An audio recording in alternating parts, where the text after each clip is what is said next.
Tian-gu opened his eyes. The first thing he saw was the ceiling of his own room. Carved beams, expensive paper windows, and sunlight streaming in from outside.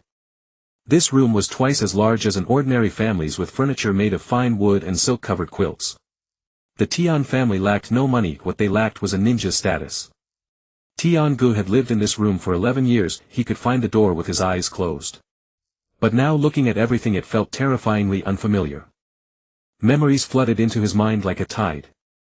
Not the memories of these 11 years, but another longer set of memories from another world. That world had skyscrapers, computers, smartphones, endless crowded subways, and overtime work.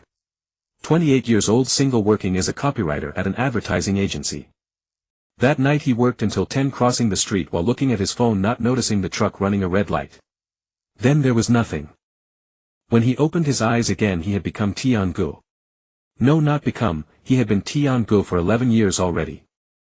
The memories of his past life had been suppressed somewhere until this morning, when he fainted from overexerting in chakra refinement, fully awakening. Tian-gu lay in bed staring at the ceiling, cold sweat slowly seeping from his back. Naruto, he had watched this anime. He followed it for years, from when Naruto was still a dead last all the way to the final battle between him and Sasuke at the Valley of the End. Back then he thought the story was so passionate, friendship, effort, victory. Naruto talked everyone into submission and became Hokage, a happy ending for all. But now he was no longer outside the screen. He was inside the screen. What was the truth of the Naruto world? Not a hot-blooded manga, but a bloody one. What were ninjas? Tools, expendables. Go to war at 5, kill at 10, become a chunin at 12, or die. Konoha seemed peaceful because the war wasn't fought inside the village. A mission of the Land of Waves level was already considered low rank. Ninjas of Zabuza and Haku's caliber were utterly insignificant in the entire shinobi world. Yet even a battle of Zabuza's level could kill him with its aftermath. Tian-gu closed his eyes, a flash of image crossing his mind. The night of the Uchiha clan's massacre, Sasuke ran home to find his parents lying in a pool of blood. It was Itachi Uchiha who did it, but behind it was the order of Konoha's high command. Shimura Danzo, leader of the Root organization, exterminated the entire clan without blinking. A clan as great as the Uchiha vanished in an instant. What was Tian-gu? An orphan, not even a genin. Adopted by the Tian family for 11 years, the Tians had money, but what use was money? If trouble came, could money buy his life? What was the Tian family like? The father, Tian Yuan, was a weapon merchant. He ran several shops in Konoha, doing quite well. The mother, Huizi, managed the accounts at home but didn't interfere. Tian was a few months younger than Tian-gu. They grew up together, went to school together, and were in the same class. This was his entire network of relationships in this world. If something happened one day, how many of these 4 could survive? Tian-gu dared not think further. But he had to think. He was now 11 years old, a student at the Ninja Academy. His chakra talent was terrible. Out of 30 students in his class, he ranked near the bottom. Among the 3 basic techniques, transformation jutsu, he could barely manage. Substitution jutsu worked twice out of 10 tries, and clone jutsu was completely impossible. Taijutsu was even worse. He couldn't compare to a hard-working genius like Rock Lee, nor could he catch up to an ordinary level like Tian. With such a level, how could he survive in this world? Where was the cheat? The thought crossed Tian's mind. Didn't all transmigrators have a cheat? A system, an old grandpa god-level talent, something had to be given. Otherwise, what was the point of this transmigration? To let him experience the cruelty of the shinobi world war. He calmed his mind and tried to sense his own body. Then he really sensed something. It was a very strange feeling, as if there was an extra space in his mind with some light points flickering inside. He tried to touch those light points and immediately understood what they were. Time-space travel. This was his innate ability, allowing him to travel to the anime, novel, and film worlds he had seen in his previous life. Currently 4 light points were lit: One Piece, Demon Slayer, Sihiyuan, and Liang Jian. The others were dark, but he knew they would lit up later. There was no system prompt, no instruction manual, no warning. It was just an ability to use however he wanted. Tian-gu was stunned. There really was a cheat. And this cheat seemed very powerful. One Piece, Demon Slayer, Sihiyuan, Liang Jian. He had seen all 4 worlds in his previous life. Needless to say, One Piece had an absurdly high power ceiling. Demon Slayer had demons and breathing techniques, dangerous but not low risk. Shihyuan was a period drama with no supernatural power, relatively safe. Liang Jian was a war drama with guns and cannons, but still a world where ordinary people could survive. He needed to become stronger. But he didn't know how. He had attended 5 years of ninja academy classes and learned nothing.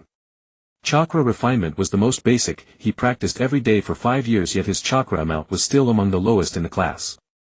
His ninjutsu talent was poor, his taijutsu talent was poor, and genjutsu was even worse. He couldn't even understand the basic principles of genjutsu. Could he rely on traveling between worlds to become stronger? As soon as this thought emerged, Tian-go began to think seriously. The One Piece world had haki and devil fruits. Haki was something anyone could train as long as they worked hard enough. The Demon Slayer world had breathing techniques. An ordinary boy like Tanjiro could fight demons after mastering them. The Shihyuan world had little combat power to learn, but there were crafts and skills. Maybe he could learn something else. The Liang Jian world had military training and combat experience. He could learn firearms and tactics.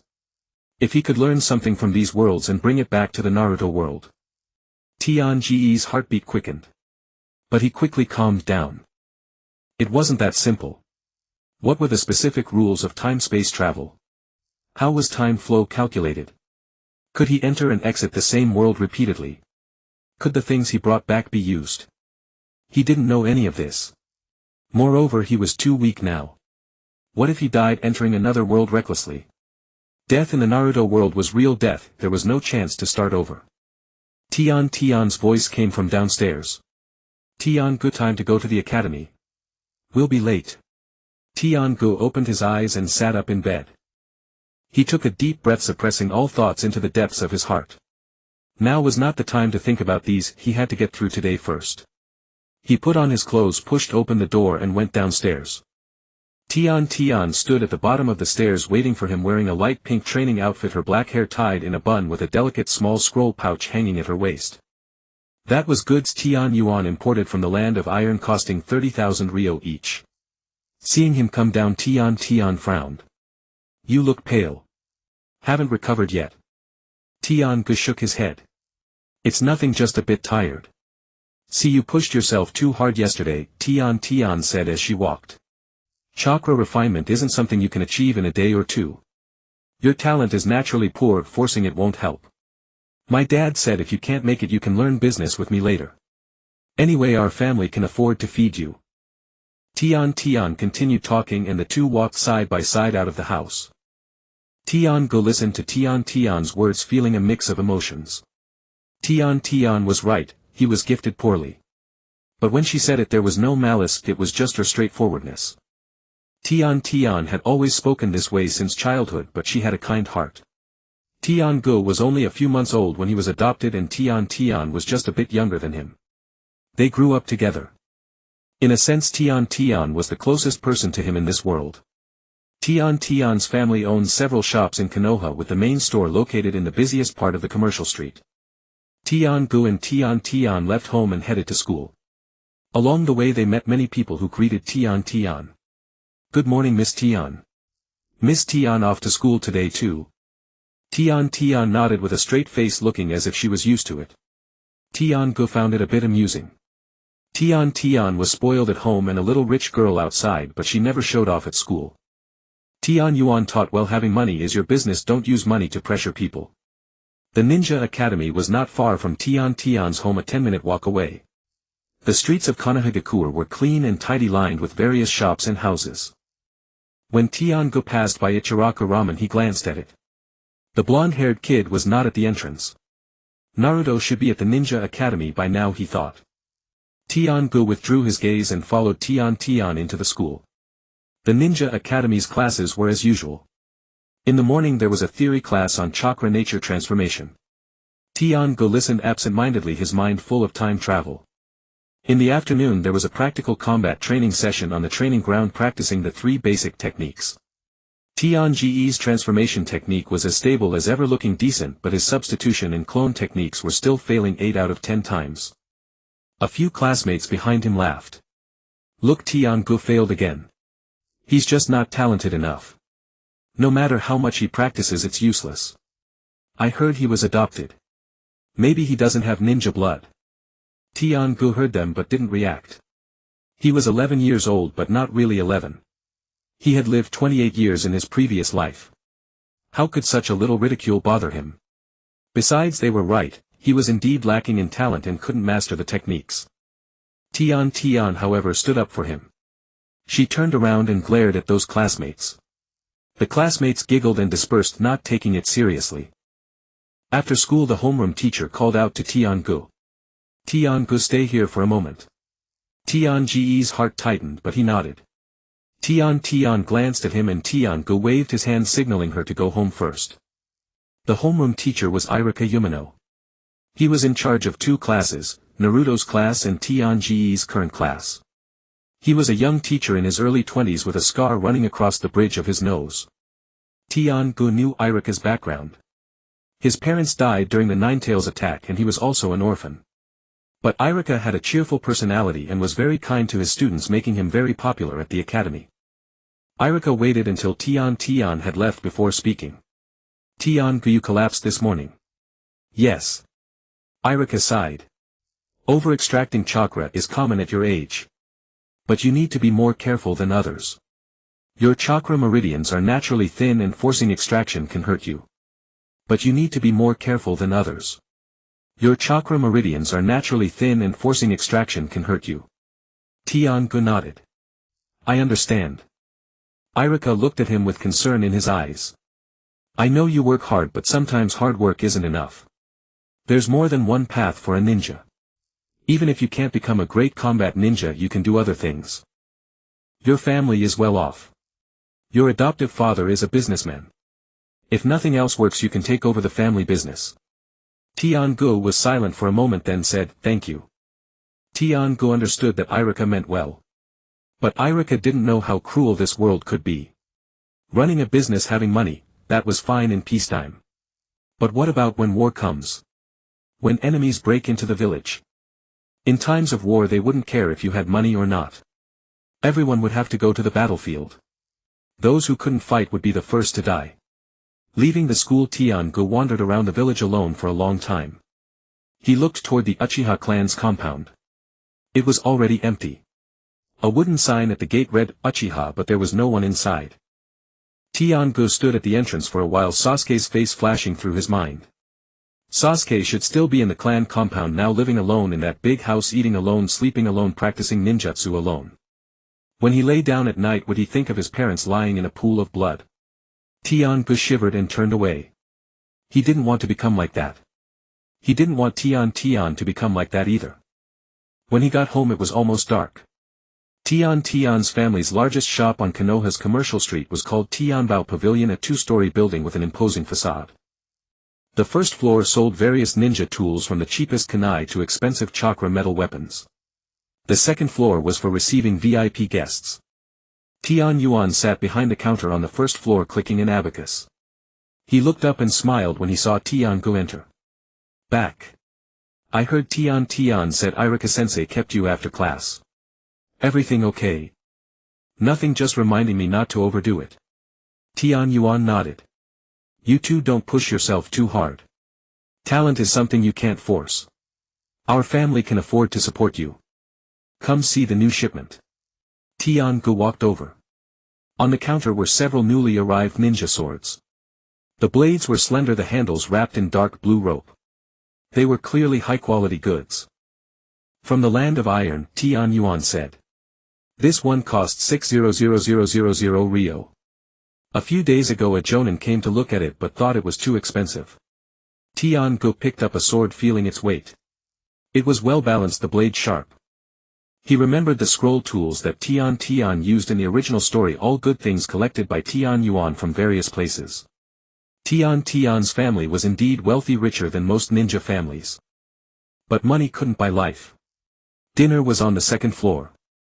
Huizi had cooked a large table of dishes: sweet and sour ribs, braised fish, stir-fried vegetables, and Tian's favorite fried tempura. Tian talked about school while eating, about which classmate embarrassed himself today, which teacher lost his temper again. Tian Yuan occasionally interjected with business questions and Huizi listened with a smile, serving food to Tian-gu and Tian. Tian-gu ate, looking at this family of three, a feeling rising in his heart that he couldn't quite describe. He had been reincarnated for 11 years.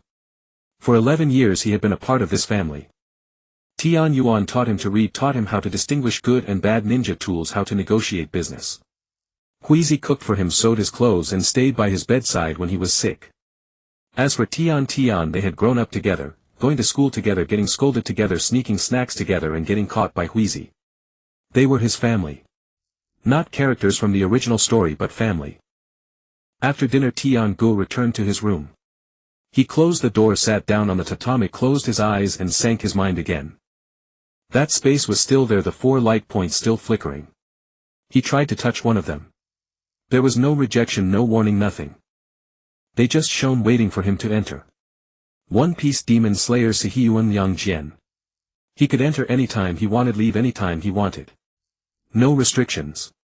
Tian Gu opened his eyes, his heart beating fast. No restrictions. What did that mean? It meant he could go in and out whenever he wanted. It meant he could learn things and bring things from these worlds as long as he could survive there. But that was the problem. Could he survive? One Piece and Demon Slayer had 2 high power levels. Going there now would be suicide. The Liang Jian world had real guns and bullets, no mercy. Sihiyuan was relatively safe. Beijing in the 1960s, an ordinary person could live. But what could he learn in Sihiyuan? Cooking, arguing, worldly wisdom. Would those things be useful in the world of Naruto? Tian Gu thought for a long time but couldn't find an answer. Moonlight filtered through the paper window, casting faint shadows on the floor. In the distance there were footsteps of patrolling ninjas and the bark of dogs. The night in Konoha was quiet, so quiet that one could almost forget this was a ninja village. But Tian Gu couldn't forget. He closed his eyes and countless images flashed through his mind: the Ninetales attack, the Uchiha clan massacre, Orochimaru's Konoha crush during the Chunin exams, and later Pain's attack, the 4th Great Ninja War. All of these would happen, some in a few years, some in a decade or more. He had to become stronger before that. Not to save the world but to protect this family. Tian Gu turned over, burying his face in the pillow. Take it slow, he said to himself. Step by step. First solidifying the basics at least to the level of a genin. Then go to Demon Slayer to learn breathing techniques. Once strong enough, go to One Piece to learn hockey. Can't rush, rushing won't help. The moonlight outside the window gradually shifted. Tian Gu didn't know when he fell asleep. In his dream he returned to his previous life, standing on that road watching a truck rushing toward him. He wanted to run but his legs wouldn't move. The truck came closer and closer, and then, Tian Gu. He opened his eyes with a start. Tian's voice came from downstairs. Get up. If you don't get up you'll be late again. Tian Gu was stunned for a moment before reacting. He sat up, rubbed his face and found himself drenched in sweat. A dream is just a dream. Reality is reality. He stood up, pushed open the window and looked out at Konoha village. Sunlight shone on the Hokage rock, illuminating the statues of the 1st through 4th Hokages. People began to move on the streets, shops opened, and the owner of Ichiraku Ramen was setting up his stall. A new day had begun. Tian Gu took a deep breath, turned and went downstairs. As Chenga followed Tian into the classroom, most of the class had already arrived. He swept his gaze across the room and noticed Hinata Niji sitting by the window with his eyes closed, exuding an air of inaccessibility. Rock Lee was doing push-ups in the corner, muttering to himself. Tian walked to her seat and sat down, and Chenga sat beside her, placing his bag neatly. A few students in the front row were discussing the day's lesson plan. I heard today we have sparring. With which class? Don't know, but not our grade. Chenga listened without paying much attention. Sparring sessions were held every month, typically just a few matches against other classes of the same grade. Win or lose, it was all routine. He was at the bottom of the class in terms of strength and was always the one getting beaten up during sparring, so he was long used to it. The classroom door slid open and Irika Yumino walked in. Everyone back to your seats, I have an announcement. Rock Lee sprang up with a carp-like leap, his eyes gleaming with excitement. Niji opened his eyes, glanced at Irika, then closed them again. Tian straightened up and Chenga followed suit. Irika stepped to the front of the podium and scanned the class. Today's practical lesson will be held together with the 5th graders. I also teach their class. So all of you perk up when we get there. A student raised a hand. Sensei, which 5th grade class is it? Irika flashed a smile. You'll find out when we get there. Now everyone up head to Training Ground 3. Training Ground 3 was located on the east side of the academy, the largest of the practice fields. It was usually used by the upper grades and rarely by the lower ones. As Chinga followed the line out, Tian leaned close and whispered, "5th grade, that's Sasuke's class, isn't it?" "You know. I saw them once when I passed their classroom." Chinga nodded without speaking. He knew exactly which 5th grade class it was: Naruto Uzumaki, Sasuke Uchiha, Sakura Haruno, and also Shikamaru Choji Ino and the others. The 9 elite rookies of Konoha were all in that class, now 10 years old, a year younger than him and 1 grade lower. Tian continued, "I heard there are some pretty strong kids in that class." You don't know." "I know." Tian glanced at him. "Why are you so quiet today?" "Thinking about something." "What?" "How to avoid getting beaten too badly." Tian laughed heartily. "Don't worry, with me here no one will dare touch you." Chinga smiled too but said nothing. He knew Tian was serious. She had always protected him since childhood, and it was the same at the Ninja Academy. But today he had more on his mind than just sparring. They arrived at Training Ground 3. The field was vast, the ground compacted firmly with wooden posts and targets set up around the perimeter. Irika had Chinga's class stand on the left side, then waved toward the other end of the field. A group of people approached. The leading teacher Chinga recognized was Mizuki. Tall and lean with long hair, Mizuki wore a gentle smile. But Chinga knew his true nature, the one who tricked Naruto into stealing the scroll of seals in the original story. That hadn't happened yet, and Mizuki's reputation at the academy was still decent. Behind Mizuki followed a dozen children. Chinga immediately spotted the one with yellow hair. Naruto Uzumaki. He wore an old tracksuit, a goofy smile on his face, and was looking around restlessly. Beside him was Sasuke Uchiha with short black hair, a blank expression and cold eyes. Next to him was Sakura Haruno, who was sneaking glances at Sasuke. Then there was Shikamaru Nara yawning, Choji Akimichi chewing on something, and Ino Yamanaka talking to Sakura. Kiba Inuzuka was with Akamaru, Shino Aburame wore sunglasses with an unreadable expression, and Hinata Hyuga looked down nervously.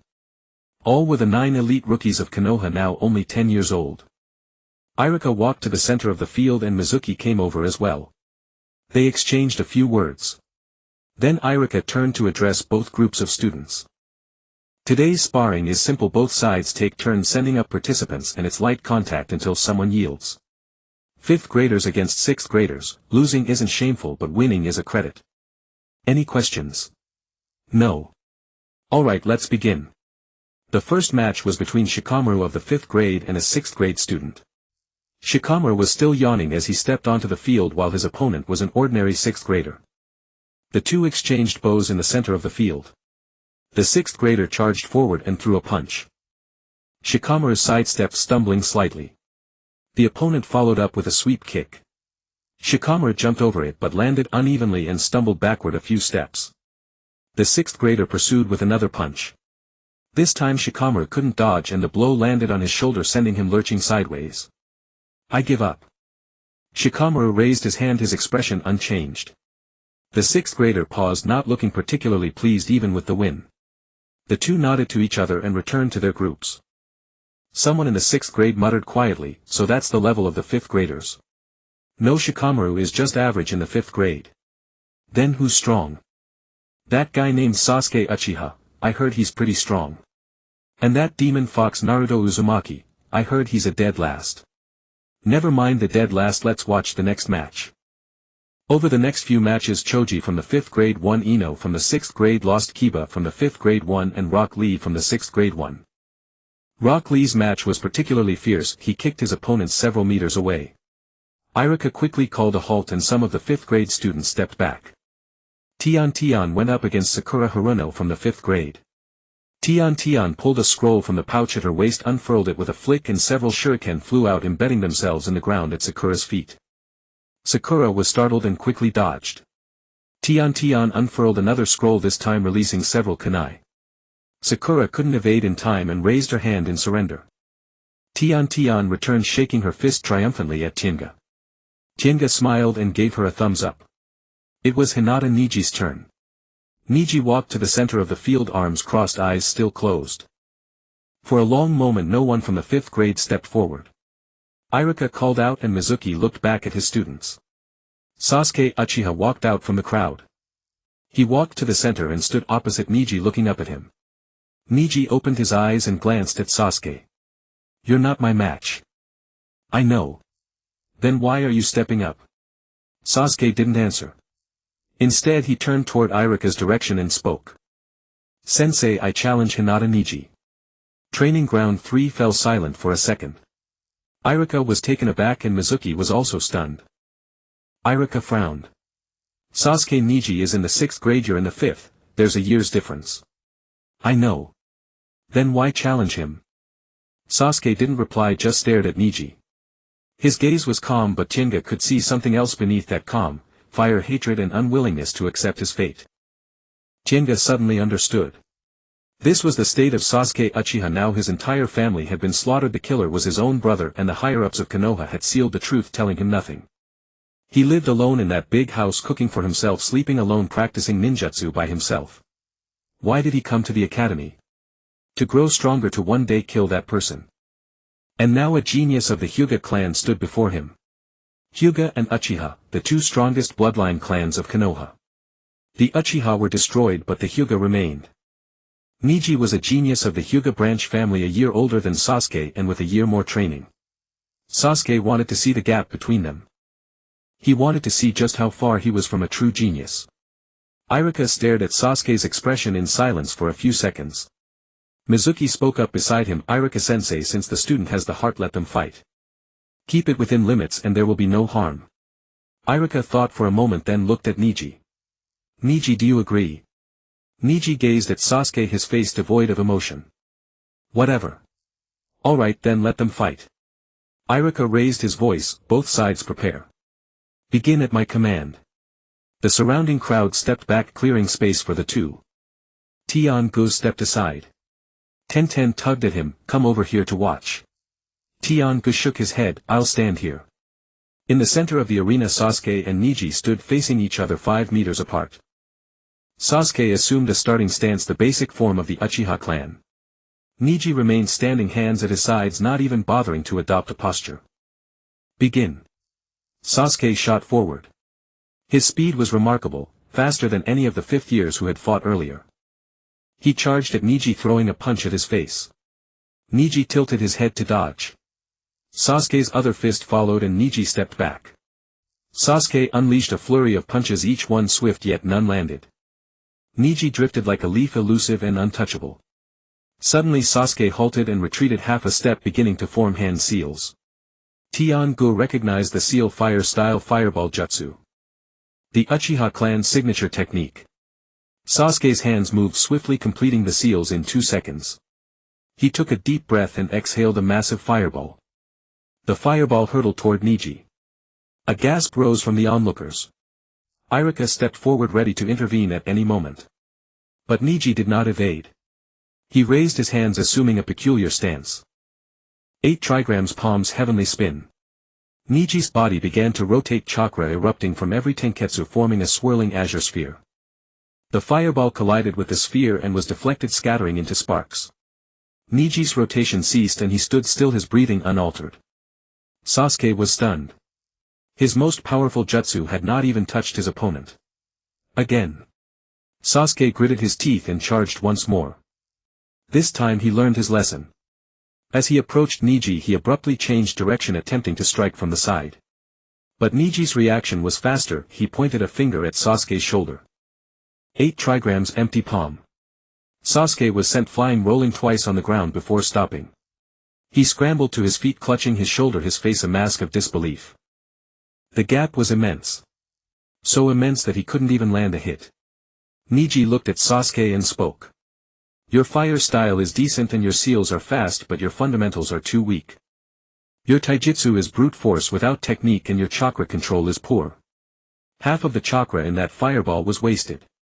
The Uchiha bloodline flows in you, but you haven't brought it out." Sasuke stared at Niji, teeth clenched. Niji turned and walked away, saying over his shoulder, "Come back when you've mastered the basics. Fighting now is pointless." Sasuke stood rooted to the spot, his fists clenched until his knuckles cracked. He watched Niji's retreating back, his eyes filled with resentment and fury. Yet he did not attack again, knowing it would be futile. Irika walked over and patted Sasuke on the shoulder. Go back and rest. You did well. Sasuke said nothing, lowering his head as he returned to his own class. Naruto ran over to say something, but Sasuke ignored him, sitting down on the ground and burying his face in his knees. Sakura stood nearby, wanting to approach but hesitating. Shikamaru glanced at Sasuke, yawned and went back to sleep. Kiba whispered something to Shino, who adjusted his sunglasses and remained silent. Hinata kept her head down, not daring to look in that direction. Tiangu watched the scene, an indescribable feeling welling up inside him. He knew that Sasuke would grow strong in the future, strong enough to kill Uchiha Itachi, strong enough to match Naruto. But right now Sasuke was just a 10-year-old child who had been struck hard by reality. Just like him. Tenten murmured beside him, Neji is too strong. Sasuke is no match at all. Tiangu nodded. Yes, he is too strong. But his thoughts were not on Neji's strength. He was thinking of something else. Hyuga Neji, the prodigy of the Hyuga branch family, would die in the Fourth Great Ninja War. He would sacrifice himself to shield his cousin and Naruto from the Ten-Tails attacks. He would be only 18 when he died. Genius or ordinary, in this world it made no difference. Those who were fated to die would die. Irika clapped his hands. Alright, today's sparring session is over. Everyone pack up and head back to the classroom. Tiangu followed the line back. As he passed the fifth-year area, he glanced over. Sasuke was still sitting on the ground, head bowed, while Naruto crouched beside him saying something. Sakura finally mustered the courage to walk over and stand beside them, saying nothing. Tiangu averted his gaze and continued walking. Back in the classroom, everyone was still buzzing about the earlier matches. They talked about how ferociously Rock Lee had fought, how incredible Neji was, and how badly the fifth-year Uchiha Sasuke had lost. Tenten said to Tiangu, "You're lucky you didn't have to fight today." Tiangu smiled. Yeah, lucky. When school ended, Irika called out to Tiangu. Tiangu, wait a moment. Tiangu's heart skipped a beat, but he still told Tenten to go ahead. Tenten glanced at Irika, then at Tiangu. I'll go first. I'll wait for you at the school gate. Only after Tenten had left did Irika speak. Tiangu, you saw the match between Sasuke and Neji today, right? Yes. Irika sighed. I know your talent is not as good as others, but that boy Sasuke has far more talent than you, and look how badly he lost. The path of a ninja is not easy. Have you truly thought this through? Tiangu was silent for a moment. I have. Irika looked at him, a complex expression in his eyes. Alright, since you've made up your mind, keep working hard. You can come to me if you need anything. Thank you, sensei. Leaving the office, Tiangu walked toward the school gate. Tenten was waiting for him there, and she hurried over as soon as she saw him. What did Irika-sensei say? Nothing much, just told me not to overwork myself. Tenten pursed her lips. He's always like that, says the same thing to everyone. Come on, let's go home. The two walked along the street. When they passed the Uchiha clan compound, Tiangu glanced at it again. The gate was still closed and inside there was no one. Sasuke should be back by now, alone in that big house. Tenten noticed his gaze and said softly, Sasuke is pretty pitiful. I heard he lives alone, cooks and does his own laundry. My dad said that after the Uchiha incident the village arranged a place for him, but he insisted on going back to the old house. That's his home. He didn't want to move. Tiangu said nothing. He recalled the look in Sasuke's eyes after losing to Neji. He understood that look. He too wanted to grow stronger. He too wanted to protect his family. But he didn't have the Uchiha bloodline or the Hyuga talent. What did he have? He had the ability to travel through time and space and 4 worlds awaiting him. But he didn't dare to go. At least not now. When he got home, Tian Yuan was attending to customers in the shop. The first floor of Tianbao Pavilion was filled with various ninja tools. Swords hung on the walls, kunai and shuriken were displayed in cabinets, and a few shelves held scrolls and soldier pills. Tian Yuan was explaining a chakra blade to a chunin. When he saw Tiangu and Tenten enter, he waved a greeting. Tenten went upstairs to change while Tiangu stood by the counter watching for a while. After seeing the customer off, Tian Yuan came over and patted Tiangu on the shoulder. How was the sparring today? I didn't fight. Tian Yuan nodded. With your talent it's probably not ideal to be in the arena. But it's alright. You can learn to run the business from me in the future. Tian-gu smiled but said nothing. At dinner Haruko had prepared a full table of dishes. Tian-gu ate in silence, occasionally responding to Tian Yuan's questions. Tenten chattered about the day's sparring, how she had beaten Sakura and how Niji had defeated Sasuke. Tian Yuan listened with great interest and Haruko interjected with a question now and then. After dinner Tian-gu helped clear the dishes, then returned to his room. He closed the door, sat down on the tatami, closed his eyes and calmed his mind. The 4 glowing points were still there. One-piece demon slayer Suhyuan and drawing sword. He tried to probe into the world of drawing sword and this time the sensation was clearer. Over there were gunshots, shouting and the smell of gunpowder. Time was flowing and its pace was different from this world, but he didn't know exactly how much. He tried to sense the Suhyuan world. It was very quiet over there. He heard bicycle bells, a radio broadcast and voices, but he couldn't make out what they were saying. He withdrew his senses and opened his eyes. Outside the window it had already grown dark. From downstairs came Tenten's voice, "Tian-gu, bath time." Tian-gu answered, stood up and went downstairs. After his bath he returned to his room, lay on the bed and stared at the ceiling. The image of Sasuke losing to Niji kept replaying in his mind. The gap. That was the gap. He had a cheat but he was afraid to use it. Sasuke had no cheat, yet he dared to challenge those stronger than himself. Who was braver? Tian-gu turned over. No, that wasn't the right comparison. Sasuke didn't know what the future held, but he did. He knew when to act, when dangers would arise and when it would be safe. This was his advantage, not his cowardice. He had to leverage that advantage. Closing his eyes, Tian-gu began to refine chakra as usual. This time he didn't push himself. Instead he went slowly, feeling the flow of chakra through his meridians. Irika was right, his meridians were narrow, so he couldn't force it. He would have to widen them gradually, a little each day. Tian-gu continued refining chakra until he grew tired, then stopped. On the day the news of the Ninja Academy's break came, Tian-gu practiced the substitution technique in the courtyard all morning. The wooden stakes bore countless marks from his failed attempts, each collision leaving its scar. Tian Yuan glanced at him as he left in the morning, saying nothing.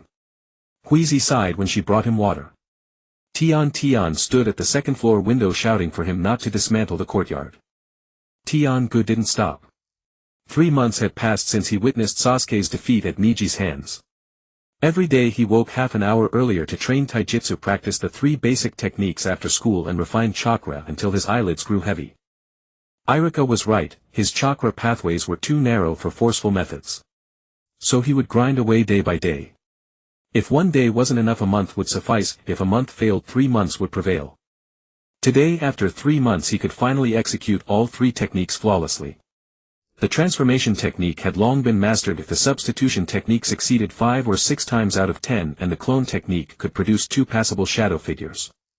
He had also honed the chakra control fundamentals of tree climbing and water walking. A row of footprints marked the tree behind the yard, and he could stride across the river outside the village several times in a row. When Tian Yuan returned from the shop, Tian-gu was clearing the wooden stakes. Done training. Tian Yuan studied the stakes, then looked at Tian-gu. You've been pushing yourself hard these days. I don't want to be too embarrassing. Tian Yuan nodded, saying no more, and went inside for dinner. During the meal Tian Yuan mentioned shop matters. He would need to travel to the Iron Country in a few days to procure goods, a round trip of half a month. Huizi urged him to be careful on the road, while Tian asked if he could bring back some local specialties from the Iron Country. Tian-gu ate with his head down, his mind preoccupied with another matter. A month-long break. He had waited 3 months for this opportunity. After dinner he returned to his room, bolted the door and dragged out a scroll from under the bed. This was what he had painstakingly accumulated over 3 months.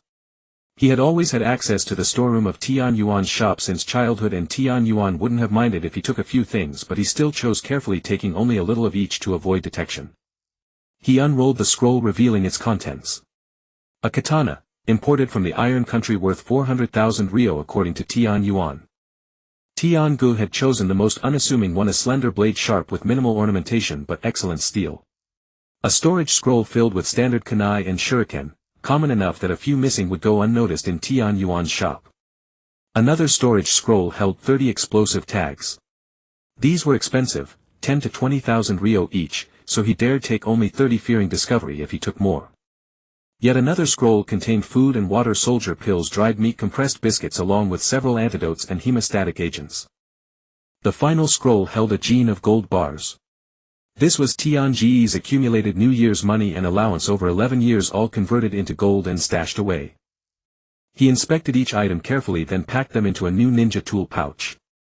Tian Yuan had given it to him last month, saying it came with a shop shipment for future missions. Everything was ready. Tian Gu lay on the bed, closed his eyes and sank into his mind. For glowing points remained one-piece Demon Slayer Sihiyuan drawing sword. He stared at the one-piece light point for a long time. The one-piece world boasted high combat power, dangerous but also rich in opportunities. Devil fruits, hockey, swordsmanship, physical arts, learning any one of them would transform him completely. Tian Gu took a deep breath and touched the light point with his will. His vision blurred. When he regained his senses, he stood in a forest. Trees surrounded him, tall, short, thick, thin, all nameless. The ground was carpeted with fallen leaves, soft beneath his feet. The air smelled of damp vegetation, completely different from Konoha village. Tian Gu stood still, listening intently for a moment. Birds sang, insects chirped, and in the distance water seemed to flow. No human voices, no footsteps, no sense of danger. He breathed a sigh of relief. With a soft poof, he transformed into a man in his 20s, plain featured, the kind that would blend into any crowd. His clothes also changed, a drab set of coarse cloth shorts perfectly matching the forest. After adjusting, he chose the direction of the water sound and walked out. After about half an hour, the forest thinned, revealing a dirt road. Farmland flanked the road and smoke rose from chimneys in the distance.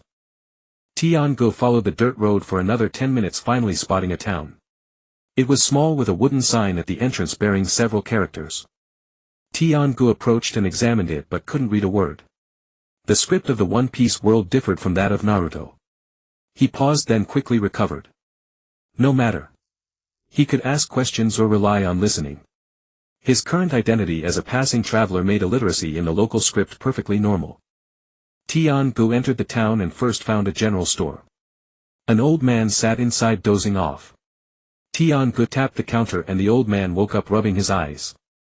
Buying something? What do you need? Tian Gu pointed to a kettle on the counter, then to some dried provisions beside it. The old man nodded and quoted a price. Tian Gu understood the numbers and pulled out money from the Naruto world. The old man glanced at it, shook his head and gestured with his hands. Tian Gu understood, the money wasn't usable. He reached into his pocket and produced a small piece of gold broken from his gold bar. The old man's eyes lit up, he took it, weighed it, then handed Tian Gu a small pouch of coins from under the counter. Tian Gu examined it, the standard currency of the One Piece world. He pocketed the coins and pointed outside. What place is this? The old man understood and rattled off a string of words. Tian Gu listened carefully, catching key terms: Shimatsuki village, Shimatsuki a dojo. Tian Gu felt a wave of relief. The East Blue Shimatsuki village. It was the place where Zoro had spent his childhood, where Kushiru's dojo was located. One of the most famous starter towns in One Piece, low danger, perfect for a newcomer like him. He thanked the old man, left the store and wandered around the town. The town was small, with two main streets, east and west, housing several hundred families.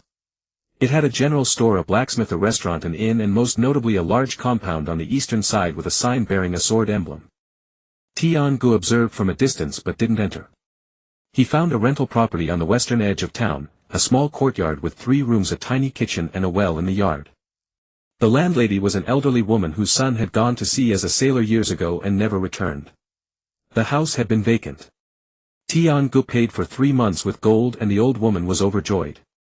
After tidying the courtyard, Tian Gu headed to a restaurant. He chose the busiest looking one and ordered a full table of dishes. Fish, meat, vegetables, rice, soup, he ordered everything available. The owner eyed him curiously, wondering if one person could eat so much. Tian Gu ignored him and dug in. The difference was immediate. With the first bite of meat he sensed an energy flowing down his throat, spreading through his body. He could feel his body absorbing it. He devoured the entire feast, burping contentedly, then paid and returned to his courtyard. He closed the gate, went inside and sat down to refine chakra. Then he froze. The chakra refinement speed had skyrocketed, unbelievably fast. What used to take an hour now took only minutes. Moreover, the chakra was denser, pure, as if enhanced by some force. Tian-gu opened his eyes and stared at his hands. It was the food. The things of this world. The meat and vegetables of the One Piece world contained an energy absent in the Naruto world, energy that could be absorbed by the body, strengthening it and accelerating chakra refinement. He had just eaten one meal and the effect was already so pronounced. What if he ate for a month, a year? Tian-gu drew a deep breath and shut his eyes once more. He continued refining his chakra training until the dead of night. Before sleeping he lay in bed gazing at the unfamiliar ceiling. This was the world of pirates, the East Blue Xuanyue village. He had 3 months. After 3 months he would have to return to Konoha to continue his studies. What he could accomplish in these 3 months he did not know. But one thing he knew: coming here was the right choice. The next morning Tian-gu woke up early. He practiced a set of physical techniques in the yard, feeling that his body was slightly lighter than the day before. Whether it was an illusion or genuine progress, it felt good. After physical training he went to the blacksmith's shop. The blacksmith was a burly man in his 40s, shirtless, pounding iron with a physique of solid muscle. When Tian-gu entered, the man was striking a piece of iron, creating a rhythmic clanging. Buying something or placing an order? Tian-gu placed the tachi he had brought onto the counter. Please take a look at this blade. How is the steel quality? The blacksmith picked up the sword, examined it, weighed it in his hand and flicked the blade with his finger. A fine blade. This is from Wano country, isn't it? You recognize it? Traveled far and wide, seen a few. Wano's blades have excellent steel and their quenching technique is unique. This one ranks as upper middle even there. Where did you get it? Handed down in my family. The blacksmith nodded and returned the sword, looking to learn swordsmanship. Yes. Then go check out the dojo in the east, Xuanyue Kosaburo's dojo. It's the best around here. Tian-gu thanked the blacksmith, sheathed his sword and left. He took another stroll around the town, gathering information. This world had marines, pirates and bounty hunters. The East Blue was the weakest of the 4 seas, yet it was not peaceful. Xuanyue village was relatively calm because of Kosaburo's swordsmanship dojo. Nearby pirates dared not cause trouble. After a moment's thought Tian-gu decided not to go to the dojo yet. The original story did not say much about Kosaburo, but he had trained a disciple like Solong, so his character was likely trustworthy. The problem was that Tian-gu did not want to reveal himself. He needed a way to learn without attracting attention. Returning to the yard he continued refining his chakra. At noon he went out for a meal, another table full of dishes. This time he controlled his intake, eating until he was 80% full. The restaurant owner greeted him. Tian-gu nodded and sat down to eat. After the meal he went to the woods outside the village to practice with his sword. Holding the tachi he attempted a few swings. In his past life he had never learned swordsmanship. In this life the ninja academy only taught kunai and shuriken, blade techniques were untouched. His swings were wild and utterly unrefined. Tian-gu paused and reflected. How did Solong train? Day after day swinging a sword until his arms could no longer lift. He did not possess Solong's talent, but he had chakra and a ninja's body control. Perhaps he could start from the very basics, turning the swinging motion into muscle memory. He set his stance and swung the blade one stroke after another. 1, 2, 3. The sun moved from overhead to the western horizon. Tian-gu's clothes were soaked through with sweat clinging to his body. He paused to catch his breath, noticing that his hands were trembling, his arms trembling, his legs trembling. It had been too long since he trained this hard. He sheathed his sword and walked slowly back to the yard. For dinner he went to the same restaurant. The owner, who now recognized him, asked if he had recently moved in. Tian-gu nodded and said he had come from elsewhere and planned to stay in the village for a while. The owner said, then you're lucky. Our village may be small but life here is peaceful. After dinner Tian-gu returned to refine his chakra. This time he noticed the change again. The speed of chakra refinement was slightly faster than yesterday. Was it because his body was getting stronger or because he was adapting to this world? He did not know. But he knew it was a good sign. He trained until midnight, then lay down to sleep. Just before closing his eyes he thought, tomorrow I should go see the sea. Xuanyue village bordered the sea, and the most important things in the pirate world were on the ocean. He was not in a hurry to set sail, but he needed to know the surroundings. On the third day he went to the coast. The sea breeze carried a salty tang and waves crashed against the sandy shore with a rhythmic roar. Tian-gu stood at the edge for a long time. This was the first time he had seen the sea of this world. It was bluer, cleaner and more dangerous than the sea in Naruto. What lay beyond the horizon? There were pirates, marines, the 7 warlords and the 4 emperors. Right now he was not even a genin, those things were far beyond his reach. But one day they would draw closer. Tian-gu spent the morning at the shore, then returned to continue his sword practice. The 4th day, the 5th day, the 6th day.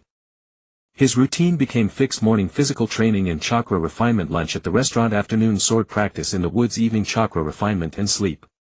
Every few days he visited the blacksmith's shop to chat with the owner and gather news. The blacksmith, whose surname was Yamada, had sailed in his youth and seen many things. When Tian-gu asked about swordsmanship, he said there's no shortcut to swordsmanship, just practice. Whether you go to Kosaburo or train on your own, it's the same, you have to put in the time. Tian-gu asked him what kind of person Kosaburo was. Yamada thought for a moment and said, a good man and a master. He sailed in his youth, then returned to open a dojo and taught many students. He has a daughter named Gu Yaina with extraordinary talent in swordsmanship. At just 11 years old she could already defeat adults. Tian-gu was taken aback when he heard this. Gu Yaina. Suolong's senior disciple, also the shadow of his childhood. Later she died in an accident. That was a well-known episode in One Piece. Suolong vowed to become the world's greatest swordsman because he promised to fulfill Gu Yaina's last wish. Now Gu Yaina was still alive, only 11 years old. Tian-gu did not ask further, he thanked Yamada and left. Back in the yard he sat for a while. Gu Yaina was alive, so Suolong must still be young. He might not have arrived in Xuanyue village yet, or might have just come. Tian-gu could not recall the exact timeline, he only knew that Suolong had spent a few years in Xuanyue village as a child, and after Gu Yaina's death he set sail. This had nothing to do with him. He had no intention of interfering with the plot. He came to this world to become stronger, not to change anything. Whether Gu Yaina lived or died, how Suolong grew up, that was their own affair. Tian-gu stood up and continued his sword practice. On the 10th day he discovered that his chakra reserves had increased by 10% since he first arrived. 10%. 10 days, 10%. In Naruto he had trained for 11 years and still had the smallest chakra reserves in his class. In this world, in just 10 days he had gained 10%. Tian-gu stood in the woods gripping his sword, unmoving for a long time. This world could make him stronger. It truly could. He took a deep breath and continued swinging. 1, 2, 3. The sun set and rose again and days passed. Tian-gu repeated the same routine every day: physical training, eating, sword practice, chakra refinement and sleep. His body grew stronger day by day, his chakra increased steadily and his sword strokes became more and more stable. On the evening of the 15th day after refining chakra he tried the substitution technique. With a soft pop he exchanged places with a wooden post outside the house. A perfect success. Tian-gu stood in the yard stunned for a moment, then smiled. The substitution technique, 100% success.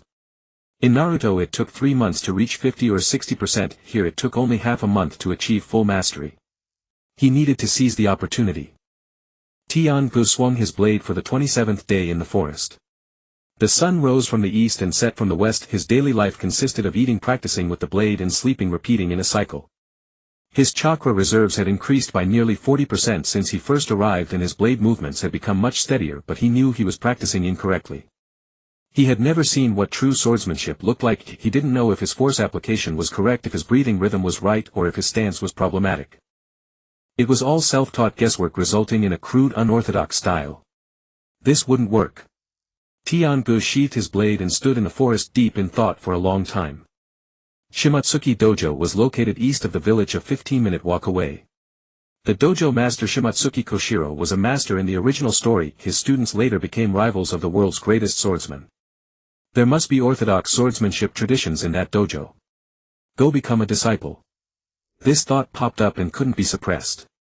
Tian-gu had considered it before, but he hadn't gone because he didn't want to interact with main characters or alter the plot.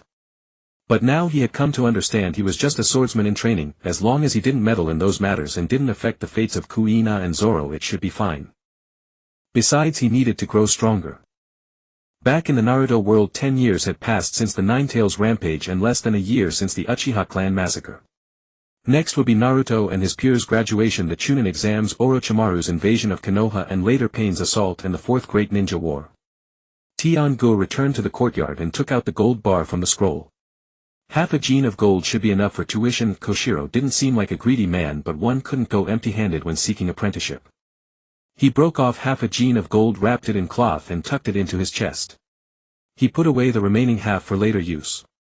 Early the next morning, Tian-gu changed into clean clothes, hung his tachi at his waist and set out for Shimatsuki Dojo. The dojo's courtyard was larger than he had imagined. 2 pine trees stood by the entrance with a few fallen leaves on the stone slabs beneath them. The gate was open and from inside came the clashing sounds of wooden swords and the shouts of children. Tian-gu took a deep breath at the gate, then stepped inside. In the middle of the courtyard several children were sparring, the older ones about 11 or 12, the younger ones 7 or 8. They all held wooden swords and fought with considerable skill. Beside them stood a middle-aged man in a kimono wearing glasses and looking very gentle. Shimatsuki Koshiro. Tian-gu walked over, stopped before Koshiro and bowed slightly. "Excuse me, I wish to apprentice and learn swordsmanship." Koshiro looked at him, his gaze pausing on the tachi at Tian-gu's waist. "You're the outsider who moved into the village a few days ago, aren't you?" "Yes." Koshiro nodded. "Why do you want to learn swordsmanship?" Tian-gu had prepared his answer long ago. "I learned some basic self-defense techniques back in my hometown, but I never formally trained in swordsmanship. After coming here I heard your dojo is famous and I wanted to learn some genuine skills. I don't need to be exceptionally strong, just enough to defend myself." Koshiro said nothing, only looked at him. Tian-gu felt a bit uneasy, but his face didn't show it. He took out the cloth wrapped around the gold and offered it with both hands. "This is my tuition. It's not much, but it's a token of my sincerity." Koshiro took the cloth bundle, opened it to look, then wrapped it up again and handed it back. "Keep the gold. The dojo doesn't stand on such formalities when accepting students. Let me ask you a few questions first." Tian-gu paused for a moment, then put the gold away. "Please go ahead. What have you practiced before?" "I've practiced some physical techniques and a simple breathing method." "Breathing method?" "It's a technique to adjust breathing to make the body stronger, passed down from my hometown." Koshiro nodded. "I've heard of that. Some warriors in certain regions do practice similar cultivation." "How long have you been practicing?" "I've been at it since childhood, but I never had much talent." Koshiro was silent for a moment, then asked, "How long do you plan to stay in Shimatsuki village?" "About 2 or 3 months, then I'll go back to my hometown." Koshiro looked at him, his expression unreadable. "You can't learn much in 2 or 3 months. Swordsmanship is honed over time." "I know. I'll learn as much as I can, at least to solidify the basics." Koshiro nodded and turned to walk into the house. "Follow me." Tian-gu followed him into the building, which contained a spacious dojo. The wooden floor was polished to a shine and several real swords hung on the walls. In the corner a young girl was kneeling in seiza. She had short black hair and a small tachi tucked at her waist. "Kuina." Seeing Koshiro enter, Kuina stood up and bowed. Then she glanced at Tian-gu, her gaze lingering on the blade at his waist. Koshiro stood in the center of the dojo and said to Tian-gu, "Let me see your sword." Tian-gu unfastened his tachi and handed it over. Koshiro took it, drew the blade and examined it carefully. "The steel quality is good and it's well maintained." "Do you know how to use it?" "No, it's been passed down in my family, I've always carried it." Koshiro returned the sword and then said to Kuina, "This person is yours to teach. Start from the most basic." Kuina was taken aback, looked at Tian-gu, then at Koshiro. "Father, I teach him. Is there a problem?" "No." "Then it's settled." Koshiro turned and walked toward the door, but stopped at the entrance and looked back at Tian-gu. "Kuina is my daughter. She's 11 years old, and in this dojo the students she teaches progress the fastest. Follow her and learn well." Tian-gu nodded. "Thank you, master." Koshiro left and only Tian-gu and Kuina remained in the dojo. Kuina walked up to him and looked up at him. She wasn't tall, only reaching Tian-gu's chest, but she carried an imposing presence. "What's your name?" "Tian-gu." "How old are you?" 12. Kuina nodded and turned to walk toward the center of the dojo. Come here and stand. Tian-gu walked over and stood at the spot she indicated. Kuina took 2 wooden swords from the side, handed one to Tian-gu and kept the other for herself. Have you ever handled a sword before? Yes, I've practiced a few days on my own. Kuina nodded. Then I'll start from the beginning so you don't develop bad habits. She walked in front of Tian-gu and began adjusting his posture. Feet apart, shoulder width. Knees slightly bent, don't lock them. Straighten your back, don't hunch. Hold your hands here, not too tight, not too loose. Tian-gu adjusted as she instructed and Kuina occasionally tapped his arm or leg to correct the position. Alright, hold this stance. Tian-gu stood still. Kuina walked to his side and looked at his posture. Do you know why you stand in this stance? No. This stance is called chuden, the most basic posture in kendo. When done correctly you can advance and retreat with a stable center of gravity and smooth power generation. If you get it wrong you'll fall at the first move and lose your sword with one strike. Tian-gu nodded. So is my stance correct? So far worse than when I first started practicing. Tian-gu said nothing. Kuina continued, first stand for the time it takes to burn 1 incense stick. Let me see your fundamentals. Tian-gu stood there.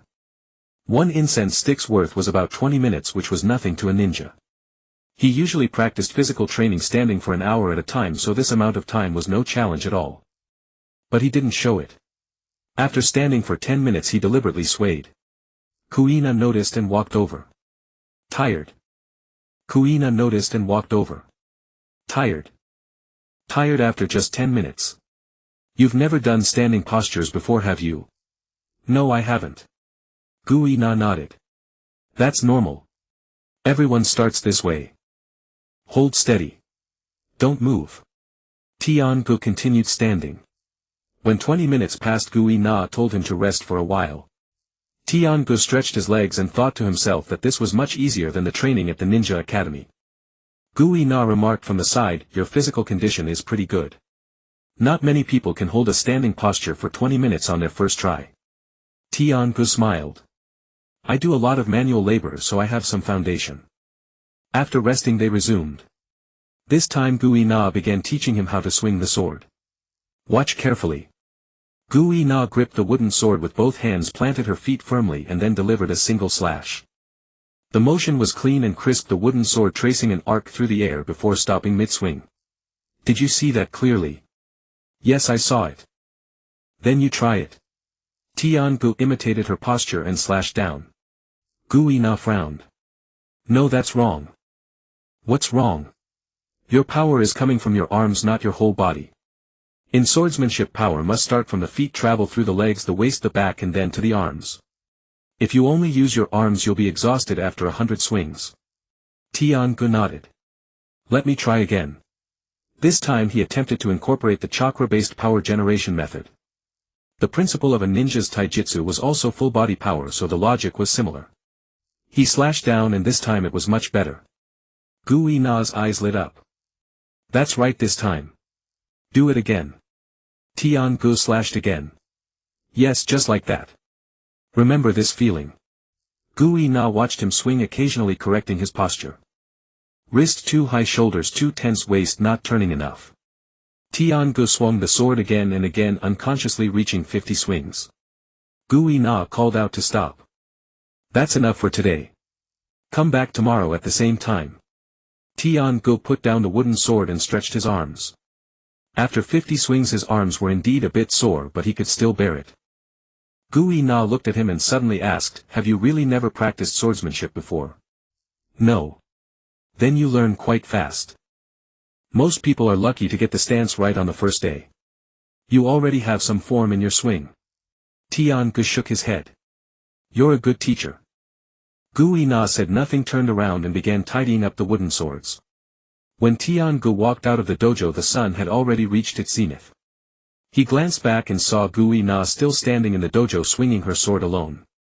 Her movements were much faster and smoother than his. Tian-gu stood there for a moment, then turned and walked back. In the afternoon he practiced chakra refinement in the courtyard while thinking about what he had learned in the morning. Gung Si Lang indeed had a systematic way of teaching students, and though Gu Yi Na was young, she taught with great seriousness. The basic stances and power generation methods he learned were far superior to his previous blind practice. During dinner, Tian-gu went to the same restaurant again. The owner smiled when he saw him. Back again? Yeah. What will you have today? The usual. The owner turned to prepare the food while Tian-gu sat by the window and waited.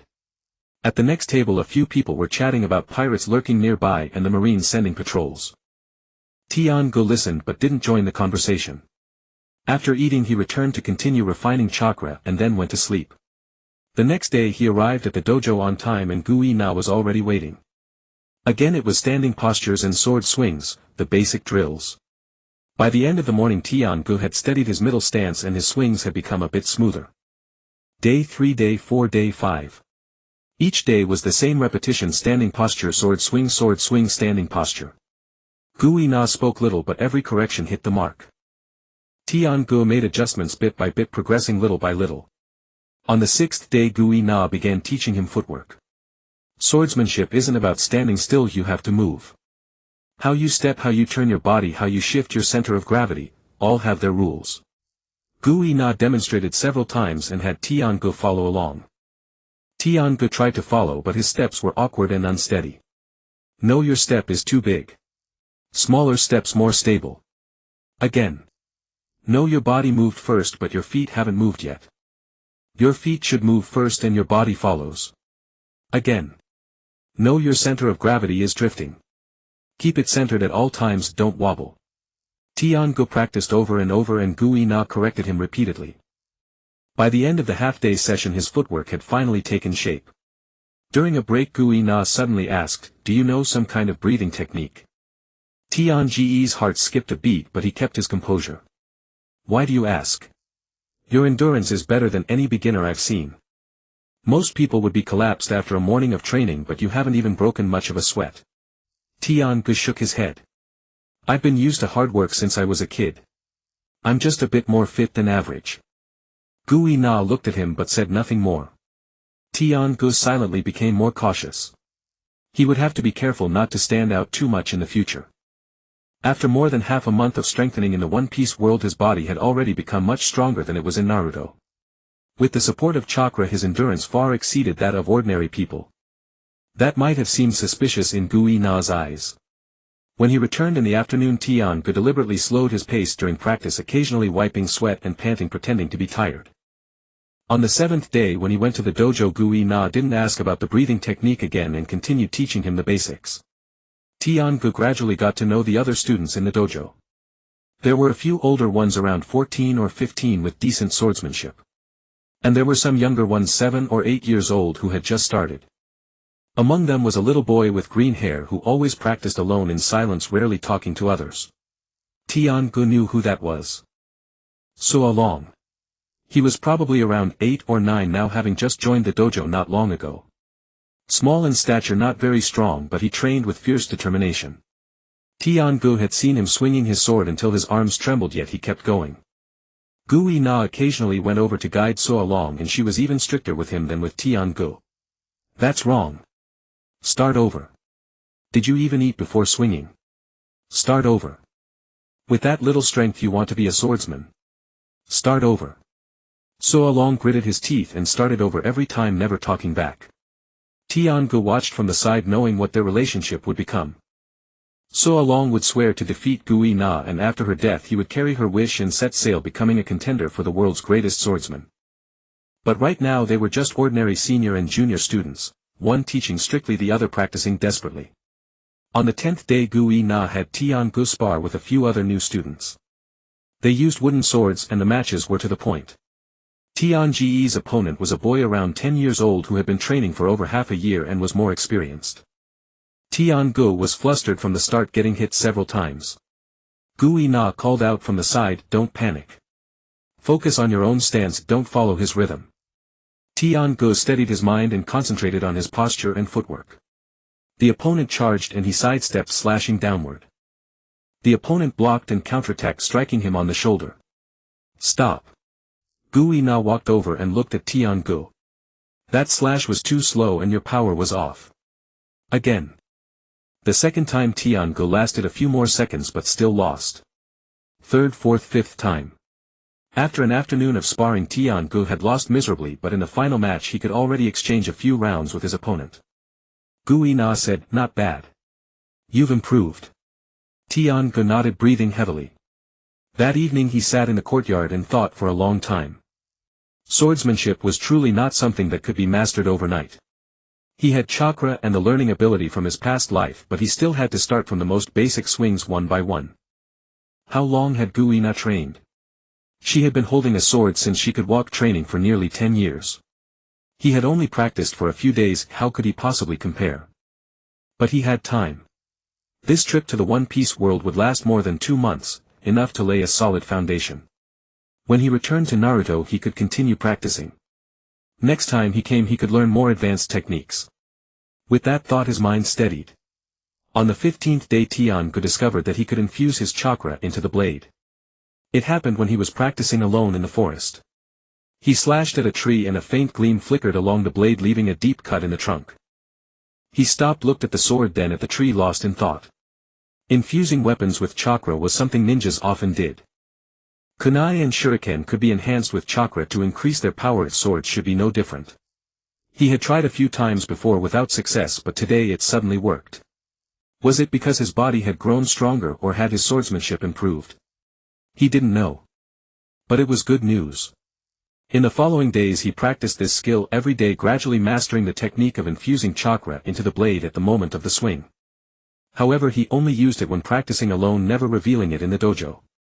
On the 20th day Gu-na suddenly said, "Starting tomorrow you'll spar with me." Tian-gu was taken aback. "Me? Against you?" Gu-na nodded. "At your current level you've learned enough from fighting beginners. Sparring with me will reveal your weaknesses." The next day Tian-gu and Gu-na stood in the center of the dojo. A circle of students gathered around to watch. Gu-na held her wooden sword casually. "Attack me with all you've got." Tian-gu took a deep breath, charged forward and slashed down. Gu-na didn't move a muscle. She simply raised her sword and deflected his, causing his blade to veer off. Then she thrust forward the tip of her wooden sword, pressing against his chest. Again. Tian-gu attacked again, this time using the chakra-based power generation method. Gu-na's eyes sparkled. She sidestepped, then whipped her sword around and struck his arm. That slash was faster than before. "What technique did you use?" Tian-gu shook his head. "Nothing special. I just focused." Gu-na looked at him. Again. Third, fourth, fifth time. Tian-gu was struck over a dozen times without landing a single blow on Gu-na. When it was over Gu-na said, "Well, that's enough for today. Come back tomorrow. You've improved quickly, but your foundation remains unstable. Your strikes sometimes land correctly and sometimes miss. Your footwork falters between speed and slowness. You must train until it's flawless every time." Jinga nodded. "I'll remember." On the 25th day Jinga saw an unexpected person at the dojo. A man in a naval uniform accompanied by 2 soldiers came to see Koshiro. Jinga watched from afar, not daring to approach. The man exchanged a few words with Koshiro inside the room, then left. Later Jinga asked Gu-na, "Who was that?" Gu-na replied, "Naval personnel. They came to ask my father for help. Pirates are causing trouble nearby. The navy is short-handed and wanted my father to bring people to assist." "Did your father go?" "No. Father said it wasn't convenient and refused." Jinga nodded and didn't ask further. But he noted it in his mind, pirates were nearby. He wasn't a match for pirates, but he had to be careful not to run into them. On the 30th day Jinga calculated that he had been in the pirate world for a month. His chakra reserves had increased by nearly 60% since his arrival. His swordsmanship had progressed from 0 to being able to exchange blows with a novice.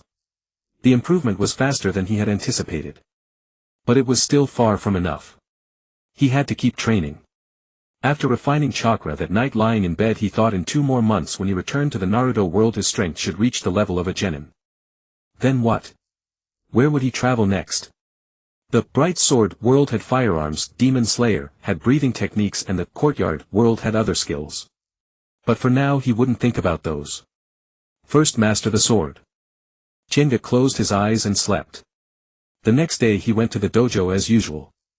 Kuina was already waiting holding a wooden sword. Let's continue sparring today. Chenga nodded and assumed his stance. He took a deep breath and charged forward. Chenga had been training at Shimatsuki Dojo for 45 days. His swordsmanship advanced rapidly so much so that Kuina's gaze grew increasingly peculiar.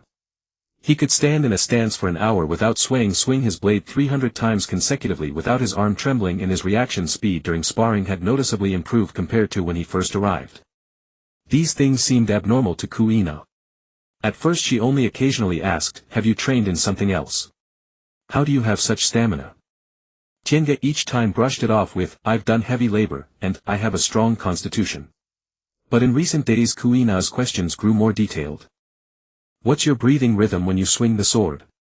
Do you inhale first or exhale first when you exert force? Do you ever feel like something is flowing inside your body?" Chenga found the questions overwhelming. He knew Kuina wasn't suspicious, it was pure curiosity. A sword prodigy encountering a freak with astonishing progress wanted to understand the reason. But her questions were getting dangerously close to the essence of chakra. On the afternoon of the 47th day after sparring, Kuina started again. "Your final strike today was much faster than this morning. How did you do it?" Chenga wiped his sweat. "Just concentrated." "No, when I concentrate I'm not that fast." "You must have some technique." Chenga looked at her. An 11-year-old girl, her eyes as earnest as an adult's. She wasn't trying to pry into secrets, she genuinely wanted to know how to become stronger. Chenga was silent for a moment. "Kuina, do you think I've been training very fast?" "Yes. Faster than anyone I've seen." "Do you know why?" "No. That's why I'm asking." Chenga glanced around. The dojo was empty, the other students had left. He lowered his voice. "I have a method passed down from my hometown, it's called chakra refinement. All my stamina, endurance and explosive power come from it." Kuina's eyes lit up. "Can you teach me?" Chenga didn't answer immediately. He thought for a long time. Chakra was from the Naruto world, the pirate world didn't have it. If he taught Kuina, he didn't know what she would become or whether it would alter her fate. In the original story, Kuina would die in an accident within a few months or a year. If she learned chakra, would she become stronger and avoid that accident? He didn't want to change the plot. But he couldn't withstand Kuina's daily questioning either. Moreover, the girl had taught him swordsmanship for over a month, diligently, responsibly, and without holding anything back. He was about to leave, if leaving something for her would be a form of repayment. Chenga made up his mind. "I can teach you, but with conditions." Kuina immediately nodded. "Tell me. First, you must not let anyone know, including your father. This is my family's secret art and cannot be passed on." Kuina hesitated, then nodded. "Second, practicing this art too much is harmful to the body. You can only train a little each day, don't overdo it." Kuina nodded again. "Third, you must practice in my presence. After I leave you can train alone, but you must remember all the rules I've set." "Okay. Then tomorrow afternoon after sword practice come to my place." Kuina's gaze shifted slightly, but she nodded. The next afternoon Chenga brought Kuina to the small rented courtyard. He closed the gate and they entered the house and sat down. Kuina sat cross-legged opposite him, her back straight. Chenga took out a small booklet from his chest, the chakra refinement method he had written in his spare time over the past month using the script of the pirate world, which he had learned enough to write simple characters. "What's this?" "The method for refining chakra. Read it first and ask me if you don't understand." Kuina took it and began reading attentively. Chenga waited beside her. After about the time it takes to burn an incense stick, Kuina looked up. "What does the fusion of physical energy and spiritual energy mean?" Chenga organized his thoughts. "Everyone has a body and a mind. The body has stamina and the mind has willpower. When these two forces are combined in a specific way, chakra is produced. Chakra can flow through the body, making you stronger and faster, and can also be used for other things." Kuina thought for a moment. "Like breathing techniques." "It's a step beyond breathing techniques. Breathing techniques adjust your breath to strengthen the body. Chakra directly creates a new form of energy." Kuina nodded. "How do I start?" Chenga reached out his hand and looked at Kuina. "The next step is very important. You might feel a little strange, but don't be nervous. Kuina nodded. Jinga placed his hand on her lower abdomen and closed his eyes. He controlled his own chakra, separating a small thread and slowly channeling it into Kuina's body. The people of this world didn't have chakra pathways, but meridians were inherently present in the flesh, just never developed. Jinga needed to use his own chakra to open a temporary passage within Kuina's body, leaving a seed so that she could refine chakra on her own later. Kuina's body shuddered. It's a little cold. Bear with it, it'll be over soon. Jinga's chakra traveled through Kuina's body, locating the hidden meridians and opening them bit by bit. This process couldn't be rushed, speed would hurt her. He guided it carefully, sweat beading on his forehead. After about a quarter of an hour, Jinga withdrew his hand and let out a long breath. It's done. Guyaina opened her eyes and touched her stomach. There seems to be something inside. That is the chakra seed. In the future, when you refine chakra, it will help guide you. Once you become proficient, the seed will vanish and transform into your own chakra pathways. Guyaina nodded. Can I start refining now? Yes. Follow what the book says, first sense the energy within your body. Guyaina closed her eyes and began attempting as Tiangu had instructed. Tiangu watched closely, ready to intervene if needed. The first refinement was always the hardest. Guyaina tried several times without success, her brow furrowing deeper. Don't rush. Take it slow. First sense your body, then your spirit. Bring both forces together toward the center. Guyaina took a deep breath and continued trying. Suddenly a faint glow flickered across her body. She had succeeded. Guyaina opened her eyes, utterly astonished. I feel a new power right in my abdomen. That is chakra. Now try to move it, send it to your hand. Guyaina closed her eyes again. After a moment she raised her hand and a faint shimmer could be seen in her palm. Tiangu smiled. It's done. Guyaina stared at her own hand for a long while. This is chakra. Yes. It's amazing. From now on, practice a little each day, but never exceed the time it takes for one incense stick to burn. Overdoing it will harm your body. Remember that. I remember. Tiangu thought for a moment and added, also never let anyone discover this. If someone asks, say it's a breathing technique you figured out yourself. Don't mention me. Why? Because this is a secret technique passed down in my family.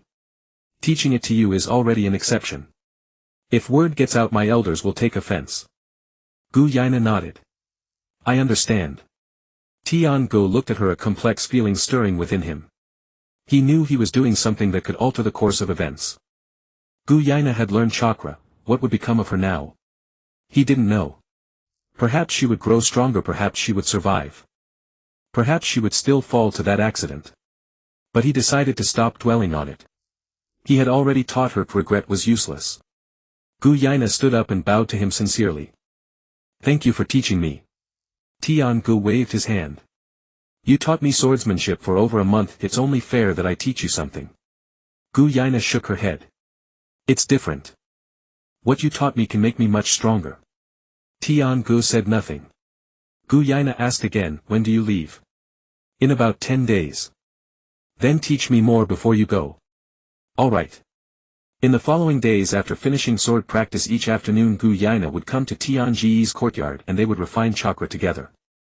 Tiangu taught her how to control the flow of chakra, how to use it to enhance her body and how to channel it into her blade when swinging. Guyaina learned quickly, far faster than Tiangu had back in his day. Tiangu wondered, is this what a genius looks like? It had taken him 11 years just to barely master the 3 basic techniques, yet Guyaina could control the flow of chakra within her body after only a few days. On the 55th day, Guyaina could already channel chakra into her wooden sword, cleaving a deep gash into a wooden post with a single stroke. Tiangu watched from the side, a shiver running down his spine. How strong would this girl become in a few years? But this was a good thing. On the 58th day, Guyaina suddenly asked. What is your hometown like? Tiangu was taken aback. What? The hometown you told me about, it can't be an ordinary place, can it? Many things about you don't seem to belong to this world. Tiangu was silent for a moment. It is indeed quite different. Can you tell me about it? Tiangu thought for a while and chose a few things he could share. Back in my hometown everyone can refine chakra. Chakra can be used to breathe fire, spit water, make oneself incredibly fast and accomplish many things. There are swordsmen there too, but ninjas are more common. Ninjas. Yes, ninjas. Unlike us, they learn everything, taijutsu, ninjutsu, genjutsu, all for the purpose of killing. Gu Yaina listened, her eyes gleaming. Sounds formidable. Also dangerous. Then why did you come here? Tian-go looked at her but didn't answer. Gu Yaina didn't press further and lowered her head to continue refining chakra. After a while Tian-go spoke. I came here to become stronger. Once I'm strong enough I can protect the people I want to protect. Gu Yaina nodded. So am I. I want to become strong enough to protect my father and the dojo. Tian-go looked at her thinking that this girl would become a great swordsman one day, if she didn't die. The 60th day. Tian-go calculated the time, only 5 days left before he had to return. These 60 days had been immensely fruitful. His chakra reserves had more than doubled and his swordsmanship had gone from 0 to being able to hold his own against students who had trained for half a year at the dojo. Most importantly, he had learned how to use chakra to enhance his sword techniques. When he went back to the world of Naruto he would no longer be the bottom feeder. At least he could be considered a genin. On the 64th day Gu Yaina brought him news. Father wants to see you. Tian-ge's heart stirred. The master wants to see me. Yes, he told me to bring you. Now. Tian-go followed Gu Yaina to the courtyard behind the dojo. Gung Sailang sat on the veranda, a tea set laid out before him. Sit down. Tian-go sat and Gu Yaina stood to the side. Gung Sailang poured him a cup of tea then spoke. Gu Yaina has been improving rapidly lately. Tian-go nodded. She was already talented. Gung Sailang glanced at him, his gaze calm. The power she uses, you taught her, didn't you? Tian-go paused for a few seconds then nodded. Yes, I did. Gung Sailang said nothing, picked up his teacup and took a sip. Tian-go waited. Gu Yaina stood nearby, a little nervous. After a moment Gung Sailang set down his cup. When I was young and sailed the seas I encountered many breathing technique schools. Some cultivated chi, some tempered the body, but I've never seen anything like this. Tian-go didn't respond. Gung Sailang continued, Gu Yaina told me you taught her. She is very happy and I can see she has grown stronger. You don't disapprove. Why would I? She has learned true skill, I'm delighted. Tian-go breathed a sigh of relief. Gung Sailang looked at him. That breathing technique of yours must be very precious, right? Yes, it's a family secret. And you were willing to teach her. She taught me swordsmanship for over a month earnestly and without holding anything back. I wanted to repay her, it's that simple. Gung Sailang nodded and was silent for a while. Is there anything I need to be careful about regarding what you taught her? Don't practice too long each day, overdoing it harms the body. Nothing else. Gung Sailang stood up. That's good. If you ever need anything you can come to me. Thank you, master. Gung Sailang turned to leave but stopped at the door. By the way, what is that breathing technique called? Tian-go thought for a moment. It's called the chakra breathing technique. Gung Sailang nodded and left. Gu Yaina watched her father's retreating figure then turned to Tian-go. My father doesn't blame you. He shouldn't. I haven't done anything wrong. Gu Yaina smiled. The 65th day. Tian-go packed his belongings, stuffing everything he needed into a scroll. He hung his katana at his waist and strapped on his ninja tool pouch. Gu Yaina stood in the courtyard watching him. Leaving? Yes. Will you come back? Of course. Gu Yaina nodded, took a short blade from her bosom and handed it to him. A gift for you. Tian-go took it and examined it. The blade was not long but the steel was excellent and the hilt was engraved with the characters, Chuangyu. This is. It's a blade I used myself. I'm giving it to you now. Next time we meet I want to have a duel with you. Tian-go smiled. All right. He put away the short blade and looked at Gu Yaina. Remember what I told you. Practice a little every day, don't be greedy. Don't let anyone know. And, Gu Yaina interrupted him. I know. Tian-go nodded, turned and walked away. At the door he looked back once. Gu Yaina stood in the courtyard, sunlight shining upon her short black hair lifted slightly by the wind. Tian-gu waved at her, then walked into a grove of trees where no one could see. Then he activated the time-space teleportation. His vision blurred. When he came to his senses, he was already lying on the bed in his own room. When Tian-gu opened his eyes, he was still in the same position as when he had left, lying on the bed. He instinctively glanced at the moonlight outside the window. It was just as it had been when he departed. He reached for his waist, and the short sword that Gu Yaina had given him was still there, a hard solid presence against his hand. It wasn't a dream. He sat up, his heart beating a little faster. He had spent 65 days in Shuangyue village training with the sword and refining chakra every day. Those days had been all too real. Gu Yaina's face, Gung Shilang's words, and that green-haired brat Solong were all etched into his mind. But how much time had passed here? Tian-gu jumped off the bed, pulled open the door and walked out. The living room was dark. Tian Yuan and Hui Zi must have been asleep. He tiptoed downstairs and looked at the clock on the wall. The hour hand pointed to 2 in the morning, the minute hand to 23. He remembered leaving just after 11 at night, having checked the time before sleeping. It was now 2:23, roughly 3 hours later. Tian-gu stood in front of the clock, stunned for a long while. 3 hours. He had spent 65 days in the One Piece world, training from dawn till dusk, experiencing 65 sunrises and sunsets. When he returned, only 3 hours had passed. The flow of time was different. And vastly so. Tian-gu slowly walked back to his room and sat down on the tatami. He looked down at his hands. They were rougher than before, with calluses on his knuckles from sword training. He stood up again, walked to the mirror and looked at himself. His face was still the same, yet something seemed different. His features were a little sharper, his shoulders a little broader, and his entire frame looked sturdier than before. 65 days, he had lived in the One Piece world for 65 days. The body didn't lie, he had truly grown. Tian-gu reached out to touch his face, then his shoulders. What would Tian say when she saw him tomorrow? He lay back on the bed, staring at the ceiling. It was a problem. The different flow of time meant that however long he stayed in another world, his body would age accordingly. If he spent several years in the One Piece world, he would come back having aged several years. Tian and the others would see him go from 12 to 13, then 14, that was normal growth. But if he stayed too long at once, say 5 or 6 years, and returned as a 17 or 18-year-old, that would be impossible to explain. He had to control the time. He couldn't stay too long in one go, he would go in batches. Go for a few months, return, and then go again later. This way, in the Naruto world's timeline, he would grow up normally, changing a little each month, and no one would find it strange. Tian-gu did the math in his head. 1 month in the Naruto world would be over 40 years in the One Piece world.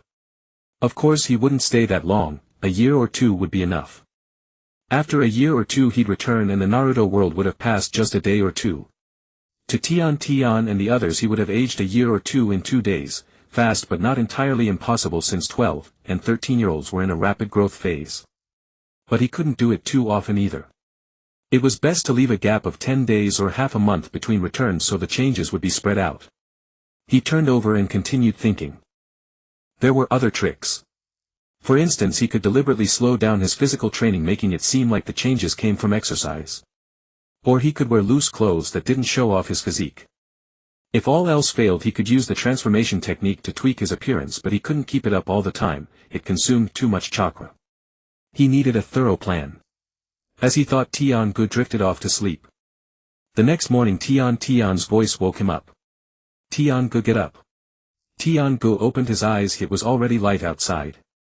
He sat up, rolled his shoulders, pushed open the door and went downstairs.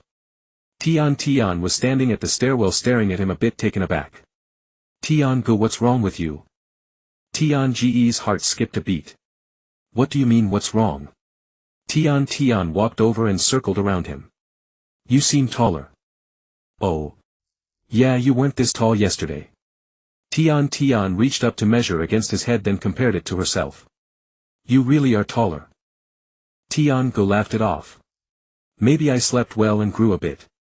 Tian tilted her head, looking at him. I still feel like something's different about you. Like what? I can't put my finger on it, but you're just different. Tian-gu patted her on the shoulder. Come on, let's eat. I'm starving. Breakfast was made by Hui Zi. Tian Yuan sat at the head of the table reading the newspaper.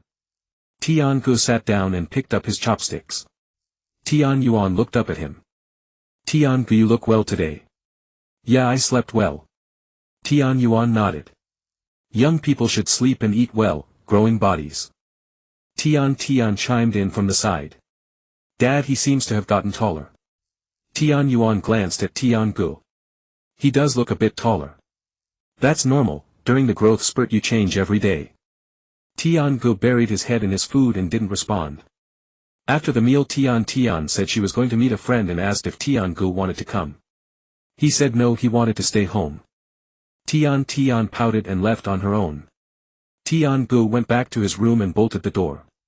He took out the storage scroll from under the bed and checked its contents. Half a pound of gold bars remained, 30 explosive tags, a few ninja tools had been used up, and the food and water were mostly untouched. The short sword from Gu Yaina was stored separately. He took it out, gazed at it for a while, then put it away. Next he needed to confirm the time-flow ratio. He decided to go to another world, stay for a fixed amount of time, then return and calculate precisely. Which world should he choose? He had already been to the One Piece world, at this time he would go somewhere else. Tian Ge focused his mind and looked at the 4 light points. One Piece Demon Slayer Superhuman Bright Sword. He chose Bright Sword. The world before his eyes blurred. When he came to his senses, he was standing in an open field. Surrounding him were cropped fields, mountains in the distance, and the scent of gunpowder in the air. He walked toward the direction of houses and after half an hour came upon a village. The village was small, with mud brick houses and thatched roofs. A few farmers were working in the fields and didn't ask him any questions. Tian Ge entered the village and found an old man to ask about the situation. This was northwestern Shaanxi, the year 1942. Tian Ge stayed in the village for a day, then went to the town early the next morning. He found a clock shop and checked the exact time. Then he found a secluded spot and activated the space-time travel. Returning to the Naruto world, he immediately looked at the clock. He had been gone for 20 minutes. He had spent roughly a day in the Bright Sword world and 20 minutes had passed here. The ratio was about 72 to 1. 1 day here equaled 20 minutes there, 1 month 10 hours, 1 year 5 days.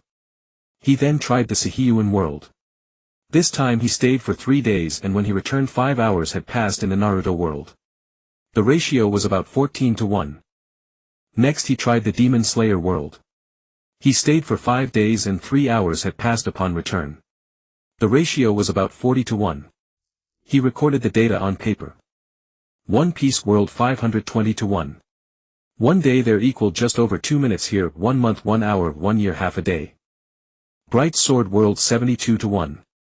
1 day there equaled 20 minutes here, 1 month 10 hours, 1 year 5 days. Demon Slayer world 40 to 1. 1 day there equaled 36 minutes here, 1 month 18 hours, 1 year 9 days. Superhuman world 14 to 1. 1 day there equaled 1 hour and 40 minutes here, 1 month 2 days, 1 year 26 days. Tian Ge looked at these numbers and had a clear picture. From now on he would train in the One Piece world. It gave the most time and the highest efficiency. He would learn marksmanship in the Bright Sword world and breathing techniques in the Demon Slayer world. The Superhuman world was of no use for now, but he could save it for later to learn other things. However, no matter which world he went to, he had to control the time. He thought about it and set a rule. Each time he went to the One Piece world he would stay at most 1 year. After a year, half a day would pass in the Naruto world. In half a day Tian and the others would at most think he looked a bit more refreshed, nothing too strange. Each time he went to the Bright Sword world he would stay at most half a year. After half a year 10 days would pass in the Naruto world. In 10 days he would have aged half a year, perfectly normal development. Each time he went to the Demon Slayer world he would stay at most 3 months. After 3 months 7 days would pass in the Naruto world. Growing a bit in 7 days was also plausible. By cycling like this his growth rate in the Naruto world would be only slightly faster than normal, not too conspicuous. With the rule set, Tian Ge began to plan his next steps. There was still over a month of vacation left. 1 month in the Naruto world would be over 40 years in the One Piece world. Of course he wouldn't stay that long, but a year or 2 was fine. A year or 2 would be enough to hone his swordsmanship to a very high level. Gu Yaina was also growing up. The next time he went to the One Piece world, what would she have become?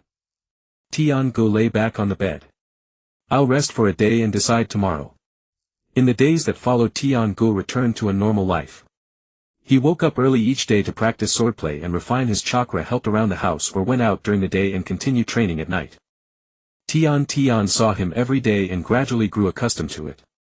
At first she remarked that Tian-gu seemed taller, but after a while she stopped mentioning it as the daily changes were no longer noticeable. Tian Yuan and Huizi thought nothing more of it, simply believing the boy was developing well. One evening a few days later, Tian-gu felt the time was right. He checked his supplies, packed the essentials, then lay down on the bed and settled his mind. This time he chose the pirate world. His vision blurred. He reappeared in the forest outside Shuangyue village. Tian-gu took a deep breath, the air filled with the familiar scent of the sea. He looked down at himself, still the same as when he had left. But how long had he been away in the pirate world? He walked toward the village, heading to the small courtyard.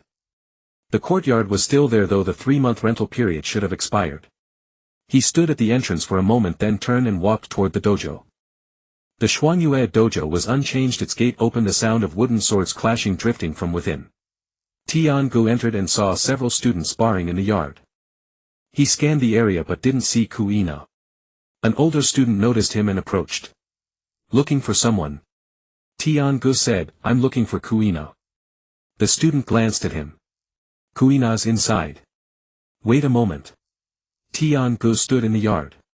After a while Kuina emerged from within. She had grown. When he left she had been 11 and now she was 12 or 13. Taller, with longer hair and overall more composed than before.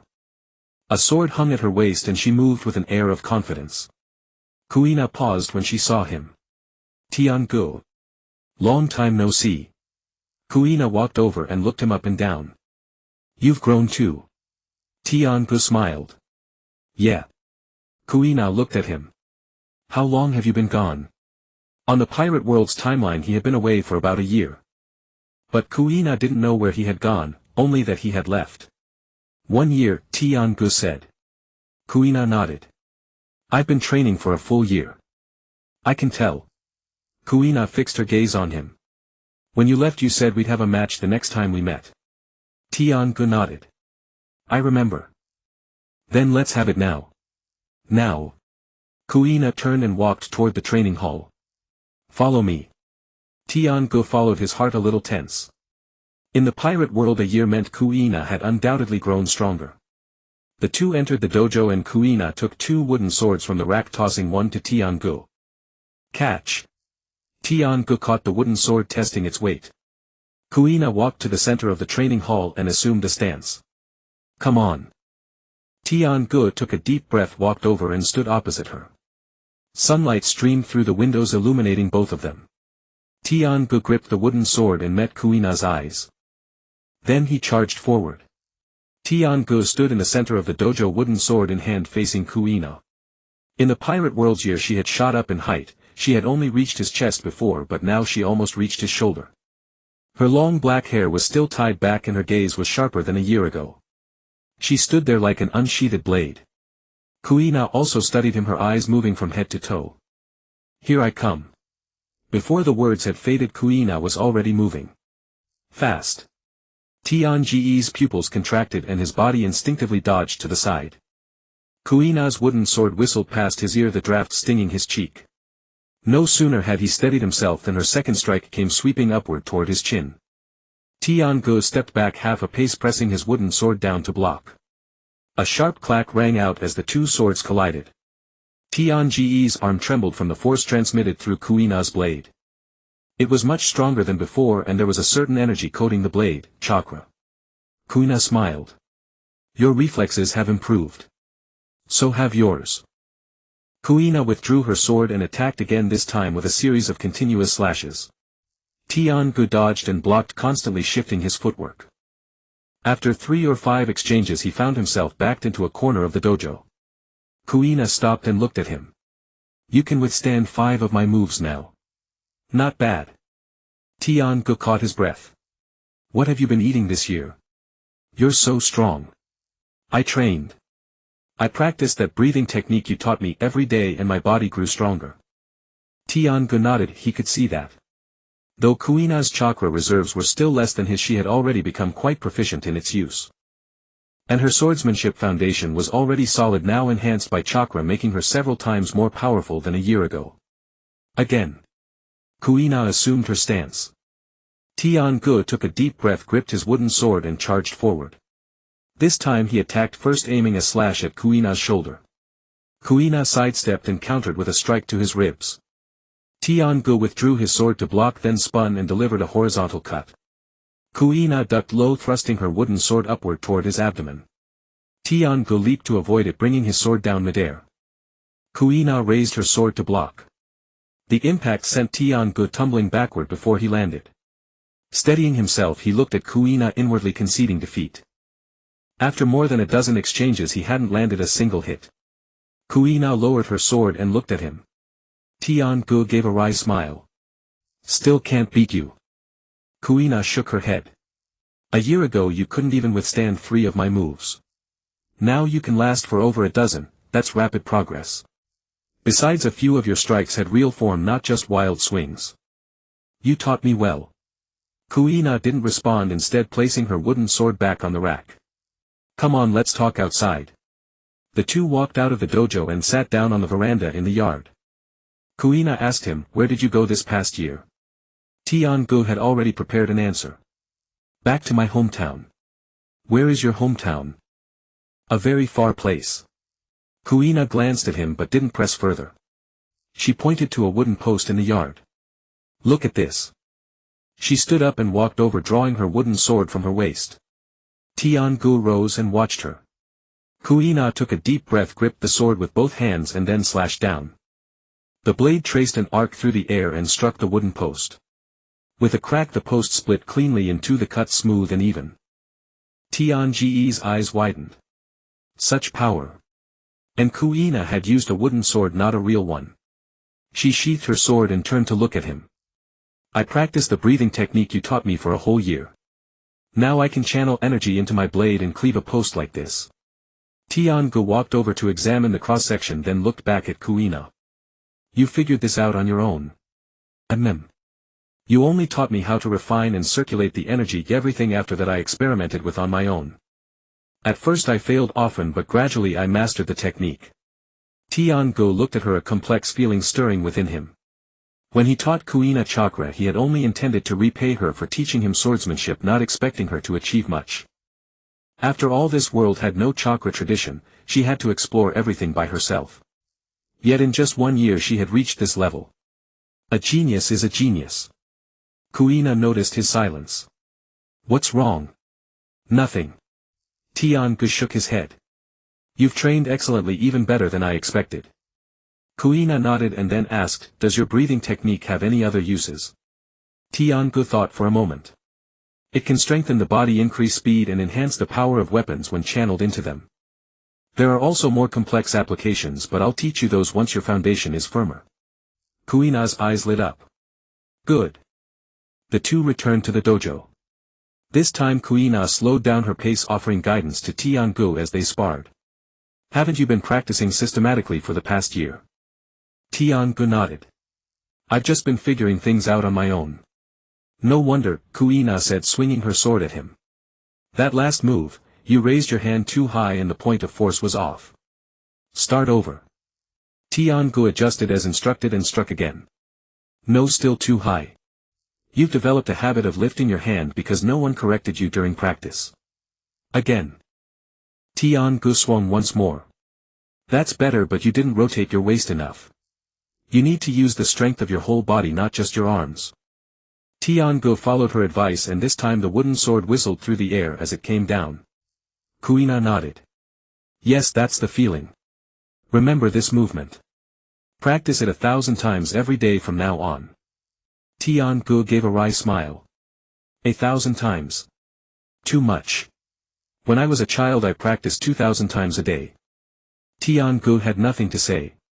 They continued sparring and Kuina pointed out every single flaw, the position of his hands, the stance of his feet, the rotation of his waist, the rhythm of his breath, correcting each one meticulously.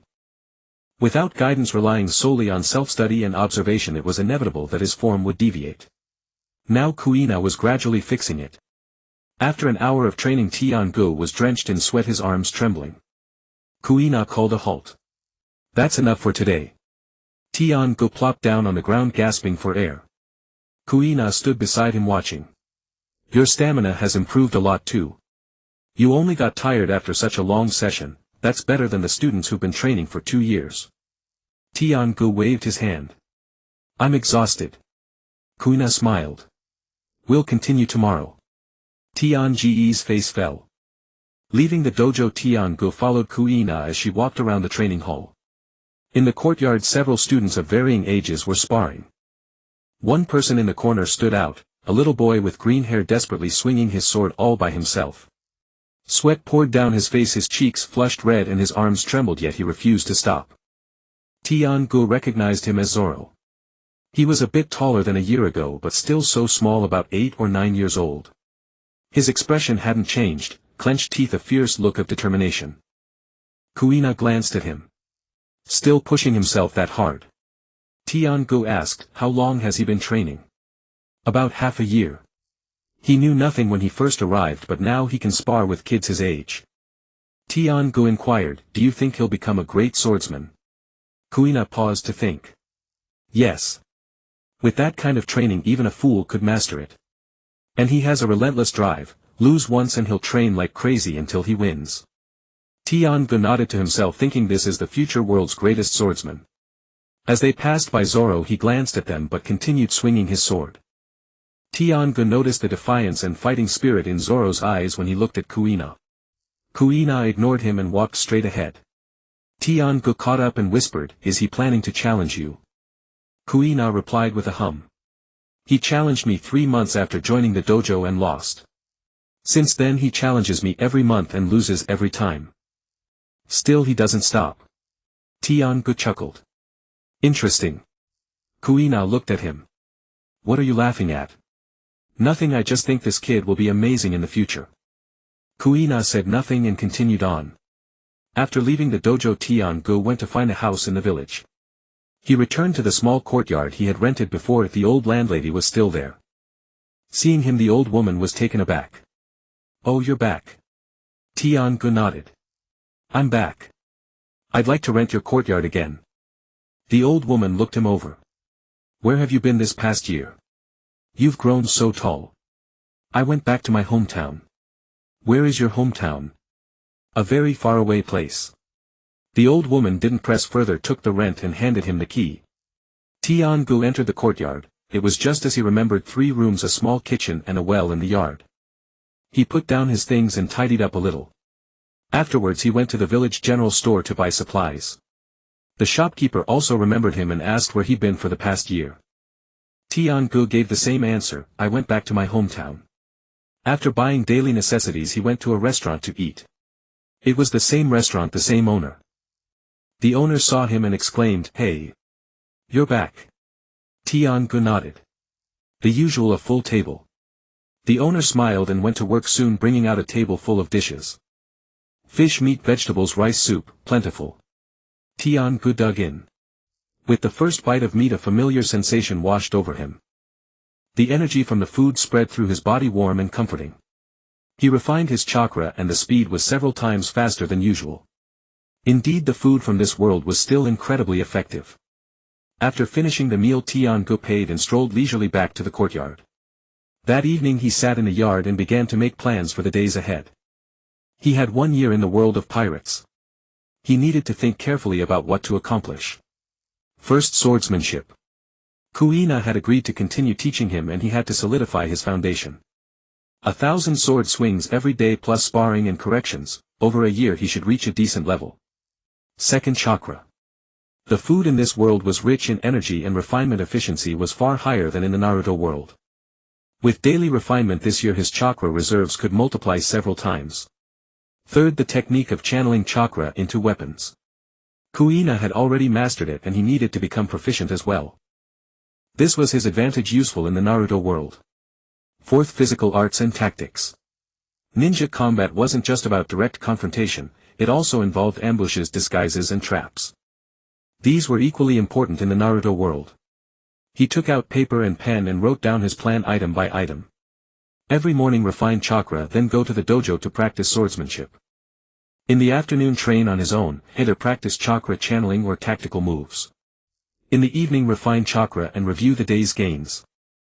365 days a year, not a single day missed. After writing the plan, Tian-gu stared at the words on the paper and another thought crossed his mind. What about after a year? He planned to go to the demon slayer world. That world had demons' breathing techniques and most importantly perfect beings. He wasn't sure if the demon slayer world had such a thing, but in the original story Muzan Kibutsuji had been constantly pursuing perfection, becoming a demon that wasn't afraid of sunlight. If he could find a way to become such an existence, he could achieve immortality.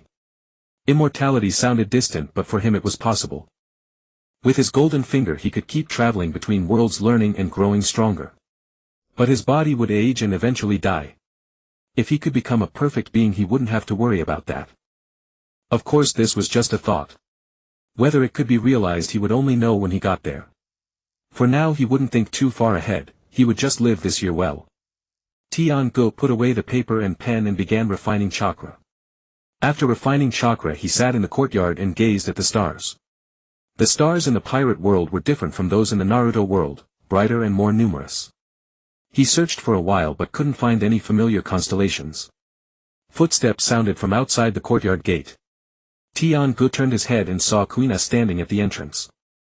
"What are you doing here?" Kuina walked in and sat down beside him. "Couldn't sleep, so I went for a walk." Tian-gu said nothing, continuing to look at the stars. Kuina was silent for a moment, then spoke. "Where did you really go this past year?" Tian-gu turned to look at her. Kuina met his gaze.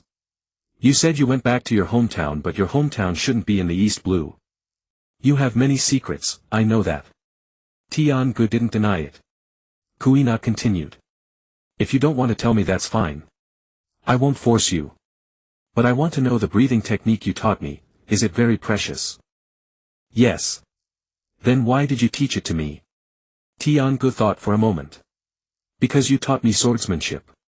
You taught me seriously without holding anything back. I had nothing to repay you, so I taught you this." Kuina nodded, then after a while asked, "What do you want to become stronger for?" "To protect my family." Kuina looked at him. "Family? My adoptive parents and my little sister." Kuina didn't ask further. The two sat in silence for a long time. Finally Kuina stood up. "I'm going back. Remember to come to the dojo tomorrow." Tian-gu nodded. "Okay." Kuina walked to the door, then turned back to look at him. "Your family. They must be very happy." Tian-gu was taken aback, but before he could say anything Kuina had already left. He sat back down staring at the courtyard gate. Tian Yuan Huizi.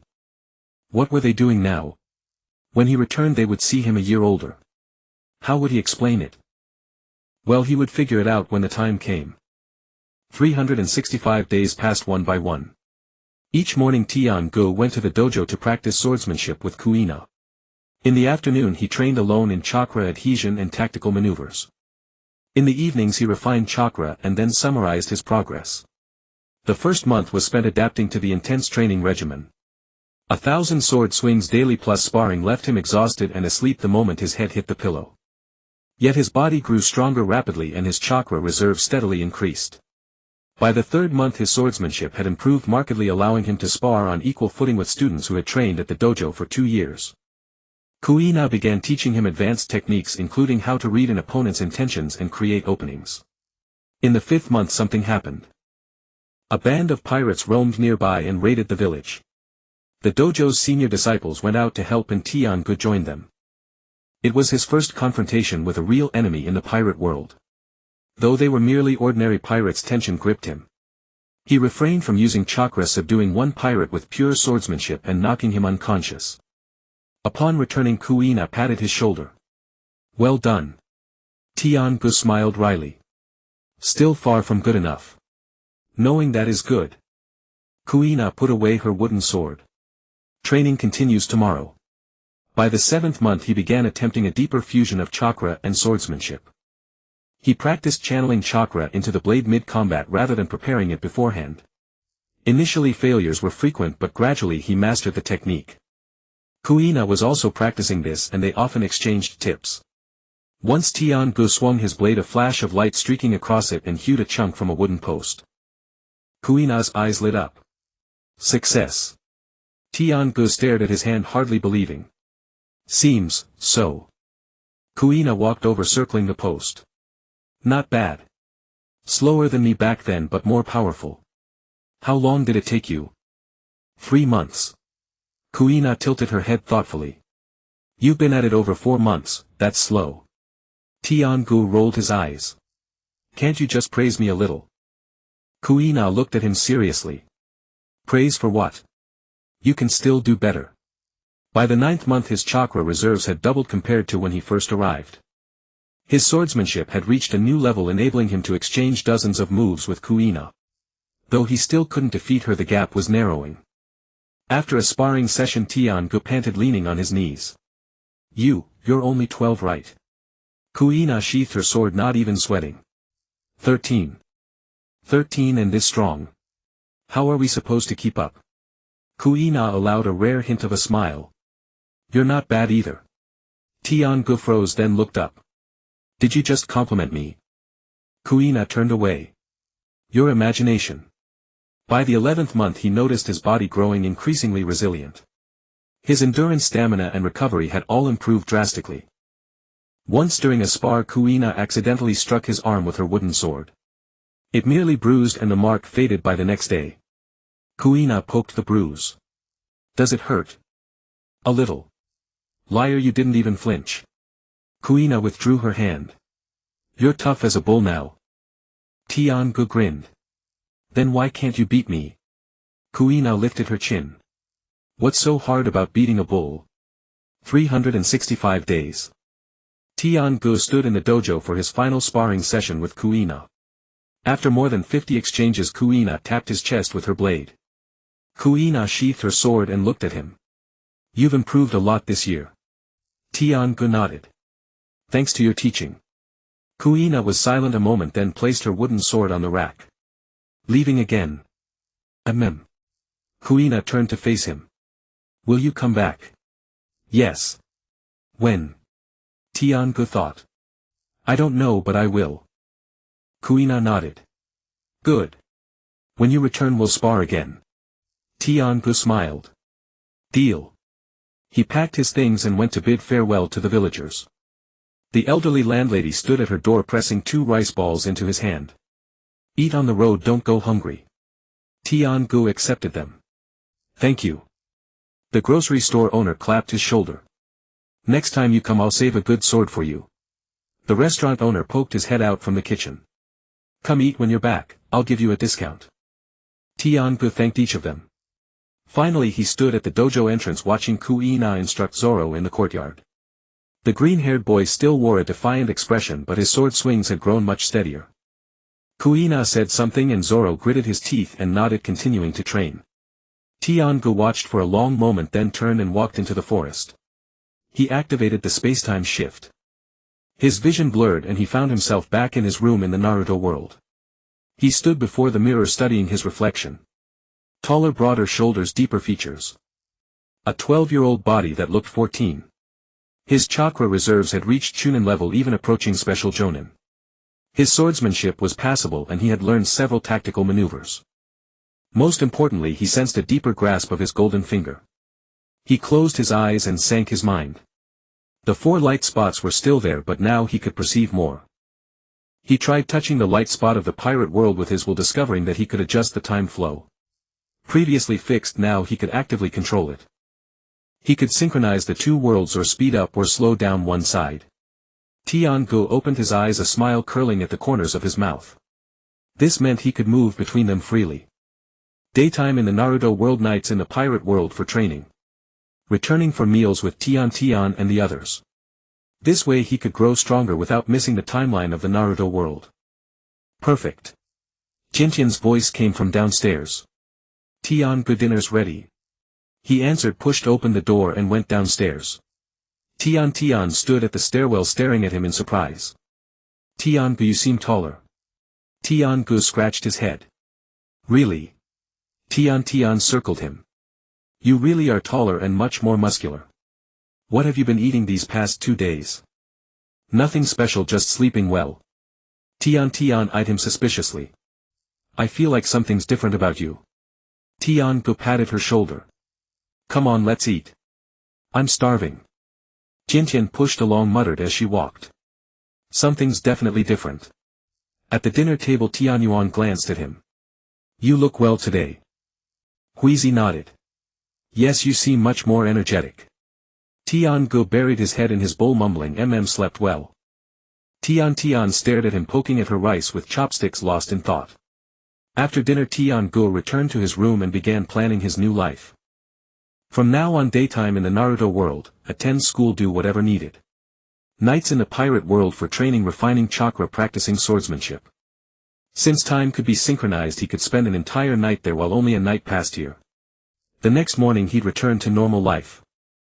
This way his strength would grow rapidly while Tian and the others would only see normal development. Perfect. Tian began a brand new lifestyle. Every morning at 7, Tian's voice rang from downstairs. Tian, wake up. Tian opened his eyes, got out of bed and went downstairs. Tian stood at the stairwell, hands on her hips. Sleeping in again. Hurry up, we'll be late. Tian rubbed his eyes and headed down. Coming. Breakfast, then off to the ninja academy together. Afternoon, return home, eat dinner, then retreat to his room. Once the door closed, he went to the pirate world. With the time flow under his control, it became simple. He spent an entire night in the pirate world while only a night passed here. The next morning, back to normal life. Tian sometimes asked, what are you doing in your room at night? Tian said, while putting on shoes, practicing chakra. Tian's eyes widened. You're so dedicated, training at school during the day and at home at night. Tian smiled. Can't graduate without practice. Tian pouted. Fine, don't stay up too late. School tomorrow. Got it. In the pirate world's night, Tian refined chakra and practiced swordsmanship in the small courtyard of Shimatsuki village. Sometimes Kuina came and they sparred for a while before each training independently. Kuina was growing up too. At 13 her swordsmanship grew ever stronger and her chakra control more refined. Every spar with her taught Tian something new. Once Kuina forced him back 3 steps with a single strike and suddenly asked, where do you go during the day? Tian steadied himself. Other business. Kuina glanced at him but didn't press further. She had grown accustomed to his mystery, never asking about origins or destinations, only about swordsmanship. Such days passed peacefully. In the academy's training classes, Tian began deliberately holding back. Previously his success rate with the 3 basic techniques was low, ranking at the bottom of the class. Now with Chunin level chakra and control he could use them effortlessly. But he only performed slightly better than before, succeeding in the body replacement technique 4 or 5 times out of 10 and producing a passable clone technique. Irika praised him in class. Tian has made great progress lately. Tian scratched his head. I've been practicing more. Irika nodded. Keep it up, the graduation exam is coming soon. During taijutsu training, Tian also held back. Sparring with classmates, he used only 70% of his strength, trading blows evenly, sometimes winning, sometimes losing. Not conspicuous but not at the bottom. Tian sparred with him once and afterward, panting, said, you've gotten stronger. Tian wiped his sweat. I've been eating a lot. Tian rolled her eyes. You sure do eat a lot. Niji and Rock Lee remained as strong as ever. Niji was firmly the top of the grade and Lee trained taijutsu relentlessly every day. Tian watched them, thinking that in a few years they would all become formidable ninja. But he was in no rush, he had his own path. 1 month later, Irika announced the graduation exam in class. Everyone quiet down, there's something important.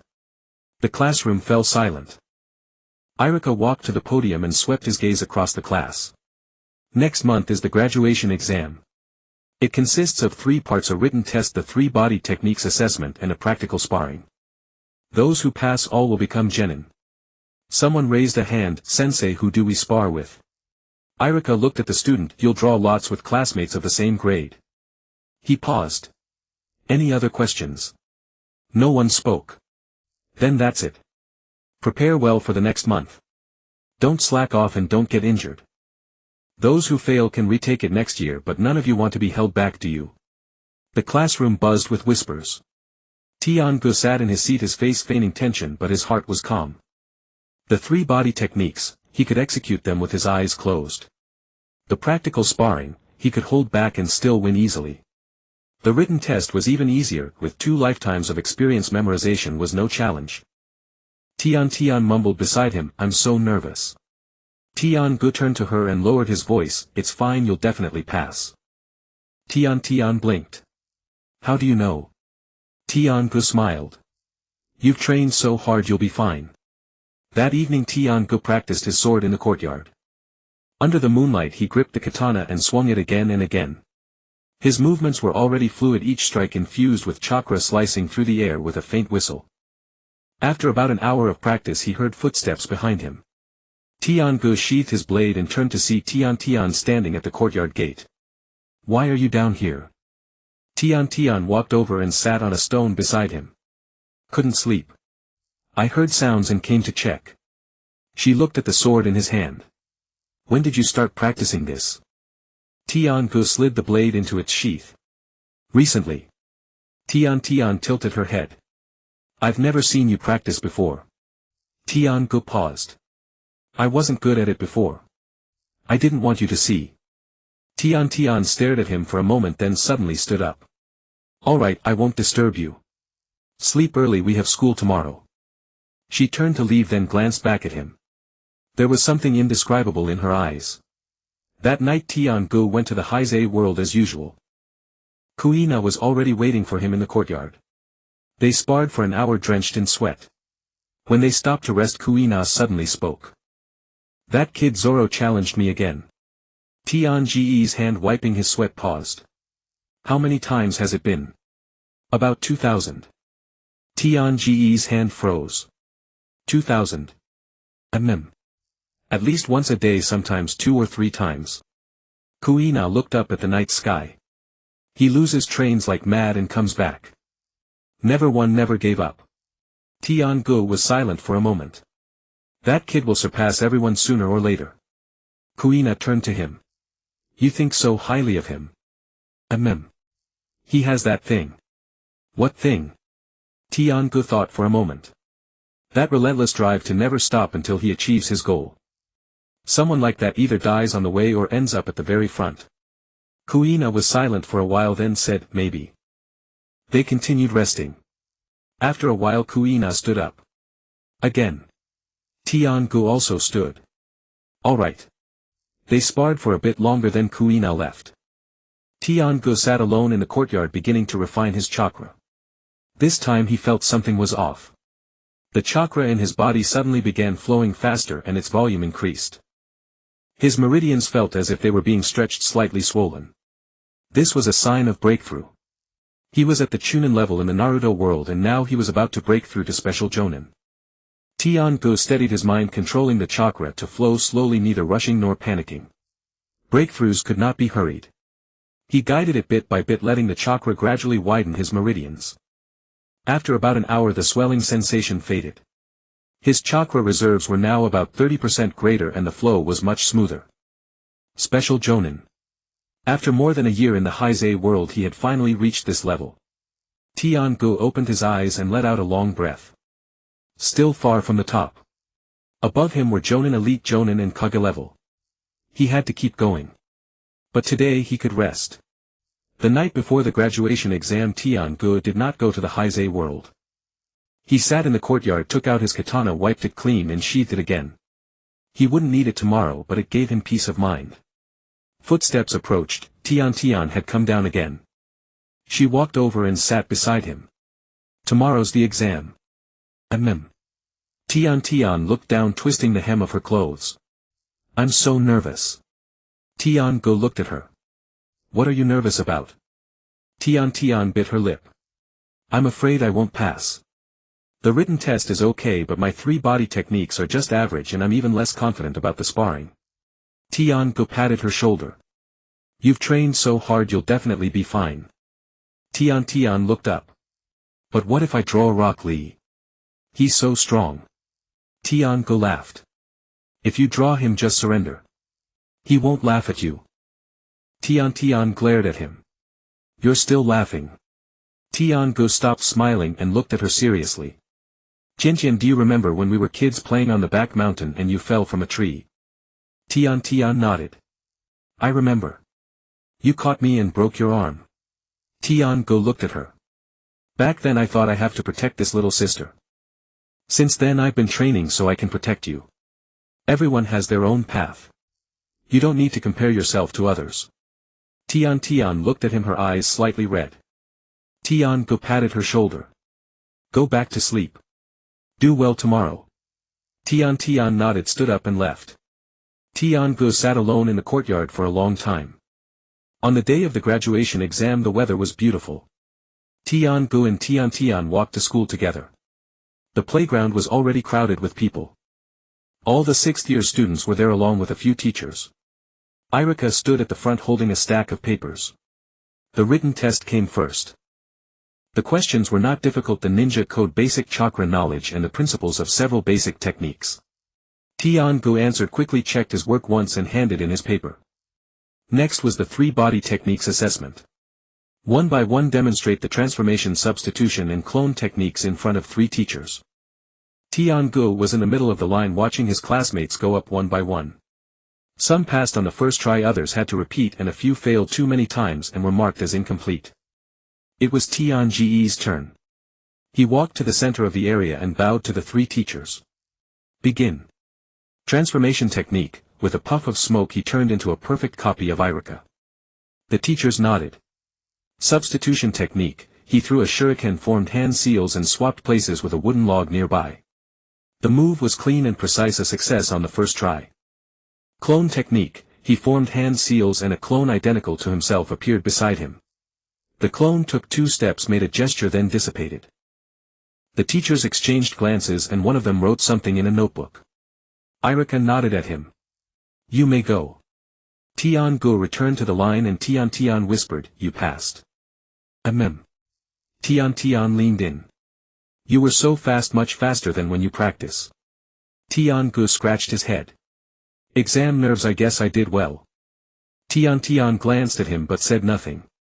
The final item was the practical sparring. Lots were drawn to determine opponents. Tian drew a regular classmate, an average performer. They stood in the center of the area. Irika called out, begin. Tian controlled his strength, trading a few rounds with his opponent. Finally he spotted an opening and lightly tapped his opponent's shoulder with his fist. The opponent raised his hand in surrender. Victory. Tian stepped off the field and saw Tian still waiting. Her opponent was also not strong, she should be able to pass. Sure enough, after a while Tian came down with a smile. Passed. Ahem. The 2 stood by the edge watching the remaining students continue to spar. Rock Lee easily defeated his opponent and Niji subdued his with a single move. Tian watched with wide eyes. After the last person finished, Irika gathered all the students. Of the 32 who took the exam today, a total of 23 have passed the written test, the 3 body techniques assessment and the practical sparring. He paused, a smile spreading across his face. Congratulations. From now on you are genin of Konoha. Cheers erupted across the playground. Tian grabbed Tian's arm, jumping and laughing. We passed. We passed. Tian smiled and nodded. Yeah, we passed. Irika walked over to them. Tian Qian, congratulations. Thank you, sensei. Irika looked at Tian, a hint of approval in his eyes. You've improved a lot lately. Keep it up. Tian nodded. I will. Back home Tian Yuan and Keiko had already prepared a celebration. A large table of dishes including Tian's favorite fried tempura. Tian hugged Keiko, laughing and shouting, while Tian Yuan watched with a cheerful smile. Tian sat down looking at this family, a wave of warmth surging in his heart. These were the people he had to protect. After dinner he returned to his room and bolted the door. Closing his eyes he calmed his mind. The light point of the Heisei world was still glowing. He thought for a moment and decided not to go. Tonight he would rest for a day. On the day after the graduation exam, all the newly promoted genin gathered at the Ninja Academy. Tian woke up early. It wasn't that he didn't want to sleep more, it was that Tian had burst into his room at dawn and dragged him out of bed. That girl was full of energy, her eyes sparkling with excitement, muttering about which squad she would be assigned to and who her supervising jonin would be. Tian-gu yawned as he dressed, thinking that last night she had been too nervous to sleep, yet now she was acting as if nothing had happened. Tian Yuan was in the yard organizing tools. Seeing the two children come out, he smiled and said that today was a big day. After the squad assignments were announced, he would have Huizi prepare a few extra dishes for dinner. Huizi poked her head out of the kitchen, telling them not to be nervous. No matter which squad they were assigned to, they would have good teachers. Tian-gu responded and left the house with Tian. On the way they encountered many recently graduated classmates walking in 2s and 3s toward the school. Several girls who were usually close to Tian gathered around, chattering about the squad assignments. Tian-gu lagged 2 steps behind, listening to them speculate about who would be grouped with whom and which jonin they hoped to be assigned to. In his heart he was also guessing. He still remembered the original story. Tian should be in the same squad as Ning Xi and Shaoli, with their supervising jonin being a Kai. As for himself, there was no such character in the original work, so he could be assigned to any squad. But no matter which squad he ended up in, he would have to continue hiding his true strength. At least for now, it wasn't time to reveal it. At the entrance to the Ninja Academy, Iluka was already waiting. The newly promoted genin gradually gathered and more than 20 people stood in the training ground. Tian-gu glanced around and saw many familiar faces. Ning Xi stood alone at the edge, his expression cold. Shaoli was not far away, moving his limbs and muttering something about youth. There were also several girls whom Tian usually hung out with, along with students from other classes. Iluka cleared his throat and asked everyone to quiet down. From today onward you are officially genin. He held the roster, a gratified smile on his face. Next I will announce the squad assignments. When I call out a name, the 3 of you form a squad, and then your respective supervising jonin will come to take you. He began reading the list. Squad 1: Yamamoto Ichiro Onodera Akira Watanabe Miho. Supervising jonin Marino Ida. Squad 2: Kudo Shinji Noguchi Ryoko Sasaki Kenta. Supervising jonin Kyuzukabe Kotaro. Squad 3: Hinata Ningxi Luaka Tian. Supervising jonin Maite Kai. Shaoli immediately jumped up and shouted, "Great! Being with Ningxi, my youth has finally begun." Ning Xi remained expressionless but said nothing. Tian stood still, her face showing both happiness and a hint of disappointment. She was happy because she knew both Ning Xi and Shaoli. Although Shaoli was noisy, he was a good person, and Ning Xi had become closer to her over the past year and was very strong. But she was disappointed because she was separated from Tian-gu. Iluka continued reading. Squad 4: Inoue Shota Matsumoto Yuka Tanaka Makoto. Supervising jonin Yamashiro Aoba. Squad 5: Takahashi Ryo Nakajima Aoi Yoshida Masao. Supervising jonin Namari Rado. Squad 6: Yunu Jijin Chuanzhong Hong Tian-gu. Supervising jonin Shiri Hong. Tian-gu was stunned. Yunu Jijin. Chuanzhong Hong. He had seen Yunu Jijin a few times. He was Shino's older brother, a year older than him. That guy was taciturn and had a very low presence, wearing sunglasses and a high-collared jacket, the standard attire of the Yuna clan. Chuanzhong Hong was a clan sister of Chuanzhong Kiba, also 12 years old, with long brown hair, paint stripes on her face, and a small white dog resting on her shoulder. Shiri Hong. The Genjutsu expert. Tian-gu pondered. This squad composition was quite interesting. The Yuna clan was skilled in insect combat, the Chuanzhong clan excelled in smell and taijutsu plus his own hidden sword style. Shiri Hong was a genjutsu-type jonin, so her leadership style should be different from the passionate madness of a Kai. Tian approached and whispered, "We ended up separated." Tian-gu said, "That's normal. It's not like siblings have to be in the same squad." Tian said, "I know, but it's still a bit unexpected." Iluka finished reading the remaining list and finally said, "Those whose names were called wait here. Your supervising jonin will come to pick you up. Those not called may be assigned later. You are dismissed for now." The training ground immediately became lively with acquaintances gathering to discuss. Tian was pulled aside by Shaoli to talk while Ning Xi stood nearby listening. Tian-gu stood still looking at his 2 new teammates. Yunu Jijin stood not far away, motionless like a statue. Chuanzhong Hong on the other hand took the initiative to walk over and smiled at him. "You're Tian-gu, right? I've seen you, the one with Tian Tian. She spoke cheerfully. I'm Chuanzhonghong and this is Hui Wan. She pointed at the small white dog on her shoulder which barked at Tian Gu. Tian Gu nodded. Hello. Pleased to meet you. Please take care of me. Chuanzhonghong said, what do you usually use? Ninjutsu or taijutsu? Tian Gu thought for a moment and replied, a bit of both but not proficient in either. Chuanzhonghong laughed. Stop being modest, if you pass the graduation exam you're not bad. I use taijutsu fighting together with Hui Wan. That guy Zijin uses insects. Have you ever seen the insects of the Yuna clan? Tian Gu said he had. They were quite formidable. Chuanzhonghong said, formidable but he's too quiet. He says fewer words in a day than Hui Wan barks. Hui Wan barked again as if agreeing with her. Just then a figure approached. Tian Gu looked up and saw a kunoichi wearing a net shirt and a dark jonin vest. She had long black hair, red eyes and a faint smile on her lips. She rehung the genjutsu jonin of Muyi. She walked up to the three of them, glanced at them and said, Squad 6 Tian Gu Yuna Zijin Chuanzhonghong. I am your supervising jonin Shi Rihong. Follow me. With that she turned and walked away. Chuanzhonghong was stunned and whispered to Tian Gu, that's it. She's leaving without saying a few words. Tian Gu said, just follow. The three of them followed. As they passed by Tian Gu saw her being lectured by a man in green tights. That man had thick hair, bushy eyebrows and a thumbs up, his white teeth gleamed in the sunlight. Maite Kai, the supervising jonin of Squad 3. Tian listened with a bewildered expression, and when she saw Tian Gu walking by she shot him a pleading look. Tian Gu shrugged at her, meaning, you're on your own. Shi Rihong led the three to a training ground and stopped. She turned around looking at her three new subordinates and said calmly, first introduce yourselves. My name is Shi Rihong. I specialize in genjutsu and have enough mission experience to guide you. If you have any questions in the future feel free to ask, I'll answer what I can. She paused. You three introduce yourselves.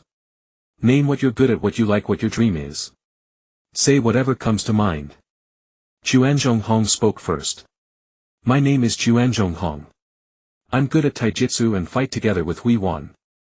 I like grilled meat and training Hui Wan. My dream is to become a jonin-level ninja and make my family proud of me. Hui Wan barked beside her as if seconding the motion. Shi Rihong nodded and looked at Yunu Zijin. Yunu Zijin was silent for a few seconds before speaking. Yunu Zijin. I'm good at using insects. Nothing particularly I like. My dream is to inherit the clan's will. His voice was very flat and after speaking he shut his mouth. Shi Rihong looked at Tian Gu. Tian Gu said, Tian Gu, adopted son of a tool merchant family. I know a bit of swordsmanship and basic ninjutsu but I'm average. I like studying various weapons and I also enjoy cooking. My dream is to protect the people around me. Shi Rihong listened and gave a hum. Alright, we've met now, she said. From today you are a team. We'll act together on missions and you can practice on your own during normal times. I have only one requirement for you, follow orders. In a mission do whatever I say, if you have objections raise them after the mission. Can you do that? The three nodded. Shi Rihong said, then that's it. Dismissed for today. Formal training starts tomorrow. Assemble here at 8 in the morning. With that she turned and left clean and decisive. The formal training began on the second day. Shi Rihong's approach was quite different from what Tian Gu had anticipated. Instead of having them spar or teaching profound techniques she simply led them through basic exercises. Throwing kunai, practicing hand seals and physical conditioning. Occasionally she posed simple tactical questions for the trio to discuss how to coordinate. Tian Gu continued to conceal his true abilities. He hit 7 or 8 out of 10 with his kunai throws, his hand seal speed matched that of an average genin and his physical training was neither lagging nor outstanding. Yunu Zijin remained as silent as ever, doing everything with meticulous precision. Chuanzhonghong was talkative, often conversing with Hui Wan during training. The pair worked together seamlessly. Shi Rihong observed from the sidelines, occasionally correcting their movements without saying much. 3 days later she had them spar in pairs, rotating partners. When Tian Gu faced Chuanzhonghong he used only taijutsu and basic ninjutsu. Chuanzhonghong was aggressive with Hui Wan assisting from the side, the duo coordinated well. Tiangu managed to hold his ground but didn't display overwhelming dominance. After a while Shiri Hong called a halt. Not bad, she said approaching them. You still need to work on your teamwork. Right now you're fighting as individuals. Xuanzhong Hong patted Hui Wan's head then turned to Tiangu. Tiangu, you're quite durable. I've been attacking for a while and you barely seem tired. Tiangu wiped his sweat. Your attacks are too fierce, I'm exhausted just dodging. Xuanzhong Hong laughed revealing a small canine tooth. Don't kid me. I can tell you're handling it with ease. Yunu Zhijian standing nearby spoke up unexpectedly. He wasn't going all out. Tianji's heart skipped a beat but his face remained calm. You noticed. Yunu Zhijian adjusted his dark glasses, his voice flat. The bugs told me. Your breathing has been steady. Tiangu nodded. Those bugs are quite impressive. Yunu Zhijian fell silent. Shirihong glanced at Tiangu, a hint of contemplation in her eyes, but she didn't press further. Alright, that's enough for today. We'll continue tomorrow. After training, Tiangu pondered on his way back. The bugs of the Yuna clan could sense his aura, he'd have to be more cautious in the future. But given Zhijian's personality, even if he noticed something he wouldn't talk much about it. That was a relief. In the evening Tian returned exhausted, barely eating a few mouthfuls before collapsing. Tiangu asked how her training went. Tian lay face down on the table groaning weakly. 500 laps every day. Then Shaoli and Ning Xi spar and I spar with Teacher Akai. Teacher Akai only used one hand and I couldn't even touch his clothes. Tiangu sat down beside her. That's normal. The gap between a jonin and a genin is that wide. Tian lifted her head, resting her chin on the table. I know, but it's still disheartening. Ning Xi is so much better than me and Shaoli is too. I feel like I'm the weakest one. Tiangu looked at her. You've only trained for a few days. Why rush? Ning Xi is a genius of the Hyuga clan, he's been practicing the gentle fist since childhood. Shaoli has spent years on taijutsu. As for you, you wanted to be a medical ninja. You've played with ninja tools for a few years but taijutsu was never your strength. Tian blinked. Then what should I do? Tiangu reached out and ruffled her hair. Take it slow. Teacher Akai managed to train someone like Shaoli, he must have a method. First follow the training to build up your stamina, then work on other skills. You want to be a medical ninja, right? Medical ninjas don't need to charge to the front. Just protect yourself and heal your teammates. Tian thought for a moment and sat up straight.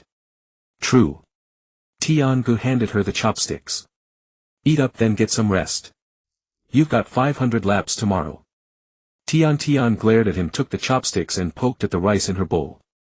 Are you really my brother? Tiangu smiled. Yes, that's why I care. Tian snorted and continued eating. That night Tiangu went to the world of One Piece. He had already mastered the flow of time, syncing both worlds so that time passed equally in each.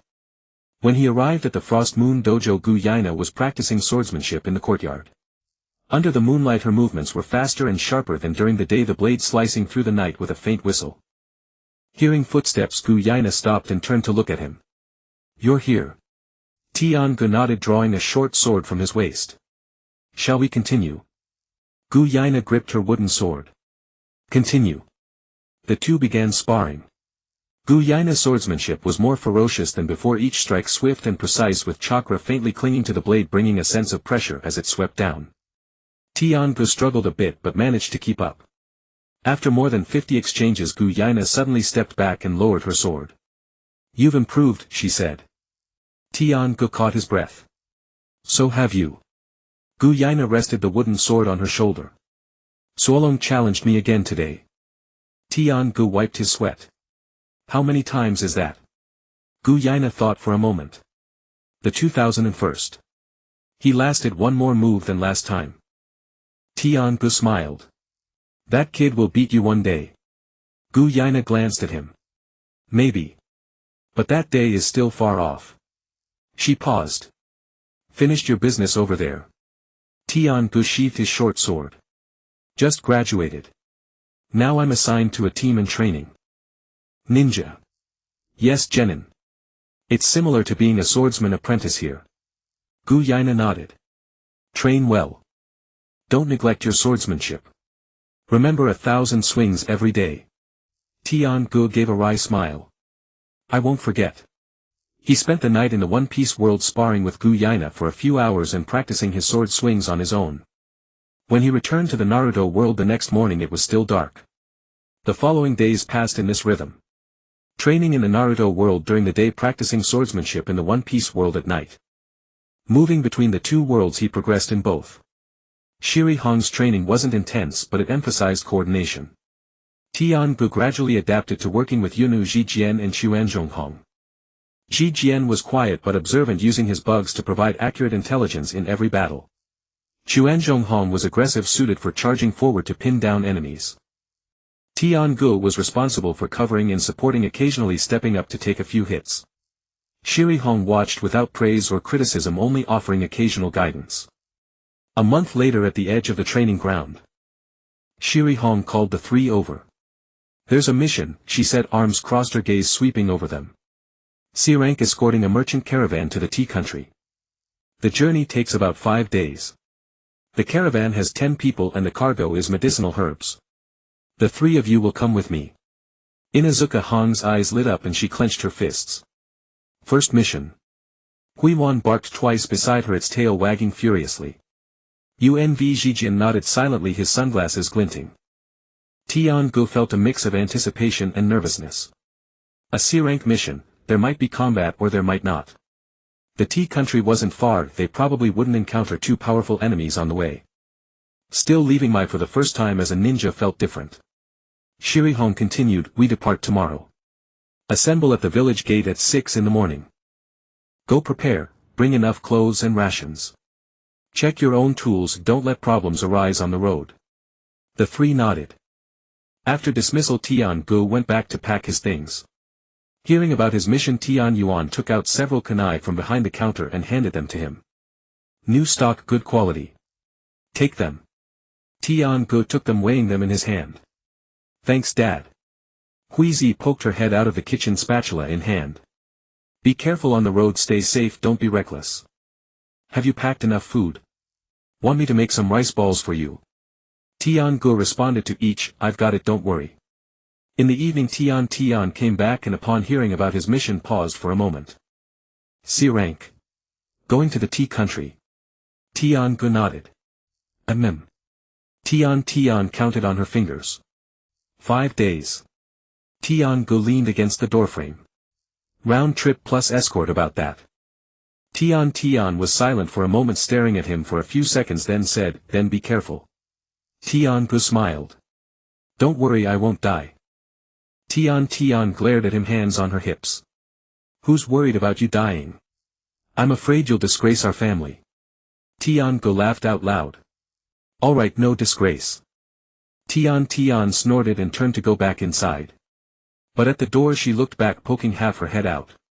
Bring back some specialties from the tea country. I heard the tea leaves there are good. Tian Gu waved his hand. Got it. Early the next morning, when Tian Gu arrived at the village gate, Shiri Hong was already there. She stood by the gate, a kunai pouch at her waist, her black hair tied back, looking more composed than during training. Inuzuka Hong and Huiwan arrived shortly after, both human and dog in high spirits. Unv Zhijian also appeared on time, still in that high-collared jacket, hands in his pockets. The caravan members were already waiting. The leader was a middle-aged man in his 40s, surnamed Tian Zhong, who dealt in medicinal herbs. His face wore the amiable smile common to businessmen. Tian Zhong saw them and came forward with a smile, hands clasped together. Shiri Jonin, thank you for your trouble this time. Shiri Hong nodded. You're too kind, Mr. Tian Zhong. It's our duty.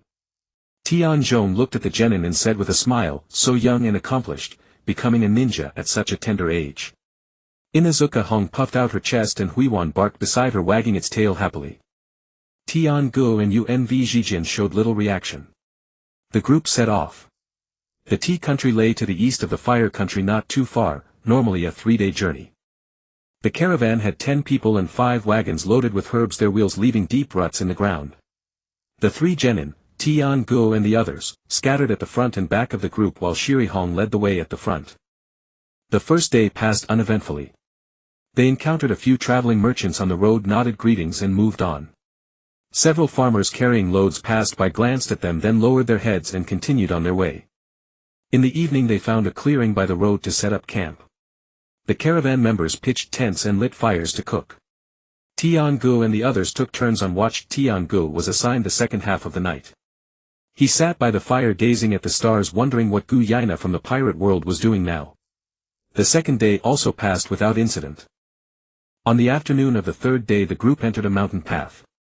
Dense forests lined both sides, their shadows blocking most of the sunlight. The road was rough, the wagon slowed, wheels crunching over gravel with a squeaking sound. Tian-gu was walking at the back of the group when he suddenly caught a whiff of smoke. He stopped, looked up and saw smoke rising from the forest in the distance, grayish-white drifting among the treetops. It wasn't cooking smoke, it was the smoke from a campfire that had just been extinguished, a bit acrid as if deliberately smothered. He frowned, quickened his pace and went ahead to find Shiri Hong. "Teacher Hong," he said in a low voice. Shiri Hong turned to look at him. "What's wrong?" Tian-gu pointed into the distance. "There's smoke over there, just extinguished." "Not cooking smoke." Shiri Hong followed his gaze and looked, her expression growing serious. "Could be a hunter in the mountains or bandits. Be careful." She turned and made a signal urging the caravan to speed up while telling the three to stay alert. Tian-gu returned to the back of the group, his hand resting on the hilt of his blade.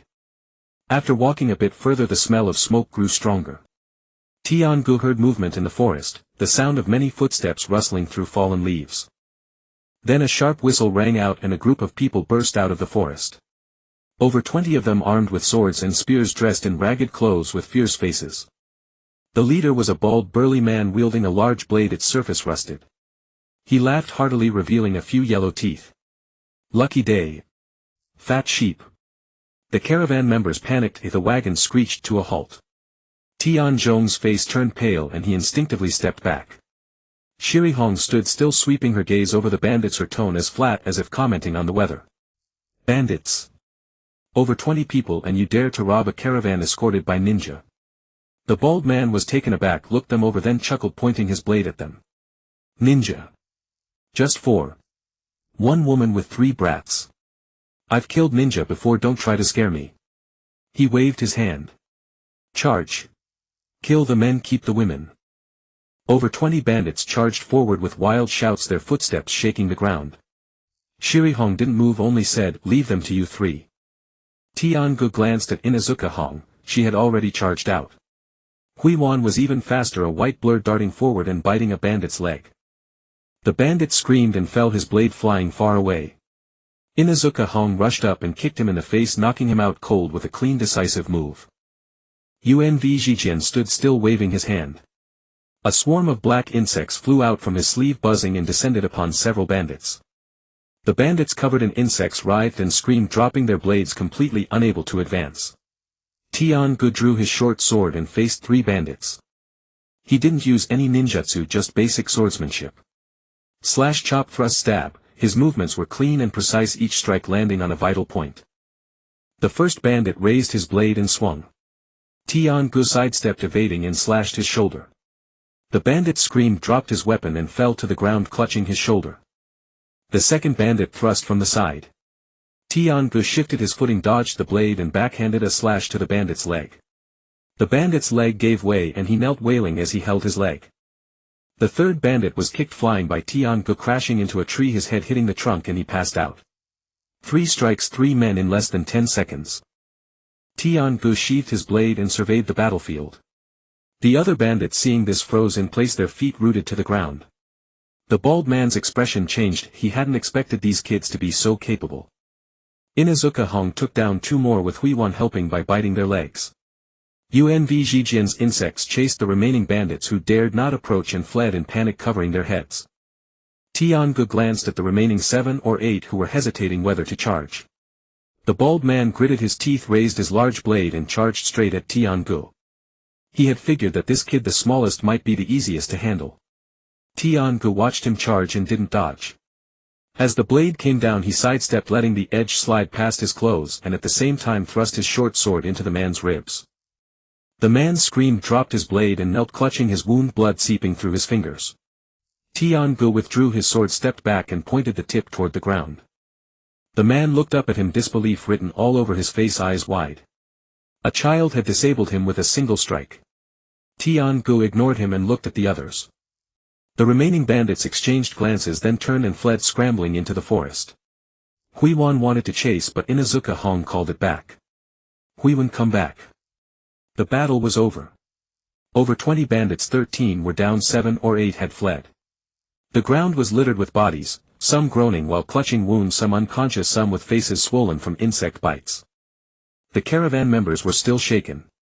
Tianzhong leaned against a wagon, his face pale, and took a while to recover. He came over bowing repeatedly. Thank you, honorable ninja, thank you so much. Shiri Hong walked over, looked at the genin and nodded. Not bad, she said, her tone ambiguous, whether praise or mere assessment. Pack up and continue. We'll report these bandits to the village. When we return, someone will handle them. Inuzuka Hong was panting, an excited smile on her face, cheeks flushed. That was thrilling. My first fight. Huiwan barked beside her, circling around, equally excited. Unv Zhijian recalled his insects and stood silently to the side, a bit of dust on his sunglasses. Shiri Hong looked at Tian-gu, her gaze lingering on him for a second. Tian-gu sheathed his blade, his expression calm, barely even sweating. Your swordsmanship is good, Shiri Hong said. Tian-gu nodded. I've practiced. Shiri Hong didn't ask further, turned and walked away, leaving a word, let's go, don't waste time. The group continued on. The caravan members' gazes toward them changed, filled with awe, they walked more softly, afraid to disturb them. Tianzhong came over to thank them again, rubbing his hands and saying that when they arrived he would definitely treat them to a meal. Tian-gu walked at the back of the group, pondering the fight just now. Those bandits were too weak, he didn't even need to use his full strength. But it was fine, it let his teammates see his level, not too outstanding, not too poor. Inuzuka Hong came over and patted him on the shoulder with considerable force. Nice one, Tian-gu, you took down 4 by yourself. I saw your moves were pretty quick. Tian-gu smiled. You're not bad either. That flying kick was cool. Inuzuka Hong grinned, showing a small canine tooth. Of course, I've been practicing with Huiwan for a long time. She paused, looked at Unv Zhijian walking ahead, and lowered her voice. Zhijian's insects are amazing, he took people down without even lifting a hand. Unv Zhijian didn't turn his head, his voice drifting over faintly. Insects aren't good at attacking, they just scare people. Inuzuka Hong pouted. Scaring is useful too. Look how those bandits wet themselves in fear. Unv Zhijian said nothing. Tian-gu smiled and didn't interrupt. That evening when they set up camp, Shiri Hong called the 3 over and briefly reviewed the day's battle. She sat on a rock holding a twig and drawing on the ground. Inuzuka Hong, you charged too fast, you risked getting separated. Next time remember to keep distance from your teammates. Inuzuka Hong lowered her head. Yes. Unv Zhijian, you should have released your insects for reconnaissance earlier. You waited until they charged before releasing them, if that's too late. Unv Zhijian nodded. Yes. Tian-gu, you sheathed your blade too quickly. You should confirm the enemy is completely incapacitated before sheathing. What if someone was feigning death? Tian-gu nodded. Got it. After finishing, Shiri Hong glanced at Tian-gu. That swordsmanship of yours, where did you learn it? Tian-ge's heart skipped a beat, but his face didn't show it. I learned from an old master, he taught me for a few years when I was young. Shiri Hong nodded. Your foundation is very solid. You can develop further in this direction. Tian-gu said, thank you, Teacher Hong. Shiri Hong said nothing more and let them rest. As Tian-gu lay down, he thought to himself that Teacher Hong had sharp eyes, but she probably wouldn't dig deeper. After all, there were many blade users in Mai. Someone like Yueguang Jifeng also used a sword, it wasn't unusual. The next day they continued the journey. 2 days later they arrived at the tea country, the caravan delivered the goods and the mission was complete. Tianzhong treated them to a meal at a small restaurant in town, ordering a table full of dishes and insisting that the honorable ninja eat plenty. Before leaving he gave each of the genin 2 packs of tea leaves neatly wrapped in oil paper. Tian-gu remembered Tian's request for local specialties, curled his lips in a smile and took 2 extra packs, stuffing them into his ninja tool pouch. The return journey was uneventful and they arrived back at Mai 5 days later. At the village entrance Tian was already waiting. Seeing Tienga return, she ran over and looked him up and down. Are you okay? Tienga nodded. I'm fine. Tian leaned closer, lowering her voice. Did you encounter bandits? Tienga hummed in affirmation. Over 20 of them. We chased them off. Tian's eyes widened. Over 20. Tienga waved his hand. They were all ordinary people, not very formidable. Tian snorted and crossed her arms. You're bragging. Tienga pulled out a tea leaf package wrapped in oil paper from his ninja tool pouch and handed it to her. This is for you. Tian took the tea, glanced down, and a hint of happiness flickered on her face, though she said, at least you have a conscience. The two walked back together. Tian walked beside him, asking questions non-stop: how the mission went, what he saw on the road, what the bandits looked like. Tienga answered them one by one and then asked how her training had been lately. Tian sighed. Still 500 laps every day. I can run them now, not as tired. Shaoli and Ningxi are sparring harder than ever, but I still can't beat them. Teacher Kai said it's just the beginning, told me not to rush. Tienga patted her shoulder. That's good. Tian turned to look at him. What about you? How's your teacher Shirihong? Tienga thought for a moment. She doesn't talk much but teaches very thoroughly. My teammates are okay, one talks a lot, the other talks little, easy to get along with. Tian nodded. That's good. When they got home, Huizi had already prepared dinner. Tianyuan was also there and asked a few questions about the mission. Upon hearing about encountering bandits, he frowned. A C-rank mission encountering bandits. Next time be more careful. Tienga put down his chopsticks. It's fine, they were just ordinary people. Tianyuan looked at him, his tone turning serious. Still be careful. In the ninja world, carelessness leads to death. Tienga nodded. Understood.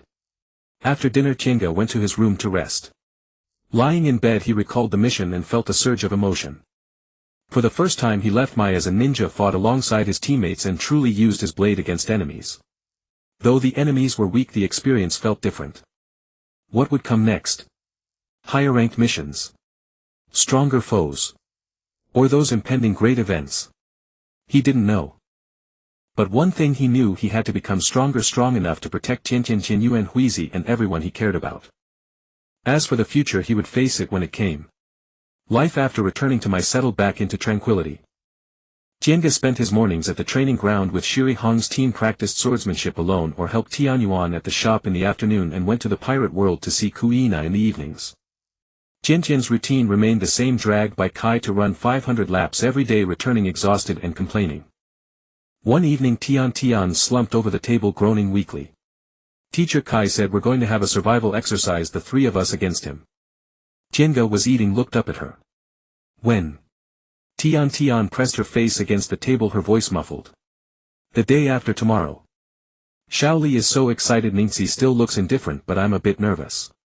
Tienga picked up a piece of meat. Nervous about what? It's just an exercise. Teacher Kai won't really hurt you.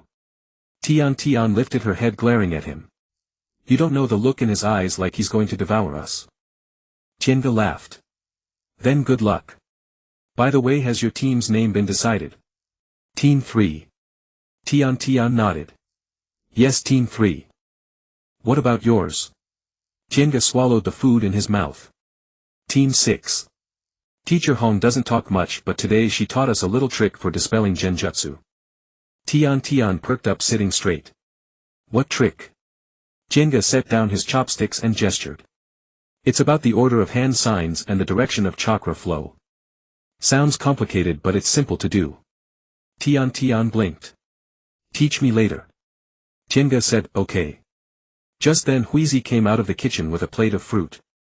Tian sat up straight, grabbed an apple and bit into it. Huizi wiped her hands and looked at Tienga. Your father said the tea country has been unstable lately. Several merchant caravans have been robbed. Be careful on your next mission. Tienga paused. Robbed? Even with ninja escorts? Huizi nodded. Some were ordinary caravans, some hired guards, but they couldn't fight back. Your father heard it from his colleagues. Tienga stored the information in his mind. 2 days later, at the training ground.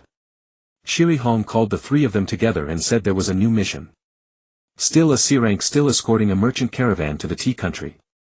But this time a different merchant taking another route transporting silk. Xuanzhong Hong's eyes lit up. Tea country again. Didn't we take that route last time? Shiri Hong shook her head. This merchant insists on the eastern road, a bit longer but safer. There have been some incidents on that other route lately, several caravans robbed. Jenga's heart stirred recalling Huizi's words. Shiri Hong glanced at him. Any problem? Jenga snapped back to reality. No, I just heard it's dangerous over there. Shiri Hong nodded. That's why we're escorting. You three prepare, we leave tomorrow. The next morning the team gathered at the village entrance. The merchant leader was an old man in his 50s surnamed Lin, dealing in silk with graying hair but an upright posture. He brought 8 assistants and 5 horse-drawn carts fully loaded. Old Lin saw Shiri Hong and respectfully cupped his hands. Jonin Shiri, thank you for your hard work. Seeing the 3 genin, he smiled, his eyes narrowing into slits. Youth is wonderful. The team set off. Jenga had never taken this route before. Hills flanked both sides with occasional forests. The road was wider than last time but with many curves making for slow progress. The first day was peaceful. The second day was also peaceful. On the afternoon of the third day, as they passed through a forest, Jenga heard a sound. He stopped and listened. Footsteps in the forest, many chaotic rustling on fallen leaves. Shiri Hong also heard it and raised her hand to signal the team to halt. She said to the 3, situation, prepare for battle. As the words fell, a crowd burst out of the woods. Not 20-something but over 40. They carried swords and spears and a few held bows at the rear. The leader was a one-eyed man with a scar running from his forehead to his jaw, holding a large blade with unwashed bloodstains. He looked at the caravan, grinned, revealing yellow teeth. Lucky day, fat sheep. His men laughed behind him unrestrained, some slapping their palms with the flat of their blades. Old Lin's face turned pale, the assistants flinched back and the horses stomped nervously. Shiri Hong swept a glance over the bandits, her brows slightly furrowed. Over 40, double the last time. Their gear was also more uniform, not like common bandits. The one-eyed man looked her over, chuckled, ninja. Just one woman leading 3 brats. Shiri Hong ignored him, speaking low to the 3, protect the caravan, don't let them near the carts. The one-eyed man waved his hand. Go. Kill the men, keep the women, take the goods. The bandits howled and charged. Xuanzhong Hong and Huiwan were the first to meet them. Huiwan shot forward like a white lightning bolt, pouncing on the leading bandit and sinking his teeth into the man's calf. The bandit screamed and fell, and Xuanzhong Hong rushed in, kicking him in the chin, knocking him out cold. Yunu Zhijian stood still, waving his hands, a dark swarm of insects pouring from his sleeves, buzzing as they flew toward the enemy. Several bandits were covered in bugs, screaming and rolling on the ground, dropping their blades. Jenga drew his short sword and stood guard by the carts. 3 bandits rushed at him. The first raised his blade to strike. Jenga sidestepped and slashed at his wrist. The bandit cried out, his blade flying from his hand. Jenga followed with a kick to his chest, sending him stumbling backward, knocking over the 2 behind him. The second bandit got up and charged again. Jenga thrust his blade into the man's shoulder and he fell with a shriek. The third bandit hesitated, then turned and ran. Jenga didn't pursue, standing his ground. After taking down 3, he sensed something wrong. These bandits, though still ordinary, were more capable than the last group. A few knew some basic taijutsu, dodging quickly, unlike the purely brute force mob. He glanced at Xuanzhong Hong. She was surrounded by 5 or 6 bandits, with Huiwan helping, the duo working in sync, no immediate danger. Yunu Zhijian's insects had felled a group, but more were charging, bypassing the bugs and heading for the carts.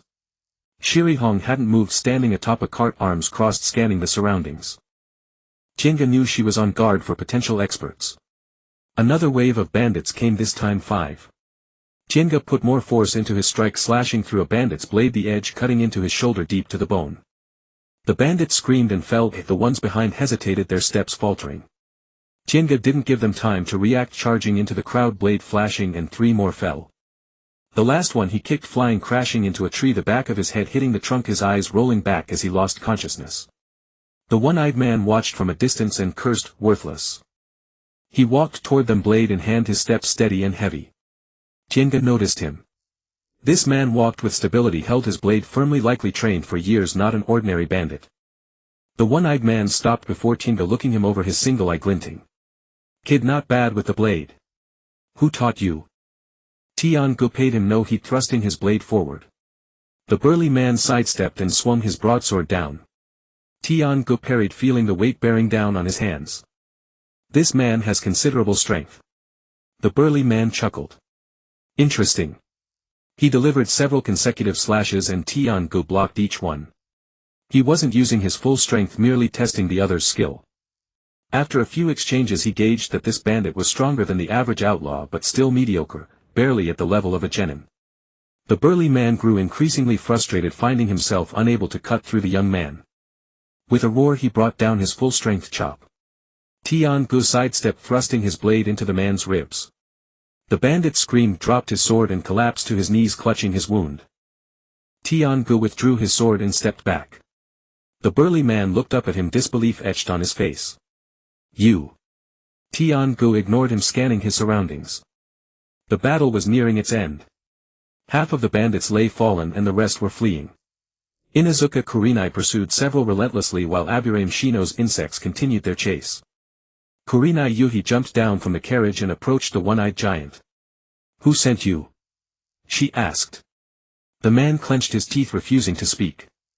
Kurenai glanced at Tian-gu, who nodded and pressed his blade to the man's throat. "Speak," Tian-gu said coldly. Feeling the chill of the steel, the man's expression shifted. His lips quivered and his voice trembled. It was someone who hired us." Kurenai crouched down, her eyes fixed on him. "Who?" The man swallowed hard. "I don't know. A masked figure. He paid us to ambush merchant caravans on this road. We split the spoils with him." Kurenai's gaze sharpened. "Where is he?" The man replied, At a hideout in the mountains. We live there and he comes every few days." Kurenai extracted the hideout's location, ordered Aburame Shino to secure the prisoners with his insects, and proceeded to count the remaining bandits. 23 had been taken down and over a dozen escaped. The merchants were unharmed and their goods remained intact. Old Lin approached to express his gratitude, his legs still trembling. "Thank you, noble ninja, thank you." Kurenai waved a hand. "First find a safe place to camp." She ordered the caravan to rest in a nearby clearing while she interrogated the captives with her 3 students. All gave the same story: someone had paid them to rob the caravan, a masked figure whose face remained unknown. The hideout was in the mountains about half a day's journey away. Kurenai fell silent for a moment, then said to the 3, "The mission has changed. We'll escort the caravan back to Konoha first, then head to the hideout." Inuzuka Kurenai's eyes lit up. "What about the caravan?" "I'll take it back alone. You 3 wait here." She paused. "No, you'll come with me and we'll all go to the hideout together." Tian-gu frowned. "Teacher Kurenai, the hideout could be dangerous." Kurenai looked at him, her tone calm. "I know. But this is our mission. Now that we've uncovered a problem, we must investigate it thoroughly. You 3 will come with me, but remember, follow orders and don't act recklessly." The 3 nodded. The next morning Kurenai accompanied the caravan as they turned back. After half a day they reached a relay station. She paid the station staff to see the caravan safely back to Konoha, then led the 3 back toward the hideout. By dusk they found the hideout, a camp nestled in a valley with dozens of tents, wooden palisades and sentries on watch. In the center of the camp stood several large cages holding captives. Inuzuka Kurenai crouched behind a rock and whispered, "Are those villagers?" Kurenai nodded, observing for a while. The camp held over 30 bandits, fewer than the previous group but better equipped. A few of them didn't seem like ordinary thugs, their gait suggested formal training. She lowered her voice. "We'll strike after dark. Our objectives: rescue the villagers and capture the leader to identify the mastermind. Capture alive if possible, kill if not." After nightfall they infiltrated. Aburame Shino's insects first neutralized the sentries. The insects crept silently onto the guards' bodies and bit them if the sentries collapsed without a sound. Tian-gu and Inuzuka Kurenai slipped in from opposite flanks while Kurenai covered them from the perimeter. Tian-gu crept to a tent and heard voices inside. He lifted the flap and saw 3 bandits drinking empty bottles strewn about. He entered and with 3 swift strikes the men fell without a sound. He pressed on toward the cages holding the captives. Inside were 7 or 8 villagers who stared at him wide-eyed. Tian-gu raised a finger to his lips signaling silence, then severed the chains with his blade. The villagers emerged. An old man grabbed his arm and whispered, "Thank you, thank you." Tian-gu patted his hand. "Stay quiet. Head outside, someone will meet you." He led the villagers out, encountering Inuzuka Kurenai, who had also freed several. Kurenai's dog Huiwan stood alert, ears pricked. Suddenly a shout rang out, "We're under attack." A bandit had spotted them. Tian-ge's expression hardened. "Move." He urged the villagers to flee while he charged forward. Bandits rushed from all directions, torchlight casting flickering shadows. Inuzuka Kurenai and Huiwan held one flank while Aburame Shino's insects blocked the other. Tian-gu stood in the center facing the bandit leader, a lean tall man wielding a slender blade that glinted in the firelight. He sneered at Tian-gu. "Little brat, you're asking for death." He lunged his blade swift, delivering 3 rapid slashes. Tian-gu parried, realizing this man was stronger than the one-eyed giant, perhaps near Chunin level. He had no time to waste if the villagers hadn't escaped far. He increased his force, swinging his blade. The leader blocked, but Tian-gu kicked him in the stomach. The leader staggered back, crashing into a tent and becoming entangled in the canvas. Tian-gu followed up, thrusting at his chest. The leader dodged awkwardly, receiving a gash on his arm, cloth-torn flesh exposed. He screamed, clutching his wound as he retreated, his past sneer long gone. Tian-gu gave him no respite, pressing the attack. The leader fought desperately but couldn't hold his ground, sustaining more wounds. Terror flooded his face and he turned to flee. Tian-gu slashed his leg, sending him sprawling face-first into the dirt. Tian-gu approached, blade pointed at him. "Who sent you?" The leader gasped, his eyes a mixture of fear and hatred. He gritted his teeth, then suddenly laughed, a chilling laugh. "You think you've won?" Tian-gu frowned. The leader pulled something from his pocket and smashed it on the ground. A loud explosion, smoke billowed, blinding and choking. Tian-gu stepped back. When the smoke cleared, the leader had vanished. On the ground lay a headband. Tian-gu picked it up. The headband had a single scratch, the mark of a rogue ninja. But the emblem was not Konoha's, it was a symbol he had never seen before, like several interwoven blades of grass. He racked his brain, feeling he had seen it somewhere but couldn't recall. Kurenai walked over, took the headband, and her expression shifted. Tian-gu noticed her reaction. "What's wrong?" Kurenai looked up, her brow furrowed. "This is the headband of Kuzugatya. But what is a rogue ninja from the grass village doing here?" She pocketed the headband. "Let's rescue the people first. We'll report back later." All the villagers were freed, 15 in total. 8 bandits had been killed, 5 captured, and the rest had fled. Inuzuka Kurenai and Aburame Shino sustained minor injuries, while Tian-gu had a shallow cut on his arm from the leader's blade, bleeding lightly. Kurenai glanced at his wound, said nothing, and tossed him a bandage from her pack. They bound the prisoners and led the villagers back. During the journey they interrogated the captives, but none knew the masked man's identity, only the leader had communicated with him. The leader had escaped, severing the lead. 2 days later they returned to Konoha. Kurenai sent the 3 home to rest while she went to the Hokage's office to report. Tian-gu arrived home to find Tenten practicing with kunai in the yard, the target riddled with holes. Seeing the bandage on his arm, Tenten rushed over, staring at it. "What happened?" Tian-gu raised his arm. "Just a scratch. It's fine." Tenten put her hands on her hips. "Ran into bandits on the mission again?" Tian-gu nodded. "Yeah, a few more than last time." Tenten rolled her eyes. "Why do you always run into bandits?" Tian-gu smiled. "Lucky." Tenten shot him a glare, then pulled his arm toward the house. "Come on, let Auntie Keiko redress it. Your bandage is loose." That evening Kurenai stopped by. She stood at the door inquiring about Tian-ge's injury and the details of the fight. Tian-gu recounted everything. Kurenai listened, then fell silent for a moment, meeting his eyes. "Your swordsmanship is more formidable than I thought. That leader was Chunin level and you handled him alone." Tian-gu lowered his gaze. "He was careless and I got lucky." Kurenai stared at him as if trying to see through him. "Luck is part of strength. But you've been hiding your abilities well, I never noticed during training." Tian-gu didn't respond. Kurenai stood and brushed off her clothes. "The Hokage knows about the headband." There may be follow-up missions, so be prepared. After she left, Tenten peeked from the stairwell and edged closer. What did Teacher Kurenai want? Tian-gu headed inside. Just asking about the mission. Tenten followed him. Did she discover something about you? Tian-gu turned back, raising an eyebrow. That I'm handsome. Tenten spat, making a face. Shameless.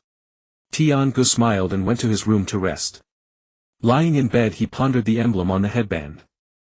Kusagakure. Why would a rogue ninja from the grass village organize bandits to rob merchant caravans in the land of fire? He thought for a while, then a flash of memory struck him. In the original story, wasn't there a rogue ninja from Kusagakure? What was his name? He couldn't recall. But he had definitely seen that emblem somewhere. Where? A few days later, in the early morning on the training ground. Shirihong called the three of them over, her expression more serious than usual. She held a document in her hand, her gaze sweeping over them, a new mission, B rank. To investigate traces of a rogue ninja in Chaoyin village. Chuanzhong Hong's eyes lit up, her fists clenched. B rank. Our first B rank mission. Huiwan barked twice beside her, its tail wagging happily. Yunu Zhijian didn't speak but nodded slightly, his sunglasses catching the light. Tianji's heart stirred. Chaoyin village. That forehead protector belonged to Chaoyin village. It seemed the Hokage had taken this seriously. Shirihong continued, mission details: investigate the identity of that masked man, find out why he organized bandits within the land of fire and what connection he has with Chaoyin village. We'll go under the guise of escorting a merchant convoy, but the actual mission is investigation. Remember, keep a low profile when we get there. Although Chaoyin village is a small village, they are wary of foreign ninjas. She looked at the three of them, her gaze pausing on Tianji's face for a moment. This time we might have to face real ninjas, not ordinary bandits. Are you all prepared? Chuanzhong Hong puffed out her chest, ready. Yunu Zhijian nodded slightly. Tian-gu also nodded, ready. Shirihong put away the document. We depart tomorrow, about 5 days on the road. Go back and pack your things, bring plenty of dried food and tools. Supplies are inconvenient in Chaoyin village. After dismissal, Tian-gu went back to pack. When Tian heard he was going on a B rank mission, she froze for a moment, nearly dropping the kunai in her hand. B rank. That means fighting ninjas, right? Tian-gu stuffed things into his ninja tool pouch as he spoke, maybe not necessarily. Tian leaned in, staring at him, be careful. Don't be reckless. Tian-gu looked up at her, smiled, got it. How about your side? Tian leaned against his doorframe, same old, running laps every day. But Teacher Akai said next week he'll start teaching us something new. Tian-gu nodded, that's good. Early the next morning, the four of them gathered at the village gate. There was no merchant convoy this time. They disguised themselves as traveling merchants, bringing some specialties from Konoha as goods: a few bolts of cloth, 2 jars of tea, and a pack of dried mushrooms. Shirihong changed into casual clothes, a navy blue kimono, her hair tied up, looking like a solo female merchant. The three others also wore ordinary clothes, but their ninja tools were hidden on their bodies, pressing uncomfortably against their skin. Leaving Konoha, they headed northwest. Tian-gu had never been on this road before. On both sides were plains, occasionally patches of woods, and when the wind blew the leaves rustled. After 2 days of travel, they entered a mountainous area. The mountain path was rugged, stones jabbing at their feet, and the roadside wild grass was waist-high. On the afternoon of the 3rd day, they encountered a group of ninjas. The other side had 3 people, all wearing forehead protectors of Longyin village. The leader was a middle-aged man with a square face and sharp eyes. Upon seeing them, the middle-aged man stopped and sized them up. Konoha, he asked. Shirihong nodded calmly, passing through, going to Chaoyin village for business. The middle-aged man said, this road has been unsafe lately. Be careful. Shirihong bowed slightly, thank you for the warning. The two parties passed each other. After they had gone some distance, Chuanzhong Hong whispered, her voice extremely low, Longyin village. What are they doing here? Shirihong didn't look back, probably on a mission. Don't ask too many questions. Tian-gu looked back over his shoulder, and the 3 people also turned to look back. Their eyes met, then the others looked away and continued on their way. He thought to himself, this road truly is unsafe, even ninjas from Longyin village have come. On the evening of the 4th day, they arrived at Chaoyin village. Chao-in village was much smaller than Konoha, built in a valley. The houses were made of stone, somewhat dilapidated with peeling and mottled walls. Smoke from cooking fires rose from chimneys, dispersing into the twilight. At the village entrance were 2 sentries, young men in Chao-in uniforms. Seeing them, they raised their hands to block the way. "Who are you?" Shirihong took out her identification and handed it over. "Konoha ninja on a mission to see your village chief." The sentry glanced at the ID, then at them, his eyes wary. "Wait." After a moment, a middle-aged ninja came out wearing a Chao-in Jonin vest, his expression cold with a thin scar at the corner of his eye. He sized them up, his gaze lingering on each face for a moment, then said, "Follow me." He led them into the village, winding through twists and turns along stone-paved paths until they reached a stone house. A wooden plaque hung at the door with some characters written on it. Tian-gu didn't recognize them. He said, "The village chief is busy. You'll have to wait. You can see him in the evening." Shirihong nodded, "All right." The man left without even offering a drink of water, his figure quickly disappearing around the corner. Chuanzhonghong muttered under her breath, holding Huiwan and rubbing its fur, "What kind of attitude is that?" Shirihong shot her a glare. "It's normal. Small villages are always like this with outside ninjas. Don't complain." They waited at the door for over 2 hours. It was almost dark, twilight enveloping everything before someone came out to lead them in. The village chief was an old man in his 50s with graying hair, wearing an ordinary kimono, sitting on tatami with a tea set before him. He didn't look like a ninja, more like a common farmer. Beside him stood the middle-aged ninja, the same Jonin from before.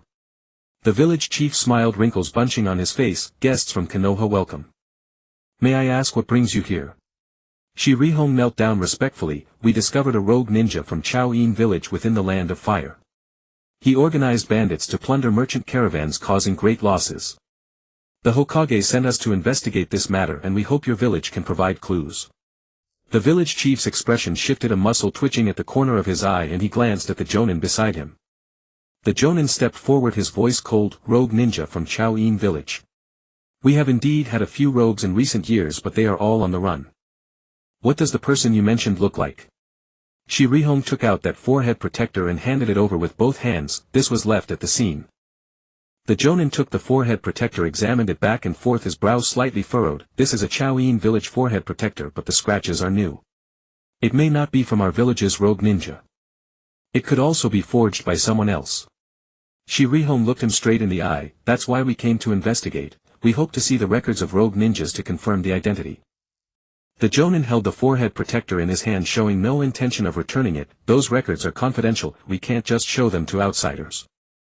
The village chief waved his hand, smiling amiably as if to smooth things over. "Konoha and Chao-in have always been friendly. Since the Hokage sent people, let's cooperate. But it's too late today. Let's talk tomorrow. You rest first." He clapped his hands and a young man entered. The village chief instructed him to take the guests to their lodgings. The Jonin's expression was unpleasant, but he said nothing, just watching them coldly as they left. In the evening they were arranged to stay in a small courtyard. The room was simple with worn tatami but livable. Chuanzhonghong set Huiwan down and whispered. "That Jonin didn't seem too happy."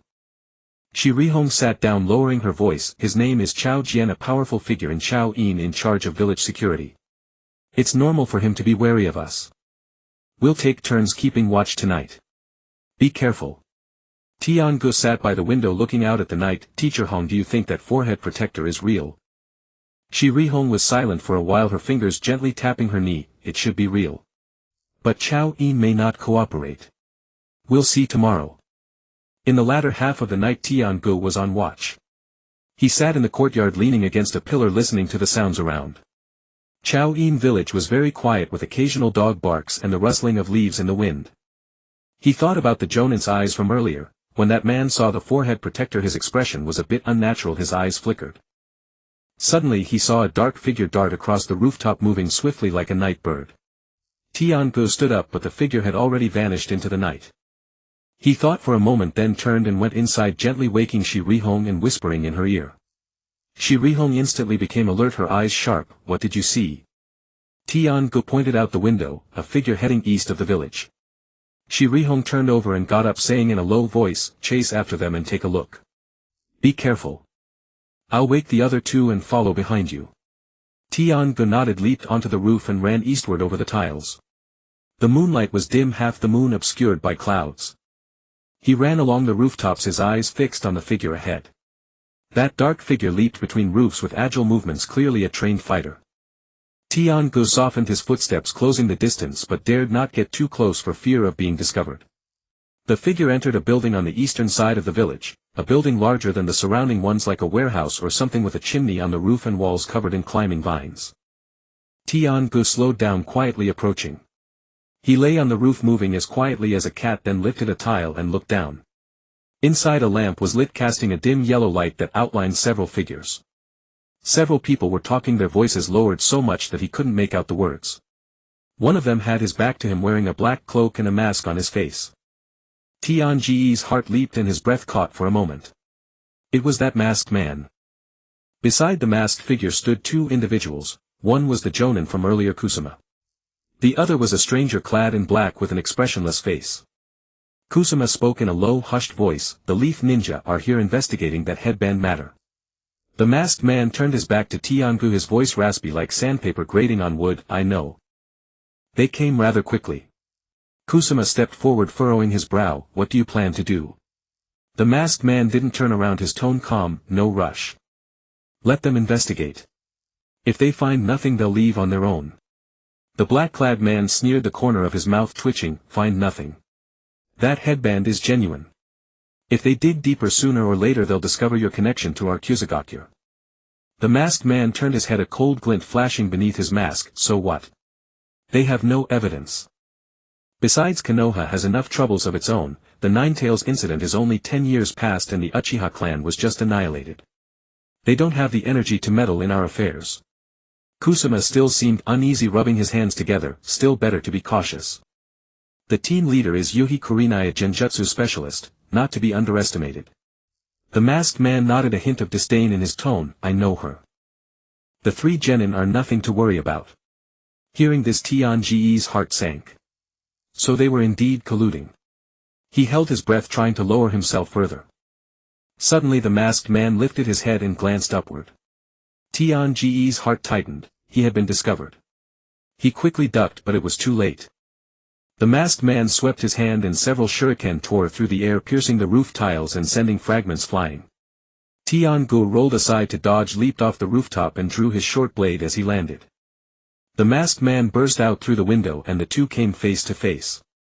He wore a white mask revealing only his eyes, and beneath it the faint curve of a smirk was visible. Seeing Tian-gu, he sneered, "Little mouse following me." Tian-gu said nothing, tightening his grip on the short blade. The masked man produced a kunai and charged. They clashed. The masked man's moves were swift, each strike laced with chakra, truly the skill of a ninja. The kunai traced several cold arcs in the air, aiming straight for Tianji's throat. Tian-gu parried a few blows, the short blade and kunai colliding in sparks. He gauged the opponent's strength, above Chunin level, close to Tokubetsu Jonin. But he was unruffled that the swordsmanship he had honed in the world of One Piece was no idle practice. He swung his blade with heavy force, the edge cutting through the air with a sharp whistle. The masked man blocked and the ground beneath their feet cracked, sending stones flying. His expression shifted, a flicker of surprise in his eyes. How could this kid possess such immense strength? Tian-gu launched a relentless assault, strike after strike, each one lethal. His movements were clean and efficient, devoid of any flourish, pure killing swordsmanship taught by Kuina. The masked man grew increasingly alarmed. This kid was no ordinary genin. He poured more power into his chakra, trying to overpower Tian-gu. But Tian-gu stood firm as a mountain, his footing unyielding. The surroundings were devastated by their clash, the ground fissured, stones crumbled from the walls and dust billowed. The masked man grew desperate. He formed hand seals and his body dissolved into smoke, reappearing 10 meters away. Tian-gu pursued, the tip of his blade aimed at the man's back. The masked man made another sign and vines suddenly erupted from the ground, entangling Tianji's feet. Tian-gu slashed through the vines, but the masked man had already fled, his silhouette vanishing into the night. He wanted to give chase, but Kusama and the black-clad man emerged, blocking his path.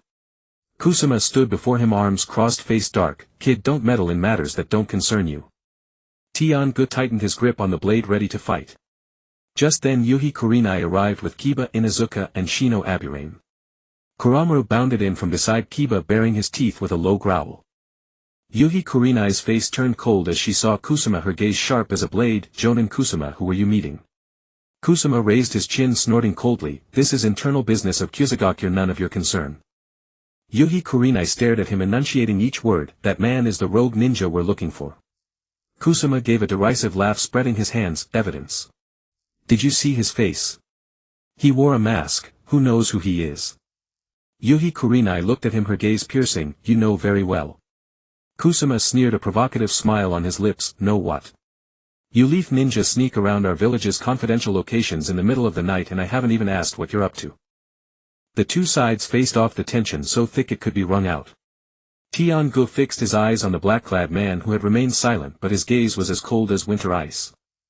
The masked man was already gone. Tian-gu knew he couldn't catch up, so he took a deep breath and sheathed his blade. Yuhi Kurinai was silent for a few seconds, then said, I will report tonight's events to the Hokage. Jonin Kusuma, I hope you'll cooperate with the investigation. Kusuma waved a hand dismissively as if shooing a fly, suit yourself. But don't go running around at night anymore, or we won't be responsible if something happens. He turned and walked away with the black-clad man, their footsteps fading on the stone path.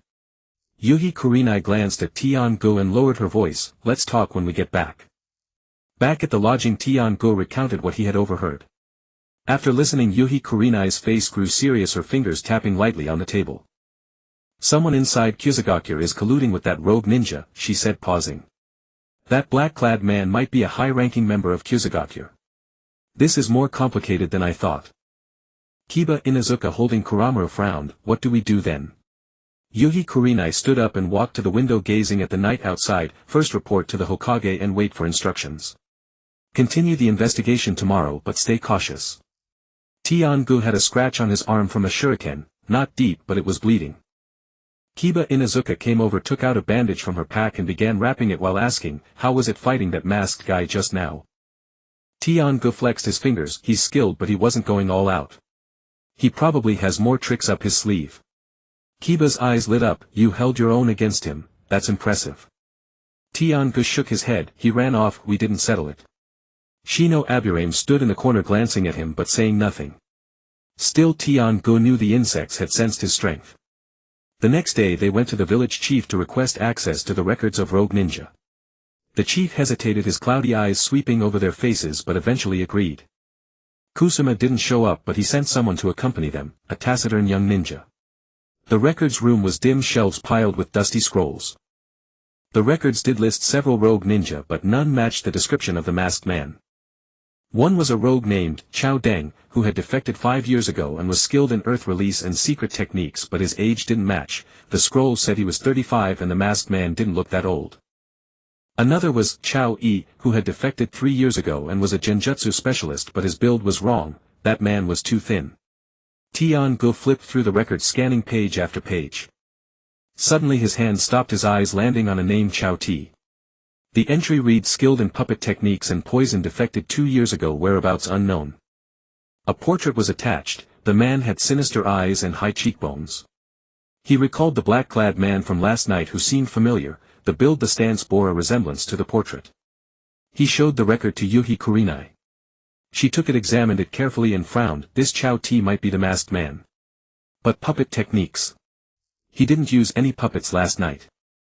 Tian-gu thought for a moment, maybe he didn't have the chance. Yuhi Kurinai nodded, possible. They copied the record and prepared to head back for a report. Before leaving, Tian-gu wandered around the village looking for more clues. In an alley he spotted a mark carved into a stone, half hidden by vines. He pulled aside the vines, revealing a complete pattern. It looked like an open hand with an eye in the palm. He stared at it for a few seconds, feeling he had seen it somewhere before. He thought for a moment, then pulled out paper and a pen from his pocket and sketched the mark. On the way back they avoided the main roads and took side paths. Yuhi Kurinai led the way without looking back. Kusuma might have sent someone to tail us. Stay alert. Sure enough, after a day's travel they spotted a tail, a faint shadow that lingered in the distance, neither approaching nor leaving. Yuhi Kurinai glanced sideways and lowered her voice, ignore him. Just keep walking. On the evening of the third day they entered the land of fire. The tail disappeared. Back in Konoha, Yuhi Kurinai went to the Hokage's office to report. Tian-gu returned home where Tenten was already waiting. She sat on the stone steps in front of the door munching on an apple. Seeing him come back, she jumped up and ran over to inspect him. You're back. Are you okay? Tian-gu shook his head. It's nothing, just a scratch.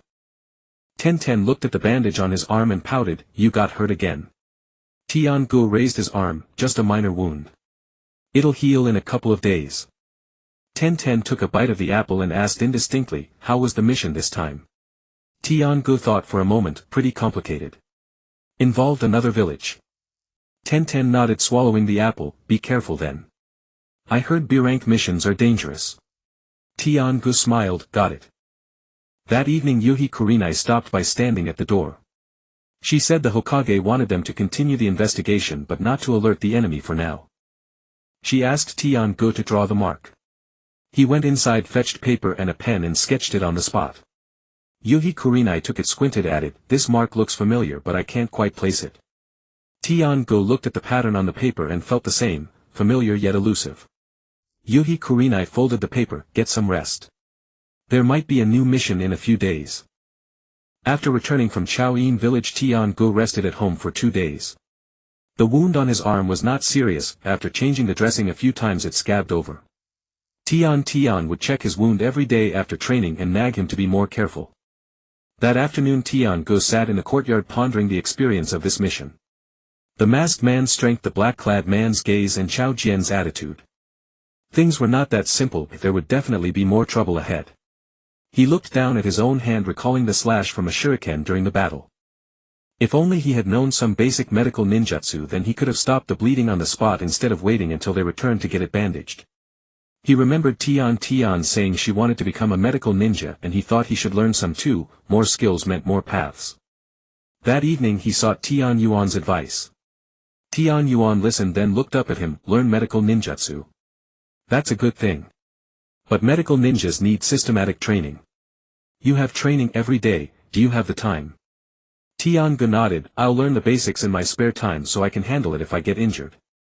Tian Yuan thought for a moment, then patted him on the shoulder. Alright, I know someone, a pharmacist at Muyi Hospital named Jiko. He used to come to the shop to buy tools, a good person. I'll ask for you. 2 days later Tian Yuan took Tian-gu to meet pharmacist Jiko. Jiko was a middle-aged man in his 40s wearing glasses and speaking gently. He listened to Tian-ge's idea and smiled. Want to learn basic medical ninjutsu? That's possible, but medical ninjutsu requires precise chakra control. Not everyone can do it. Let me test your chakra control first. He took out an object that looked like a transparent glass ball, asked Tian-gu to place his hand on it and channel chakra into it. Tian-gu did as instructed and a faint light appeared inside the glass ball, very even. Jiko looked at it somewhat surprised. Your control is good, better than an average genin. Have you practiced before? Tian-gu withdrew his hand. When I practiced swordsmanship I often had to control chakra to coat the blade. Jiko nodded approval, shining behind his glasses. No wonder.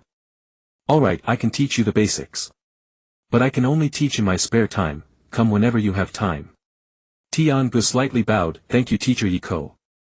Over the next few days Tian-gu went to Muyi Hospital whenever he had free time. Jiko first taught him theoretical knowledge, the body's meridians, acupoints and the flow paths of chakra. Then he taught him the simplest healing technique, placing the palm over the wound and using chakra to promote cell regeneration. Tian-gu tried several times. The first time nothing happened, the second time he felt a slight sensation, and the third time a faint light appeared over the wound. Jiko watched from the side, a smile spreading across his face. You have good talent. It usually takes a week for ordinary people to reach this level. Tian-gu looked at the lingering light on his own palm. Maybe it's because of my sword training, my hands are quite steady. Jiko also taught him to identify herbs, hemostatic, anti-inflammatory, analgesic, the appearances and uses of various common herbs. Since his memory had awakened, Tian-gu had excellent recall and he remembered everything after one lesson. After a week Tian-gu could already use the healing technique to treat small wounds. Though it was slow, it was better than bandaging. Jiko watched his skilled movements and said, you've got the basics down. From here on you'll need lots of practice. If you want to learn more advanced techniques you'll need to formally take a master and spend several years studying systematically. Tian-gu withdrew his chakra and stood up. That's enough for now. I'll learn more when I have the chance. That evening Shi Hong came to the house to find him. Tian-gu was practicing sword swings in the courtyard as the blade gleamed under the moonlight. Hearing footsteps he sheathed his sword and turned to look at the door. Shi Rihong stood at the entrance, arms crossed. Assemble at the training ground tomorrow morning. There's a new mission. Tiange walked over. Chao Yin sighed. Shi Rihong nodded, her expression somewhat grave. The Huaying received news that there's movement in Chao Yin village. This time it's a covert infiltration to investigate who that black-clad man is. The three of you prepare, disguise yourselves as wandering ninjas and enter through a different route. Tiange nodded, understood. Shi Rihong glanced at him, her eyes falling on the sword at his waist. You've been going to the hospital to learn medical ninjutsu. Tiange hummed in affirmation, yes, learning the basics so I can treat myself if I get hurt. Shi Rihong nodded slightly, good medical ninjutsu is very useful for a ninja. But don't let it interfere with your training. Tiange smiled, I won't. The next morning the four assembled at the training ground. Shi Rihong had prepared clothes for them to look like wandering ninjas, old patched. Quan Zhonghong took them and put them on, turned around, looked down at herself, then at Hui Wan. Do I look the part? Tiange looked her up and down and nodded, yeah, pretty much. Yunu Ji Jian silently changed into the clothes, his face still expressionless, his sunglasses reflecting the light. Shi Rihong scanned the three of them and began to brief, this time the route is different, we'll bypass Chao Yin's watch points and climb over the eastern cliff. Chao Jian might have already noticed us, so we can't take the main road. Remember, our mission is to investigate that black-clad man, find out his identity and gather evidence. Avoid combat if possible, but if we're exposed we fight. The three nodded. Set out. This time they traveled entirely through mountain paths, wild trails no one had walked. Shi Rihong led the way, cutting through brambles with a kunai, her movements swift. After 2 days of travel they reached the eastern cliff of Chao Yin village. The cliff was steep, but for ninjas it was no problem. They climbed up and observed the village from above. Shi Rihong took out binoculars, looked for a long while and said in a low voice, Chao Jian is in that house, the one we saw before. That black-clad man has also appeared, but I didn't get a clear look at his face. We'll wait until dark and sneak in. After nightfall the four infiltrated the village. Shi Rihong led the way, avoiding the patrolling guards, and approached the large house. Tiange had been here before, it was the same house where he had tracked the masked man. They lay on the rooftop and Shi Rihong lifted a tile to look down. The room was lit with lamps. Chao Jian and the black-clad man sat at a table, and beside them were 2 other people dressed in ordinary clothes, but their demeanor marked them as ninjas. The black-clad man spoke, his voice low, is everything prepared? Chao Jian nodded, yes, there are 30 puppets in the basement, enough for use. The black-clad man said, good. Once this batch of puppets is finished we can make our move. First attack the surrounding villages to plunder supplies, then expand our influence. Chao Jian frowned, what about Mu Yi? Those who came last time, will they cause trouble? The black-clad man sneered, his eyes cold, they can't find any evidence, so what can they do? Besides, once our power grows Mu Yi won't dare to act rashly. Tiange heard this and glanced at Shi Rihong. Shi Rihong's expression was grim, she shook her head slightly at him, signaling him to keep listening. The black-clad man continued, what about the craftsmen? Tell them to hurry, they must finish within 3 days. Chao Jian waved a hand, don't worry, they don't dare to slack off. They're locked in the basement, given only 1 meal a day. If they don't work they get beaten. Tiange's heart sank, there were craftsmen imprisoned. They continued listening for a while but gained no more information. The black-clad man rose and left, Chao Jian also departed. Shi Rihong whispered, there must be an entrance to the basement. Let's find it. They searched around and found a hidden underground passage behind the house covered with a wooden board. Shi Rihong lifted the board, below was pitch black. She turned to the three and lowered her voice, I'll go down. You three keep watch up here. If I don't come back up for a long time go back and report. Tiange stepped forward, Teacher Hong, I'll go with you. 2 people will have each other's backs. Shi Rihong thought for a moment and nodded. She told Quan Zhonghong and Yunu Ji Jian to guard above, then went down with Tiange. The passage was deep, after walking for a while the space opened up. It was a large basement lit by a few oil lamps. Various objects were placed inside, wooden puppets, some fully formed, others half finished. In the corner were piles of materials, wood, iron parts, poison bottles. On the other side were several cages holding 7 or 8 people dressed in rags, gaunt and sallow. Tiange walked over. The people in the cages saw him and flinched back, huddling together. Tian-go crouched down trying to make his voice gentle, "Don't be afraid. We're here to rescue you." An old man looked up, his eyes sunken, his voice hoarse, "Who are you?" Tian-go looked at him, "Muyi ninjas. Keep quiet. We'll take you out." Just as he was about to cut the chains, he heard footsteps. Several people approached from another passage, among them the black-clad man. The black-clad man saw Tian-go and Shiri Hong froze for a moment, then let out a cold laugh that echoed in the empty basement. "You again." The man in black was followed by 3 ninjas, all armed with weapons. Yuhi Kurenai fixed her gaze on him, her tone turning cold. "Kusanagi, your deeds have been exposed." The man in black's eyes turned icy, a sneer twisting his lips. "Since you're here, don't think of leaving." He waved his hand and the 3 ninjas behind him charged forward. Yuhi Kurenai advanced to meet them, engaging the trio in combat. Her movements were swift, combining genjutsu with taijutsu. She overwhelmed them, leaving them gasping for breath. The man in black stood still, untying a scroll from his back and slapping it onto the ground. With a bang, the smoke cleared, revealing a puppet. The puppet was humanoid, entirely black, with blades mounted on its arms that gleamed coldly. Its back bore intricate mechanisms. Tian-go gripped his short sword, staring at the puppet. The man in black moved his fingers and the puppet charged. Moving swiftly, its blade thrust straight at Tian-ge's face. Tian-go sidestepped to dodge, slashing at the puppet's body, leaving only a shallow mark as sparks flew. The puppet spun, its other hand sweeping its blade horizontally. Tian-go retreated a few steps, appraising the puppet. This thing was hard, not made of flesh and blood. Ordinary blades couldn't cut it. He remembered what Noguchi had taught: the human body has meridians and acupoints, and puppets have weaknesses too, joints and connections. He charged again, this time targeting the joints.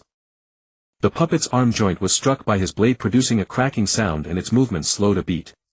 The man in black's face changed, his fingers moved faster and the puppet attacked wildly, its blades tracing several arcs in the air. Tian-go remained calm, evading the attacks and continuing to strike the joints. Shoulder, elbow, wrist, one slash after another, each landing on the same spot. The puppet's movements grew slower and finally one arm fell off, landing on the ground with a dull thud. The man in black grew anxious, controlling the other hand to attack. Tian-go chopped off the other arm, then went for the legs. The knee joint was hit and the puppet dropped to one knee. Losing balance, it fell to the ground, its body still twitching. The man in black's face turned livid, gritting his teeth. "My puppet." Tian-go walked over and plunged his blade into the puppet's chest, where the core should be. The puppet went completely still, the light in its eyes extinguished. The man in black stepped back, his eyes filled with fear and resentment. He stared at Tian-go, then suddenly laughed crazily. "You think you've won? I'll take you with me to die." He pulled something from his bosom and shoved it into his mouth. Tian-go recalled the ninja's self-destruction technique, his pupils contracted and he rushed forward. He kicked the object out of the man in black's hand, it arced through the air, fell to the ground and rolled away. He then punched the man in black's stomach. The man in black cried out in pain, doubled over and vomited sour liquid. Tian-go grabbed him, pinned his arms behind his back and tied him with rope. The man struggled, cursing, "Bastard, let me go." By then Yuhi Kurenai had already dealt with the 3 ninjas and walked over.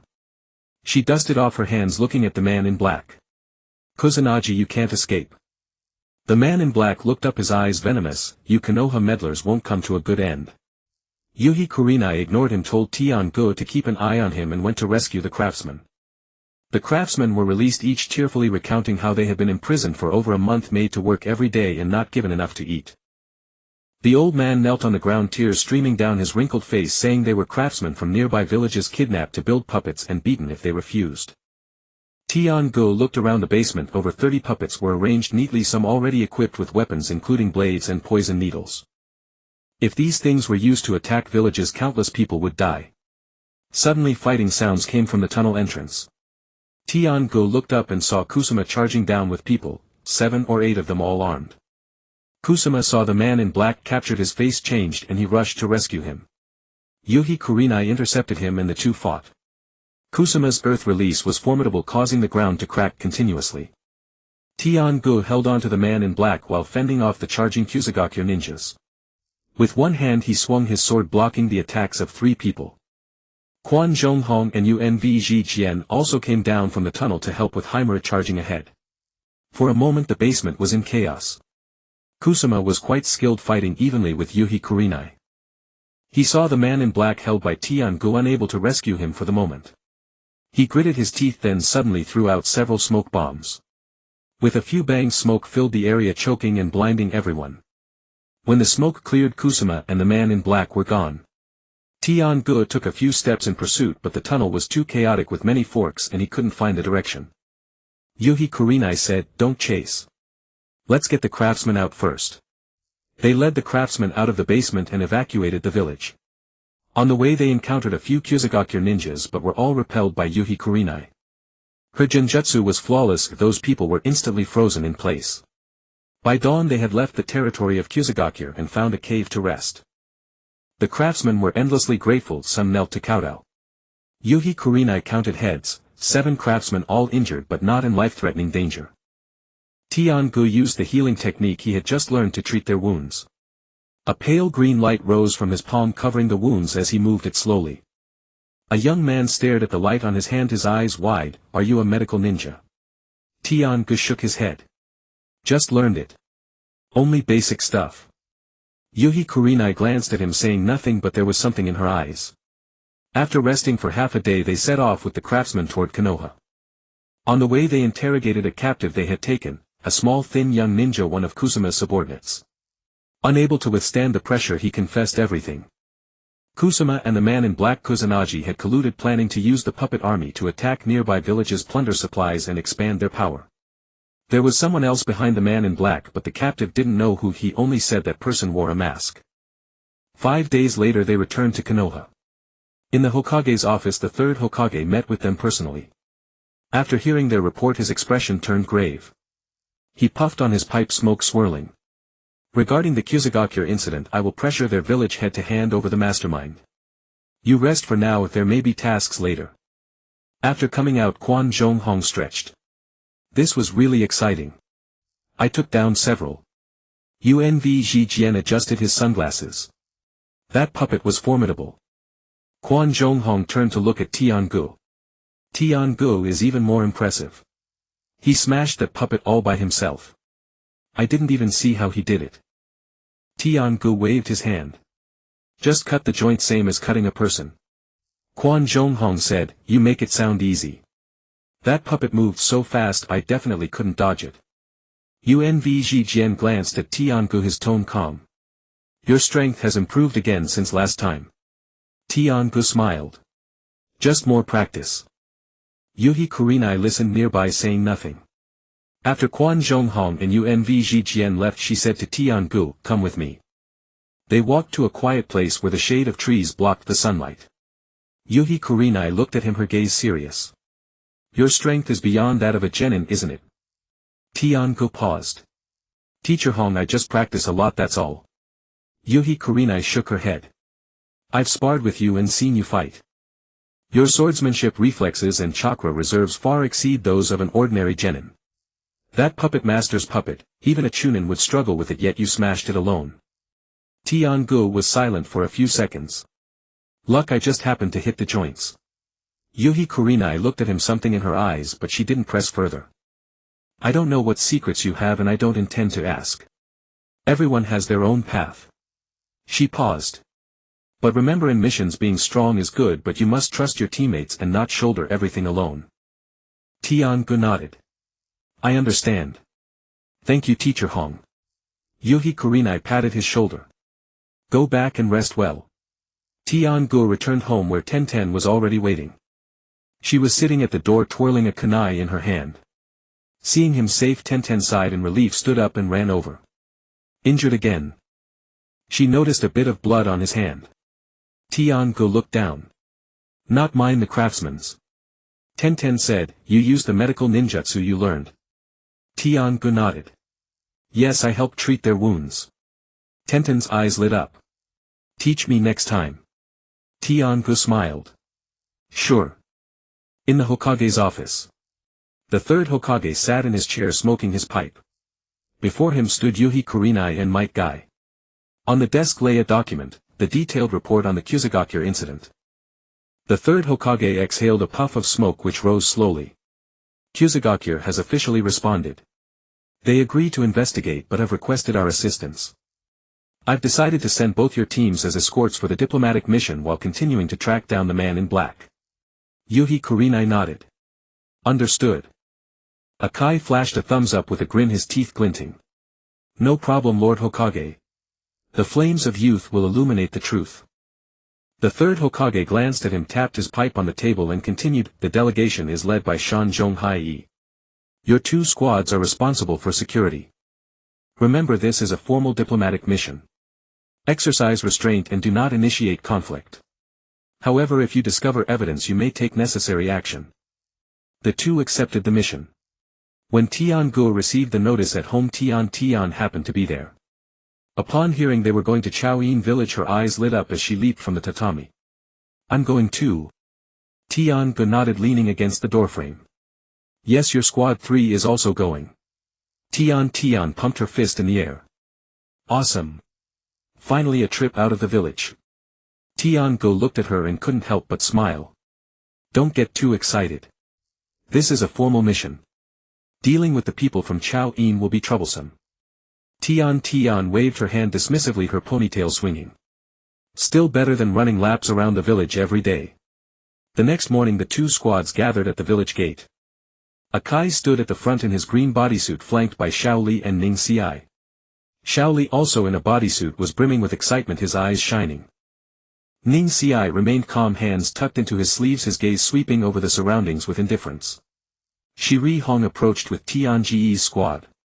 Quan Zhonghong and Hui Wan walked ahead, both man and dog full of energy. Yunu Zhijian followed silently, hands in his pockets, his sunglasses reflecting the light. Tian Gu brought up the rear, a short blade at his waist. Tian spotted Tian Gu, ran over and tugged his sleeve. You're here. Tian Gu nodded, glancing at Ning Xiai and Shaoli.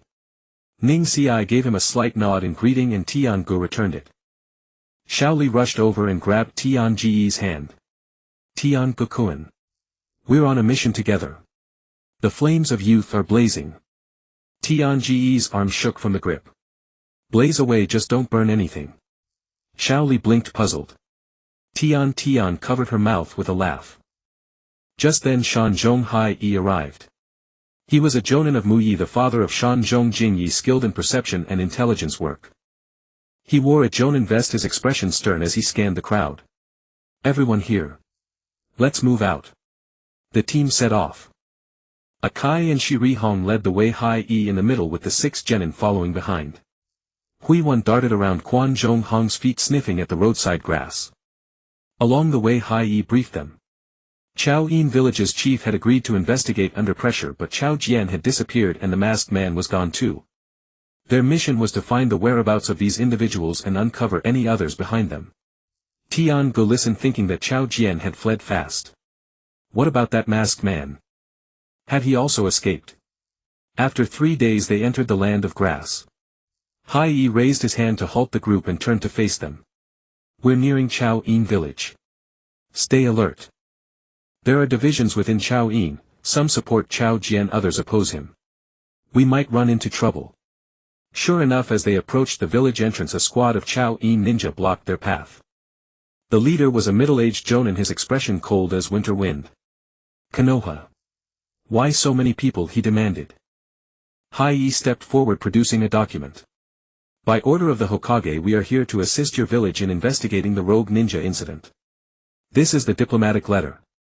The jonin glanced at the document, snorted and tossed it back. Follow me. He led them into the village. Tian Gu noticed that the villagers they encountered either dodged away, ducked into alleys, or hurried past with lowered heads, their eyes brimming with wariness and hostility. The atmosphere was completely different from his last visit. They were led to the chief's house. The chief was the same old man, his hair even whiter, sitting on the tatami with a sallow complexion and dark bags under his eyes.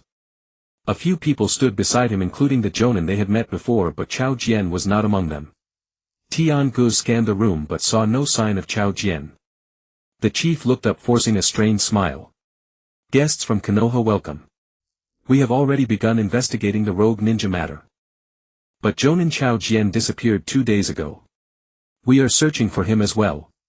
Hai frowned. Disappeared. What a coincidence. A younger ninja beside the chief stepped forward, glaring at Hai. What do you mean? Suspecting we hit him. Hai met his gaze calmly. I'm merely stating a fact. Chao Jian is a key suspect and his disappearance now naturally raises questions. The young ninja was about to retort but the chief raised a hand to stop him. The chief sighed. Regardless, we are indeed searching. You may assist in the investigation but you must not disrupt normal order. Hai nodded. Agreed. We would like to see the scene in Chao Jian's residence. The chief hesitated, his cloudy eyes shifting before finally nodding in consent. He assigned the young ninja named Chao Yi, a disciple of Chao Jian, to guide them. Chao Yi kept a sullen face throughout the walk, clearly reluctant as he led them to Chao Jian's dwelling. It was an ordinary stone house, the door ajar. The place had already been searched with items strewn about in disarray, nothing remarkable. Tian Gu and the others split up to investigate. Tian Gu and Tian worked together searching the house. Tian rummaged through cabinets while Tian Gu examined the walls. Tian Gu noticed a mark on the wall identical to the one he had seen before. He reached out and touched it, it was carved shallowly into the surface. He committed it to memory. After exiting, Hai Yi asked Chao Yi to take them to the previous underground chamber. The chamber had been cleared out, the puppets were gone, leaving only fragments and traces of oil on the floor. Tian Gu searched the ground and found a scrap of cloth wedged in a crevice in the corner.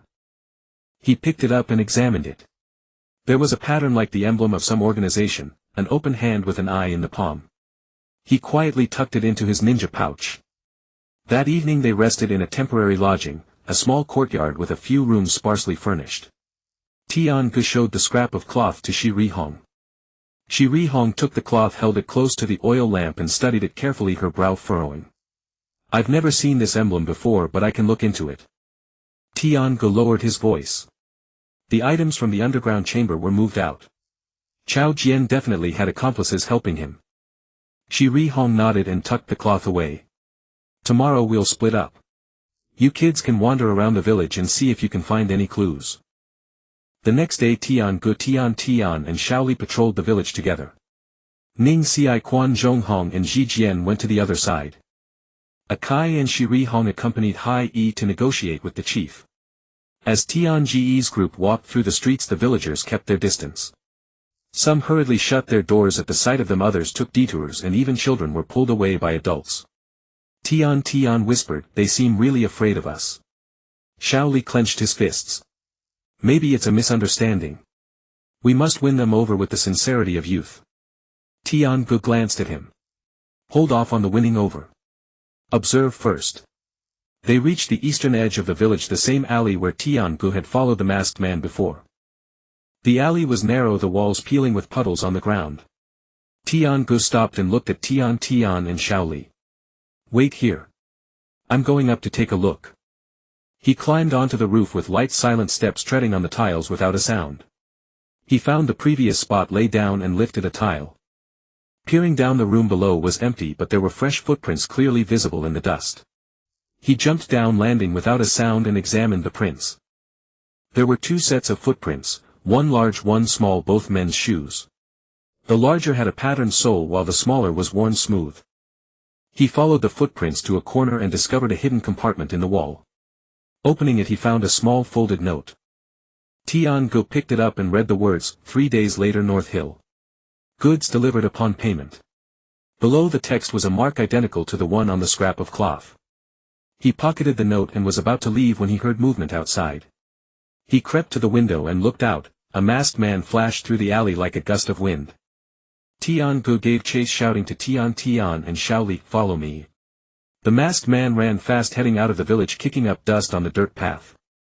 Tian Gu pursued him into a forest. The trees were dense, the light dim. The masked man stopped and turned. Tian Gu could see clearly. It was the same masked man as before, wearing a white mask. But on closer inspection the build was different, this one was shorter with narrower shoulders. The masked man laughed coldly, his eyes glinting behind the mask. Kid, you're persistent. Tian Gu gripped his short blade. Who are you? Where is Chao Ti? The masked man tilted his head. Chao Ti? That fool is already dead. Tian Ji's heart stirred, so he was indeed dead. The masked man pulled a scroll from behind his back and slammed it on the ground. With a bang the smoke cleared to reveal a puppet. This puppet was different from the last one, red all over with clawed arms that glowed purple. Tian-gu tightened his grip on his short blade. Tian and Xiao Li arrived. Seeing the puppet, Xiao Li's eyes lit up as he stepped forward. A puppet. I'll handle it. Tian-gu reached out and pushed him back. I'll do it. You watch. The masked man moved his fingers and the puppet charged. It was fast, its claws aimed straight for Tian-ge's throat, cutting through the air. Tian-gu sidestepped and slashed at the puppet's arm. With a crack, the puppet's arm snapped off, but purple poison gas billowed from the break. Tian-gu held his breath, retreated a few steps, then lunged to the side. The masked man laughed smugly, the corner of his mouth curling beneath the mask. My puppet is poisoned. Let's see how you fight. Tian-gu ignored him, circled to the side and struck the puppet's joint. The knee joint gave way and the puppet's leg broke, causing it to collapse. The masked man's expression changed, he moved his fingers faster and the puppet struggled to rise, but with missing limbs it moved like a crippled spider. Tian-gu charged forward and drove his blade into the puppet's chest, the core. The puppet went still, its eyes dimming, and toppled forward. The masked man stepped back, disbelief in his eyes which were wide behind the mask. He gritted his teeth. My puppet. It took me 3 years to make. Tian-gu stared at him. Where is Qiao Ti? The masked man said, I told you he's dead. We killed him because he was too stupid and exposed us. Tian-gu stepped forward. Who are you? The masked man suddenly laughed, his voice hoarse. You think I'd tell you? I'd rather die. He reached into his robe, pulling out something to put in his mouth. Tian-gu was ready. He kicked the object away, sending it spinning into the grass. Then he grabbed the masked man's arm and twisted it behind his back. The masked man struggled, twisting his body, but couldn't break free. Tian-gu pinned him to the ground, his knee pressing into the man's back. Tian and Xiao Li approached. Tian looked down at the black-clad man pinned to the ground, panting as she asked, is this guy the one in black? Tian-gu exerted a bit more pressure, pressing the black-clad man immobile. No, it's another one. Xiao Li crouched down to take a look, then stood up, gazing at Tian-gu with admiration. Amazing, Tian-gu-kun. Your youth is truly blazing. The black-clad man was subdued, lying on the ground with his head turned sideways, his eyes filled with fear and resentment. He never expected to be defeated by a genin. He thought of his puppet, his life's work now reduced to a pile of fragments. He recalled the mission his organization had given him, now it was all over. He closed his eyes in despair. At that moment several figures burst out from the woods. Leading them was Qiao Yi, the disciple of Qiao Jian. Behind him followed several Qiao Yi ninjas, all armed. Qiao Yi saw Tian-gu holding the black-clad man, his expression shifting. He raised his hand and pointed at them. Let him go. He's a criminal of our village. Tian-gu didn't release his grip. He looked up at Qiao Yi. He's the man in black, the one we're after. Qiao Yi stepped forward 2 paces, raising his voice. Then you still hand him over to us? You people from I have no right to arrest anyone in our village. Tian stepped forward, shielding Tian-gu. We were pursuing him. Why should we hand him over to you? Qiao Yi waved his hand and several ninjas surrounded them in a semicircle. The atmosphere grew tense. Xiao Li assumed a fighting stance, clenching his fists. Want to fight? Youth's fists are ready. Tian-gu signaled them to stay still. He looked at Qiao Yi calmly. This man I'm handing over to our jonin. If you want him, go talk to Yamanaka Hai. Qiao Yi sneered, his facial muscles tightening. I don't care. Hand him over now or don't blame us for being rude. As they were locked in a standoff, 2 figures dropped from the treetops. Shi Rihong and Akai had arrived. They had heard the commotion and pursued, landing with a gust of wind. Shi Rihong saw the black-clad man captured by Tian-gu and saw Qiao Ye's men surrounding them. She frowned and asked, what's going on? Tian-gu briefly explained the situation. After listening, Shi Rihong turned to Qiao Yi, her tone neither warm nor cold. We're taking this man back for interrogation. We'll discuss it with your village chief afterward. Qiao Yi shook his head, his attitude firm. No, you must hand him over now. Akai stepped forward, hands on his hips, thumbs up, teeth gleaming. Young man, don't be impulsive. The bonds of youth are more important than anything. Qiao Yi was momentarily stunned by Akai's presence but quickly recovered, gritting his teeth. This is our village's business. You my people stay out of it. At that moment another figure rapidly approached from afar. Hai had also arrived. After landing he surveyed the situation and walked up to Chao Yi. I can negotiate with your village chief. For now we'll take the man. I guarantee he won't escape. His voice was low but carried an undeniable authority. Chao Yi hesitated, his gaze flickering between Tian Go and the black-clad man several times. Finally he gritted his teeth and said, fine. But if you don't follow through we won't let it go. He waved his hand and led his men away. Tian Go and the others brought the black-clad man back to their lodging. Hai conducted the interrogation himself. The man was stubborn at first, refusing to say anything, but Hai's secret technique could read memories. He didn't need him to speak. Hai formed hand seals and placed his palm on the black-clad man's head. After a moment he withdrew his hand, his expression grave.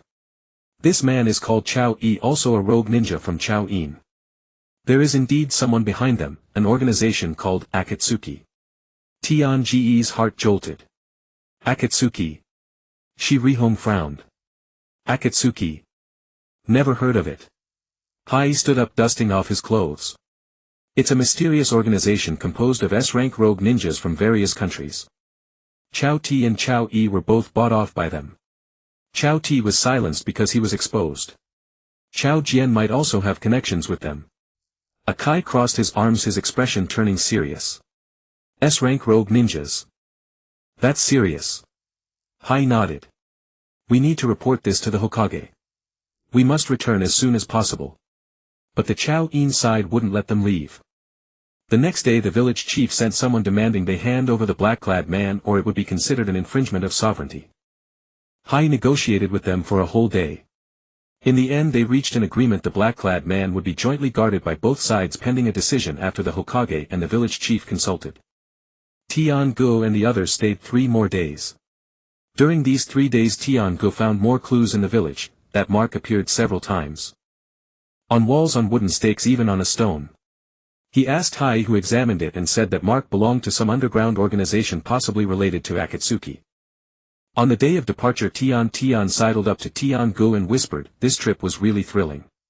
That puppet was terrifying. Tian Go nodded. It was manageable but it was poisonous. Tian tilted her head looking at him. You took him down all by yourself. That's amazing. When will I be as strong as you? Tian Go patted her shoulder. Just practice more. Ning Xi, who was nearby, heard this and glanced at Tian Go but said nothing. However, Tian Go knew that Ning Xi must have noticed his strength. On the way back Shaoli kept pestering Tian Go about swordsmanship. Tian Go-kun, how did you use that scabbard? How could you block so fast? I couldn't see it at all. Shaoli pursued alongside, eyes shining. Tian Go casually said a few words which Shaoli listened to intently and even proposed a sparring match. Akai overheard and immediately became enthusiastic. Youth is all about constant sparring. When we get back our 2 squads will have a friendly match. Shi Rihong responded indifferently, all right. Tian Go thought, a friendly match. That works. It'll be a good chance to see Ning Xi's strength. 5 days later they returned to Mai. Hai went to report and the others disbanded. Tian walked home with Tian Go chattering non-stop along the way. Tian Go thought about what the black-clad man had said. The Akatsuki. He certainly knew that name, but he hadn't expected to encounter them so soon. Although they were only peripheral members, it indicated that Akatsuki had already begun its activities. He recalled the plot from the original story. The Akatsuki members were all S-rank rogue ninjas with terrifying strength. As he was now, he was far from being a match for them. He clenched his fist. He had to keep getting stronger. 3 days after returning to Mai on the training ground.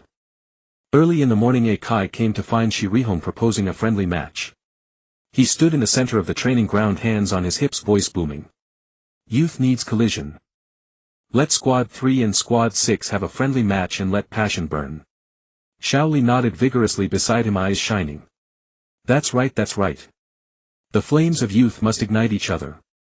Shi Rihong glanced at Akai and said flatly, fine, but don't go overboard. Akai patted his chest in assurance. Don't worry, I know my limits. Tian Go stood nearby thinking, you know your limits. Yeah, right. But a friendly match wasn't bad, it was a good chance to see Ning Xi's strength. Tian sidled over nudging Tian-gu with her elbow. Your squad is fighting ours. Tian-gu nodded. Seems so. Tian blinked. Who are you paired with? Tian-gu thought for a moment. I don't know. It depends on the arrangement. Akai had already started dividing into teams. He looked at the people on both sides, pointing his finger around. 2-on-2 combat: Ning Xi and Xiao Li as a team against Tian-gu and Quan Zhonghong. Tian and Aburame Shibi will be substitutes ready to enter anytime. Shi Rihong will be the referee. Quan Zhonghong's eyes lit up upon hearing this, and she patted Hui Wan's head. I'm with Tian-gu. Great. Ning Xi said nothing, just nodded slightly, his hands tucked into his sleeves. Xiao Li was already warming up, doing all sorts of exaggerated movements, stretching, bending high knees on the spot. Tian-gu looked at Ning Xi thinking, white eyes plus soft fist along with Xiao Li's taijutsu, this won't be easy. But it's not impossible. Tian looked a bit disappointed, pouting. I'm a substitute. Akai turned around and gave her a thumbs up. Substitutes are also important, ready to take over at any time. In youth there's no distinction between substitute and starter. Tian, oh. Before the match began, Shi Rihong announced the rules. Fight with restraint. No killing blows. Stop when someone gives up. The entire training ground is the arena. There's no boundary, but leaving the training ground counts as a loss. Both sides took their positions. Tian-gu and Quan Zhonghong on one side, Ning Xi and Xiao Li on the other. Hui Wan crouched on Quan Zhonghong's shoulder, staring at the opposite side, ears perked straight. Shi Rihong raised her hand and swung it down. Begin. Xiao Li dashed out first, extremely fast, heading straight for Tian-gu. His taijutsu was indeed formidable. He kicked with a whoosh and his leg shadow flashed through the air. Tian-gu sidestepped to dodge, keeping his short sword sheathed, using only the scabbard to block. With a sharp crack, the foot and scabbard collided. Quan Zhonghong circled to the side with Hui Wan preparing to pincer. Ning Xi stood still, veins bulging around his eyes, the white eyes had been activated. He stared at Tian-gu, observing his chakra flow. Xiao Li launched a continuous barrage of punches and kicks, each move as fast as a gale. Tian-gu only used his scabbard to block, not counterattacking. He observed Xiao Li's techniques. This guy's taijutsu was indeed solid, every move carried a desperate spirit, and he retracted quickly, leaving almost no openings. Xiao Li missed a kick and landed, exclaiming excitedly, Tian-gu-kun is amazing. He can block my youth combo. Tian-gu said, you're not bad either. Ning Xi suddenly spoke. Xiao Li right.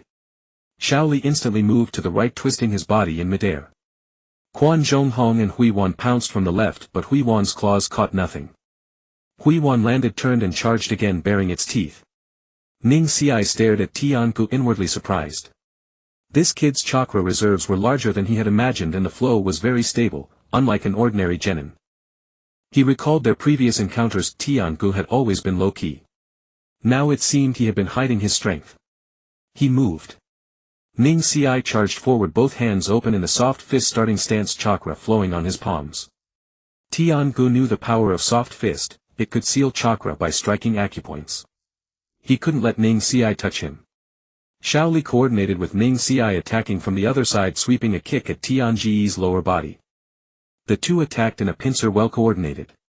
Tian-gu stepped back a few paces, swinging his scabbard horizontally to force Xiao Li back while sidestepping to evade Ning Xi's palm. Quan Zhonghong rushed in to support, and Hui Wan bit at Ning Xi's leg. Ning Xi sidestepped and swatted at Hui Wan. Quan Zhonghong quickly called Hui Wan back, and the dog twisted in midair, landing on the ground, narrowly avoiding the hit. Tian-gu seized the opportunity to counterattack, thrusting his scabbard at Ning Xi's chest. Ning Xi crossed his arms to block the scabbard, but was knocked back a step. His expression shifted. This kid's strength was far greater than it appeared. Xiao Li charged again, kicking at Tian-ji's head. Tian-gu ducked and swung his scabbard backhand, striking Xiao Li's leg. Xiao Li stumbled but quickly regained his balance. Tian-gu looked at him. Your leg okay? Xiao Li flexed his leg, his face full of excitement. It's fine. A youth's body fears no pain. He charged again, but this time Tian-gu didn't hold back. Tian-gu sped up his scabbard, striking in rapid succession, breaking through Xiao Li's defense in a few moves and finally tapped his chest with the scabbard. Xiao Li stumbled back a few steps and sat down on the ground. Tian-gu withdrew. "You okay?" Xiao Li was stunned for 2 seconds, looked down at his chest, then jumped up. "That was amazing. Tian-gu-kun, how did you do that?" Tian-gu said, "You charged too hard, your lower body was unstable." Xiao Li seemed thoughtful, looking down at his feet. Ning Xi saw Xiao Li lose and his expression became more serious. He stared at Tian-gu, assuming the soft fist starting stance, chakra gathering on his palms. Tian-gu knew that the real opponent was next. Ning Xi charged noticeably faster with steady footwork. Tian-gu met him scabbard against soft fist. Ning Xi's palm struck at Tian-ji's arm, aiming to seal his acupoints. Tian-gu dodged, counter-thrusting at Ning Xi's abdomen. Ning Xi sidestepped, his other hand swatting at the scabbard.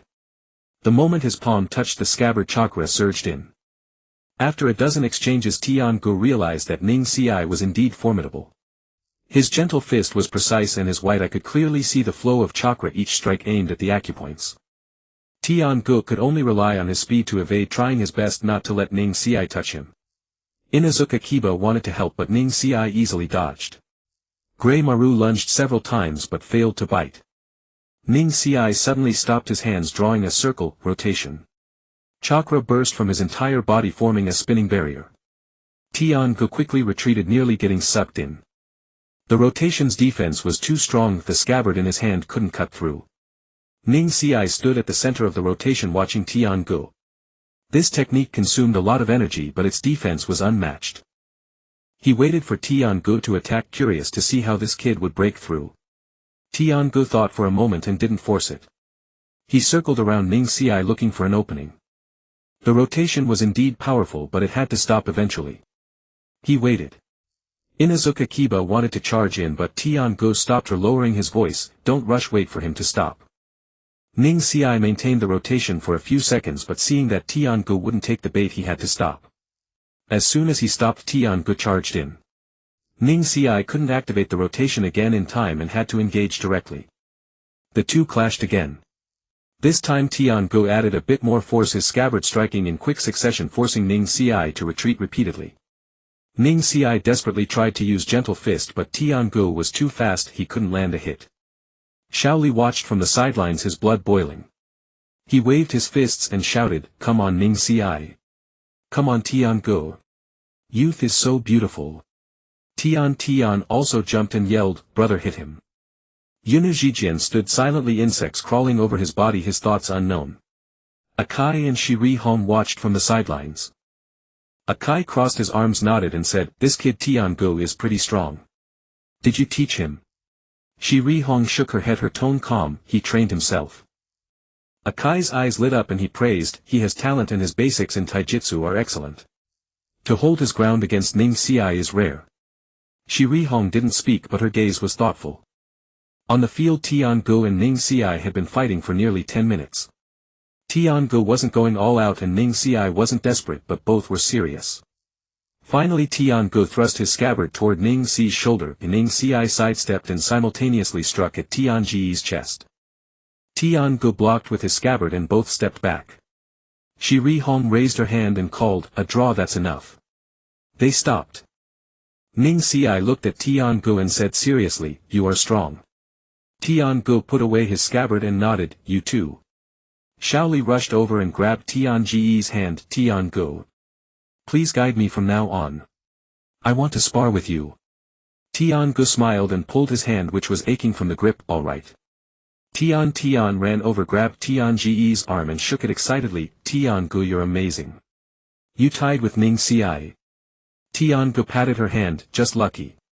Tian pouted, "Don't play dumb, I saw you weren't even out of breath." Tian-gu smiled but didn't explain. The match ended and everyone sat down to rest. Akai began a lengthy speech, waving his arms about how the friendship of youth was more important than victory or defeat. Xiao Li nodded fervently beside him, full of admiration. Ning Xi remained expressionless but occasionally glanced at Tian-gu. Tian leaned close to Tian-gu and whispered, "Tian-gu, when did you become so strong? I remember at the Ninja Academy you were just average." Tian-gu looked at her calmly, training every day eventually you get stronger. Tian blinked and pressed, train what? Tian-gu said, swordsmanship. Swing a sword 1,000 times every day. Persist and you'll become strong too. Tian's eyes lit up and she grabbed his sleeve, really? Tian-gu looked at her seriously, his tone firm, really?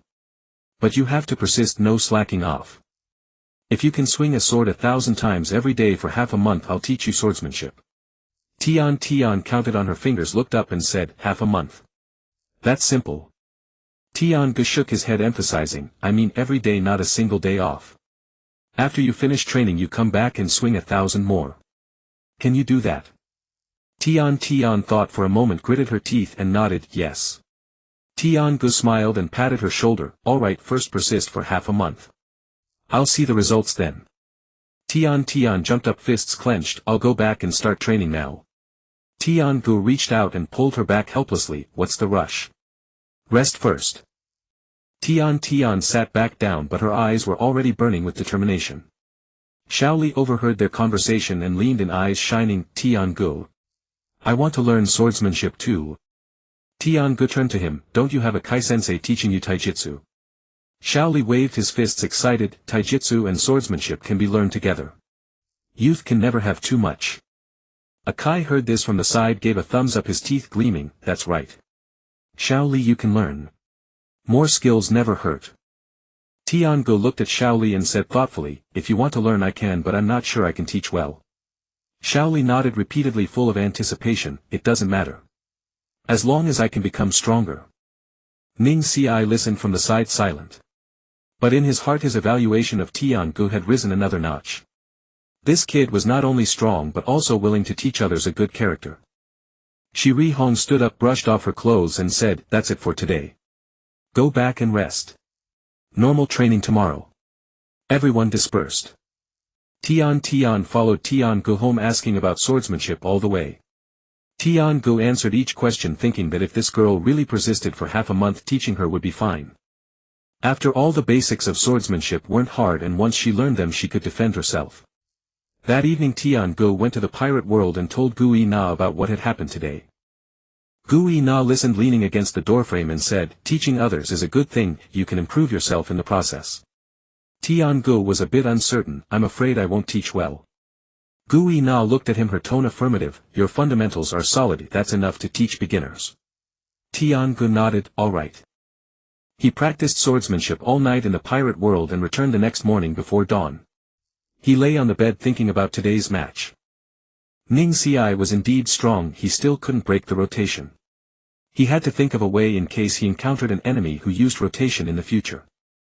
The morning after the friendly match Tian woke up early. She took a wooden sword Tian-gu had found for her and stood in the yard. Tian-gu hadn't gotten up yet, so she tried swinging a few times on her own. The wooden sword was heavier than she imagined and swinging it was a bit strenuous.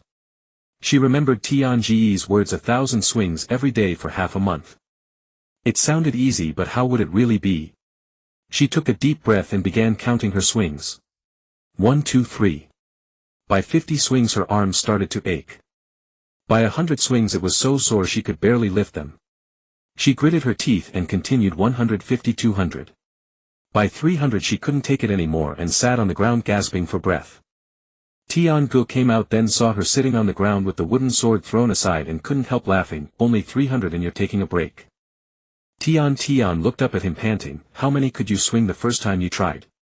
Tian-gu thought for a moment and sat down beside her, on my first day I only did 200. The next day 300. I gradually increased. You don't have to do 1,000 all at once. You can split it, 300 in the morning, 300 in the afternoon, 400 in the evening. Take it slowly. Tian's eyes lit up and she complained, why didn't you say so earlier? Tian-gu spread his hands, you didn't ask. Tian picked up the wooden sword and swung it a few more times. Indeed, splitting it up made it much easier. In the afternoon after training she swung another 300. After dinner in the evening she swung 400 more. The first day was completed smoothly and though her arms were sore she felt quite happy. The next morning she couldn't lift her arms. Tian sat on the bed looking at her arms, trying to clench her fists, they were sore and aching. She remembered that she still had to swing the sword today and felt like backing out. But she thought of Tianji's expression of, "You can't do it," and gritted her teeth to get up. In the morning 100 swings, in the afternoon 100, in the evening 200. She didn't reach 1,000 but she really couldn't move anymore. When Tiangu returned in the evening he saw her lying on the table and walked over to ask, "How many today?" Tian was listless, her face pressed against the table, 400. Tiangu nodded encouraging, "Not bad, more than yesterday." Tian lifted her eyelids, "Was it like this for you on the first day?" Tiangu sat down beside her recalling, "Pretty much. It's like that for everyone at the beginning. After a few days it gets better. On the third day it hurt even more." Tian sat on the edge of the training ground watching Shaoli and Ning Xiai spar without even the strength to stand up. After finishing his set, Shaoli ran over and asked with concern, Tian, what's wrong?" Tian frowned, rubbing her arms, "My arms hurt." Shaoli crouched down curious, "Arms hurt? From training?" Tian nodded, "Sword practice from swinging." Shaoli's eyes lit up and he pressed, "Sword practice? I want to learn too. Is Tiangu teaching you?" Tian hummed, "Yeah, he said if I persist for half a month he'll officially teach me." Shaoli clenched his fists full of fighting spirit, "Then I'll persist too. The sweat of youth must not be wasted." Tian wanted to say, "You try it and you'll see," but she had no energy. That evening at home she looked at the wooden sword and felt like giving up. Tiangu sat nearby and said slowly, "I heard someone wants to become a medical ninja but can't even endure a little hardship." Tian glared at him retorting, "Who can't endure?" Tiangu glanced at her, "I saw you sitting there for a long time without moving, thought you were about to give up." Tian stood up and grabbed the wooden sword, "Who said I'm giving up? I'll practice now." She gritted her teeth and swung one stroke after another. By 200 swings tears were almost coming out but she still persisted through 300. In the evening she swung another 300 totaling 600. Tiangu watched from the side saying nothing. On the fourth day the pain began to ease. Tian found that her arms were still sore but much better than the first 2 days. She swung 300 in the morning, 400 in the afternoon and 300 in the evening, reaching 1,000. After the last swing she almost cried. Tiangu walked over and said with satisfaction, "Good, today exactly 1,000. Tian wiped her sweat and praised herself, "I'm really amazing." Tiangu laughed, "Still early, only the 4th day. On the 5th day the pain was almost gone, only a little soreness remained." Tian found that her swinging motion was smoother than before and the wooden sword didn't feel as heavy. After finishing 1,000 swings she still had energy to do other things. On the 6th and 7th days after a week she could easily complete 1,000 swings every day. Tiangu watched her progress thinking that this girl could indeed endure hardship. On the last day of the half-month Tian finished the final swing, planted the wooden sword on the ground and shouted at Tiangu, "Half a month. Time to teach me right." Tiangu smiled and nodded, "All right, starting tomorrow." The next morning in the yard Tiangu took out a new wooden sword and handed it to Tian saying seriously, "From today on I'll teach you the basics of swordsmanship. The Shimatsuki style, that's what I learned. But I can only teach the fundamentals, the rest you'll have to practice on your own." Tian took the wooden sword looking serious, "Okay." Tiangu began to teach her the grip, stance, basic footwork and the most fundamental cuts, slashes, sweeps and thrusts. Tian learned very earnestly, following each move. Tiangu corrected her posture from time to time, demonstrating occasionally. After 2 hours of learning Tian was drenched in sweat but her eyes were bright. "Swordsmanship is so interesting." Tiangu looked at her and instructed, "If it's interesting, study it well. Remember, fundamentals are the most important, never stop swinging every day." Tian nodded, "Got it." Just then a green figure rushed in. Shaoli stood in the yard and shouted, "Tiangu, I want to learn swordsmanship too." Tiangu looked at him confirming, "Are you sure?" Shaoli nodded vigorously, fists clenched, "Sure. Every second of youth must be used to become stronger." Tiangu glanced at Tian who shrugged. Tiangu thought for a moment and said, "All right, then you can learn along. But I'll warn you, swordsmanship is different from taijutsu, it may not suit you." Shaoli didn't mind at all and shouted, "No problem." Tiangu began to instruct him. Li Xiao learned faster than Tian and his movements were precise, but after a while Tiangu sensed something amiss. Li Xiao's motions were too rigid, every strike resembled a punch lacking the fluid grace of swordsmanship. He tried to correct him but Li Xiao could not adjust, his body had already grown accustomed to the force application of unarmed combat. After 3 days of practice Li Xiao himself discovered the problem. Holding the wooden sword, his face dejected, he said, "Tian Gukuan, I don't think I'm suited for the sword." Tian Gu replied, "You've noticed." Li Xiao nodded. "My body won't obey me. Every swing makes me want to kick." "I'm sorry for wasting your time." Tian Gu said, "It's not a waste. It's always good to learn more. But since it's not for you, don't force it. Your talent in unarmed combat is remarkable. Focus on that and you can still grow strong." Li Xiao pondered, then reignited with determination. "You're right.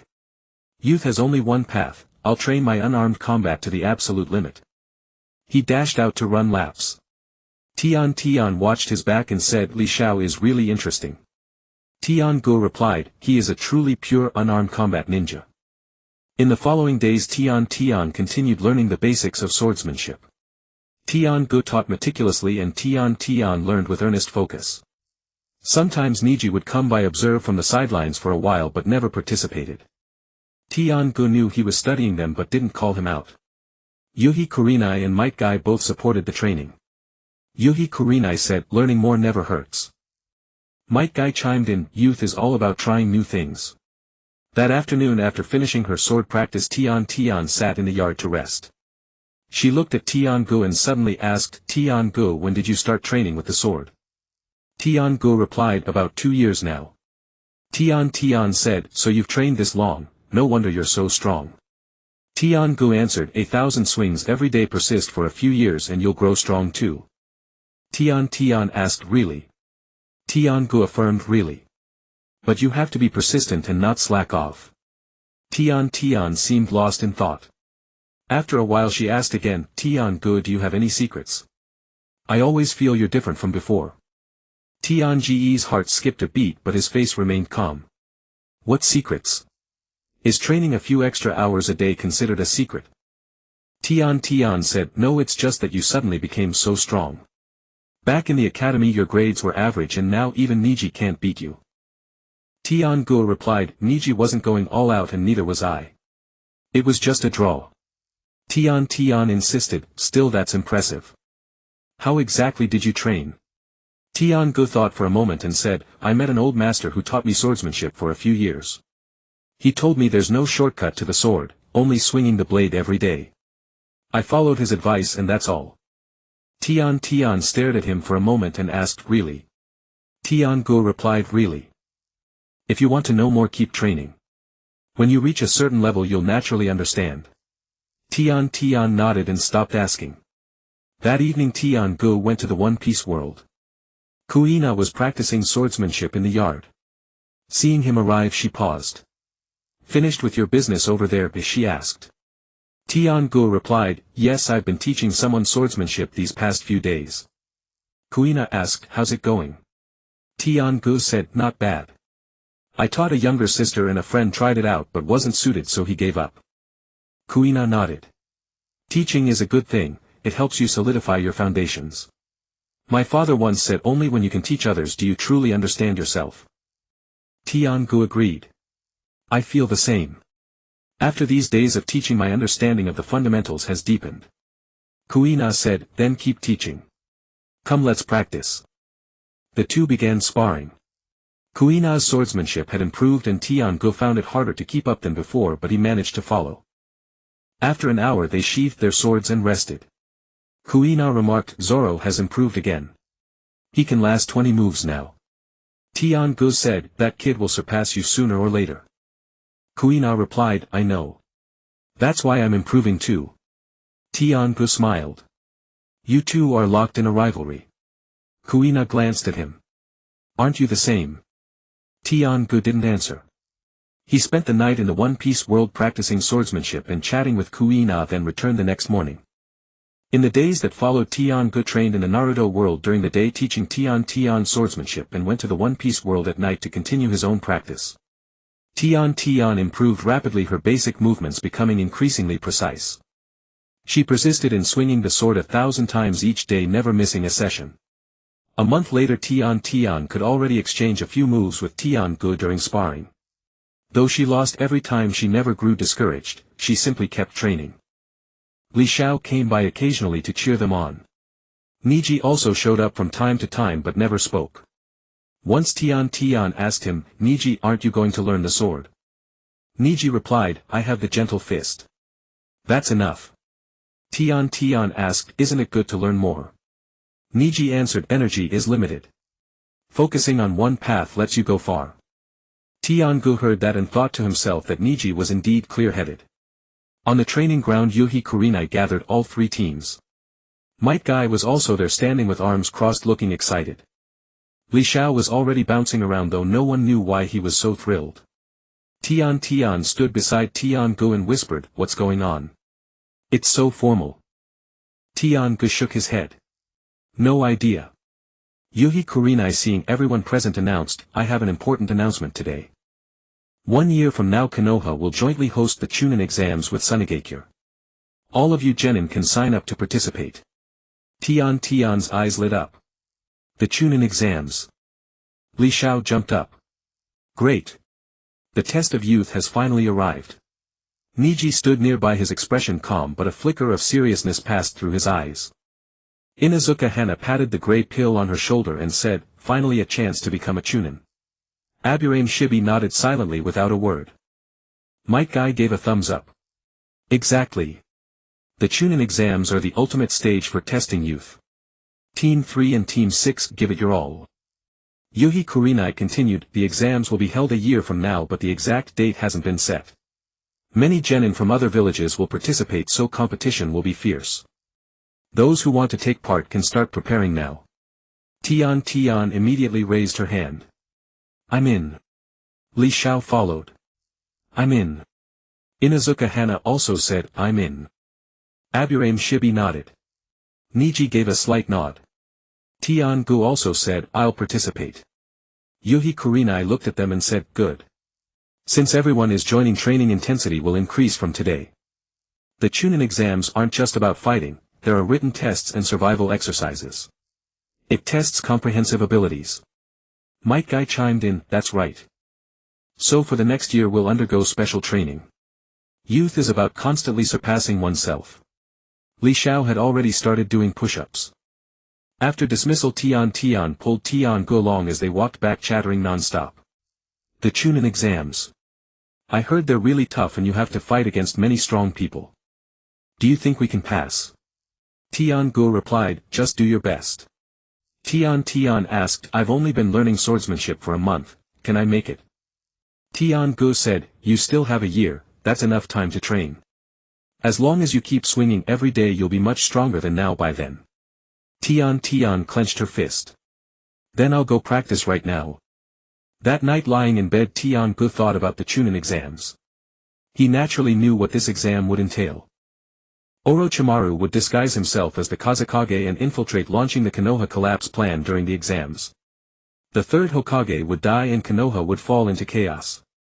Sasuke would be targeted by Orochimaru and Naruto would grow. He calculated the timeline. A year from now Naruto and the others would just graduate and the Chunin exams would follow shortly after. That meant he had 1 year to prepare. During this year he needed to raise his strength to at least the level of a Jonin so he could protect Tian and his adoptive parents during the chaos. He recalled the flesh of the Sea Kings in the One Piece world, it was extremely effective for refining chakra and strengthening the body. His previous traversal had already turned him from a waste into a Chunin. If he ate large amounts of Sea King meat, a year might be enough to raise his physique to Jonin level. But Sea King meat wasn't cheap, he needed money. Over the years he had saved some mission rewards plus the pocket money Tian Yuan occasionally gave him. Together it amounted to a decent sum. He calculated that it should be enough to buy a batch. The next day he went to find Tian Yuan. Tian Yuan was organizing tools in the shop and looked up as he entered. "No training today." Tian said, "Half a day off." "Dad, I want to discuss something with you."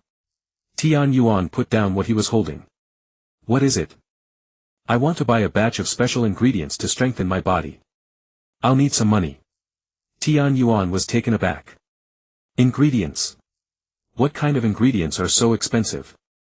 It's a kind of seafood that's very beneficial for a ninja's body.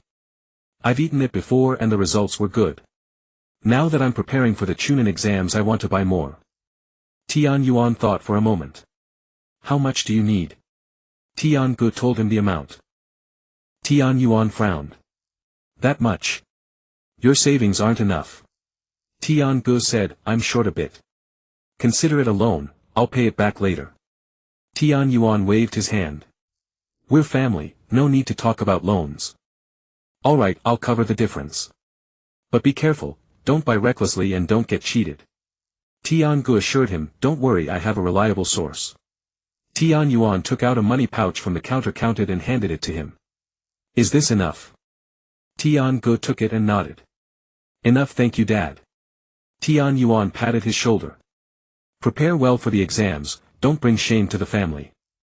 That evening Tian Gu went to the One Piece world. He found Kuina and handed her the money pouch. Kuina opened it and looked surprised. So much money. Where did you get it? I saved some and my family gave me the rest. I want to ask you and Master Koshiro to help me buy a batch of Sea King flesh. Using your family's connections you should be able to get good quality. Kuina asked, Sea Kings. What do you need so much for? Tian Gu replied, to eat.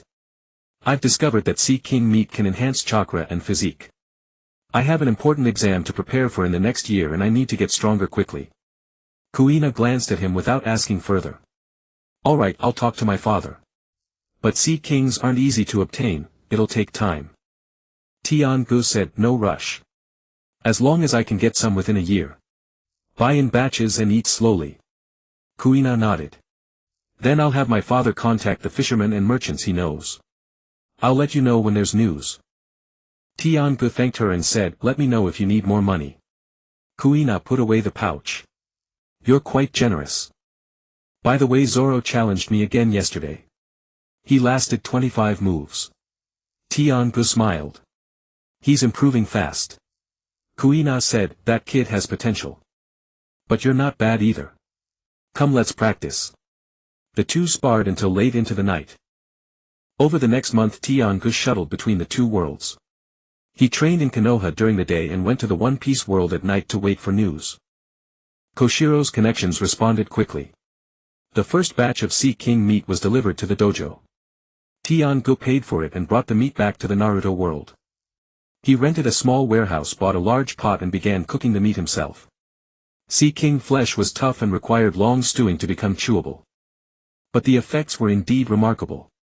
After eating he could feel his chakra slowly increasing and his body grew more robust. He ate a meal once a day, then practiced swordsmanship to digest and absorb. After a month his chakra reserves had noticeably increased and his strength had grown considerably. Tian noticed his larger appetite and asked, brother, why have you been eating so much lately? Tian Gu replied, growing up, it's normal to eat more.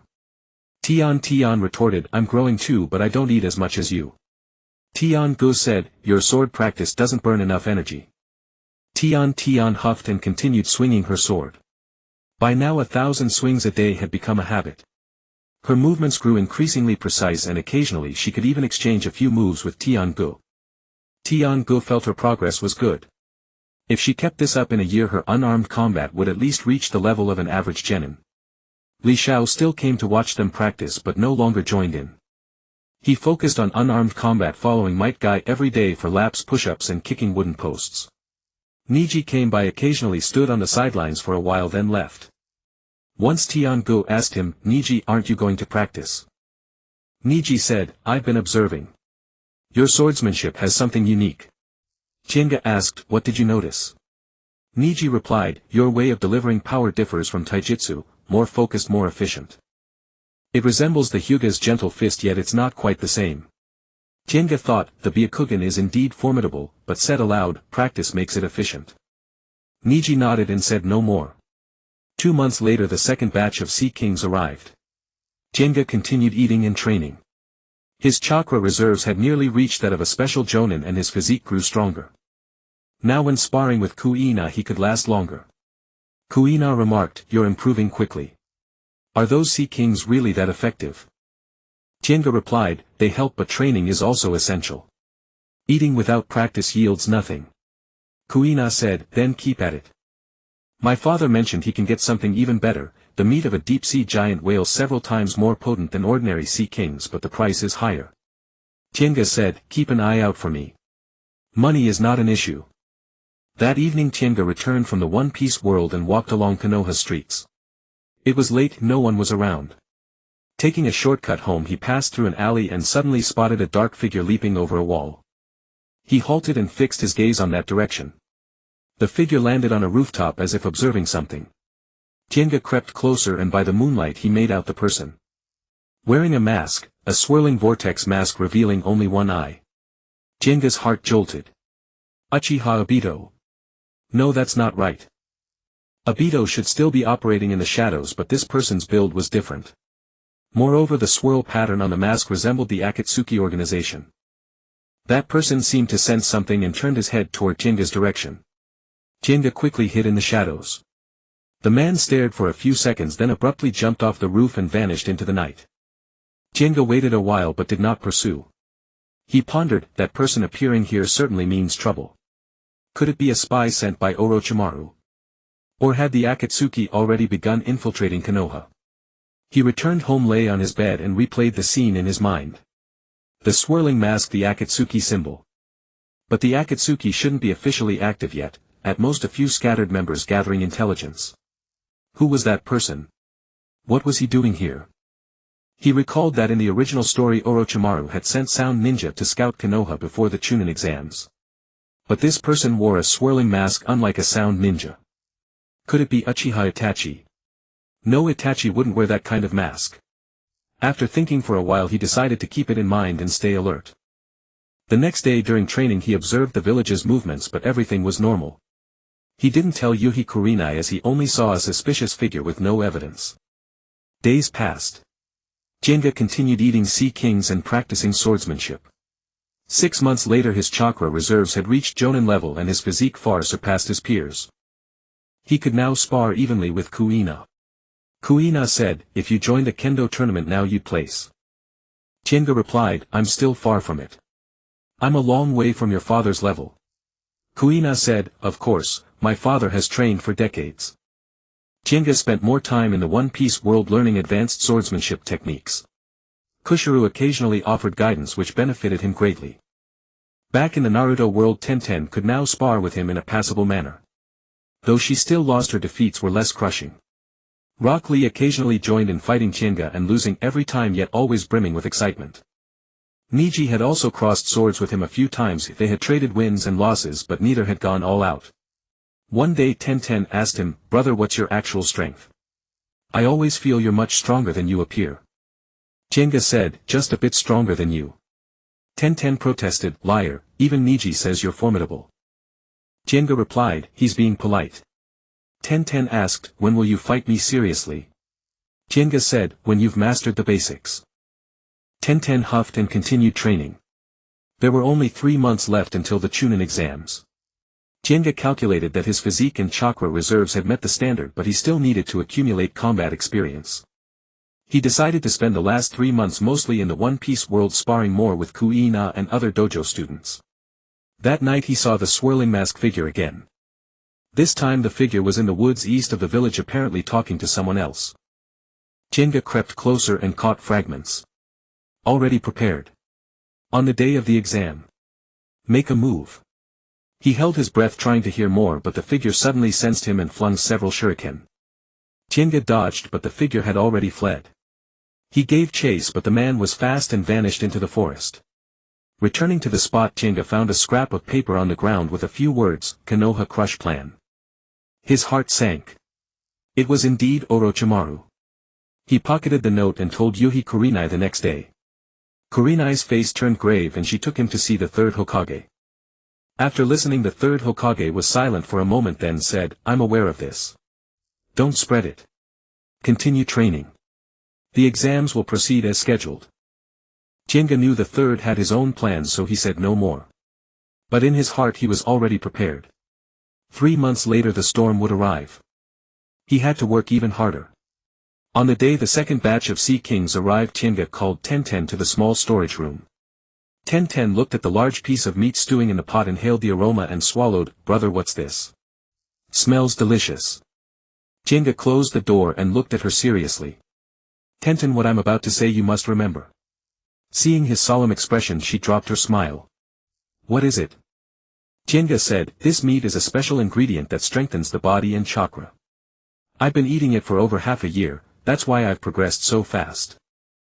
Now I'm sharing it with you, but you must promise me one thing. 10-10's eyes lit up. It can really make me stronger.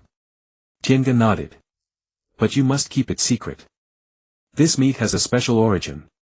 If outsiders learn of it, we'll be in big trouble. Greedy people would stop at nothing to get it, and our entire family could be wiped out. Can you do it? 10-10 was taken aback. She looked into Jenga's eyes and saw no hint of a joke. She nodded solemnly. I can.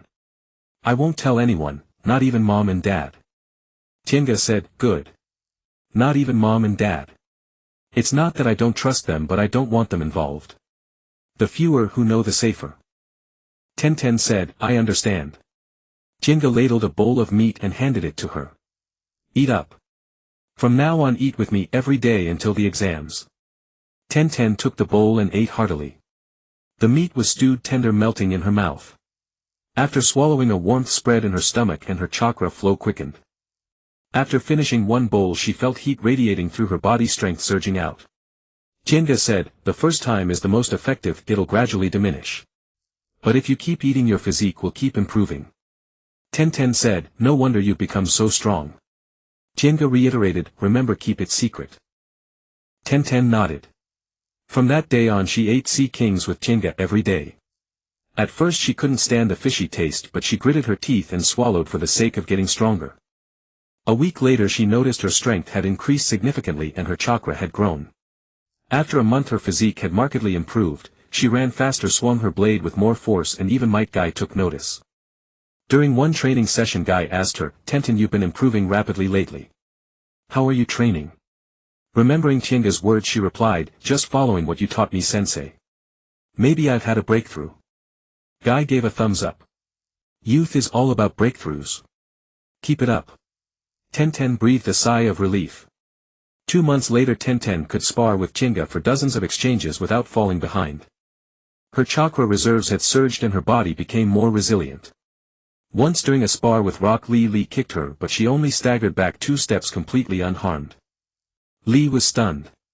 10-10, how did you get so tough? 10-10 replied, training. Lee fell into thought, then trained even harder. 3 months before the Chunin exams, Yuhi Kurenai gathered Team 6 and Team 3 together to announce an intensive training plan. Kurenai said, for the final 3 months we'll conduct high-intensity training. Guy-sensei and I have designed a plan that includes combat simulations, team coordination and written exam preparation. Every morning physical conditioning, afternoon sparring sessions, evening review of written material. Guy chimed in, that's right.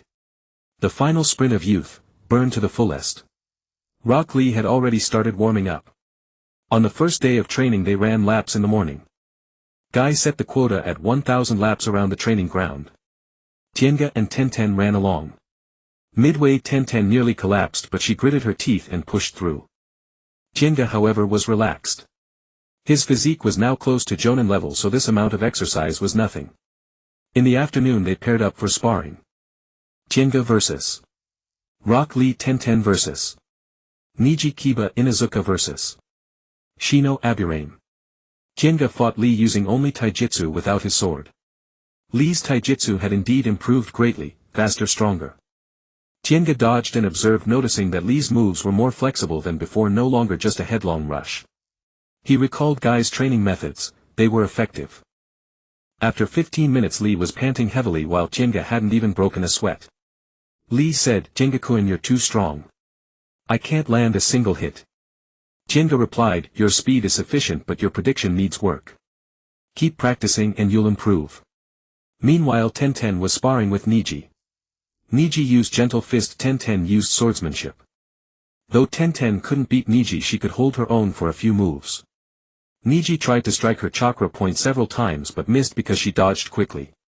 Niji glanced at her and said, you've improved remarkably. 10-10 beamed, really? Niji nodded.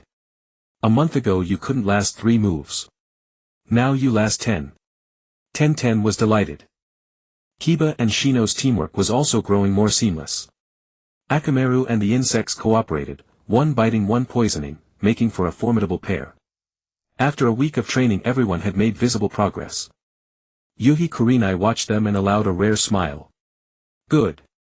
At this rate you have a chance in the exams. In the evening Tienga took Ten to eat meat. As she ate she said, "Brother, I feel so much better now. Running 1,000 laps doesn't tire me much." Tienga said, "Keep eating. You'll improve even more before the exams." Ten asked, "Where does this meat come from?" "It's amazing." Tienga replied, "Don't ask. Just eat." Ten dropped the question. 2 months later Yuhi Kurenai suddenly announced some news. She called the 3 of them aside and said, "I'm leaving Team 6. Kiba was taken aback. "Kurenai-sensei, why?" Kurenai explained, "The village has assigned me to lead a new team, the newly graduated genin. Team 6 has matured, you can now handle missions independently without my constant supervision." Tienga knew she was going to lead Team 8, Hinata Kiba Shino. Calculating the timeline Naruto and the others had indeed graduated. Kiba looked reluctant. "But," Kurenai said, "I'm just not leading your daily training. You can still come to me if needed. And Gai-sensei will continue to oversee you, so don't worry." Shino nodded silently. Tienga said, "Kurenai-sensei, thank you for this past year and more." Shirihong looked at him and said, "You've made great progress, faster than I expected. Keep it up." Tian-gu replied, "I will." After Shirihong left, Team 6 continued their training. Tian-gu became the de facto leader, organizing sparring sessions and assigning tasks every day. Xuanzhonghong and Zijin both followed his orders, after all he was the strongest. Tian sometimes came to train together and Shaoli also often visited. Ning Xi came occasionally but spent more time training alone. Akai still came to watch, gave some guidance and then continued to have Shaoli run laps. The last month of intensive training was even harsher. Tian-gu increased his own workload. Besides normal training during the day, he went to the pirate world at night to spar with Gu Yaina. Gu Yaina was now evenly matched with him and both of them were exhausted after each bout. Gu Yaina asked, "Your exam is coming soon, right?" Tian-gu replied, "1 more month." Gu Yaina asked, "How are your preparations?" Tian-gu said, "Not bad, but I always feel it's not enough." Gu Yaina said, "You will never feel it's enough. My father once said that a true warrior always feels he is not strong enough." Tian-gu replied, "Your father is right." Gu Yaina glanced at him and said, "I'll continue to keep an eye on the Sea King creatures for you. If there's any stock I'll save it for you." Tian-gu said, "Thanks." Tian-gu added, "Money is not a problem." Gu Yaina said, "Take care of yourself. Don't push too hard." During the intensive training, Tian-gu noticed that the activities of the village's umbu were becoming more frequent. He often saw masked umbu patrolling the streets or gathering in small groups to talk. He knew that the Shiwan's conspiracy was approaching, but he could only be vigilant in secret, unable to speak out. One night he saw 2 umbu talking in an alley and vaguely heard words like outsider, suspicious, and report to the Hokage. He returned home, lay on the bed and thought about what was to come: the Chunin exam, the Shiwan's invasion, the 3rd Hokage's death and the chaos in Muyi. He had to protect Tian Yuan and Huizi. When the chaos erupted, anything could happen. Tian pushed the door open, saw him with his eyes open and asked, "Tian-gu can't sleep?" Tian-gu sat up, "Yeah, thinking about things." Tian sat on the edge of the bed and said, "I can't sleep either, a bit nervous." Tian-gu said, "It's normal to be nervous." Tian-gu said, "On the exam day remember what I said: if you encounter danger, retreat. Don't force it." Tian said, "Didn't you say just do your best?" Tian-gu said, "Doing your best is one thing, but life is the most important." Tian-gu continued, "If you can't win, run away. It's not shameful." Tian looked at him and said, "Brother, do you know something?" Tian-gu shook his head, "I don't know, but in something like the exam anything can happen." Tian-gu added, "In any case be careful." Tian nodded, "Got it." The next day during training, Tian-gu deliberately observed the situation in the village. There were more unfamiliar faces on the streets, some were here for the exam, others had unknown origins. He knew that people from the Sound village might have already infiltrated, but he didn't know who they were. He could only continue training and waiting. In the final week the intensity of the intensive training was reduced mainly to maintain condition and review the written exam content. Tian-gu was not worried about the written exam. In his past life he had at least attended university, so the written exam of the ninja world was not difficult for him. Tian was a bit worried, so Tian-gu helped her highlight key points and taught her how to answer questions. On the day of the Chunin exam Tian-gu woke up earlier than usual. He dressed and checked his ninja tool pouch. Kunai shuriken, short sword and soldier pills, all were present. He tightened his forehead protector, checked himself in the mirror and only left after confirming everything was fine. Tian was already waiting in the yard. She was wearing new clothes, her forehead protector polished to a shine, with an excited smile on her face. Seeing Tian-gu come out she bounced over. "Tian-gu, I'm nervous." Tian-gu said, "It's normal to be nervous. I'm nervous too." Tian said, "You can be nervous too." Tian-gu said, "I'm not made of wood." The two left together. On the way they ran into Shaoli, who was wearing his green leotard and warming up. Seeing them Shaoli rushed over. "Tian-gu. Tian. Let's give it our all today. Youth is about to blossom." Tian said, Blossom, just don't run too fast." Shaoli said, "I won't. I'll control my speed."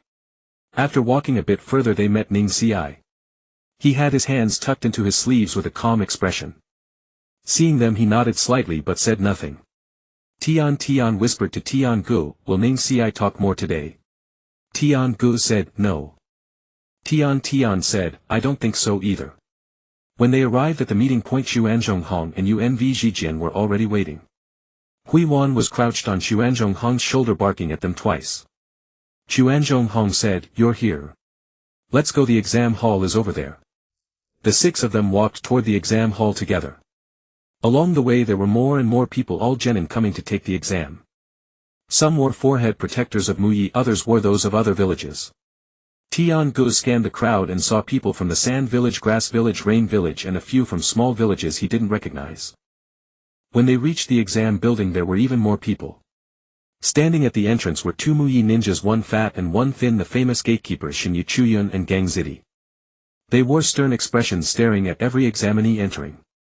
Tian saw them, her eyes twinkled and she whispered to Tian-gu, "I want to mess with them." Tian-gu said, "How?" Tian said, "Watch me." She walked to the side, took out a few talismans from her tool pouch and quietly stuck them on the ground. Tian-gu recognized them at a glance. They were illusion talismans which she used in practice. Tian finished sticking the talismans, then waved at Shaoli and Ning Xiai, whispering a few words. Shaoli nodded excitedly while Ning Xiai, though expressionless, also stood at the designated spot. At that moment a group of examinees from another village walked over, led by a tall guy with an arrogant attitude. He walked to the building entrance and Shinyu Chuyun reached out to stop him. "Hold on, you need to sign in." The tall guy snorted, "Move aside, don't block the way." Gang Zidi said, "Rules are rules. You have to sign in to enter." The people behind the tall guy started to jeer and push and shove. Tian seized the moment and quietly formed the hand seal. The talismans on the ground flashed and Shinyu Chuyun and Gang Zidi suddenly froze. Just as the tall guy was about to charge in he suddenly saw Shinyu Chuyun and Gang Zidi start dancing. The two twisted their hips, swung their arms and made strange sounds with their mouths. The people around were stunned, then burst into laughter. The tall guy was also stunned. "What's going on?"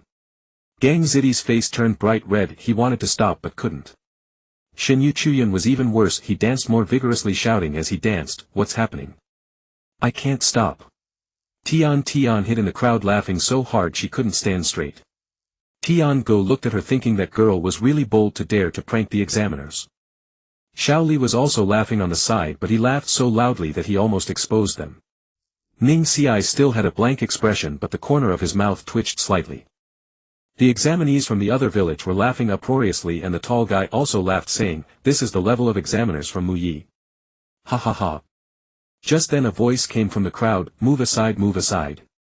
I'm going to be late." A blonde-haired boy pushed through the crowd and rushed over, followed by a black-haired aloof boy and a pink-haired girl. They were Mingren, Zhuozhu and Xiaoying. Mingren rushed to the building entrance, saw Shinyu Chuyun and Gang Zidi dancing and froze. "Wow, what are these two uncles doing?" Xiaoying covered her mouth and laughed, "Looks like they're dancing. Zhu said expressionlessly, boring.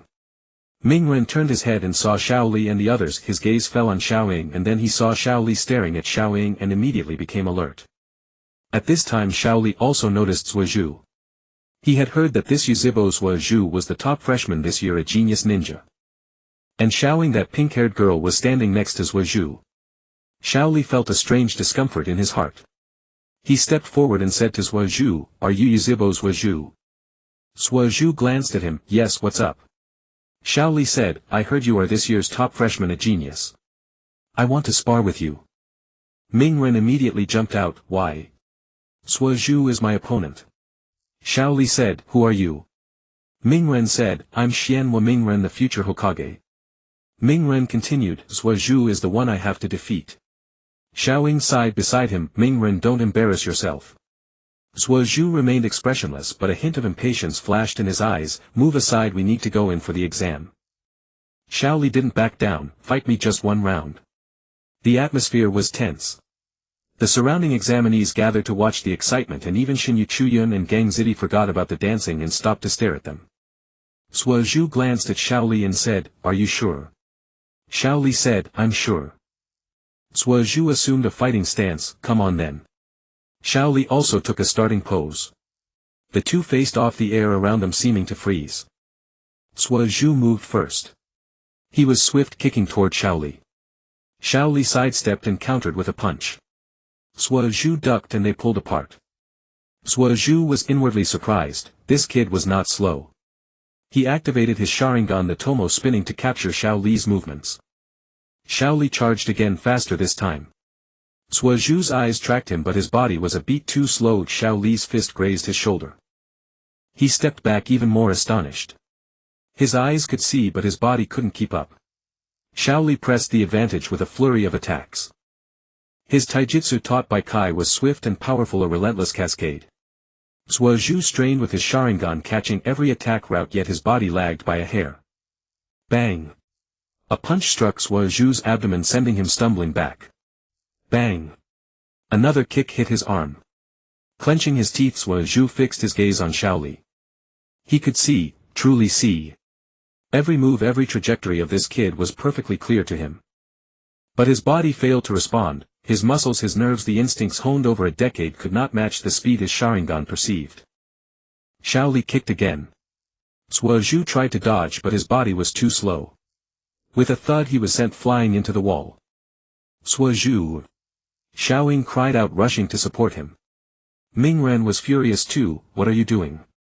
Shaoli stood still, looking at Zhu with a trace of disappointment. "Is this all you've got?" "Genius!" Zhu leaned against the wall, stood up, wiped the blood from his mouth, his eyes icy. Never in his life had he felt so humiliated. He could see clearly, yet he couldn't win.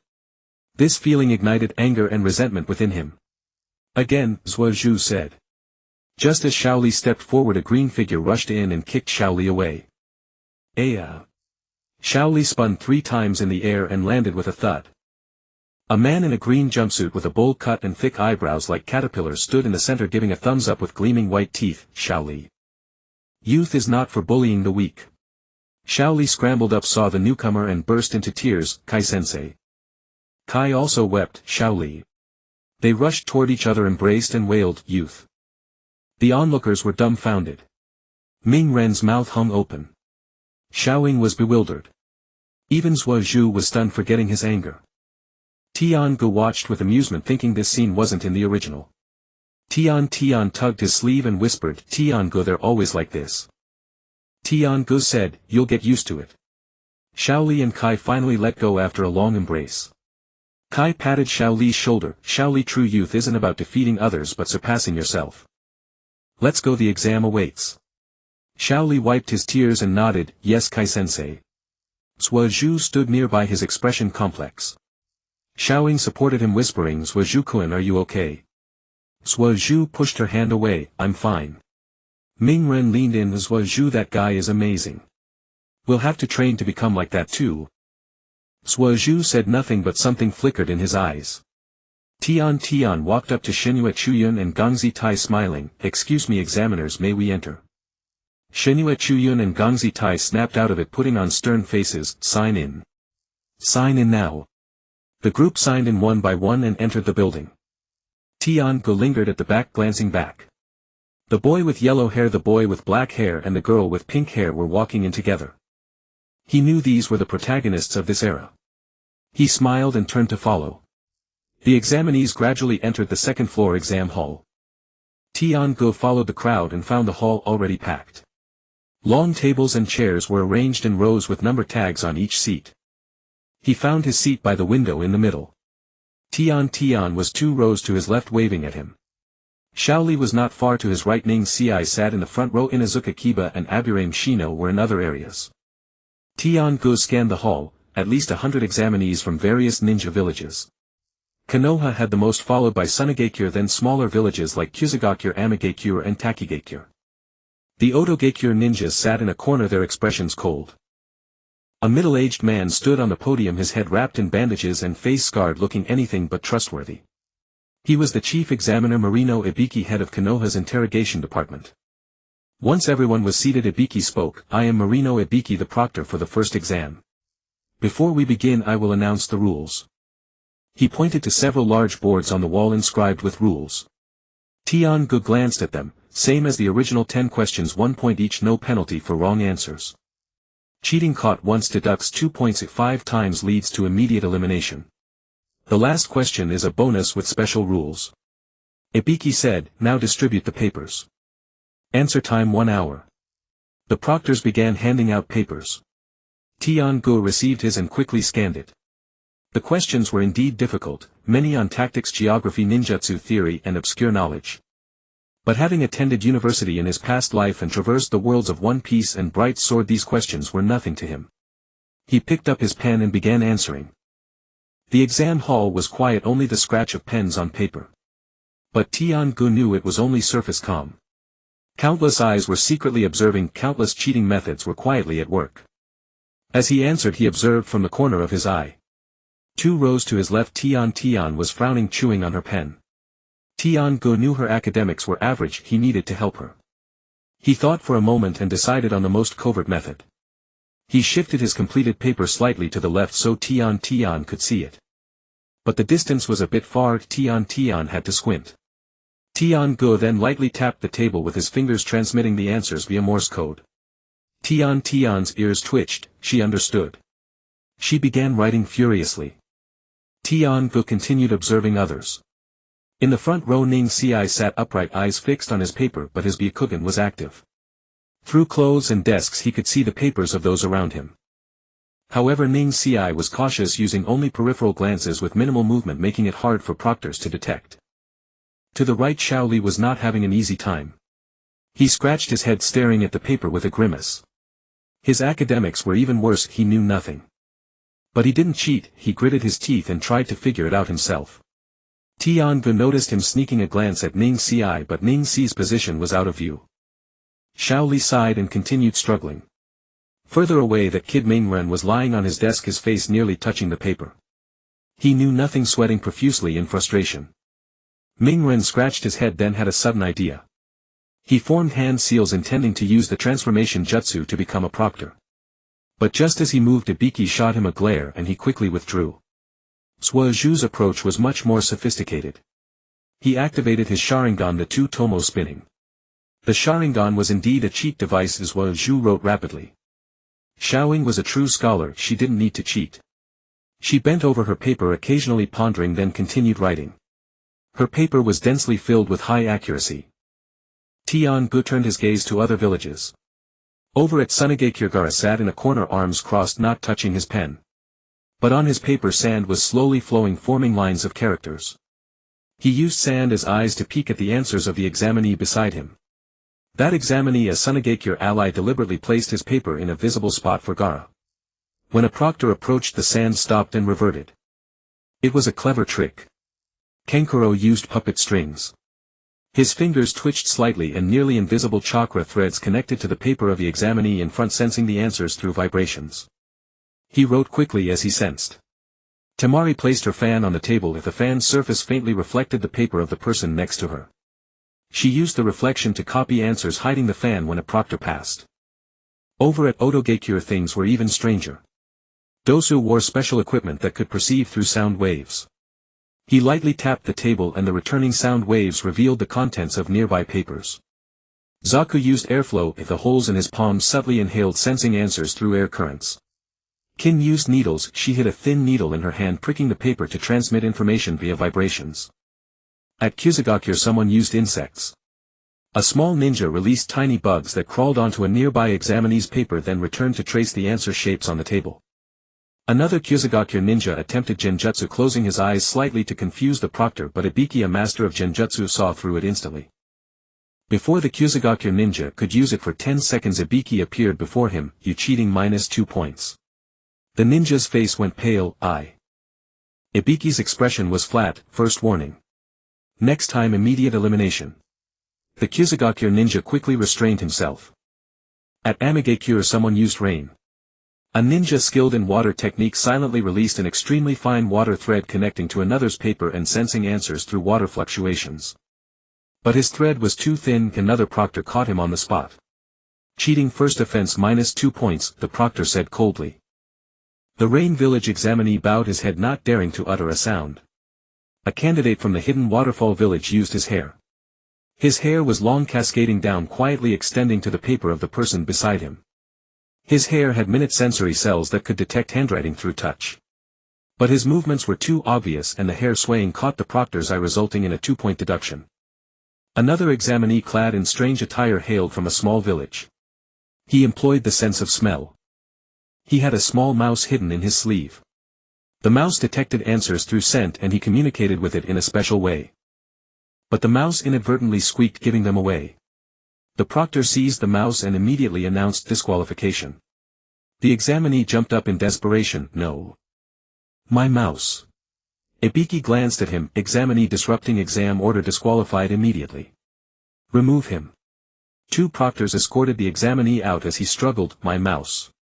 Give it back. Ibiki held the mouse and casually tossed it to him. I'll return it outside. The door closed, sealing off the sound. The exam hall fell silent again, but the atmosphere grew more tense. Jenga continued answering questions while observing. He noticed a grass ninja using shadows to cheat, but Nara Shikamaru was also using shadows, albeit more covertly. Shikamaru's shadow silently extended under Choji's desk, gently touched his foot and then wrote on the ground. Choji looked down and copied the answers. This trick was quite stealthy and the proctors didn't notice. Ino rested her chin on her hand, seemingly daydreaming, but was actually using a jutsu. Her mind entered the brain of the examinee beside her, directly reading the answers. But this was risky, it could easily backfire. She withdrew after only a few seconds, her face a bit pale, but she succeeded. Akimichi Choji munched on chips while answering with answers hidden inside the chip bag. He pretended to grab chips while actually sneaking a peek. This method was clumsy, but the proctor didn't notice. Hinata on the other hand had activated her Byakugan, her face flushed red, secretly glancing at others' papers. But she was too shy and each glance made her blush, which instead drew the proctor's attention. A proctor approached and Hinata quickly lowered her head, her heart racing. The proctor examined her paper, found nothing unusual and left. Hinata sighed in relief. Kiba used Akamaru. Akamaru lay on his lap, nose twitching, detecting answers through scent, then gently scratched Kiba's leg to relay the information. The duo worked in perfect harmony. Shino's insects were even more stealthy. Small bugs flew onto others' papers then returned crawling on Shino's hand to form the answers. The insects were too tiny for the proctors to notice. Tienga withdrew his gaze and continued answering. He had already finished but still needed to relay answers to Tenten. He maintained a steady pace, tapping the desk with his fingers to transmit the answers for the last few questions. Suddenly a proctor hauled an examinee to his feet. It was a rain ninja who had used a water mirror technique, condensing tiny water droplets in the air to refract others' papers. But the droplets reflected light, catching Ibiki's eye. Cheating 5 times, disqualified. Ibiki said. The rain ninja struggled. I didn't. I only used it 3 times. Ibiki sneered. From the moment you sat down I've been counting. First using water droplets, second chakra threads, third clone technique, fourth transformation technique, fifth water droplets again. 5 times, disqualified. The rain ninja's face turned ashen and he was dragged out. Another examinee was singled out. This time it was a grass ninja who had used a substitution technique, leaving an illusion in his seat while his real body went to peek at others.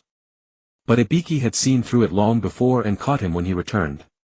Substitution technique for cheating counts as 5 times disqualified, Ibiki said.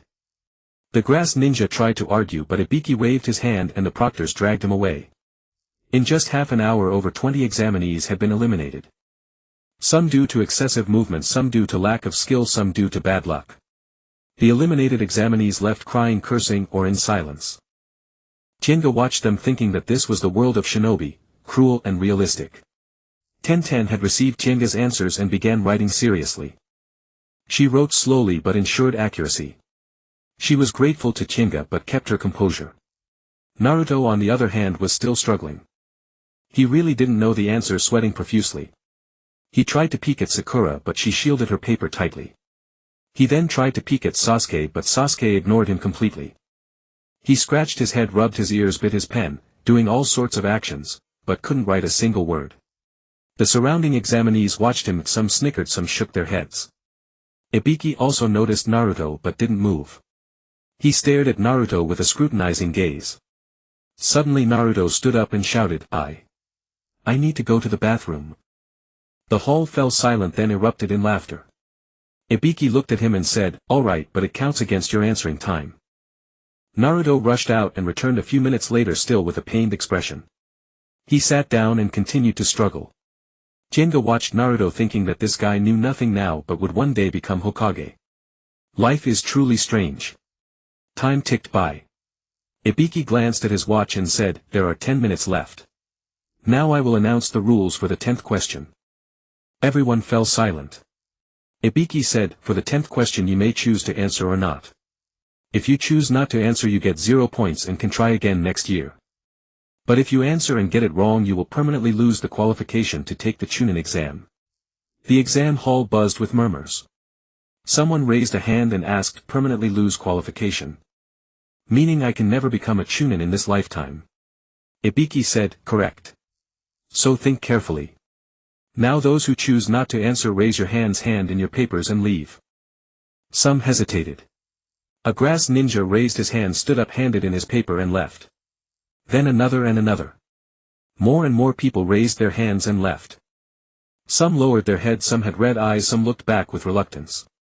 Jinga watched them, knowing this was a psychological battle.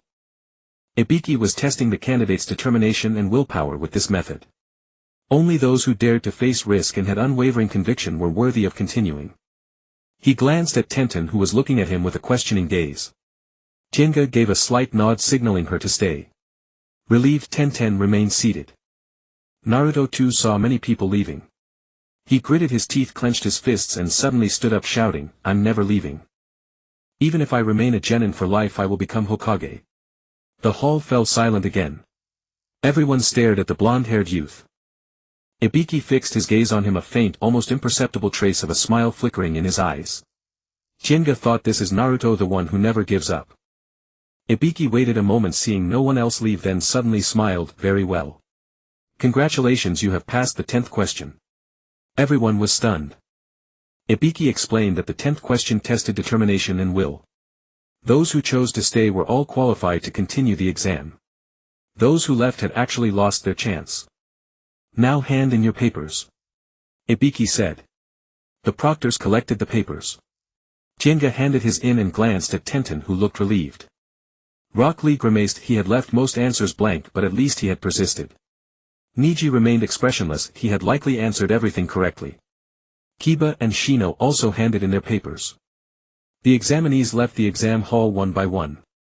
Outside, Tenten pulled Jinga's sleeve and said, bro, that 10th question scared me to death.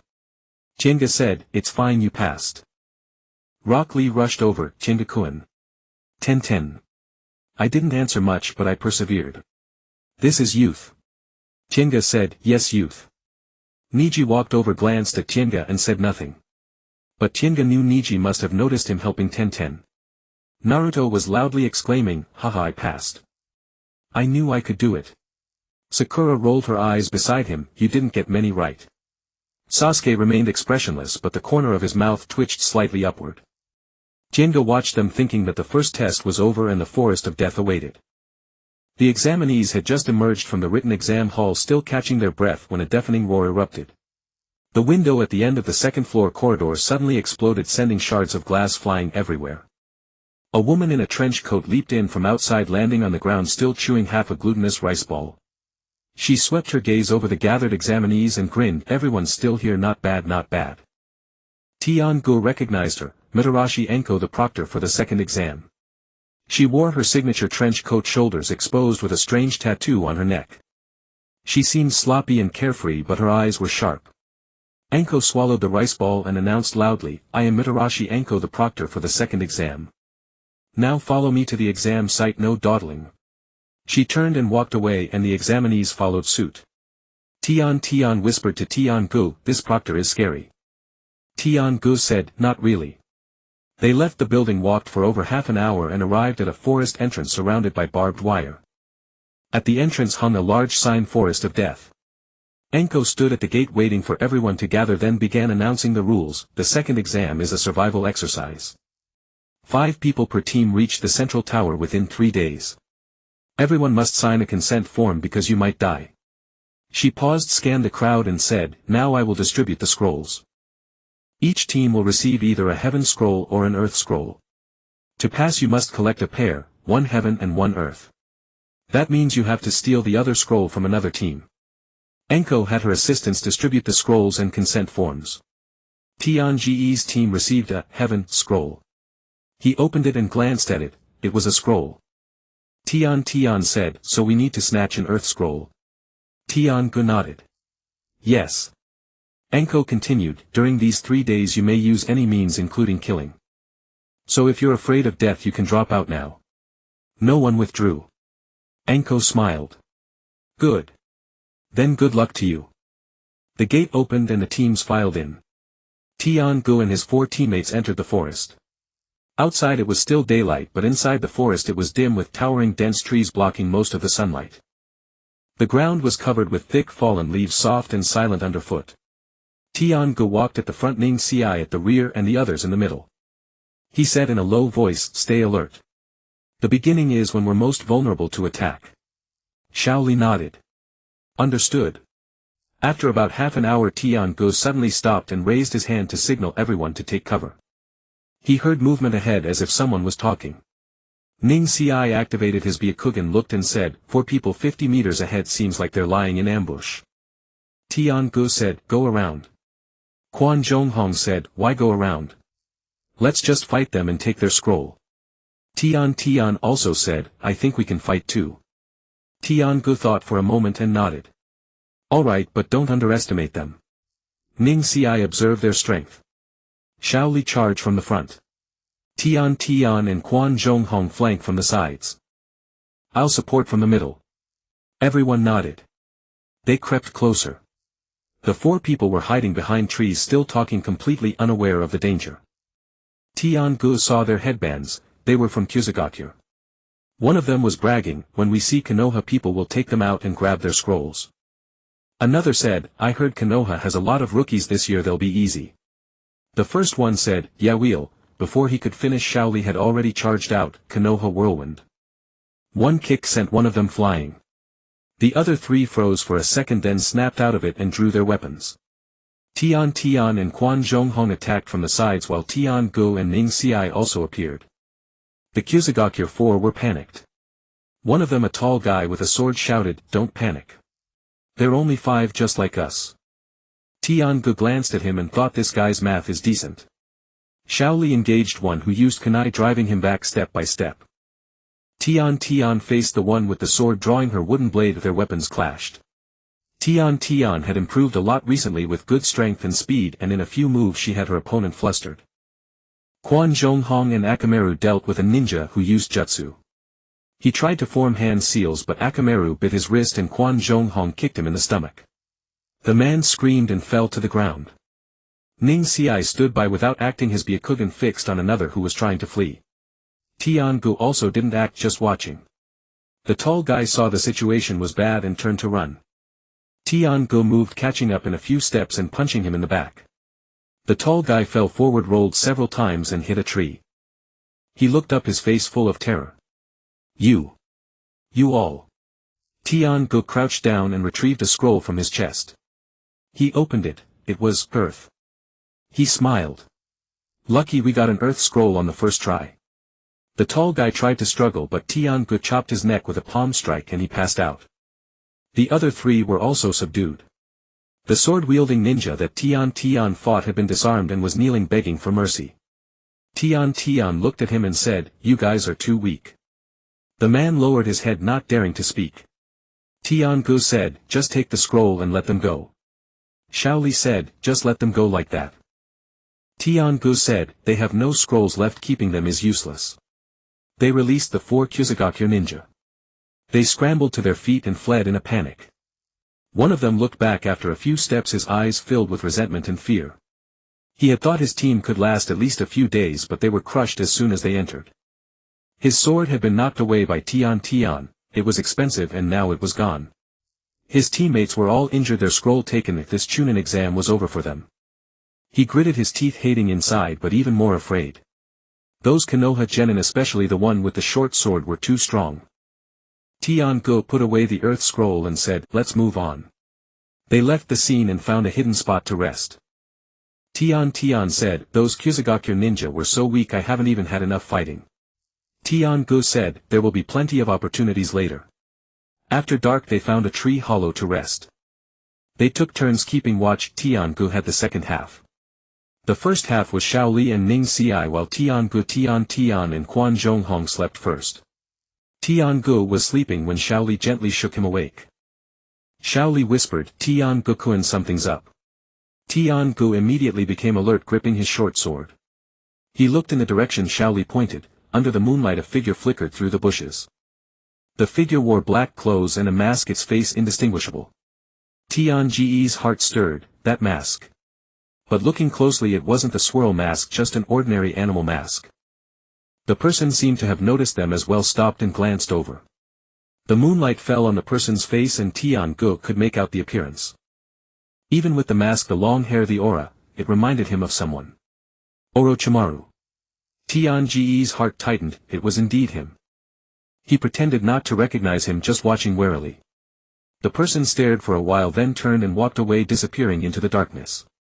Shaoli said, "Should we chase?" Tian-gu said, "No, keeping watch is more important." He knew in his heart that chasing would be suicide. The rest of the night passed peacefully.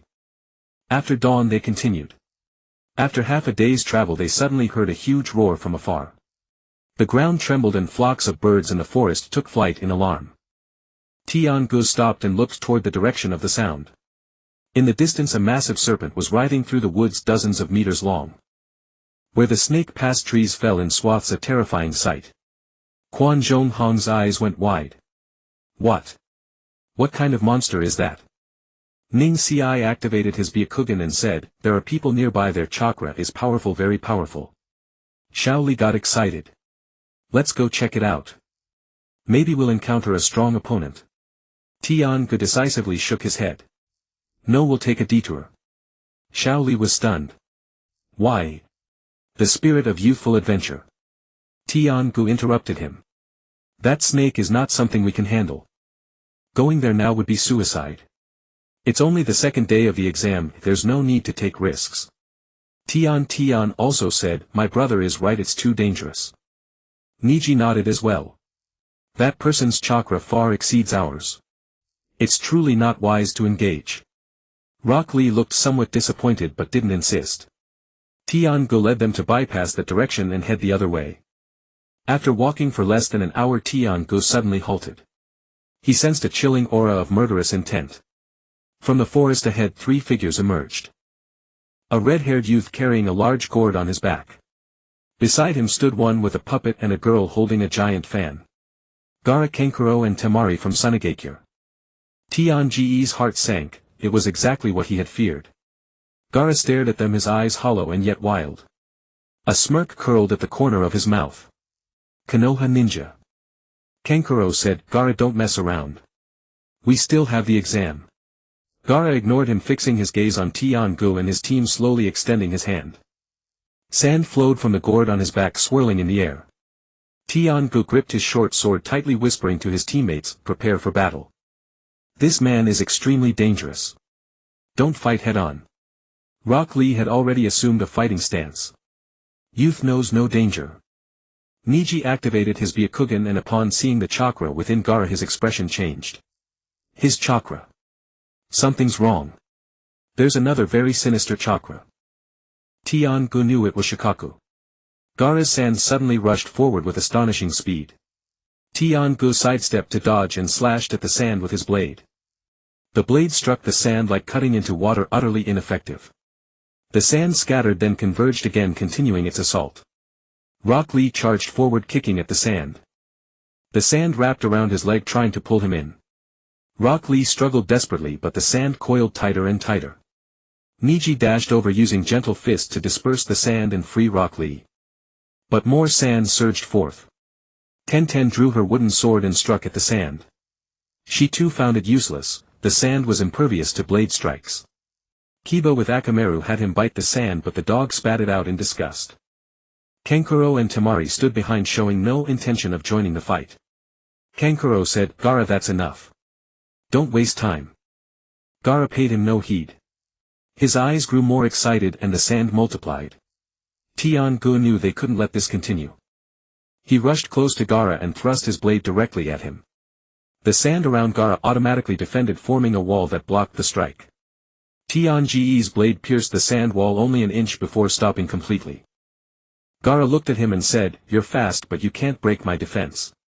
Tian-gu retreated a few steps, his mind racing. They couldn't win, only run. He scanned the surrounding terrain and shouted, "Niji, use Kaiten." Rock Lee prepared to lead the retreat. Niji understood immediately, forming a circle with his hands. Kaiten. Chakra erupted, creating a spinning barrier that temporarily held back the sand. Tian-gu yelled, "Run." Everyone turned and fled. Tian-gu stayed behind, throwing smoke bombs as he ran. Smoke filled the air, obscuring vision. He heard the sand pursuing from behind and parried a few times with his blade, but the sand grazed his arm, leaving a burning pain. They sprinted desperately, weaving through the forest. The sand continued its chase but gradually slowed. Tian-gu knew that Gaara's sand had a range limit. Beyond a certain distance he couldn't control it. After running for nearly 15 minutes they finally heard no more sand. Having escaped Gaara, Tian-gu led his team in a frantic dash until they were sure it was safe, then stopped to rest. Tenten, breathing heavily, bandaged the wound on Tian-ge's arm, a scrape left by Gaara's sand. The wound wasn't deep, but blood had smeared his entire arm, making it look gruesome. As she worked, Tenten muttered, "That red-haired guy is terrifying. The sand is impossible to fight." Rock Lee stood nearby, arms crossed, but his eyes showed no fear. He stared in the direction they had come from and said, "Actually, I want to fight him." Tenten's eyes widened. "Are you crazy? His sand is indeed formidable, but I have my own trump cards. I've been wearing weights all along. If I take them off, my speed will increase dramatically. Coupled with the 8 gates, it might not be an unwinnable battle." Niji glanced at him. "The 8 gates. That technique puts a heavy strain on the body." Rock Lee said, "I know. But against an opponent like that, conventional methods won't work. Only by surpassing my limits can I break his absolute defense." Tian-gu listened while Tenten bandaged him.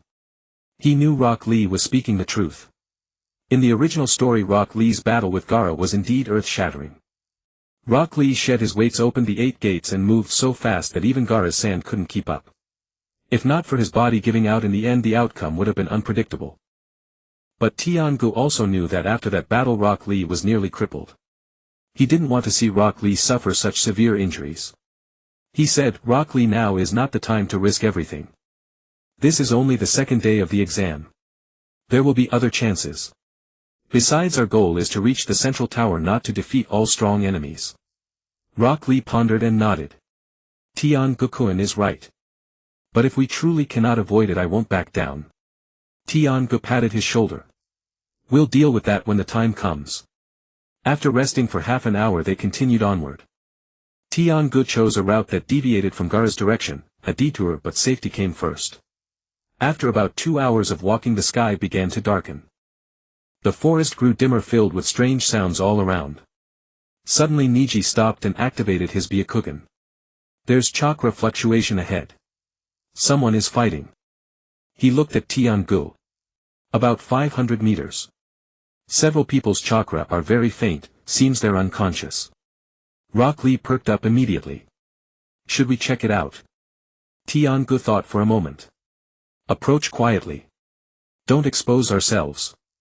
The five of them moved stealthily toward the direction using the trees for cover. As they drew closer, Tian-gu heard the sounds of battle and shouting. He pushed aside the leaves and saw a clearing in the forest. In the clearing, three sound ninja were attacking a pink-haired girl. The girl was Sakura, covered in wounds and blood but still fighting desperately. Not far behind her was a tree hollow, its entrance covered by branches. Inside, two figures were lying, one with yellow hair, the other with black. They were Naruto and Sasuke. Tian-ge's heart tightened. So Orochimaru had indeed struck them. He signaled his teammates to stay hidden and observe first. In the clearing, Dosu, Zaku and Kin were surrounding Sakura. Kin grabbed Sakura's hair, yanking her clothes, and sneered, "You think you can stop us with just you? Those two useless ones are unconscious. What can you do alone?" Sakura gritted her teeth, gripping Kin's wrists to break free. But Kin was stronger, holding her hair tight. Zaku stood by with arms crossed, watching the spectacle, while Dosu stared at the tree hollow containing Sasuke and Naruto. Kin pulled hard and Sakura cried out in pain. Kin laughed even more gleefully. "Scream, go ahead. The louder you scream, the happier I am. That yellow-haired one was so arrogant earlier, wasn't he? Now he's lying there like a dead dog. And that black-haired one, also a waste." Lord Orochimaru took him down with a single blow. Sakura's eyes narrowed at the mention of Orochimaru. Kin continued her taunts. "Is this the level of Konoha's genin? I wonder how you even passed the first exam. You'd better hand over the scroll and crawl back home to drink milk." Zaku chimed in. "Kin, stop playing around. Grab the scroll and let's go." "Dosu, are those two still breathing?" Dosu walked over, kicked Naruto, then Sasuke, and said, "They're breathing but may as well be dead." Kin said, "Then let's kill them to avoid trouble." She let go of Sakura's hair, drew a kunai and waved it in front of Sakura's face. "Which side shall I cut first? Left or right? Or should I just cut out your tongue? You sure screamed nicely just now." Sakura stared at the kunai, trembling all over. She remembered Sasuke's face before he collapsed and Naruto's figure standing in front of her to protect her. They were both lying there now, alive or dead, unknown. And she could do nothing. Kin saw Sakura trembling and became even more smug. Scared. "Ha ha ha, so this is the mettle of a Konoha ninja. How pathetic." Sakura lowered her head, tears welling in her eyes. But she bit her lip, refusing to let them fall. Kin's smile vanished, replaced by a vicious expression. "I hate that pitiful look of yours. Kneel." She kicked Sakura's leg, forcing her to one knee. Kin grabbed her hair again, forcing her head up. "Look into my eyes. I want you to remember the name of the person who kills you, Kin." Sakura looked into Kin's eyes, which were filled with malice and mockery. Suddenly she recalled Naruto's words, "I never give up. That's my ninja way." And Sasuke's voice, "Are you still that crybaby?" A surge of strength rose within Sakura. She couldn't give up. She couldn't surrender. Sasuke and Naruto were still behind her, she had to protect them. Kin raised the kunai, ready to strike. Sakura suddenly reached for her waist, pulled out a kunai, and with a fierce determination slashed at her own hair. Swish! A lock of pink hair was severed, falling to the ground. Kin froze, holding only a tuft of severed strands. Sakura had already broken free, retreating several steps. Sakura clutched the severed hair, staring at Kin with eyes devoid of fear. "I won't kneel and I won't die here. I will protect them both."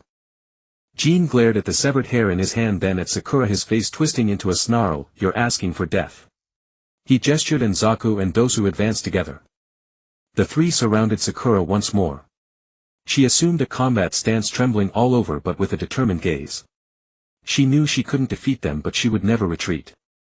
Just then a voice came from the forest, shadow imitation technique. A dark silhouette darted from behind a tree, charging straight at Dosu. Dosu reacted quickly, sidestepping. But the shadow's target was not him but the shadow beneath his feet. Shikamaru Nara burst from behind a tree, forming hand seals, controlling his own shadow to chase after Dosu. Next another voice rang out, "Human bullet tank." Choji Akimichi transformed into a ball, rolling down the hillside, charging straight at Zaku. Zaku couldn't dodge in time, he was struck head-on and flew back with a scream. Mind-body switch technique. Ino Yamanaka leaped from a tree, her spirit shooting straight toward Jin. Jin's body stiffened but recovered instantly. Ino landed panting, her chakra is stronger than mine, I can't control her for long. Shikamaru, Choji and Ino stood together blocking in front of Sakura. Shikamaru glanced back at Sakura, hey, you okay? Sakura stared at them in shock, you. Ino said, we were just passing by and heard the noise so we came to check. Didn't expect it to be you, forehead girl.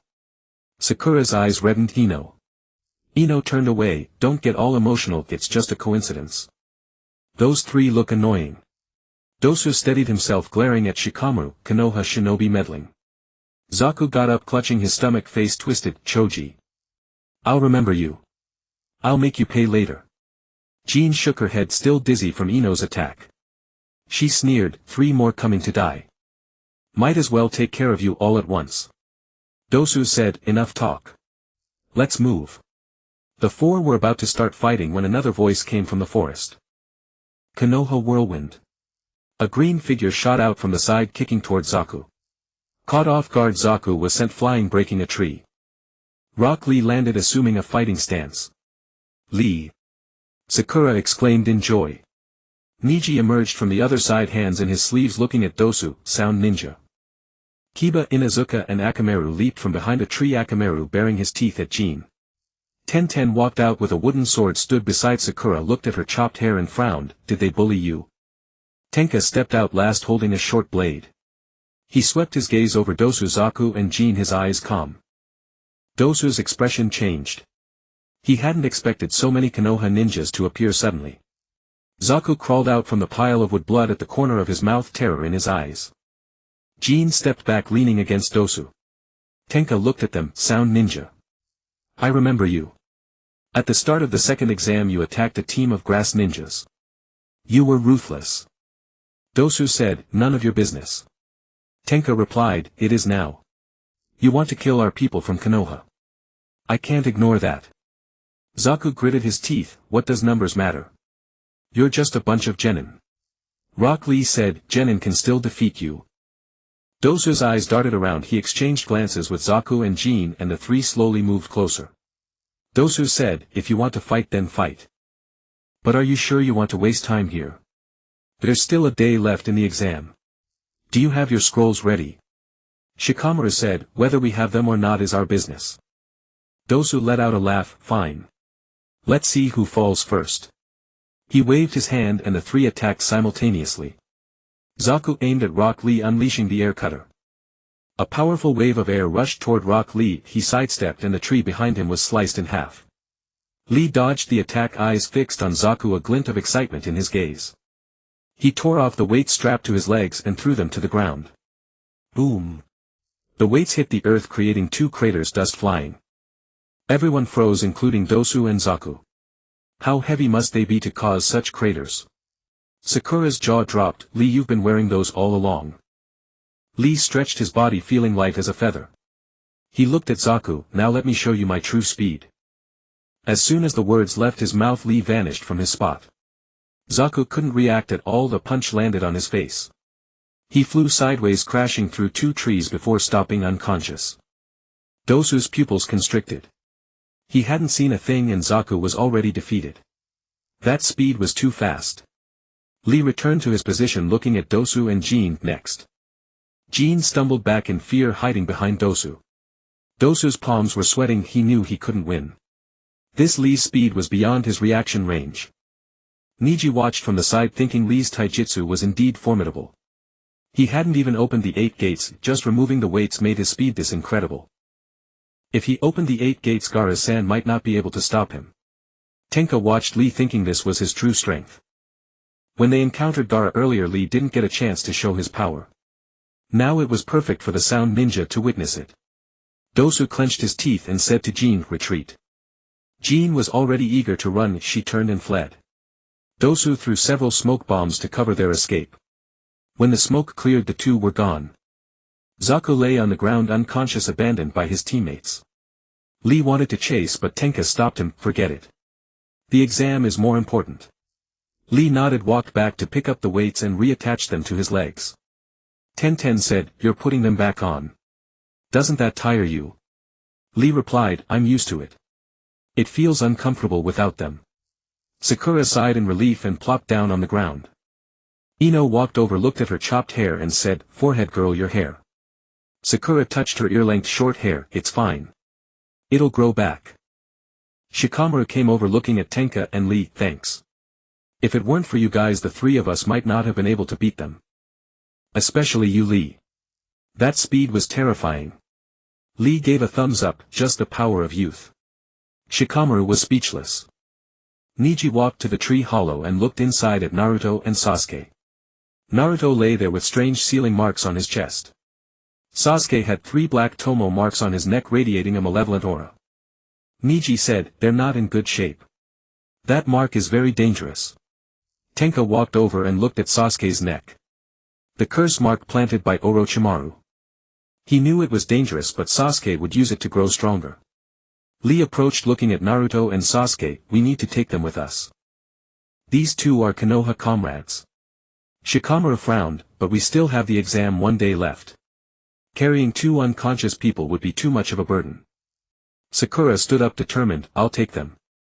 "You go take the exam." Ino said, "How can you handle 2 by yourself?" Sakura said, "I can do it." Tenka thought for a moment. "How about this, our 2 teams take turns escorting them? We're all heading toward the center tower anyway, so we can go together. We can look out for each other if we encounter enemies on the way." Shikamaru glanced at him and nodded. "Agreed." They divided the tasks. Lee carried Naruto, Shikamaru and Choji carried Sasuke, while the others stood guard, and they all headed toward the center tower. On the way, Sakura briefly recounted what happened. Orochimaru, disguised as an examinee, attacked them. To protect Naruto and Sakura, Sasuke was planted with the curse mark and Naruto was sealed. Sakura hid with them, but the sound trio found them, and then the rest unfolded. Tenka listened, thinking that everything was unfolding just like the original story. Orochimaru had already begun his move. In a month the Konoha Crush plan would be set in motion. He needed to prepare. After walking for a while, Lee suddenly asked, "That Orochimaru, is he strong?" Sakura nodded. "Very strong. Extremely strong. Sasuke couldn't even block a single move from him." Lee was silent for a moment, then said, "One day I'll become strong enough to protect all my comrades." After the group left the clearing, they proceeded towards the central tower. Shaoli carried Naruto on his back at the front, while Shikamaru and Choji carried Sasuke behind him, with the others scattered around keeping watch. Sakura walked beside Sasuke, glancing at his neck from time to time. The 3 black tomo marks were still there, radiating an aura that made her uneasy. She reached out to touch it, then withdrew her hand, afraid of hurting him. Ino walked beside her, and seeing her like this, sighed. "Broad forehead, don't worry too much. That guy is tough to kill. He won't die." Sakura said, "But that mark?" Ino replied, "When we get to the central tower there will definitely be medical ninja. Let them have a look then." Sakura nodded, but her gaze still couldn't leave Sasuke. After walking for over an hour, Chinga suddenly raised his hand to signal everyone to stop. Niji activated his Byakugan, looked ahead and said, "There are people, 5 of them heading our way." Shikamaru frowned. 5? Are they examinees or something? As his words fell, 5 people burst out of the bushes wearing headbands from the hidden rain. The leader was a tall, thin man wielding a sword. When he saw the group, his eyes lit up. "From Konoha. So many people, they must have scrolls." The men behind him also laughed. One of them said, "Boss, they have 2 unconscious ones, what a chance." The tall, thin man waved his hand. "Attack. Grab the scrolls." The 5 rain ninja charged.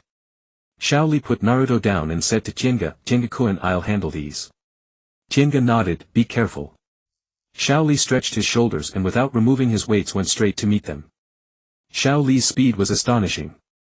Before the first rain ninja could react, a punch landed on his face, sending him flying into a tree.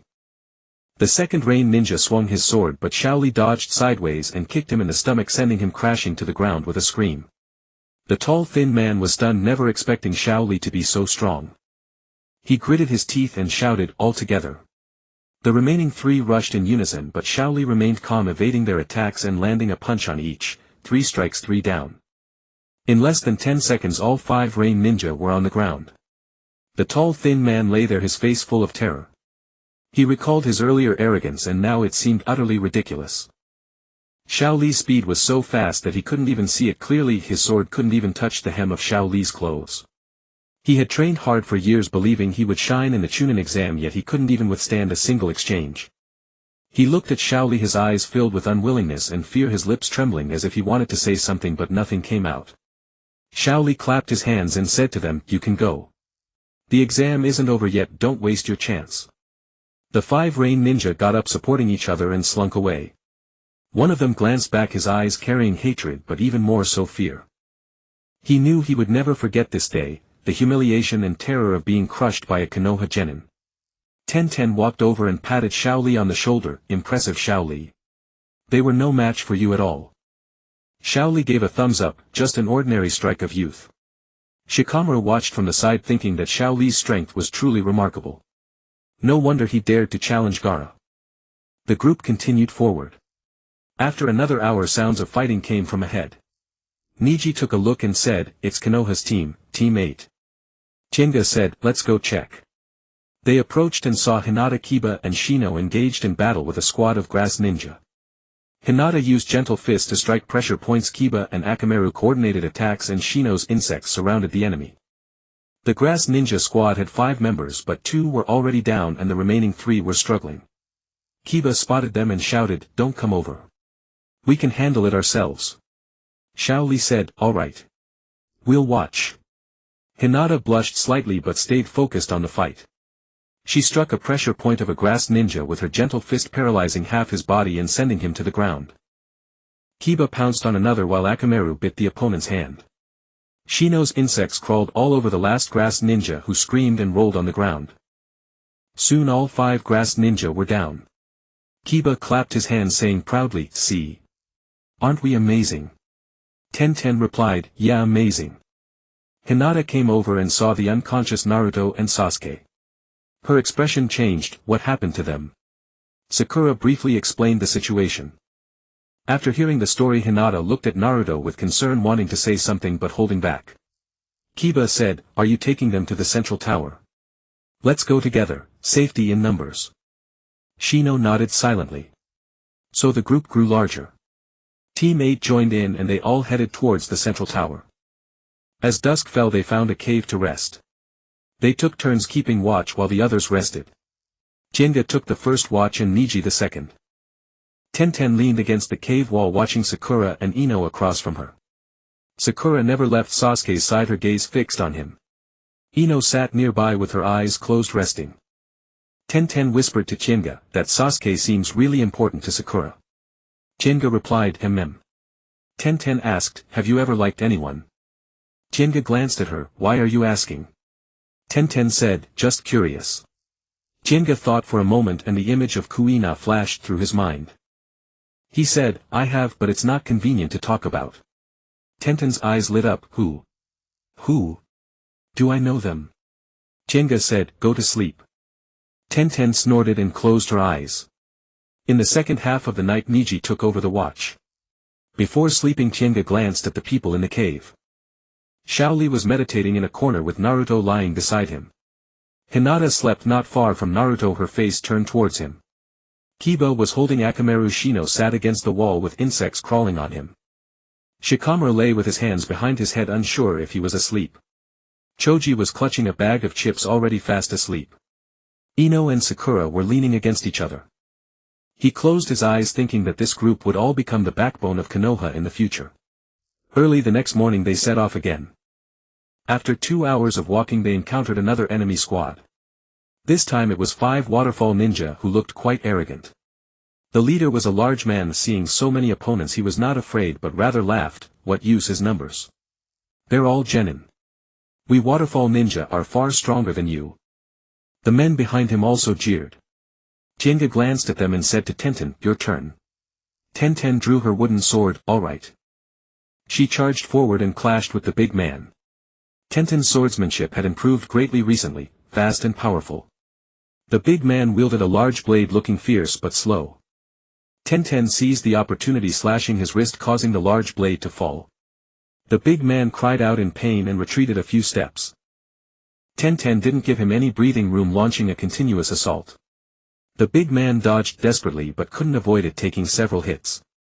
Finally Tenten kicked him in the chest and he fell to the ground, unable to rise.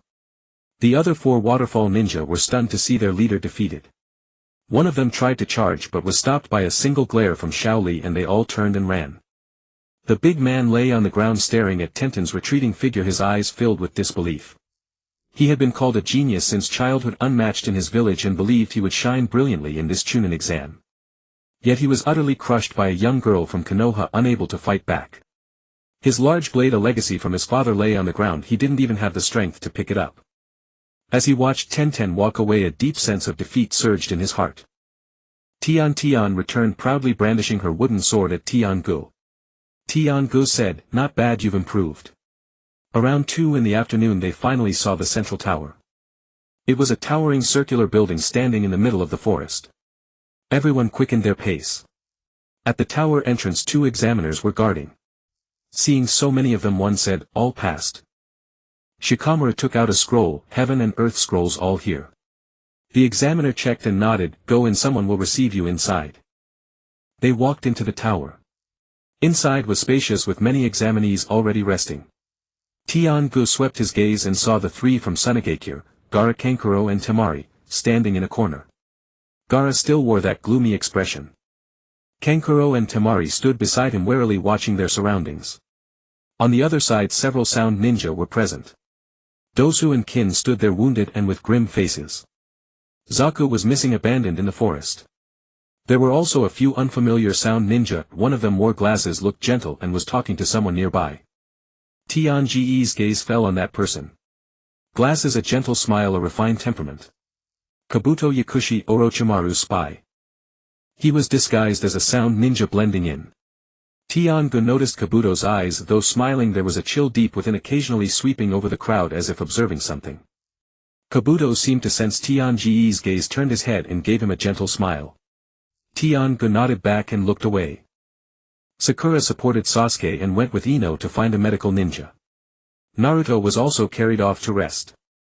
Hinata wanted to follow but Kiba held her back. Kiba said, "Someone's taking care of him, don't worry." Hinata lowered her head, blushing. Shikamaru leaned against the wall looking at the people around and said to Tian-gu, "In this exam those who survived are no pushovers." Tian-gu said, "Yeah, there's still the preliminaries." Rock Lee walked over looking in Gaara's direction, his eyes burning with fighting spirit. Niji stood beside him and said, "Don't be impulsive, you'll have your chance in the match." Lee nodded, "I know." Tian sat beside Tian-gu and whispered, "That red-haired guy is still here. I'm a bit scared." Tian-gu said, "What's there to fear? We're here." Tian leaned on his shoulder and said no more. In the central tower's hall examinees gathered in small groups waiting for the next exam. In the central tower's hall, examinees who had passed the second exam gathered in small groups.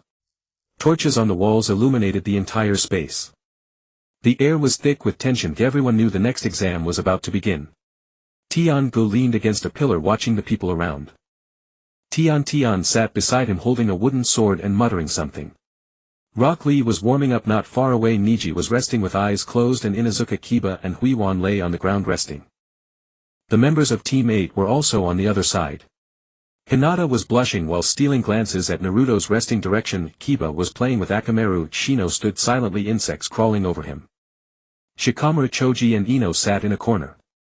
Shikamaru had his hands behind his head looking annoyed. "We finally got through the second exam and now we have to fight again. What a drag." Choji munched on chips, mumbling indistinctly, "Fight if we have to, I'm hungry anyway." Ino looked in the direction Sakura had left and said, "I wonder how Forehead is doing. Is Sasuke okay?" Shikamaru said, "He's under medical ninja care, he won't die." In the center of the hall several examiners were preparing. A pale, sickly-looking man stood there holding a list.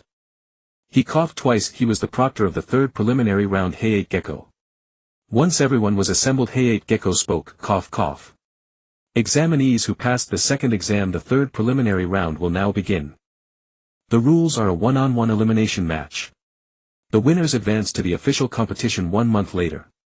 The losers are eliminated." He pointed to the large screen on the wall. "Drawing lots will determine your opponents. The screen will display names. Those called will step up to the platform to compete. There are no restrictions in the match until one side surrenders or loses combat ability.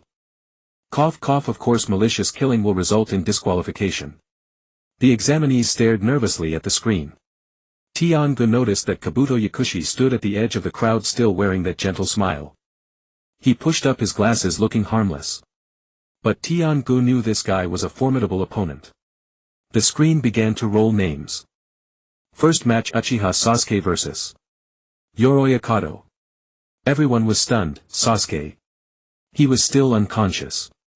Heiei Gecko checked the list and said, Uchiha Sasuke is temporarily unable to participate due to physical reasons. According to the rules he retains his qualification and will have a supplementary match later. His opponent automatically advances. The sound ninja named Yoroi Akato was taken aback then smiled, lucky me. Tian-gu glanced at him thinking you won't be laughing for long. The screen continued rolling. Second match Tian vs. Kin. Tian stood up gripping her wooden sword, my turn. Kin also stepped out from the sound ninja side, a cold sneer on her face. She looked at Tian's short hair recalling how Sakura had cut her hair earlier and a malicious glint flashed in her eyes. The two stepped onto the platform. Heiei Gecko announced the start. Kin struck first sending a flurry of shuriken. Tian blocked with her wooden sword while charging forward. Kin retreated, formed hand seals and cast a genjutsu. Tian's vision blurred but she had been on guard. She bit her tongue and the pain brought her back to her senses. She continued charging and slashed at Kin. Kin dodged, drew a kunai and engaged in close combat. Tian's swordsmanship had improved greatly recently, she was fast and precise. Kin struggled to cope, getting hit several times. She panicked and tried to create distance but Tian wouldn't give her the chance. Tian remembered what Tian-gu had taught her, seize the opening and end it with one blow. She saw Kin's footwork falter and slashed at her wrist. Kin cried out in pain, dropping her kunai. Tian kicked her in the stomach and Kin fell to the ground. Kin lay on the ground, her face full of resentment. She recalled her earlier arrogance only to be defeated by a young leaf girl. Her kunai, her proudest weapon, lay aside and she didn't even have the strength to pick it up. She watched Tian's retreating back, her eyes reddening, but she couldn't say a word. Heiei Gecko announced, Tian wins.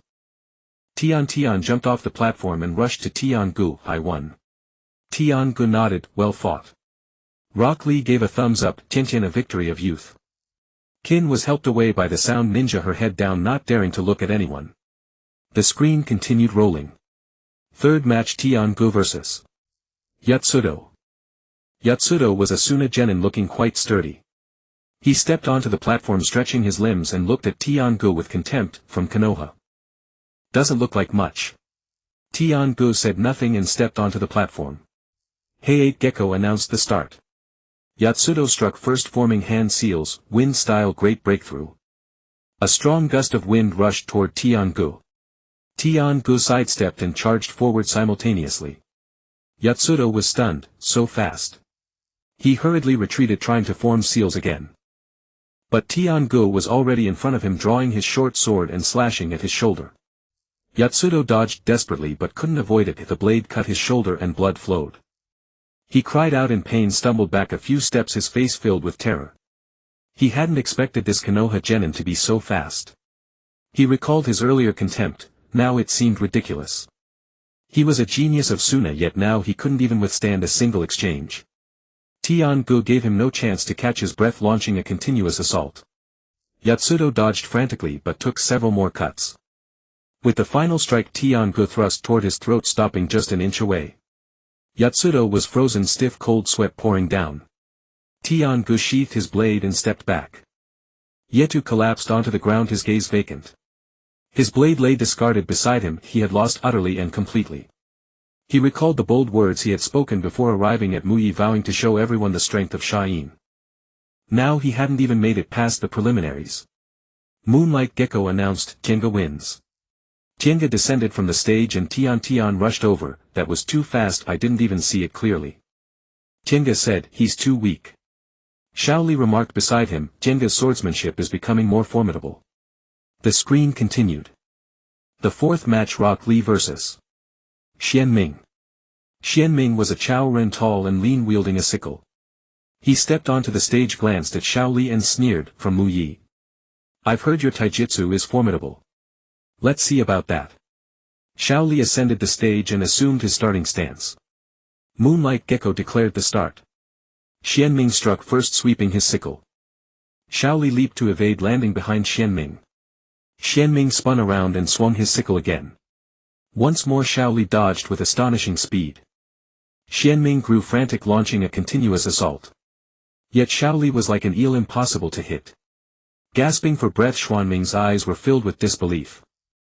His sickle was specially crafted, no one in his village had ever evaded it.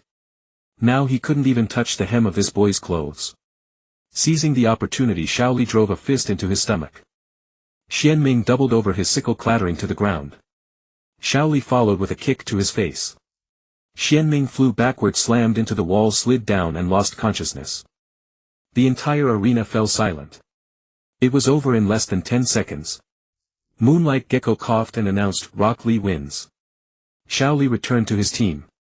Tian said, Shaoli, you're too fast as well. Shaoli gave a thumbs up, the explosive power of youth. Ningxi glanced at him, saying nothing, but his eyes held a hint of acknowledgement. The screen continued. The fifth match, Hyuga Niji vs. Zhao.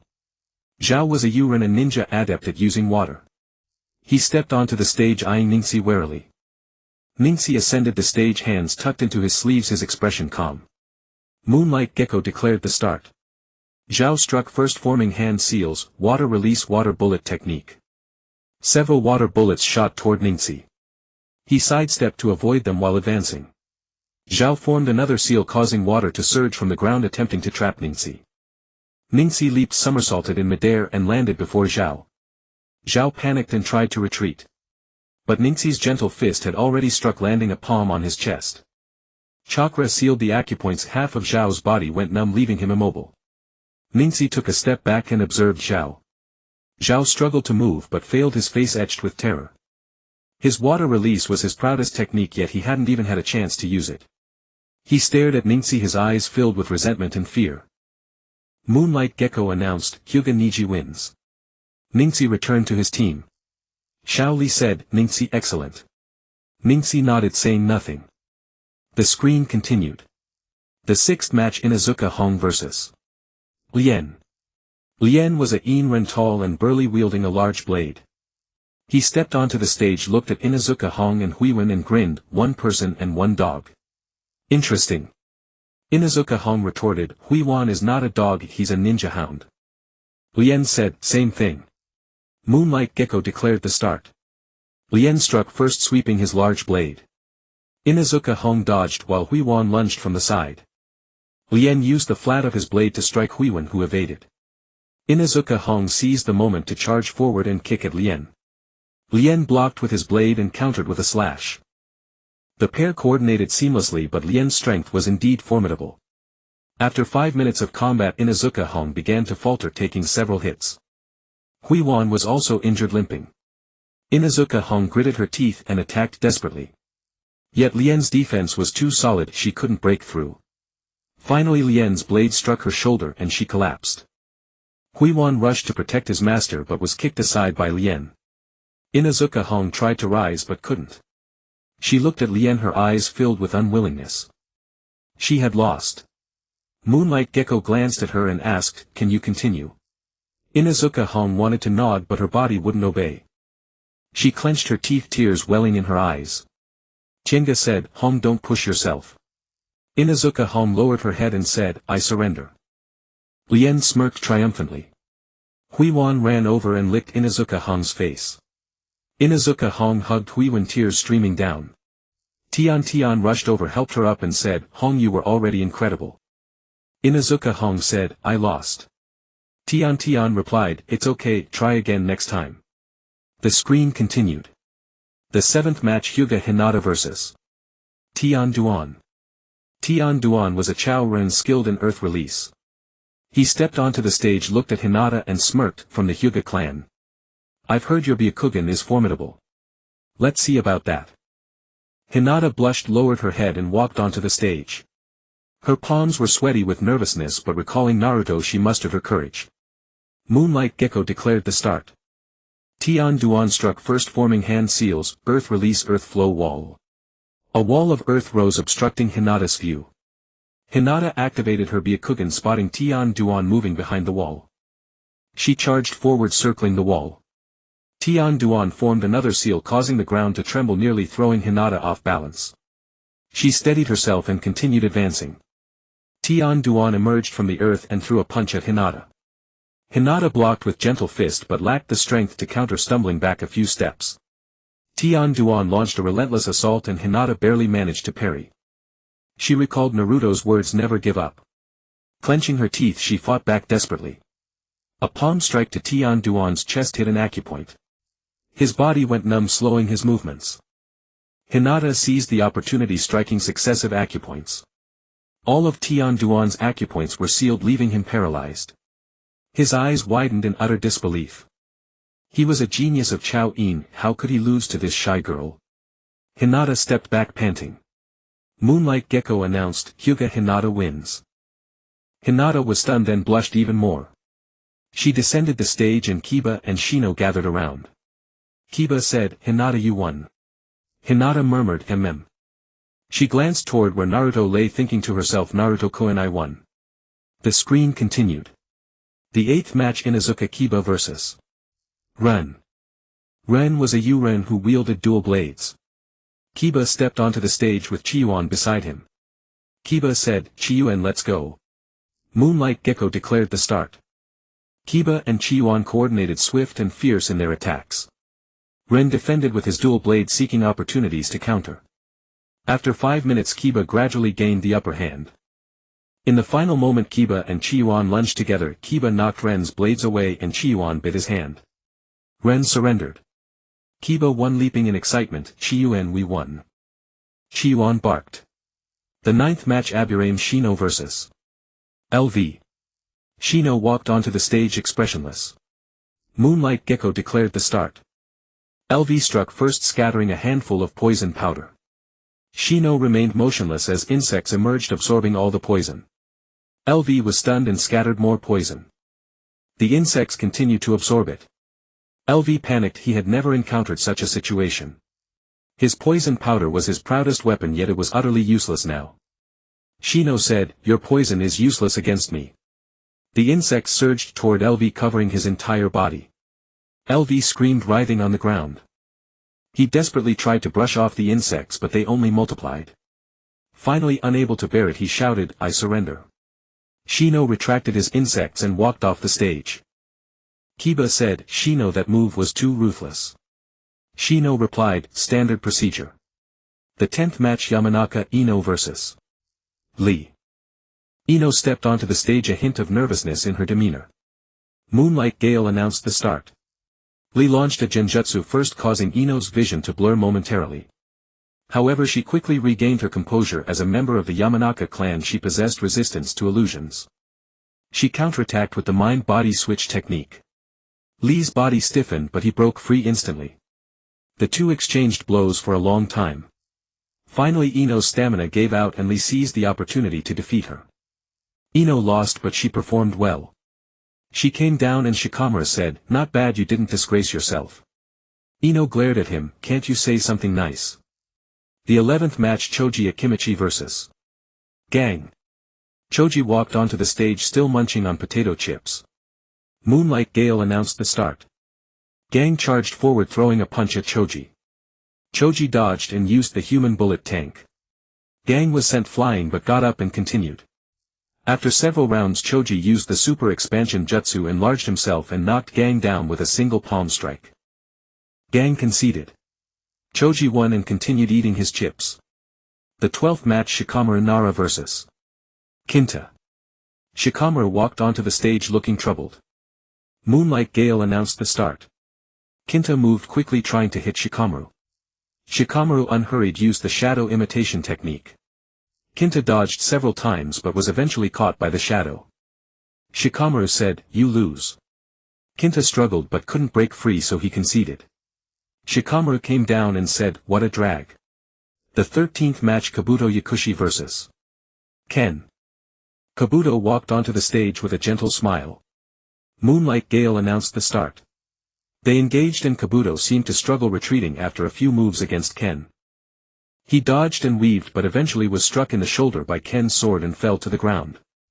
Moonlight Gale asked, "Can you continue?" Kabuto shook his head, "I concede." Ken won, looking triumphant. Kabuto walked off the stage clutching his wound, still maintaining a gentle demeanor. Jenga watched Kabuto, thinking to himself that this guy was really putting on an act. He deliberately held back and lost to avoid drawing attention. Next he would go to gather intelligence, then be discovered by Moonlight Gale, and then Moonlight Gale would die. Jenga thought of Moonlight Gale, that coughing man who would soon die in some alley. He knew all this, but he couldn't intervene.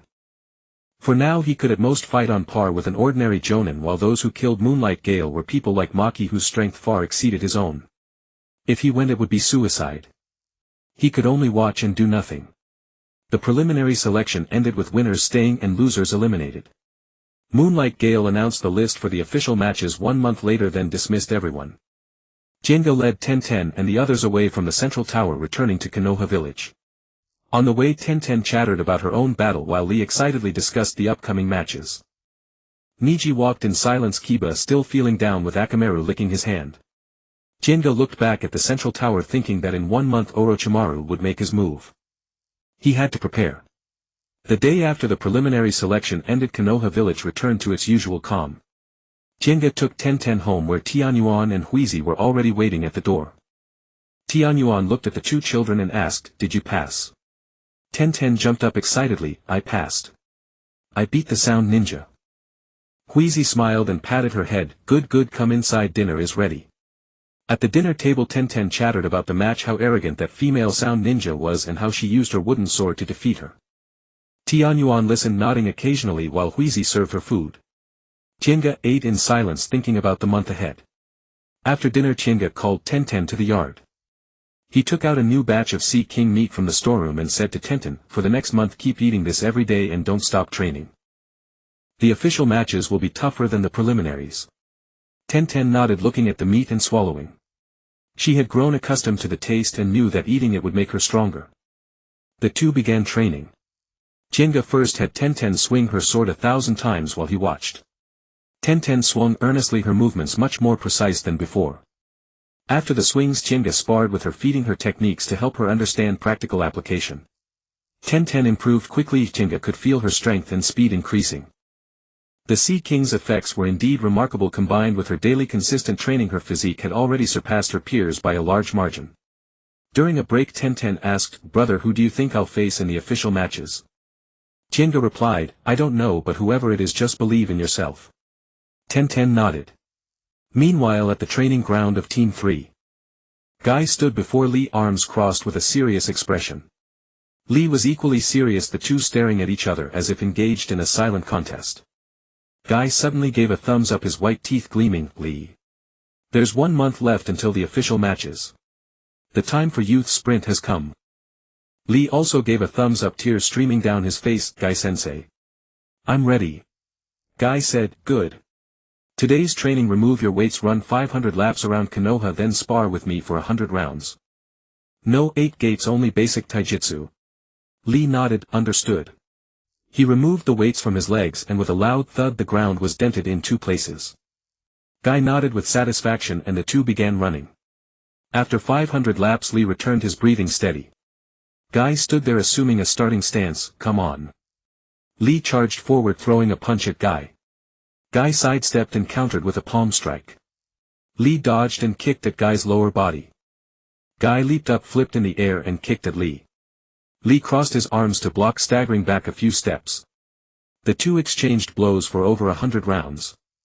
Lee's taijutsu grew more refined, his speed and strength improving. Guy coached as they fought, "Faster footwork. Steady your punches. That's it." After the sparring, Lee sat on the ground panting. Guy patted his shoulder, "Not bad, you've improved. But it's not enough. The 8 gates put a heavy burden on the body, so use them only as a last resort. You need to learn to defeat opponents in your normal state." Lee nodded, "I understand, Guy-sensei." In the evening forest, Niji stood alone in the center of a clearing. He closed his eyes, recalling his battle during the preliminaries. Those opponents were too weak to make him go all out. But the official matches would be different, he would face stronger enemies. He opened his eyes, his hands drawing circles, chakra released from his entire body forming a rotating barrier. Rotation, the Hyuga clan's absolute defense. But Niji knew this technique still had room for improvement. He increased his rotation speed, intensified his chakra output, and the surrounding leaves were swept up dancing in the air. He stopped deep in thought. The principle of rotation was to use chakra and rotation to create defense, but while rotating the caged bird's curse also exposed some blind spots. If he could achieve instant rotation or change the direction of rotation, it might compensate. He tried several more times, adjusting the chakra output method. Each time faster, each time steadier. Finally he succeeded in sustaining rotation for a longer period and at a faster speed. Niji ceased his technique, nodding slightly. This month he would elevate rotation to a new level. At teammates' training ground. Hinata stood before a row of wooden posts, assuming the gentle fist starting stance. She took a deep breath and began striking the posts. 1 palm, 2 palms, 3 palms. The movements grew faster, the palm strikes heavier. Kiba and Akamaru practiced coordination nearby. Kiba moved quickly with Akamaru following closely, the man and dog dashing through the forest. Kiba shouted, "Akamaru left." Akamaru immediately turned and pounced on a tree. Kiba followed up, punching the tree, sending leaves flying. Shino stood on the other side, bugs swirling around him. He extended his hand and the bugs gathered in his palm, forming a small ball. He gently tossed at the bugs, dispersing, then regrouping. He was practicing the precision of his bug control, aiming to make the bugs coordinate more flexibly in battle. During a break, Kiba said to Hinata, "Hinata, you were amazing winning that day." Hinata blushed. "It was. Okay." Kiba said, "You'll definitely win in the official matches too." Hinata murmured, "I hope so." She looked into the distance, thinking of Naruto. She heard he had woken up and was training with a strange old man. She wanted to go see him but didn't dare. In the hospital room of Konoha Medical Center. Sasuke lay on the bed, the curse mark on his neck throbbing with pain. He gritted his teeth, enduring the burning sensation. Sakura sat beside him, watching anxiously. "Sasuke-kun, are you okay?" Sakura asked softly. Sasuke didn't reply, just stared at the ceiling. He recalled Orochimaru's face, the helplessness of being suppressed. That feeling angered him and also terrified him. The door opened and Kakashi walked in. He looked at Sasuke and asked, "How are you feeling?" Sasuke sat up, "I'm fine." Kakashi said, "I heard about the curse mark. It's dangerous, but it can also become a source of power. Over the next month I'll teach you a new jutsu." Sasuke's eyes lit up. "What jutsu?" Kakashi took out a small booklet with the title, Chidori, on the cover. He said, "Lightning Release Chidori. It requires extremely high chakra control and speed. Your Sharingan should help." Sasuke took the booklet, flipping through a few pages. His gaze became focused, as if forgetting the pain of the curse mark. Sakura said beside him, "Kakashi-sensei, can I learn it too?" Kakashi glanced at her and said, "Focus on mastering the basics first. There will be opportunities later." Sakura felt a pang of disappointment but nodded nonetheless. Meanwhile, Naruto was training with Jiraiya in the forests behind Konoha. Jiraiya lounged on the grass, a risque book in hand, and said casually, "What do you want to learn?" Naruto stood before him, brimming with excitement. "I want to learn the most powerful jutsu. The one that can beat Orochimaru." Jiraiya shot him a sidelong glance. "The most powerful? You think jutsu are like cabbages, you can just pick any?" Naruto grew impatient. "Then what should I learn?" Jiraiya sat up, pondering. "You have a huge chakra reserve but poor control. Start with the basics. By the way, that sexy jutsu of yours is amusing but useless against skilled opponents. I'll teach you the summoning jutsu." "Naruto, summoning jutsu?" Jiraiya bit his finger and pressed it to the ground. "Ninja art summoning jutsu." A puff of smoke cleared, revealing a massive toad before Naruto. Naruto's jaw dropped. Jiraiya said, "See? That's the summoning jutsu. If you master it, you can call toads to fight for you." Naruto's eyes lit up. "I want to learn it." In the days that followed, Naruto practiced the summoning jutsu daily. But each time he only summoned tadpoles, stomping in frustration. Jiraiya chuckled on the sidelines, saying, "Keep at it. Focus your chakra." Naruto gritted his teeth and continued. That night Tinga lay alone in bed, eyes wide open. During the day he had heard a piece of news. Moonlight Hayate was dead, killed in a back alley, reportedly assassinated. He recalled that coughing man, the jonin who had announced the rules in the preliminaries, now gone. He knew who had done it. And he knew why. But he could not intervene, could not stop it. Going now would only mean walking to his death. He turned over in bed thinking 1 month left before Orochimaru makes his move. He had to prepare to protect Qinqian, Qinyuan and Huizi. He closed his eyes and went to the world of One Piece. At the Shimatsuki dojo, Kushiro was drinking tea in the courtyard. Seeing Tenga, he smiled slightly. "You're here." Tenga nodded. "Master Kushiro, I wish to learn advanced swordsmanship." Kushiro set down his teacup looking at him. "Have you fully mastered the basics?" Tenga said, "Yes." Kushiro stood up, picked up a wooden sword. "Come, let me see your foundation." The two sparred. Tenga gave it his all, his blade swift and fierce, his speed and power impressive. Kushiro deflected each move effortlessly, nodding as he blocked. "Your foundation is indeed solid." After half an hour, Kushiro sheathed his sword and said, "I can now teach you the advanced techniques." The advanced swordsmanship of the Shimatsuki style emphasizes the union of intent and spirit. What you have learned so far is the form. Now you must learn the essence. Tenga listened intently. Kushiro continued, "Swordsmanship is not just about swinging a blade, it is the communion between heart and sword. You must infuse your will into the blade, making it an extension of your body. Then each strike will carry your conviction, doubling its power." He demonstrated a single stroke, seemingly casual yet imbued with a fierce aura that could sever anything. Tenga was mesmerized. For the next month Tenga came to the One Piece world every night, learning advanced swordsmanship from Kushiro. By day he trained in Konoha, by night he cultivated here. Kuina also sparred with him, the two exchanging techniques. Kuina improved rapidly, her swordsmanship grew more refined, and in their matches she could hold her own. After one bout Kuina said, "You're stronger than me now." Tenga shook his head, still far from it. A month passed quickly. On the eve of the official tournament, Konoha was flooded with shinobi from various nations who had come to watch. The streets bustled with activity. But Tenga knew that beneath this liveliness lurked a great crisis. He sat in the courtyard while Tian practiced swords nearby.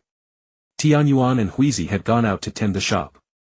The courtyard was quiet save for the whistle of Qinqian's blade.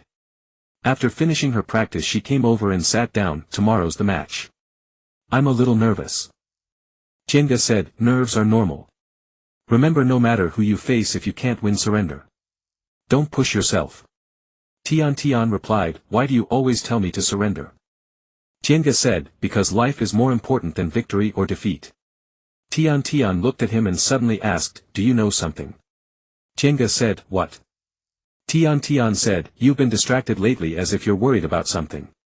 Tenga was silent for a moment, then said, "Nothing. Just a feeling that something big might happen tomorrow.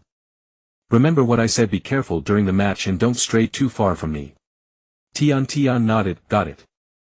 That night Tenga went to the One Piece world and Kushiro presented him with a new sword. "This blade was mine when I was young. I give it to you. May it protect you." The day of the official Chunin exam tournament finally arrived. Tenga rose early, dressed and checked his ninja tools. Short sword, kunai, shuriken, all accounted for. He ran his fingers over the new blade from Kushiro. The scabbard bore the Shimatsuki crest, understated yet elegant. Tian was waiting for him in the courtyard wearing a fresh outfit, her forehead protector polished to a shine. Seeing Tenga she ran over. "Brother, let's go. We'll be late." Tianyuan and Huizi came out as well. Tianyuan patted Tenga on the shoulder. "Fight well, don't bring shame to the family." Huizi held Qinqian's hand, reminding her to be careful. The two set off toward the tournament grounds. The streets were packed with people, shinobi, nobles, merchants from all lands, a bustling crowd. Tian held on to Tenga's sleeve, afraid of getting separated.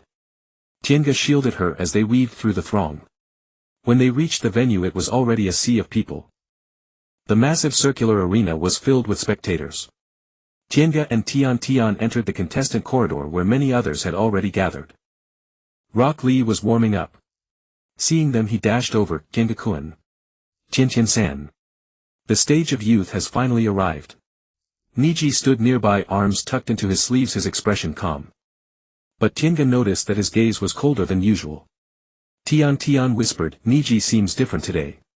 Tenga said, On the other side members of Team 8 were present. Hinata hung her head, her face pale as if nervous. Kiba and Akamaru were beside her while Shino stood silently. Naruto had arrived too. He stood next to Hinata and said loudly, "Hinata, do your best. Don't be nervous." Hinata looked up at him blushing even more and murmured, "Thank you Naruto-kun." Sakura and Sasuke had also come.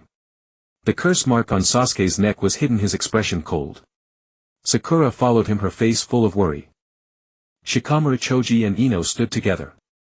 Shikamaru wore his usual troubled look, Choji munched on chips and Ino was checking her reflection. The Suna trio, Gaara, Kankuro and Temari, were also there. Gaara still had that ominous aura, Kankuro carried his puppet and Temari held her fan. The Otogakure team had dwindled, only a few remained. Tosu and Kin were still there but their faces were grim. Tenga scanned the room but didn't see Kabuto Yakushi. He knew Kabuto had completed his mission and would not reappear. After a while the proctor came out to announce the match order. First match, Hyuga Niji vs. Hyuga Hinata. The arena fell silent for a moment, then erupted in murmurs. A Hyuga main branch versus a branch family member, this promised to be interesting. Tenga's heart sank, he knew exactly what this match meant. Niji's hatred for the main branch, Hinata's perseverance and the brutal outcome. Hinata's body trembled slightly when she heard her name. She lifted her head and looked at Niji. Niji met her gaze, his eyes icy. Naruto jumped up, "What? First match is Hinata. And her opponent is that Niji." Sakura pulled him back, "Naruto, calm down." Niji walked toward the match platform with steady steps. Hinata took a deep breath and followed. The two stood on the platform facing each other. The referee announced the start of the match. Niji did not move, he simply stared at Hinata. He spoke, his voice calm but laced with suppressed emotion, "Hinata-sama, do you know how long I've waited for this day?" Hinata bit her lip, saying nothing. Niji continued, "The Hyuga main branch and branch family. From the moment we were born our fates were sealed. I am of the branch family destined to protect the main branch, destined to bear this caged bird." He pointed to his forehead where the green caged bird mark was visible. "Do you know what this mark means? It means I am a slave to the main branch for the rest of my life. My father died protecting your father. And I am destined to follow the same path." Niji's voice grew colder, "So I've always wanted to know, what is so special about the main branch? You Hyuga Hinata, what right do you have to be protected by me?" Hinata clenched her fists, her voice trembling, I never asked you to protect me." Niji sneered, "But that is fate and it cannot be changed. Since it cannot be changed, at least today on this stage I will prove that the branch family is stronger than the main branch." He assumed the gentle fist starting stance, "Come, let me see your strength." Hinata gritted her teeth and assumed the same stance. She knew she could not defeat Niji, but she could not retreat. Naruto-kun was watching, everyone was watching. She recalled Naruto's words, "I never give up, that's my ninja way." She took a deep breath and charged forward. They clashed. Hinata's gentle fist was like a child's against Niji. He easily deflected every move and countered. One palm strike, then another, then a third, all landed on Hinata's body. Hinata winced in pain but refused to retreat. She kept attacking desperately. Each palm was thrown with all her might, each aimed at Niji's tenketsu. Niji blocked as he spoke, "Too slow. Too weak. With such little power how can you be worthy of the main branch?" Another palm struck Hinata's shoulder. She staggered, nearly falling. But she steadied herself and charged again. In the audience Naruto watched anxiously and shouted, "Hinata! Fight!" Hinata heard his voice and a surge of strength welled up inside her.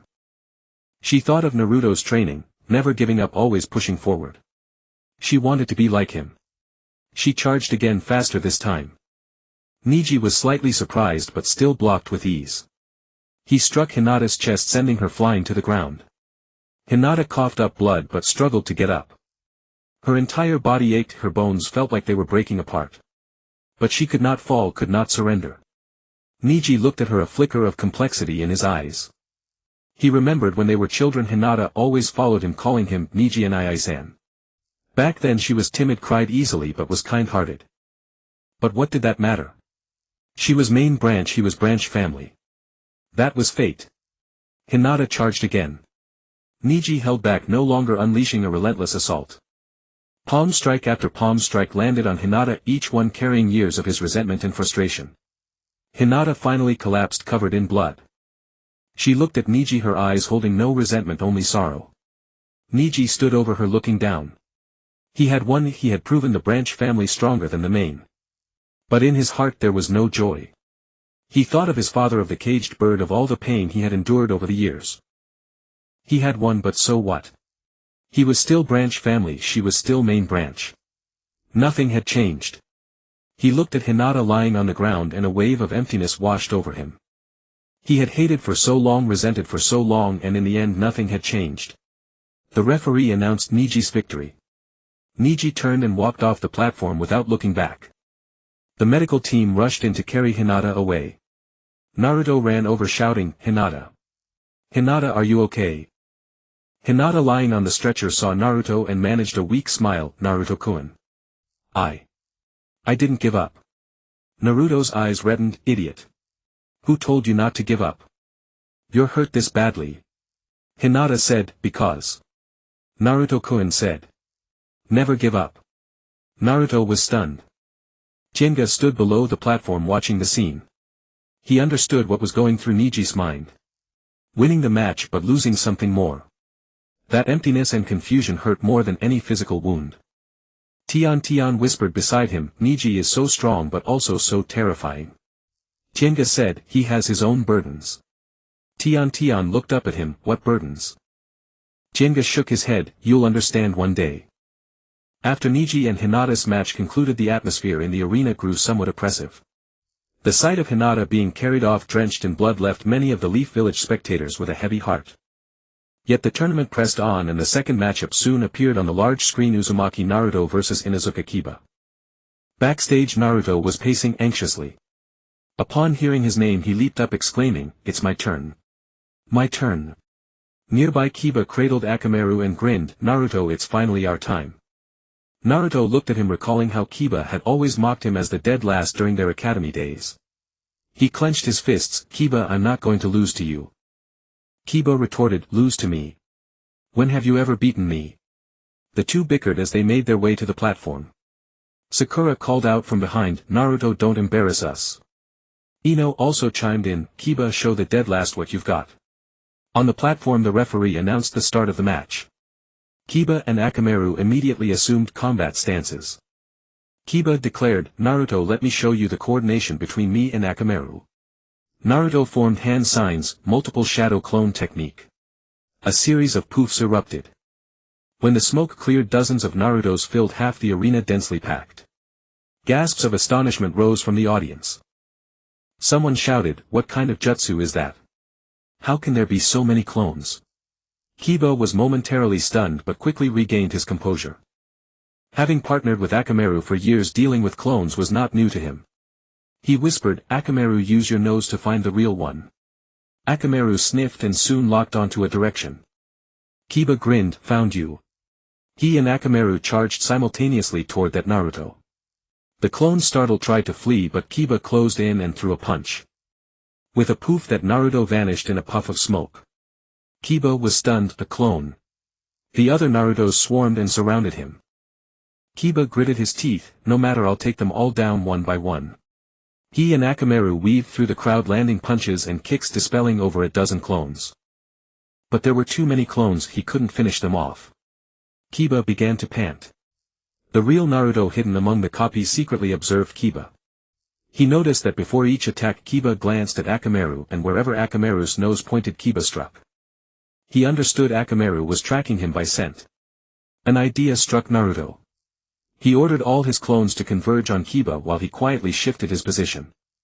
Akamaru's nose followed his movement, but with so many clones the scents mingled, confusing even Akamaru. Kiba called out, "Akamaru, which one's the real one?" Akamaru barked, pointing in a direction. Kiba charged through a punch, another clone. Frustrated he snapped, "Akamaru, what's wrong with you?" Akamaru let out a whimper. It could indeed smell Naruto's scent, but it was everywhere indistinguishable. Naruto seized the opportunity to have several clones attack from behind. Kiba sensed them, spun around and kicked two away. But more clones surged forward, raining blows. He fought desperately, dispelling one after another, but his stamina was rapidly depleting. In the stands Choji munched on chips, remarking, "Kiba seems to be in trouble." Shikamaru, hands behind his head, said, "That dead last's shadow clones are quite troublesome." Sakura watched nervously. "Come on, Naruto." On the platform, Kiba was panting, having taken several hits. He gritted his teeth. "Akamaru, use Fong over Fong."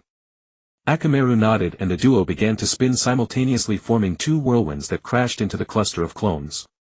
Poof poof poof. A wave of clones dispersed, filling the air with smoke. When the smoke cleared, only a few clones remained. Kiba stopped scanning for the real Naruto. Just then a Naruto clone appeared behind him and right in front of his face let out a fart. Pfft. The stench was indescribable. Kiba's face was directly in its path and he inhaled deeply. His eyes rolled back, his body went limp and he collapsed unconscious. Akamaru, catching the smell too, yelped, staggered back a few steps and then also fainted. The entire arena fell silent. The real Naruto emerged from another direction, staring at the fallen Kiba and Akamaru, equally stunned. He hadn't expected this outcome. The referee hesitated for a few seconds before raising his hand. "Uzumaki, Naruto wins." A burst of laughter erupted from the audience. Some doubled over laughing, others covered their noses, still others slapped their thighs. Sakura buried her face in her hands, wishing the ground would swallow her. "That idiot Naruto." Ino laughed breathlessly, knocking out an opponent with a fart. "Ha ha ha, how embarrassing." Even Shikamaru couldn't help but chuckle. "That guy really." Choji laughed so hard he dropped his chips. On the rooftop, the third Hokage puffed on his pipe, his mouth twitching. The Kazekage, disguised as Orochimaru, remarked, "Leaf shinobi are certainly inventive." The third Hokage cleared his throat. "Well, young people, accidents happen." Medical ninjas came onto the platform to carry Kiba and Akamaru away.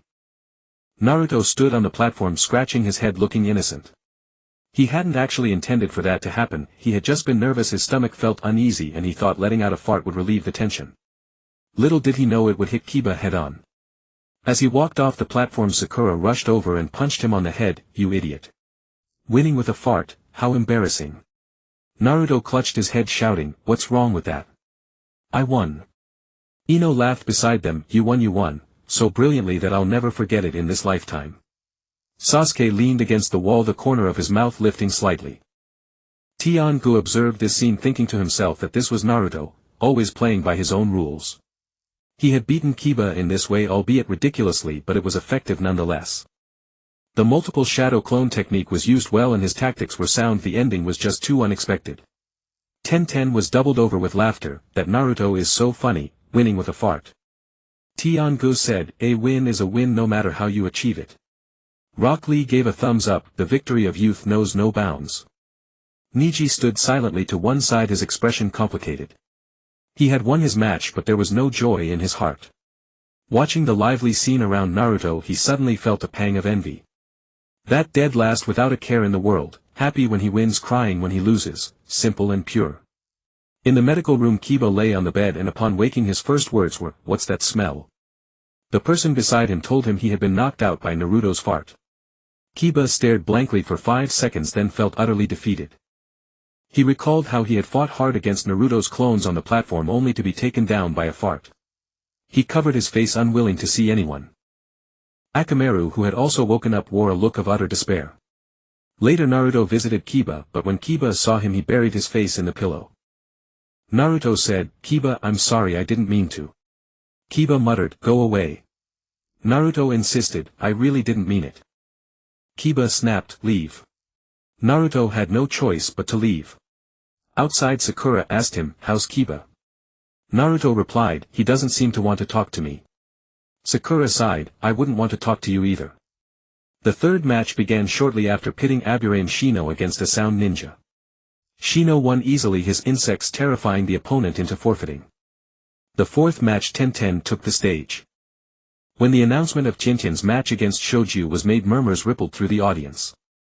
Shoju, daughter of a sand-hidden village jonin, was a wind release expert who wielded a 3-star fan and had effortlessly defeated her opponent in the preliminaries. Jinten, a Konoha genin, had won her preliminary match, but her opponent was weak and many doubted her. She stood below the arena gripping the blade in her hand. This was not the wooden practice sword she usually trained with, but a real blade gifted by Tiangu. The sword was slender, its edge razor-sharp, and the scabbard bore simple engravings. Tiangu stood beside her and said, "Shoju's wind release covers a wide area and hits hard. You need to get close to stand a chance. Tian nodded. I know. Her fan requires space to swing, Tian-gu continued. Stick to her and don't let her create distance. Use tools to disrupt and focus on your blade work.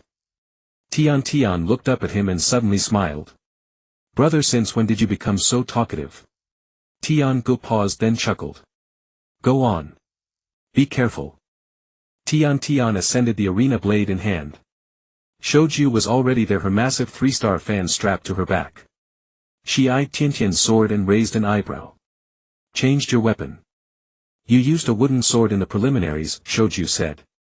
Tian replied, the preliminaries were then. This is now. Shoju smirked. Interesting. But a blade against a fan. Are you sure you can win? Tian answered, we'll find out when we fight. The referee declared the match began. Shoju moved first, forming a single hand seal, wind release kamaitashi. A gale surged from her hand, carrying countless invisible wind blades that swept toward Tian.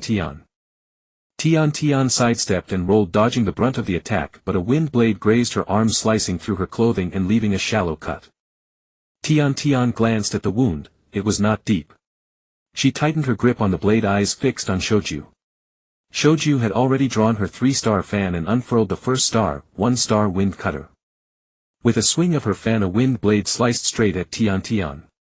This time Tian did not dodge, she charged directly into the wind blade. Just as it was about to strike her, she dropped low, slid beneath it and hurled 3 shuriken. Shoju dodged the shuriken, but Tian had closed within 5 steps. She kept charging forward, feet pounding. Shoju retreated a step and swung her fan, 2-star wind roll. A whirlwind erupted from the fan, aiming to fling Tian away. But Tian was ready. She planted her feet firmly and slashed at the whirlwind with her sword.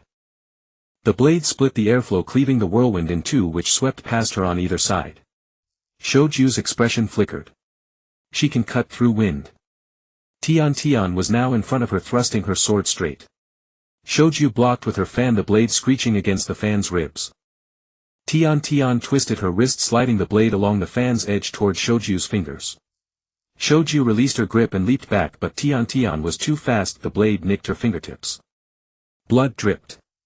Shoju stared at her bleeding fingers, her gaze turning serious. She gripped her fan again and unfurled the second star, 2-star great kamaitashi. A fierce gale erupted, wind blades denser than before engulfing the entire half of the arena. Tian could not withstand it head-on and retreated, dodging. Too many wind blades, she sustained several more cuts. Shoju pressed the attack, swinging her fan in rapid succession, wave after wave of wind blades. Tian wove through the gale like a leaf tossed in a storm, yet she never fell. In the stand, Sakura gripped the railing anxiously. Come on, Tian. Ino said, that sand shinobi's fan is too powerful, Tian can't get close. Shikamaru shook his head. Not necessarily. She's waiting for an opening. On the stage, Tian dodged another wind blade while flinging a chain of shuriken. Shoju deflected them with her fan, but Tian used the moment to close in a few more steps. She had several wounds now, her clothes stained with blood, yet her eyes remained focused. Shoju frowned. This girl, why won't she fall? Despite all the injuries, she kept charging forward. Tian rushed in again, her blade work fierce. Shoju blocked with her fan and they engaged in close-quarters combat. Tian's sword was fast, Shoju's fan heavy. For a moment they were evenly matched. Then Tian feigned a strike, reached into her pouch with her left hand and hurled 3 kunai at point-blank range. Shoju hadn't expected that. She scrambled to dodge, but 1 kunai grazed her shoulder. She winced, retreating several steps to create distance. She looked at the wound on her shoulder, then at Tian, her eyes now showing genuine regard. You're tougher than I thought. Shoju said. Tian panted, gripping her sword. You too. Shoju unfurled the 3rd star, 3-star wind murder array. A howling tempest arose, forming a colossal tornado that engulfed the entire arena. Tian had nowhere to hide, she could only fight desperately. The wind blades within the tornado were like countless knives slicing her body. She gritted her teeth, shielding her vitals with her blade as she pushed forward. With every step a new wound opened. Blood flowed, but her steps never halted. Shoju watched her struggle through the gale, a complex emotion swelling in her heart. This little girl, does she have no regard for her life? Tian finally burst out of the tornado drenched in blood, yet her eyes still shone brightly. She fixed her gaze on Shoju and said word by word, I am still standing. Shoju was silent for a second, then unfurled the four-star triple kamaitachi. 3 consecutive enormous wind blades arranged in a triangular formation slashed toward Tian. Tian dodged the first 2 with all her might, but the third was unavoidable. She blocked with her sword. With a loud crack, the wind blade sent her flying. She crashed to the ground and the sword slipped from her hand. Tian lay on the ground, her whole body screaming in pain, her vision darkening. She recalled Tianji's words, if you can't win, give up. Don't push yourself. But she didn't want to surrender. She wanted to get up. She struggled to rise, reaching for her sword. It was only 3 steps away, but she couldn't crawl any further. Shoju walked over and stood before her. She did not attack again. She simply looked at her. You win, Tian said. Shoju shook her head. You lost, but you didn't lose. Tian didn't understand. Shoju folded her fan and extended a hand. Get up. Tian hesitated, then took her hand and was pulled to her feet. Applause rippled through the audience, not for the victor but for the girl drenched in blood who refused to fall. Tian picked up her sword and limped off the stage. Tian-gu was waiting for her below. He said nothing, only steadied her. Tian leaned against him and whispered, I lost. Tian-gu said. But you fought beautifully. Tian smiled, then her vision went black as she fainted. Tian-gu lifted her and carried her toward the medical room. As they passed Shoju, she said, she's strong. Next time we meet I'll fight seriously. Tian-gu nodded. Good. In the medical room, a medic bandaged Tian's wounds. She had over a dozen cuts, none deep. A few days of rest would suffice. Tian-gu sat beside her, watching her sleep, pondering the match just ended. This girl, she had truly grown up. Cheers erupted from outside, signaling the start of the next match. Tian-gu knew it was Hua Zhu's fight, followed by Li Luoka against Wei Ai Luo. Sasuke's match concluded. He shattered the sound ninja Tosu with a single chidori, stunning the entire arena. That flash of lightning, that speed, every spectator remembered the name Uchiha Sasuke. Standing below the stage, Tian-gu watched Sasuke's retreating back, thinking that the next match would be Rock Lee vs Gaara. Rock Lee was already warming up. He stood at the entrance, his gaze focused, his entire being radiating fighting spirit. Might Guy stood beside him, his expression far more serious than usual. Rock Lee, said Guy. Rock Lee turned, Guy-sensei. Guy looked at him silent for a few seconds, then said, go show him the bloom of youth. Rock Lee nodded firmly and stepped onto the stage. Gaara was already waiting. He carried a massive gourd on his back, his eyes hollow and wild. Sand flowed around him slowly like a living thing. The referee announced the start of the match. Rock Lee did not move, instead he bent down and began to untie the weights on his legs. 1, 2, 3. He removed all the weights and gently placed them on the ground. Boom. The ground was shattered into several craters, dust flying. Gasps rose from the audience. How heavy must those weights have been to create such craters? Gaara's eyes flickered slightly. He looked at the weights, then at Rock Lee, and the sand's flow quickened. Rock Lee loosened his body, feeling as light as a feather. He looked at Gaara and said, now you will see my true strength. The moment the words left his mouth, Rock Lee vanished from his spot. Gaara's sand automatically defended, but Rock Lee was too fast, the sand could not keep up. Thud. A punch landed on Gaara's face, sending him flying into the wall. The sand shielded Gaara, enveloping him. Rock Lee pursued, striking continuously. Punches, kicks, elbows, knees, each blow was swift and heavy. The sand shattered and reformed, barely blocking Rock Lee's attacks. Gaara's face emerged from the sand, and for the first time surprise appeared in his eyes. This Rock Lee was too fast, so fast that even his sand could not react. Rock Lee stepped back and took a deep breath. He knew that in his normal state he could only go this far. To defeat Gaara he had to use that technique. He clasped his hands, chakra surging wildly within him. First gate open. Second gate open. Third gate open. Green steam rose around Rock Lee's body, a sign of boiling chakra. His muscles swelled, veins bulging, transforming him entirely. 8 gates. The gate of joy. What was the fourth gate again? Open. Rock Lee shouted. The green steam turned blue and his speed increased once more. He charged at Gaara, punching the sand defense. Boom. The sand scattered and his fist landed solidly on Gaara's face. Gaara flew back, smashing through the arena wall. He got up, blood trickling from his mouth, his gaze growing even more wild. Rock Lee pursued, striking again and again. His speed was so fast that the naked eye could barely follow, only a blue afterimage could be seen darting across the stage. Gaara's sand desperately defended but could not hold. Every punch, every kick landed on Gaara. The audience was dead silent. Everyone was stunned by the sight. Gaara was beaten without any chance to fight back, his sand dwindling. He remembered his childhood, Yashimaru, and those who tried to kill him.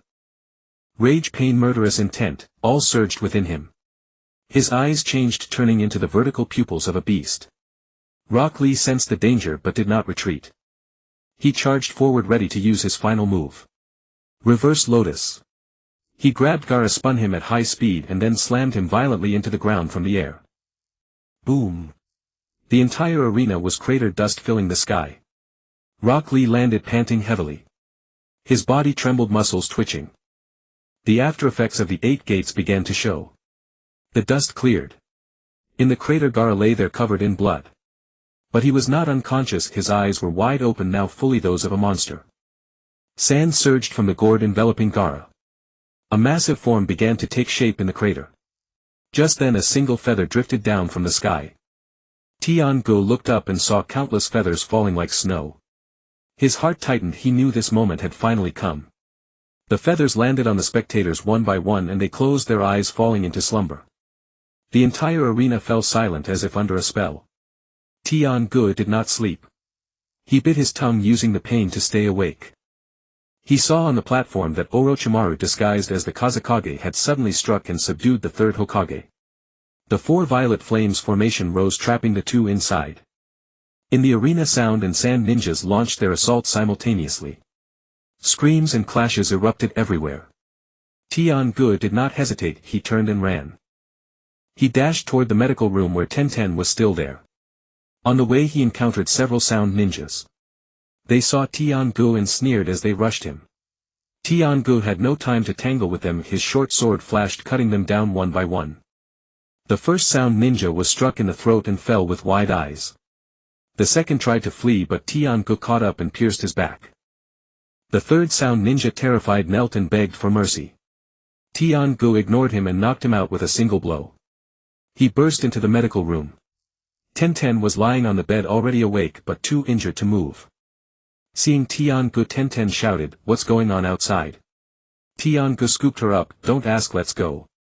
Carrying Tenten, he rushed out of the medical room where chaos had already erupted. Fires and screams were everywhere. Sound and sand ninjas were hunting villagers while Konoha ninjas fought desperately. Tian-gu ran home with Tenten in his arms. On the way he encountered several sand ninjas. Seeing Tian-gu carrying someone, they thought he was an easy target and surrounded him. Tian-gu set Tenten down, let her lean against the wall, then turned to face them. 3 sand ninjas, 1 with a sword, 2 with kunai. Tian-gu said nothing and attacked directly. The one with the sword charged first, swinging down. Tian-gu sidestepped and stabbed into his ribs. The man screamed and fell. The other 2 froze, wanting to flee. Tian-gu caught up and took them down one by one. He picked up Tenten and continued running. At home, Tian Yuan and Huizi were packing in panic. Seeing Tian-gu carrying Tenten, Huizi's tears fell. "What happened to Tenten?" Tian-gu said, "Just a minor injury, nothing serious." "Quick, let's go to the shelter." Tian Yuan nodded and grabbed the prepared bag. Tian-gu carried Tenten and led his foster parents toward the shelter. On the road he saw a child standing alone, crying with no parents in sight. Tian-gu told Tian Yuan and the others to go ahead, then picked up the child and caught up with them. The child was still crying in Tian Ji's arms. Tenten reached out and gently stroked the child's head. "Don't be afraid, big sister is here." Tenten's voice was soft, her wound causing sweat on her forehead, but she still forced a smile. The child looked at her and the sobbing quieted a little. Tian-gu carried Tenten in one arm and the child in the other, running toward the shelter. Tian Yuan and Huizi followed behind with Huizi constantly looking back, her face filled with worry. More and more people filled the streets, all running in the same direction. There were ninjas, villagers, children and the elderly. The cries, screams and footsteps mingled together, making the entire village of Konoha boil like a pot. Tian-gu saw a young mother carrying a baby who was running too fast and stumbled to the ground. He wanted to stop and help, but his hands were full with 2 people in his arms. Tian Yuan nearby saw this and ran over to help the mother up, picking up the bundle that had fallen. "Keep moving, don't stop," Tian Yuan said. The mother nodded and continued running with the baby. The group reached the entrance of the shelter, an underground facility. 2 Chunin stood at the entrance maintaining order.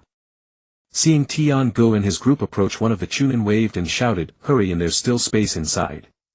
Tian-gu carried Tian and the child inside, followed by Tian Yuan and Huizi. The shelter was already packed with people, mostly the elderly, children and women. The young men and ninja were outside. A few oil lamps hung on the walls, casting dim light, and the air was stale. Someone made room for Tian-gu to set Tian down.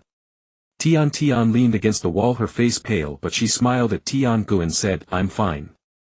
Tian-gu set the child down. The child's mother rushed over from somewhere, hugged the child and burst into tears. The child also cried, mother and child clinging together. The mother wept, thank you so much." Tian-gu nodded without speaking. Huizi approached, crouched beside Tian, touched her face, and her heart ached so much that tears streamed down. Tian said, "Mom, I'm really fine. I just got a little hurt. Brother brought me out." Tian Yuan stood nearby looking at Tian-gu as if wanting to say something but holding back. Tian-gu said, "Dad, stay here. Don't go out." Tian Yuan was taken aback, "Where are you going?" Tian-gu replied, "The fight is still going on outside. I'm going out to take a look."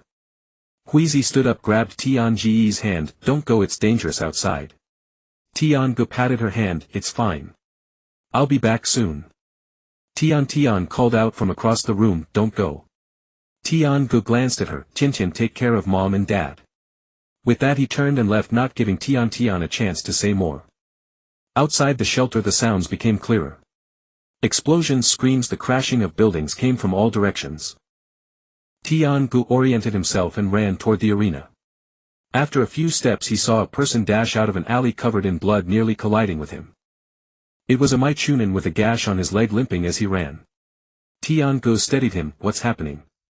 The Chunin gasped, "The sound and sand ninja are slaughtering everyone. We don't have enough men to hold them back." Tian-gu said, "Go to the shelter first. The entrance is over there." The Chunin nodded and limped away. Tian-gu continued running forward. The closer to the arena, the fiercer the battle. Over a dozen bodies lay on the road, some from ice, some from sound and sand. A Mai Genin sat against a wall, eyes open, already dead, still clutching a kunai. Tian-gu ran past him without stopping. Turning a corner he saw a fight ahead. 3 sound ninja were besieging a Mai Kunoichi, Shiri-hong. Hong was in a bad state. Her clothes were torn in several places and there was blood on her face. She was fighting 3 alone and her genjutsu had limited effect against the sound ninja, whose hearing was too sharp, allowing them to track her by sound. Tian-gu charged in, drawing his short blade. One sound ninja heard the footsteps and turned, but before he could see clearly Tian's blade was already there. A single cut to the throat and the sound ninja fell with wide eyes. The other 2 were startled. Hong seized the opportunity, forming hand seals, tree binding kill. A tree grew from the ground, entangling one sound ninja's leg. As he looked down, Tian's blade plunged into his back. The last sound ninja turned and fled, running fast. Tian-gu did not pursue, he bent down, picked up a stone and threw it. The stone struck the sound ninja's skull and he pitched forward, lying motionless. Hong looked at him and said, "Tian-gu, what are you doing here?" Tian-gu replied, "I just sent my family to the shelter and came out to see." "Hong-sensei, are you alright?" Hong shook her head, "I'm fine, thank you." She paused, then added, "Your strength is greater than I imagined." Tian-gu said, "Just lucky, they didn't react in time." Hong smiled faintly, not calling out his excuse. She said, "I need to go to the arena. The 3rd generation is still inside." Tian-gu said, "I'll go with you." The 2 ran toward the arena. Along the way they encountered several groups of enemies, all dealt with by Tian-gu and Hong working together. Tian-gu struck fast, not giving the enemies time to react. One cut each. Hong's genjutsu provided support, distracting the foes and creating openings for Tian-gu. Near the arena the battle was even more intense. Dozens of my sound and sand ninja were in a melee, kunai and shuriken flying everywhere, ninjutsu clashing, explosions thundering. In the square outside the arena over 100 bodies lay, blood flowing like a river. Tian-gu spotted a figure standing amidst the crowd wreathed in blue steam. It was Akai. Akai was fighting 4 sand ninja, his speed terrifying. He punched one, flying kicked another away and took down the remaining 2 with a leaf great whirlwind. Akai saw Tian-gu and Hong and rushed over. He was drenched in sweat, breathing heavily, but his eyes were still bright. He said, "Hong, you're here." "Tian-gu, what are you doing here too?" Tian-gu said, "I came to help." Akai nodded, "Good man." He pointed toward the arena. The 3rd generation is inside fighting the Shiwan, trapped by the 4 violet flame formation. Lord Zilai has arrived and is facing the one-tail outside. Tian-gu followed his gaze and saw a massive figure moving in the distance. It was Toad Wentai. Standing on Wentai's head was a man with white hair, Zilai. Opposite Wentai, the one-tailed show, he had fully materialized a giant tanuki monster roaring. Tian-gu said, "I'll go check over there." Akai said, "Be careful." Tian-gu nodded and ran. Halfway there he heard someone calling his name. Turning, he saw Ning Ci. Ning Ci was covered in blood, but it was not his own, it was from enemies. Beside him stood several people, Quan Zhong, Hong Yu, Nv Ji Jian and a few other genin he didn't recognize. Ning Ci ran over. "Tian-gu, what are you doing here?" "Where's Tian?" Tian-gu said, Tian is in the shelter safe." "What about you all?" Ning Ci said, "We were rescuing people just now. Many died. Literally lost. What AI Luo turned into a monster. Thankfully Lord Zilai arrived in time." Tian-gu asked, "Where is Literally now?" Ning Ci replied, "Akai-sensei took him to the medical team. He's badly injured." Tian-gu was silent for a moment. He knew Literally would be hurt, but hearing it still weighed on his heart. He said, "You all find a place to hide. Don't fight recklessly." Ning Ci said, "You all find a place to hide. Don't fight recklessly." Ning Ci shook his head, "We have to help." Tian-gu looked at him, knowing he couldn't be dissuaded, and said, "Then be careful." He continued running forward. Running closer, he could now see the full form of the one-tail. The creature was enormous, 30 to 40 meters tall, its body composed entirely of sand. A single sweep of its tail could level a cluster of buildings. Jiraiya stood atop Gamabunta's head, his hands forming seals. Gamabunta, a pipe clenched in his mouth, was confronting the one-tail. The one-tail's claw slammed down. Gamabunta leaped aside and the claw struck the ground with a thunderous crash, leaving a huge crater. Gamabunta exhaled a cloud of smoke laced with fire, billowing it into the one-tail's face. The one-tail retreated a step, sand cascading down in torrents. Jiraiya shouted, "Gamabunta, use the sword." Gamabunta drew a massive short blade, gripping it in his claw, and swung it at the one-tail. The one-tail blocked with its claw. The blade struck the sand, sending fragments flying, but they quickly coalesced again. Tian-gu watched from a distance, knowing he could be of no help. A battle of that magnitude would be suicide for him to join. He could only watch and wait for an opportunity. Just then he heard footsteps behind him. Turning around, he saw 2 figures, one with black hair, the other with white. The black-haired one was Sasuke, the white-haired one was Kakashi. Kakashi looked surprised to see Tian-gu. "Tian-gu, what are you doing here?" he asked. Tian-gu replied, "I came out to have a look." "Kakashi-sensei, Sasuke, are you both alright?" Kakashi shook his head. "We're fine." He looked toward the distant battle. "Lord Jiraiya is holding off the one-tail. We need to find a way into the arena." Tian-gu said, "The 4 violet flames formation is still up, we can't get in." Kakashi replied, "I know, but we have to try." He led Sasuke toward the arena. Tian-gu thought for a moment and followed. The 3 reached the outer perimeter of the arena. The 4 violet flames formation remained a purple barrier encasing the entire rooftop. Through the barrier they could see the battle within. The 3rd Hokage was fighting Orochimaru. Both were grievously wounded, yet still fighting desperately.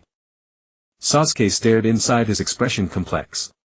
Kakashi said, "This barrier is very strong, we can't break it." Tian-gu asked, "Then what do we do?" Kakashi replied, "Wait." Wait for the barrier to dissipate or for Lord Third to emerge. Just then the four violet flames formation trembled. The battle within had reached a critical moment. The third Hokage used the dead demon-consuming seal summoning the death god who was pulling at Orochimaru's soul. Orochimaru screamed, his face contorted in agony. His soul was being drawn out bit by bit, but the third Hokage's body was rapidly aging. Tian-gu watched the scene, a tumult of emotions churning within him. He knew the third Hokage would die, but witnessing it still pained him deeply. Suddenly the four violet flames formation vanished. The Sound Four collapsed on the ground, their chakra exhausted. Orochimaru broke free from the third Hokage's grasp, covered in blood but still alive. The third Hokage lay on the ground, no longer breathing. Kakashi rushed in with Tian-gu and Sasuke following. The Sound Four scrambled to their feet attempting to block them, but Kakashi dispatched two of them with a single lightning cutter. The remaining two fled. Orochimaru looked at them, laughed and turned to run. Kakashi wanted to pursue, but Orochimaru was too fast. Tian-gu stood beside the third Hokage's body, gazing at the fallen old man. Sasuke stood nearby, his expression rigid. He looked at the third Hokage's corpse, then at the direction Orochimaru had fled, his thoughts an enigma. Kakashi knelt down and closed the third Hokage's eyes. He said, "Let's take Lord Third back." The three of them lifted the body and carried it out of the arena. Outside the fighting continued but had subsided. Jiraiya had the One Tail occupied and the Sound and Sand ninja were beginning to retreat. Halfway they encountered a group of Konoha ninja. Seeing the third Hokage's body, everyone fell silent. Some knelt, some wept, some clenched their jaws in silence. Tian-gu handed the body over to them and stepped aside. He looked into the distance. The One Tail was still battling Gamabunta but was slowly backing away. The Sand ninja began their retreat and the One Tail followed, disappearing into the night. The battle was over.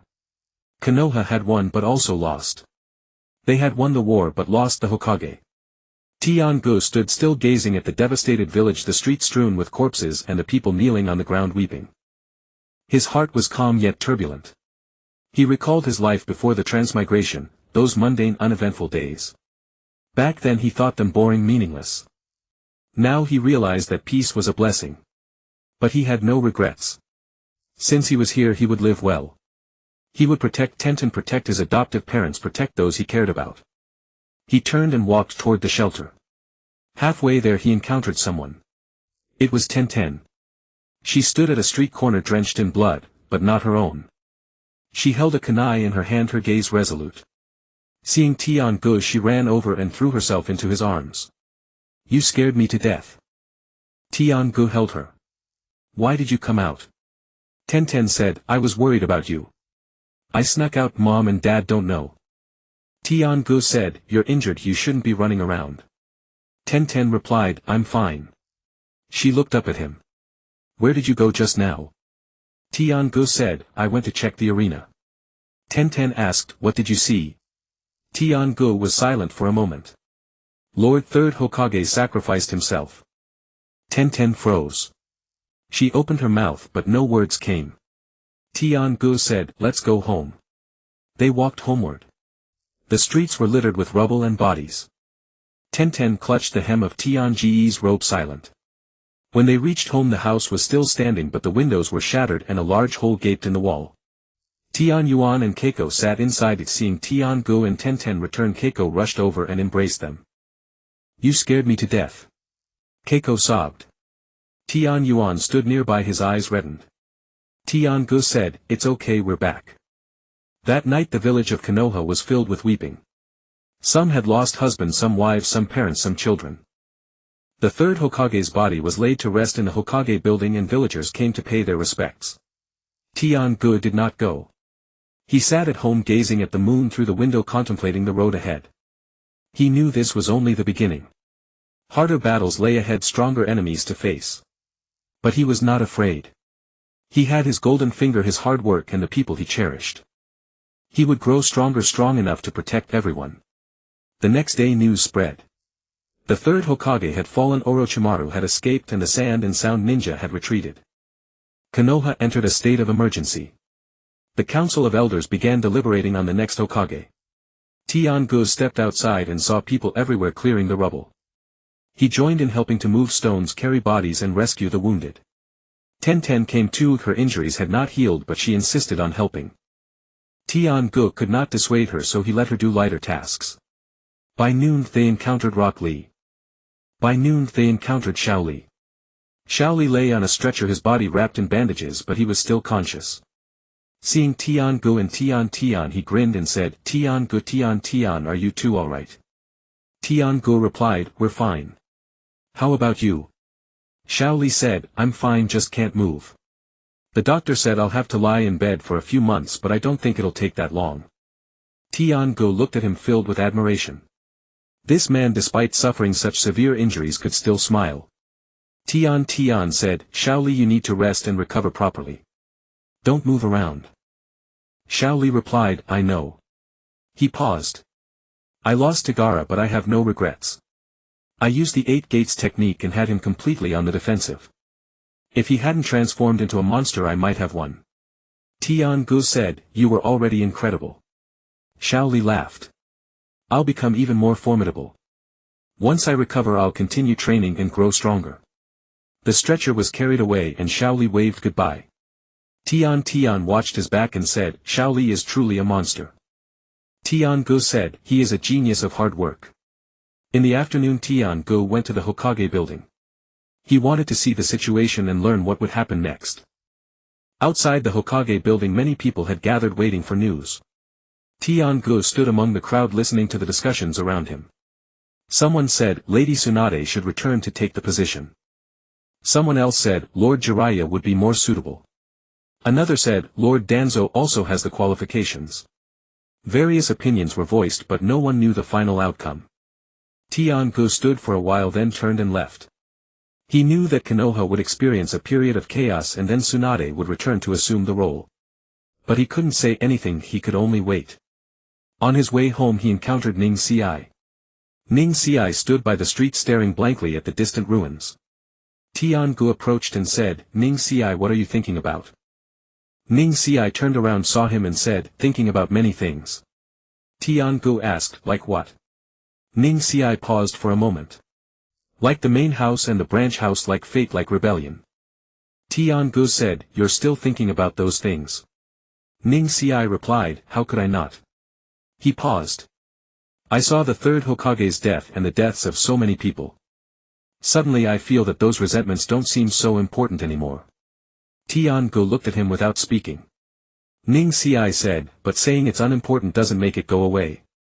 The difference between the main house and the branch house is etched into my bones." Tian-gu said, "Then take it slowly. You're still young.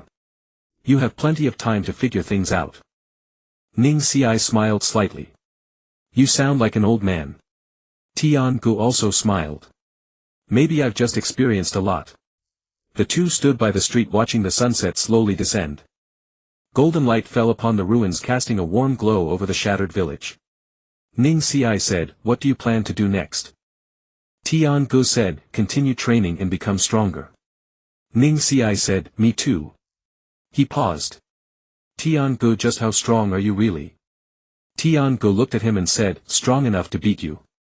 Ning Ci raised an eyebrow. "Really?" Tian-gu said, "No. I'm joking." Ning Ci laughed. "You're sometimes such an enigma." Tian-gu said, "That's the point." They parted ways and Tian-gu went home. Tian had already returned and was helping Huizi prepare dinner. Tian Yuan sat in the courtyard gazing at the stars in the sky. Tian-gu walked over and sat beside him. Tian Yuan said, "Rough day, huh?" Tian-gu replied, "Not too bad." Tian Yuan was silent for a moment, then said, "Tian-gu, there are things I don't ask, but that doesn't mean I don't know." Tian-ge's heart tightened, but he kept his expression calm. "What things?" Tian Yuan said, "Your strength, your secrets. If you don't want to talk about them, that's fine. But remember this, no matter who you are my son." Tian-gu looked at him, a warm current surging in his heart. He said, "Dad, I know." Tian Yuan patted his shoulder and said no more. That night Tian-gu lay in bed thinking about the path ahead. He would grow stronger step by step and walk forward step by step. The night in Konoha was both quiet and tumultuous. The next morning Tian-gu woke up and saw Tian already practicing sword techniques in the courtyard. Her injuries hadn't fully healed but she couldn't resist starting to train. Strike after strike she cut with focus. Tian-gu walked over. Tian, you're up so early. Tian said, I couldn't sleep. Yesterday's events made me feel too weak. If I were strong enough I could protect you all. Tian-gu said, you're already very strong. Tian shook her head. Not enough. I need to become even stronger. Tian-gu looked at her and suddenly smiled. Alright then, I'll practice with you. The two sparred in the courtyard, blades flashing and sweat flying. Tian Yuan and Huizi stood at the doorway watching with smiles. Huizi said, both children have grown up. Tian Yuan said, yes they have. Konoha entered the 10th day after the war. Debris clearing continued and the streets were filled with villagers and ninjas carrying lumber. Tian-gu had kept busy these days helping clear rubble during the day and sneaking off to the pirate world to train at night. He had synchronized the time flow so he wouldn't appear to develop too quickly in the Naruto world. That afternoon Tian-gu returned home to find Tian swinging her sword in the courtyard. Her wounds had mostly healed and her movements were smoother than before. 1,000 swings, this was the rule Tian-gu had set for her and she hadn't missed a single day. Tian-gu stood at the entrance watching for a while. Tian sheathed her sword, turned around and smiled when she saw him. Tian-gu, you're back. Tian-gu nodded. How was today? Tian said, not bad. The wound itches a bit but Huizi said it's a sign of healing. Tian-gu walked over and looked at her arm. The bandages had been removed revealing a pink scar. He asked, does it still hurt?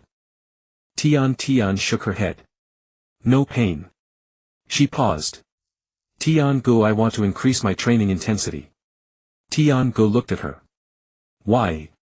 Tian said, during the Chunin exam I lost to Temari. If I had been a little faster and a little stronger I might have won. Tian-gu was silent for a moment then said, you've already improved rapidly. Training must be done step by step, not rushed. Tian said, but you're so much stronger than me. Tian-gu smiled. I've been training longer than you. Tian stared at him. Is it really just because of time? Tian-gu knew she was probing but he was prepared. He said, of course. I started secretly practicing swordsmanship a long time ago, 1,000 swings a day way before you. If you train that long you'll reach my level too. Tian was half convinced. Really? Tian-gu said, really. Look at Shaoli. How long has he been training in taijutsu? Now he can open the 8 gates. Hard work pays off.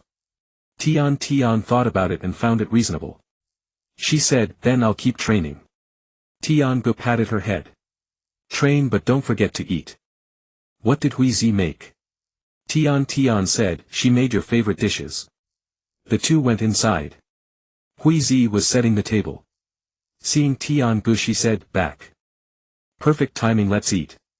Tian Yuan sat at the table with a newspaper in front of him. He looked up and said, Tian-gu, come sit. Tian-gu sat down and Tian sat beside him. Huizi brought out dishes, fish and meat more lavish than usual.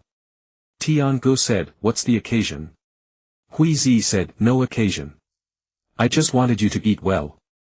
You've been exhausted lately, haven't you? Tian-gu said, not too bad.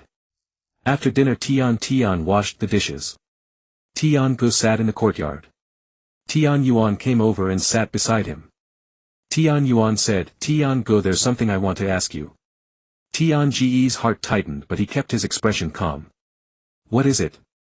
Tian Yuan said, you've been going out at night these past few days. Is it for training? Tian-gu said, yes. Tian Yuan nodded. I don't mean anything else. Just want to remind you not to overdo it. You're only 13. Your health comes first. Tian-gu looked at him, a warm feeling rising in his heart. He said, Dad, I know. Tian Yuan patted his shoulder and stood up to go inside. Tian-gu sat in the courtyard gazing at the stars. After a while Tian finished washing and came out to sit beside him. Tian-gu, what are you thinking about? Tian-gu said, thinking about the future. Tian said, the future. Tian-gu said, like how to become stronger and how to protect you all. Tian leaned against his shoulder. I'll get stronger too. We'll protect mom and dad together. Tiangu smiled. Alright. They sat for a while, then Tiangu stood up. I need to go out for a bit. Tian said, to train. Tiangu said, Tian said, come back early. Tiangu nodded and walked back into the house. He returned to his room, closed the door, and with a thought vanished from the room. In the pirate world at the Xuanyue dojo, Tiangu appeared in a familiar spot, a secluded area in the woods behind the dojo. He always started from here. He walked out of the woods and saw the lights of the dojo. The night in the pirate world was very quiet, with only the sound of waves and insects. Tiangu entered the dojo. Kuina was practicing sword techniques in the courtyard. Under the moonlight her blade gleamed and her movements were fluid and graceful. Tiangu stood by watching without disturbing her. Kuina sheathed her sword and turned to him. You're here. Tiangu said, Kuina said, have you warmed up? Tiangu said, not yet. Kuina said, go warm up, then we'll spar. Tiangu nodded and went to the side to warm up, stretching, swinging his sword, loosening his joints. 10 minutes later he stood before Kuina. They faced each other and simultaneously drew their swords. Kuina said, begin. The moment she spoke her blade was already in front of Tiangu. Tiangu sidestepped to avoid it, then countered with a slash aimed at Kuina's waist. Kuina horizontally blocked the strike, then pushed forward, forcing Tiangu to retreat 2 steps. Tiangu steadied himself and attacked again. This time he used the basic sword techniques of the Xuanyue style, strike after strike in an unbroken flow. Kuina calmly deflected each one, occasionally counterattacking each time, forcing Tiangu onto the defensive. They fought for 10 minutes and sweat beaded on Tiangu's forehead. Kuina suddenly accelerated, slashing at Tiangu's wrist. Tiangu failed to dodge in time and his sword was knocked away. Kuina sheathed her sword and said, take a break. Tiangu bent down to pick up the blade, gasping as he said, I lost.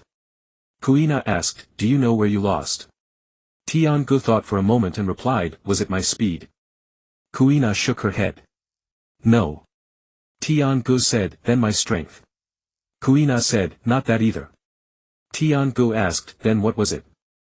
Kuina looked at him and said, you rely too much on chakra. Tiangu froze.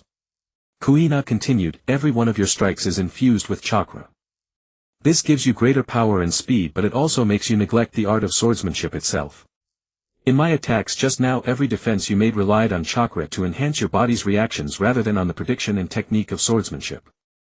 Tiangu fell silent. Kuina said, chakra is a good thing, but you cannot depend on it.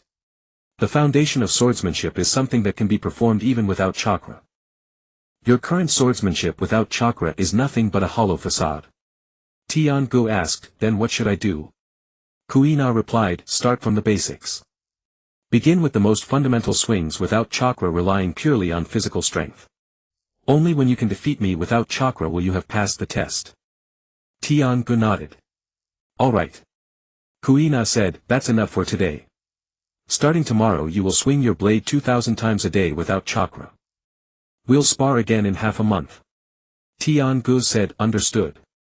Kuina turned to leave, then suddenly remembered something and looked back. Oh, by the way, Zoro wants to fight you. Tiangu said, Zoro. Kuina said, the one with the green hair. You've seen him. He heard that you're strong and has been wanting to test you. Tiangu thought for a moment. Alright.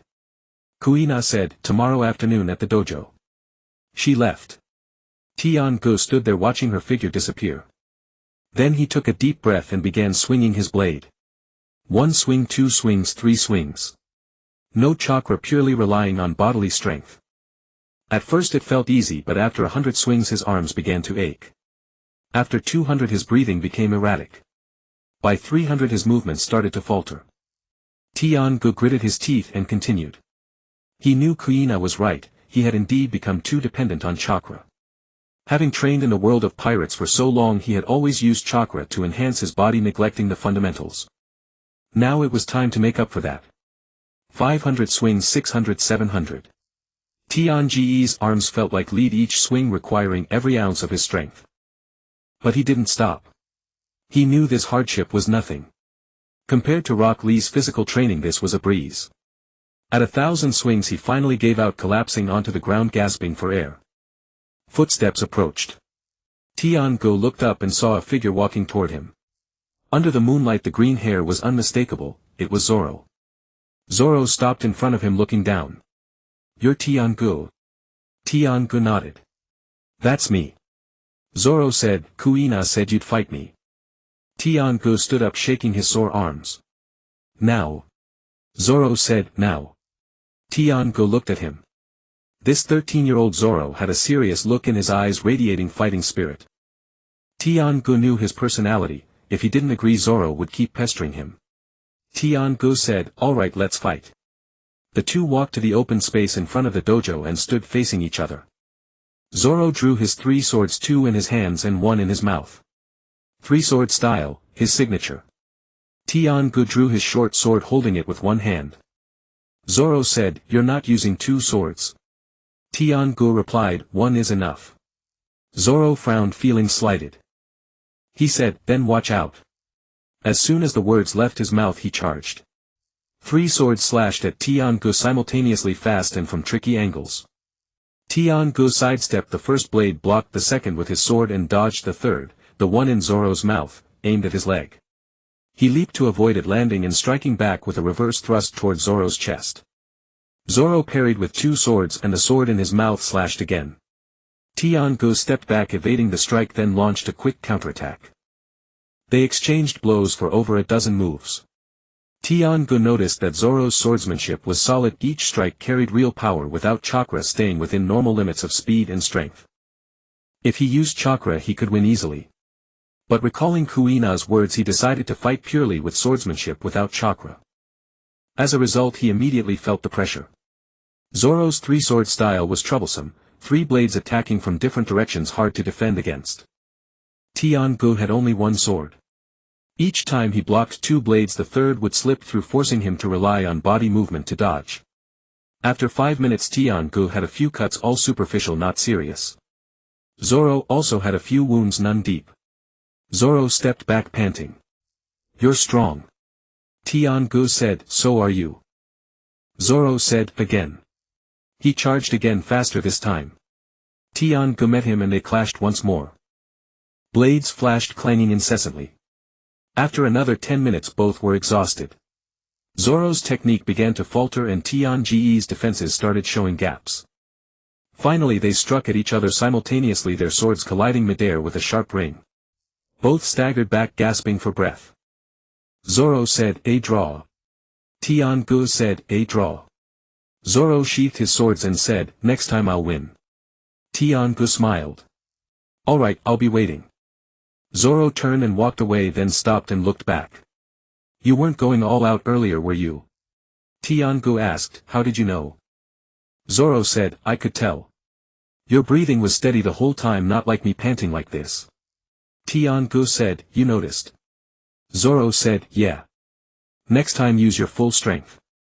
I want to see how big the gap is." Tian-gu said, "Alright." Zoro left. Tian-gu stood there stretching his sore arms. That fight was exhilarating.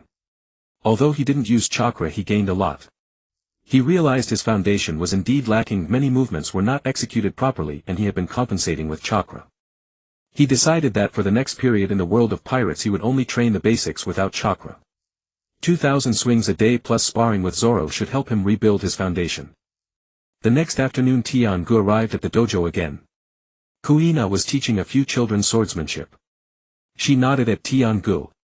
He walked to the side and began swinging his blade. One swing after another without chakra.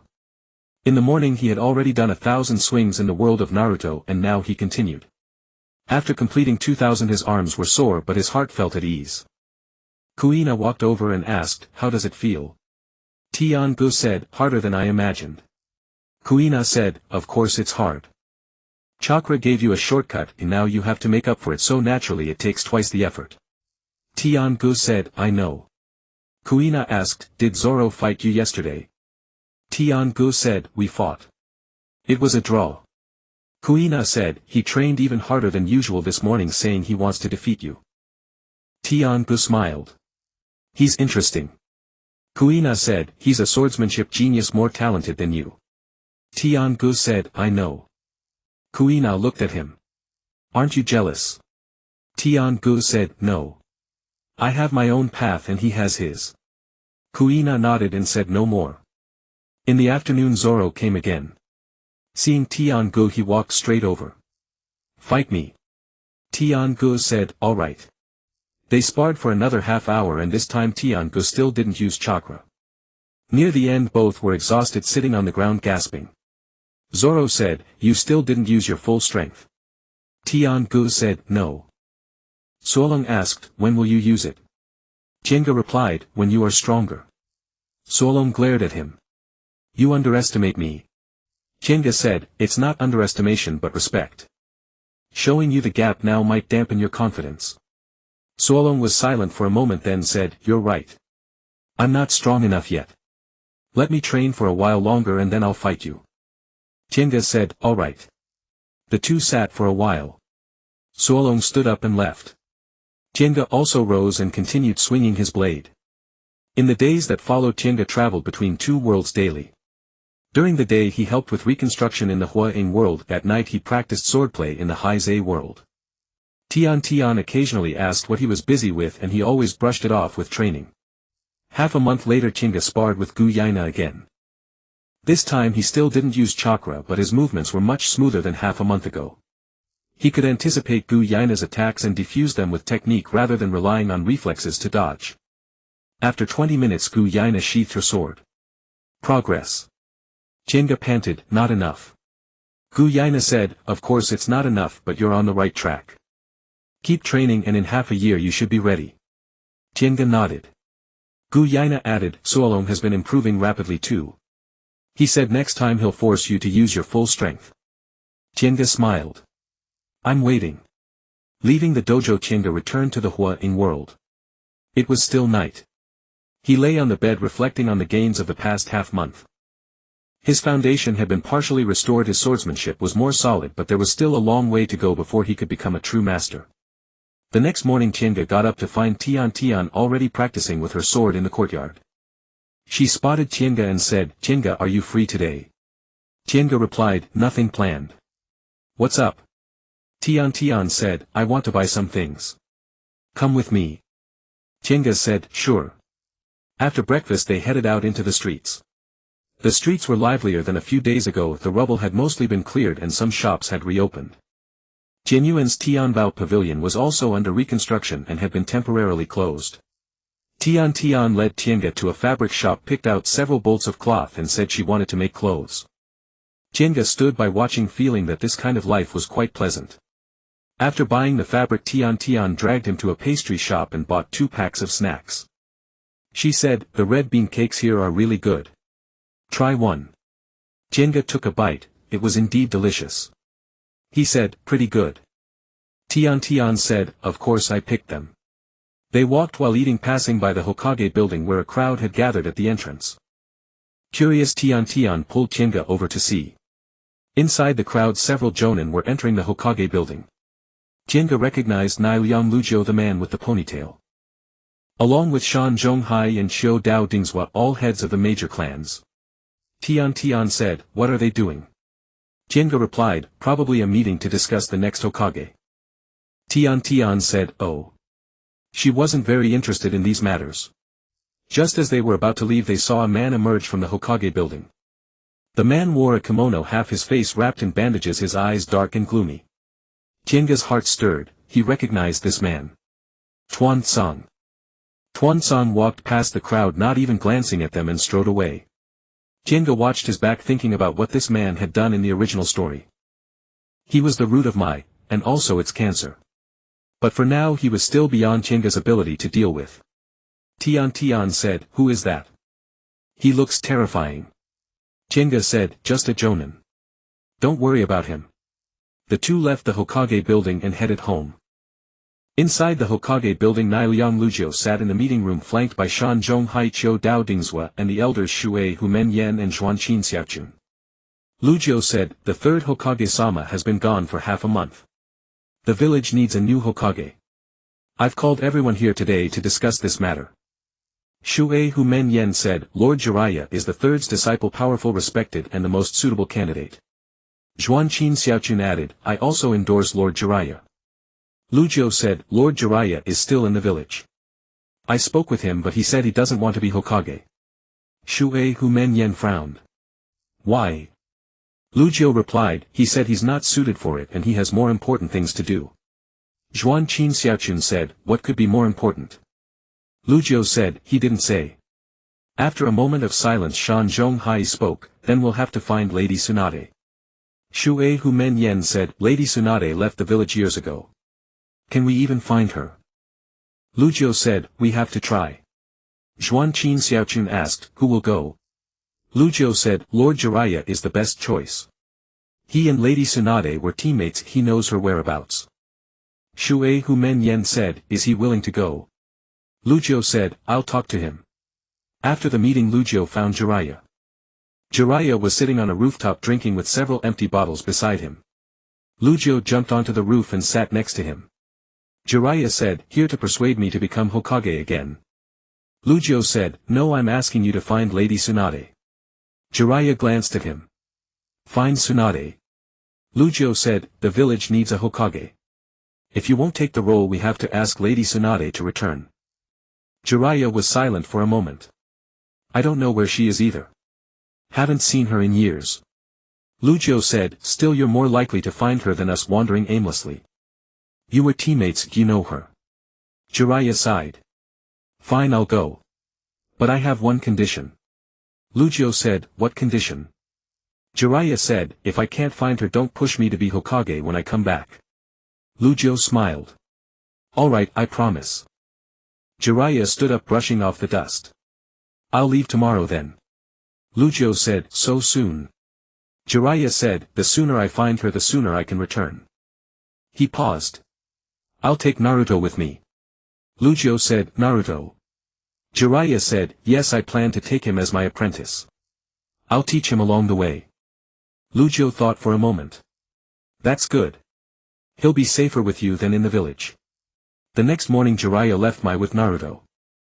Naruto carried a small bundle brimming with excitement, chattering non-stop along the way. Pervert sage, where are we going? Jiraiya knocked him on the head. Call me Lord Jiraiya.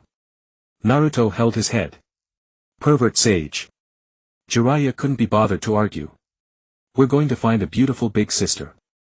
Naruto's eyes lit up. A beautiful big sister. Jiraiya smiled. Yes, but she has a bad temper. Be careful when you meet her. Naruto said, I'm not afraid. The two walked out of the village and disappeared into the forest path.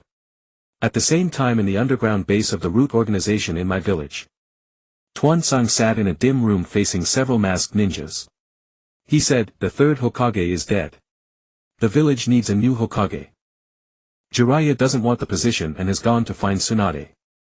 One masked ninja said, if Lady Tsunade returns it will be disadvantageous to us. Tuansang said, I know. So before she comes back we must be prepared. Another masked ninja inquired, what does the elder mean? Danzo replied, keep a close watch on the council of elders and the major clans. Report any disturbance no matter how minor at once. Several masked ninjas nodded and disappeared into the darkness. Danzo sat alone, his eyes gloomy. He muttered to himself, only under my leadership can Konoha truly become strong. Monkey, you are too weak. I will not repeat your mistakes. Beneath the surface calm of Konoha undercurrents were stirring. Tian Guo knew nothing of this, he was still traveling between two worlds every day to train. That evening he went to the pirate world again. As soon as he entered the dojo he saw Suo Long waiting for him. Suo Long said, let's fight. Tian Guo said, all right. The two fought for half an hour. This time Suo Long's improvement was evident. Tian Guo without using chakra was already struggling. In the end they tied once again and sat on the ground gasping for breath. Suo Long said, I still can't force you to use your full power. Tian Guo said, almost there. Suo Long said, next time I will definitely make you go all out. Tian Guo smiled and said, I'm waiting. Gu Yaina walked over, looked at the two and said, Suo Long, go practice sword swings 1,000 times. Suo Long stood up and went to practice sword swings. Gu Yaina sat beside Tian-gu and said, "You've improved quickly." Tian-gu said, "It's because you teach well." Gu Yaina said, "You train hard on your own too. But remember, swordsmanship is not just about practice, it's about thinking. Why each strike is executed this way, why each technique is used like that, you must understand it clearly." Tian-gu nodded. "I understand." Gu Yaina said, "Will you come again tomorrow?" Tian-gu said, "Yes." Gu Yaina stood up and left. Tian-gu sat for a while, then stood up and began to practice sword swings. 2,000 swings without chakra. Stroke by stroke with serious focus. After finishing, he returned to the Naruto world. Lying in bed, he thought about Gu Yaina's words. Swordsmanship is not just about practice, it's also about thinking. He had indeed thought too little before training mindlessly without pondering the reasons. Starting tomorrow, he would change his training method. Think while practicing, practice while thinking, making every strike meaningful. The next morning, Tian-gu woke up to find Tian already in the yard. She wasn't practicing swordsmanship today, instead she was fiddling with a lunchbox. Tian-gu walked over and asked, "What's this?" Tian said, "Bento. I made it myself." Tian-gu opened the box. Inside were several rice balls along with fried eggs and vegetables. The appearance was average, but it smelled quite fragrant. Tian said, "Try it." Tian-gu picked up a rice ball and took a bite. The rice was a bit hard and the filling a bit salty, but he still said, "Delicious." Tian's eyes lit up. "Really?" Tian-gu said, "Really." Tian said, "Then I'll make them for you every day from now on." Tian-gu said, "Not every day, just occasionally." Tian said, "If you think it's not good." Tian-gu said, "No, I'm afraid you'll tire yourself out." Tian's expression softened a bit. "That's more like it." She paused. "You're going out to train again tonight?" Tian-gu said, Tian said, "I want to go too." Tian-gu said, "Next time. First let your injuries fully heal." Tian said, "I'm already healed." Tian-gu said, "Rest a few more days anyway." Tian pouted but didn't insist. In the afternoon, Tian-gu went to help clear the rubble. He worked until evening, then went home for dinner. After eating, he sat in the yard to rest, and Tian brought him a cup of tea. "Tian-gu, have some tea." Tian-gu took the tea and took a sip. Tian sat beside him and said, "Tian-gu, do you think we will always be like this?" Tian-gu said, "Like what?" Tian said, "Like this, eating together, training together, living together." Tian-gu looked at her and said, "We will." Tian smiled and leaned against his shoulder. Tian-gu finished his tea and stood up. "I'm going out." Tian said, "Come back early." Tian-gu nodded and went inside. That night in the pirate world, after completing 2,000 sword swings, Tian-gu began to ponder Gu Yaina's words. He recalled each strike he had just made, which movements were superfluous, where power was wasted, which angles were off. The more he thought, the more he realized that he had indeed relied too heavily on chakra before neglecting many details. He decided that from now on he would record every swing in his mind and review them afterward. This method might be slower, but the results should be better. Just as he was thinking, So Long arrived again. He said, "Let's fight." Tian-gu said, "All right." This time Tian-gu still didn't use chakra, but he fought with more concentration. He thought through each strike before swinging, no longer relying on instinct as before. So Long sensed the change. His attacks were harder to break through and Tian's defense was more solid. After half an hour, So Long sheathed his sword and said, "You're different today." Tian-gu said, "Different how?" So Long said, "Harder to fight." Tian-gu laughed. "I'm thinking." So Long said, "Thinking about what?" Tian-gu said, "Why each strike is made this way." So Long was momentarily stunned, then thoughtful. He said, "I understand." Then he turned and left without even saying goodbye. Tian-gu watched his back and thought, this man is truly a genius of swordsmanship, he grasps everything with a single hint. In the following days Tian-gu practiced sword swings every day, sparred daily and reflected constantly. Half a month later he sparred with Gu Yaina again. This time he lasted 30 minutes before losing. Gu Yaina said, "Great improvement." Tian-gu said, "Still lost."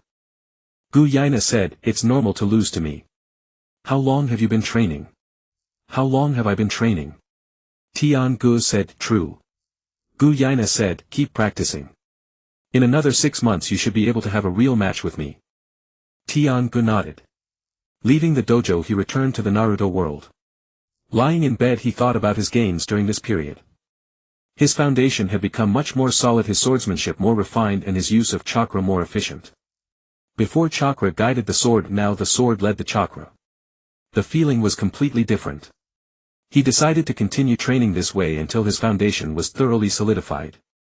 The next morning Tian-gu woke up to find Tian already waiting for him in the yard. She held a lunchbox in her hands, her face full of anticipation. Tian-gu, today's bento. Tian-gu took it and opened it.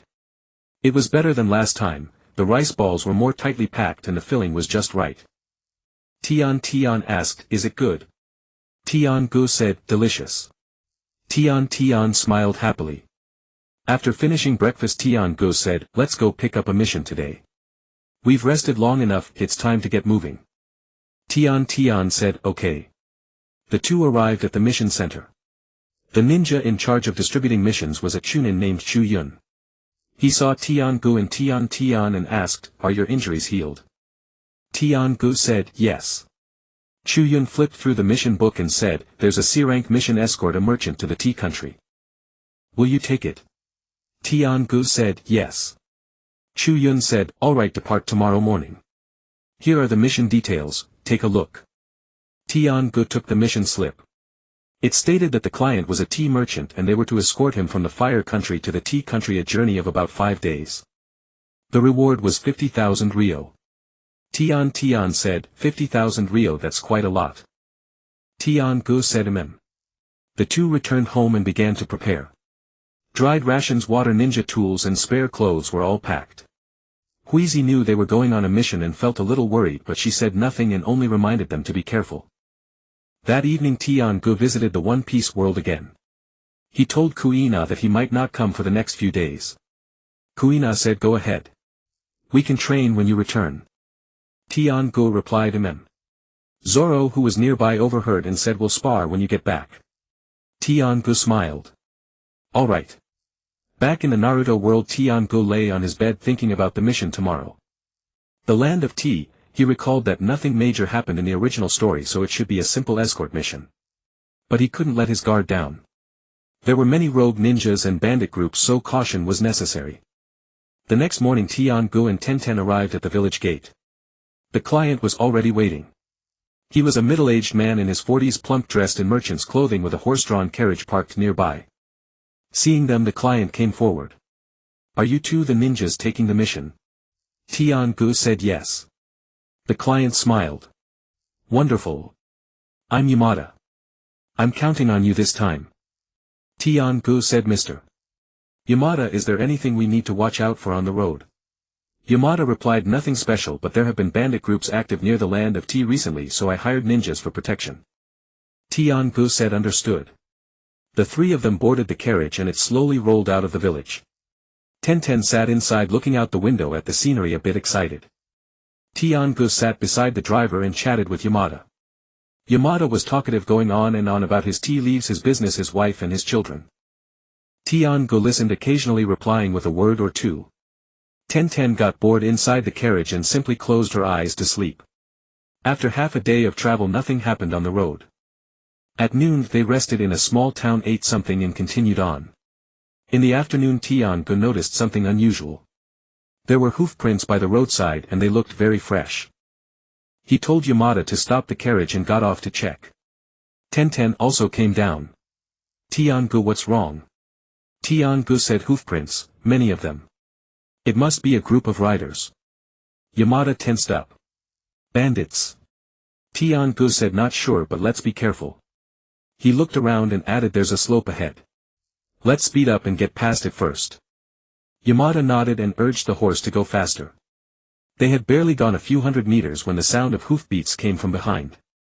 Tian-gu turned around and saw 7 or 8 riders chasing them wielding swords. Yamada's face went pale. Bandits. They're bandits. Tian-gu said, Tenten, protect Mr. Yamada. Tenten drew her blade and stood beside the carriage. Tiangu advanced to meet them, his short sword unsheathed. The bandits laughed when they saw a single boy charging at them. The leader shouted, "Kid, are you looking for death?" Tiangu said nothing and struck without warning. The first bandit swung his sword, but Tiangu sidestepped and slashed his wrist. The man screamed, dropped his weapon and fell off his horse. The second bandit charged in. Tiangu leaped up, kicked him in the face and knocked him off his horse.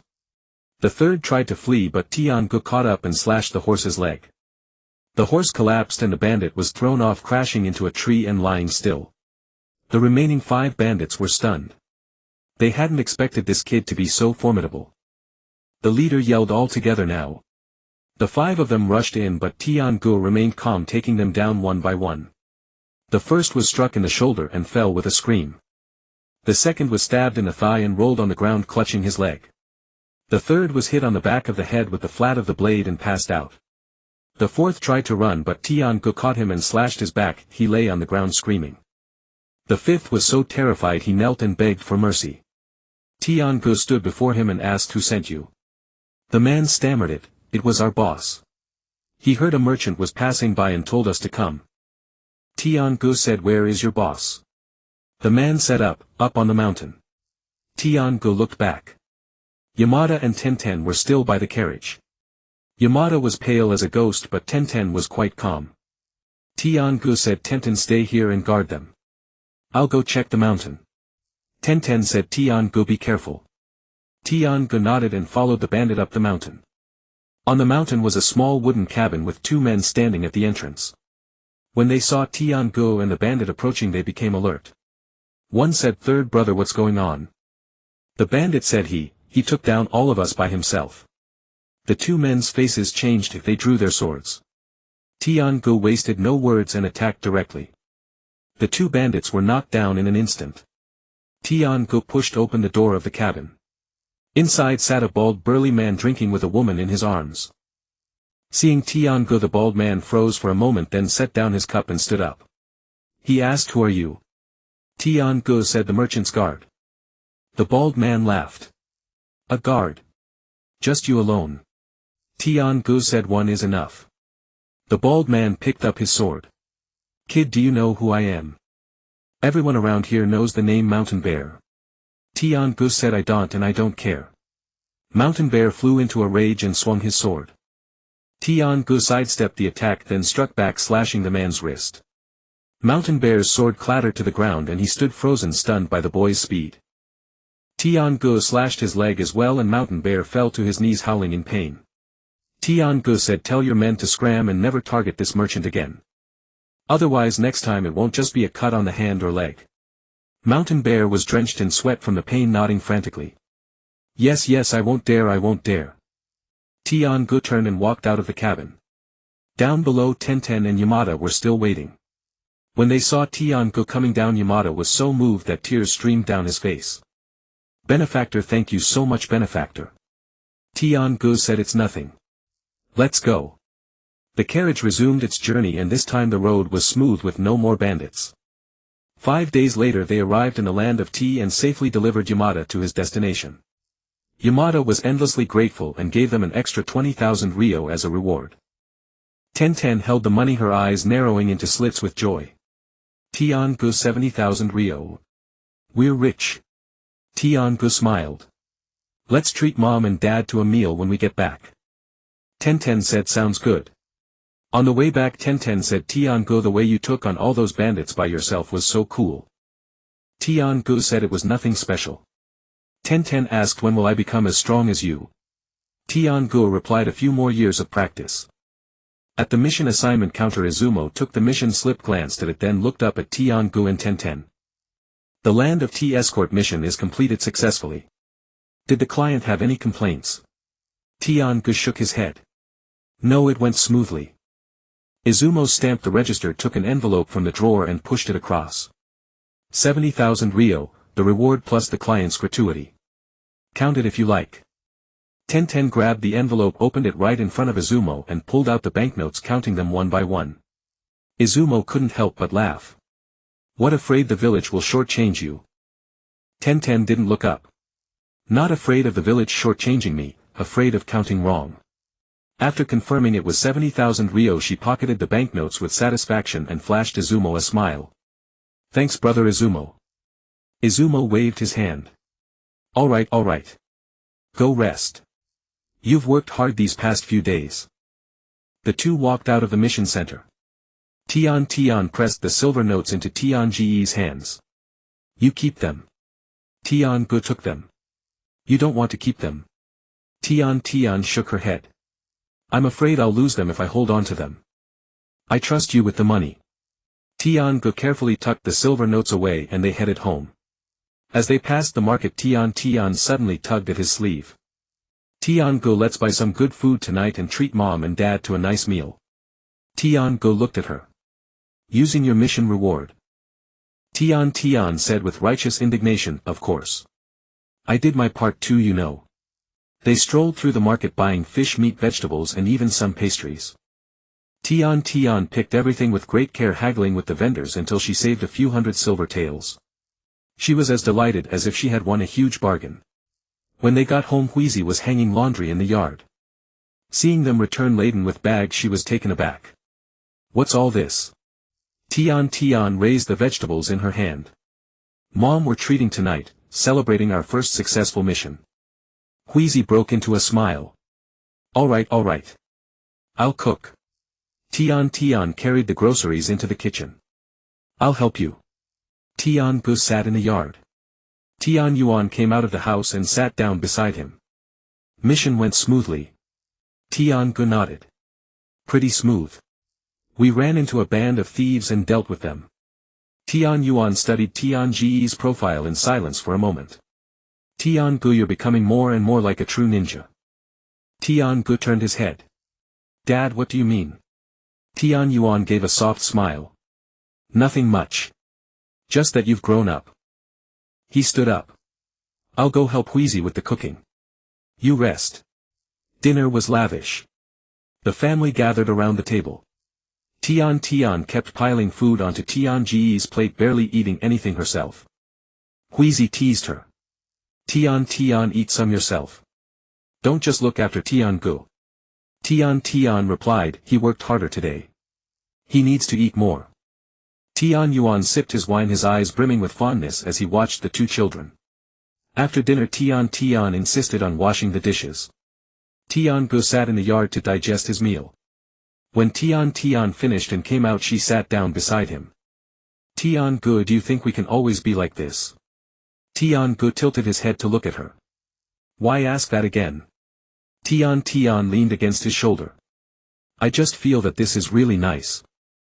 Going on missions together, coming home together, eating together. Tian-gu said nothing, only gently patted her head. That night Tian-gu returned to his room and closed the door. With a single thought, the familiar sensation of weightlessness came over him.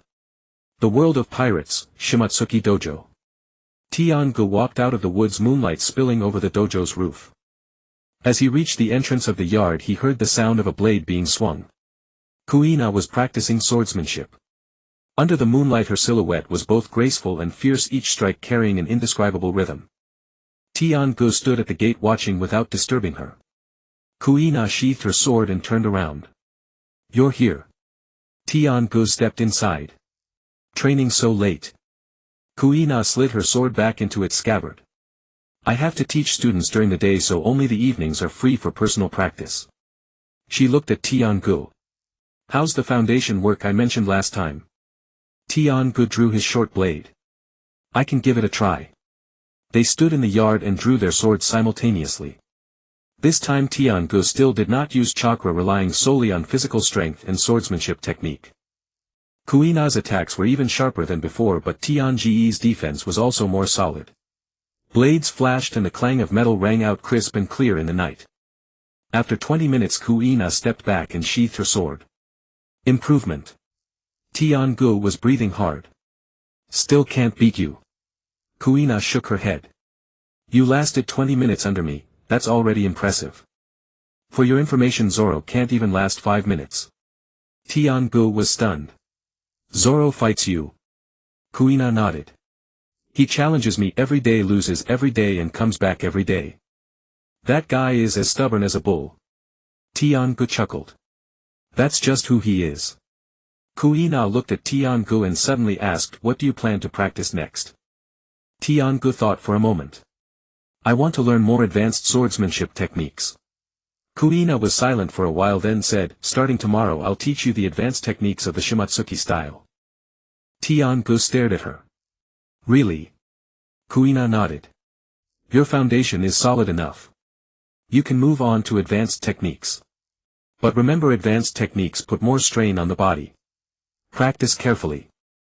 Tiangu nodded seriously. I understand. The next afternoon Tiangu arrived at the dojo.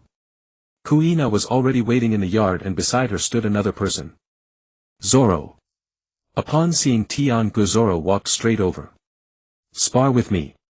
Tiangu looked at Kuina, who shrugged. He's been bothering me since early morning, insisting on fighting you today. Tiangu turned back to Zoro. Now. Zoro drew all three of his swords. Now. Tiangu considered for a moment and then drew his short blade. All right. They took their positions in the yard. Kuina stepped aside holding her sword and watching. Zoro's eyes were intensely serious, his whole body radiating fighting spirit. Tiangu could sense that Zoro was even stronger than he had been half a month ago. Begin. Zoro charged forward, swinging all three blades at once. Tiangu sidestepped the attack and counter-thrusted his blade toward Zoro's chest. Zoro blocked with two swords while the blade in his mouth slashed toward Tiangu's neck. Tiangu took a step back and chakra began to flow through his body. This time he was ready to fight with real strength. With 90% of his chakra boosting him, Tiangu's speed and power surged instantly. Before Zoro could unleash his next strike, Tiangu's blade was already at his face.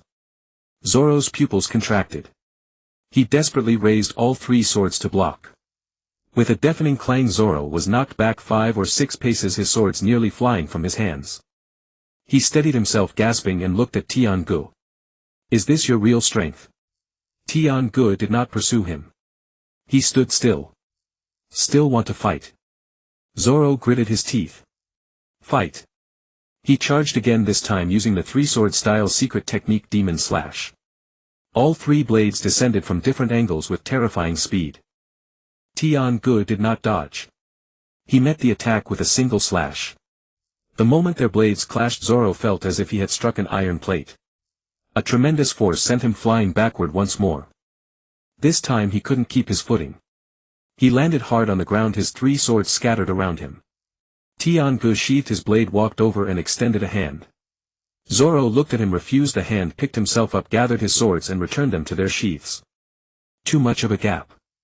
Tiangu smiled. Then you'll have to work harder. Zoro turned and walked away. After a few steps he looked back.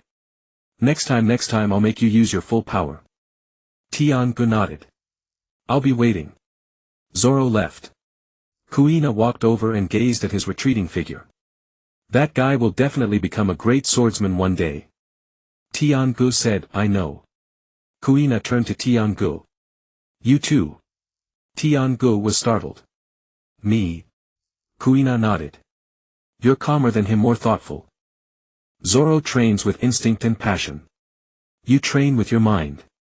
Two different paths, neither is better or worse. Both can reach the summit. Tiangu was silent for a moment, then said, thank you. Kuina waved her hand. Come on, let's start teaching you advanced swordsmanship. Over the next few days Tiangu traveled between the two worlds every day. During the day he helped with rebuilding in Konoha or took on small missions. At night he learned swordsmanship from Kuina in the pirate world. The advanced techniques were indeed much harder than the basics, demanding greater coordination and control over one's strength. Tiangu learned slowly, but each step was solid. Zoro came every day, sometimes sparring with Tiangu, sometimes training alone. His progress was visible, every sparring session saw him stronger than the last. But Tiangu always used only 90% of his strength, steadily dominating him. Zoro lost time and again, but after each defeat he showed up punctually the next day. The days in Konoha village also passed one by one. In the Hokage's office Jiraiya sat cross-legged on the window-sill, a gourd of sake in his hand.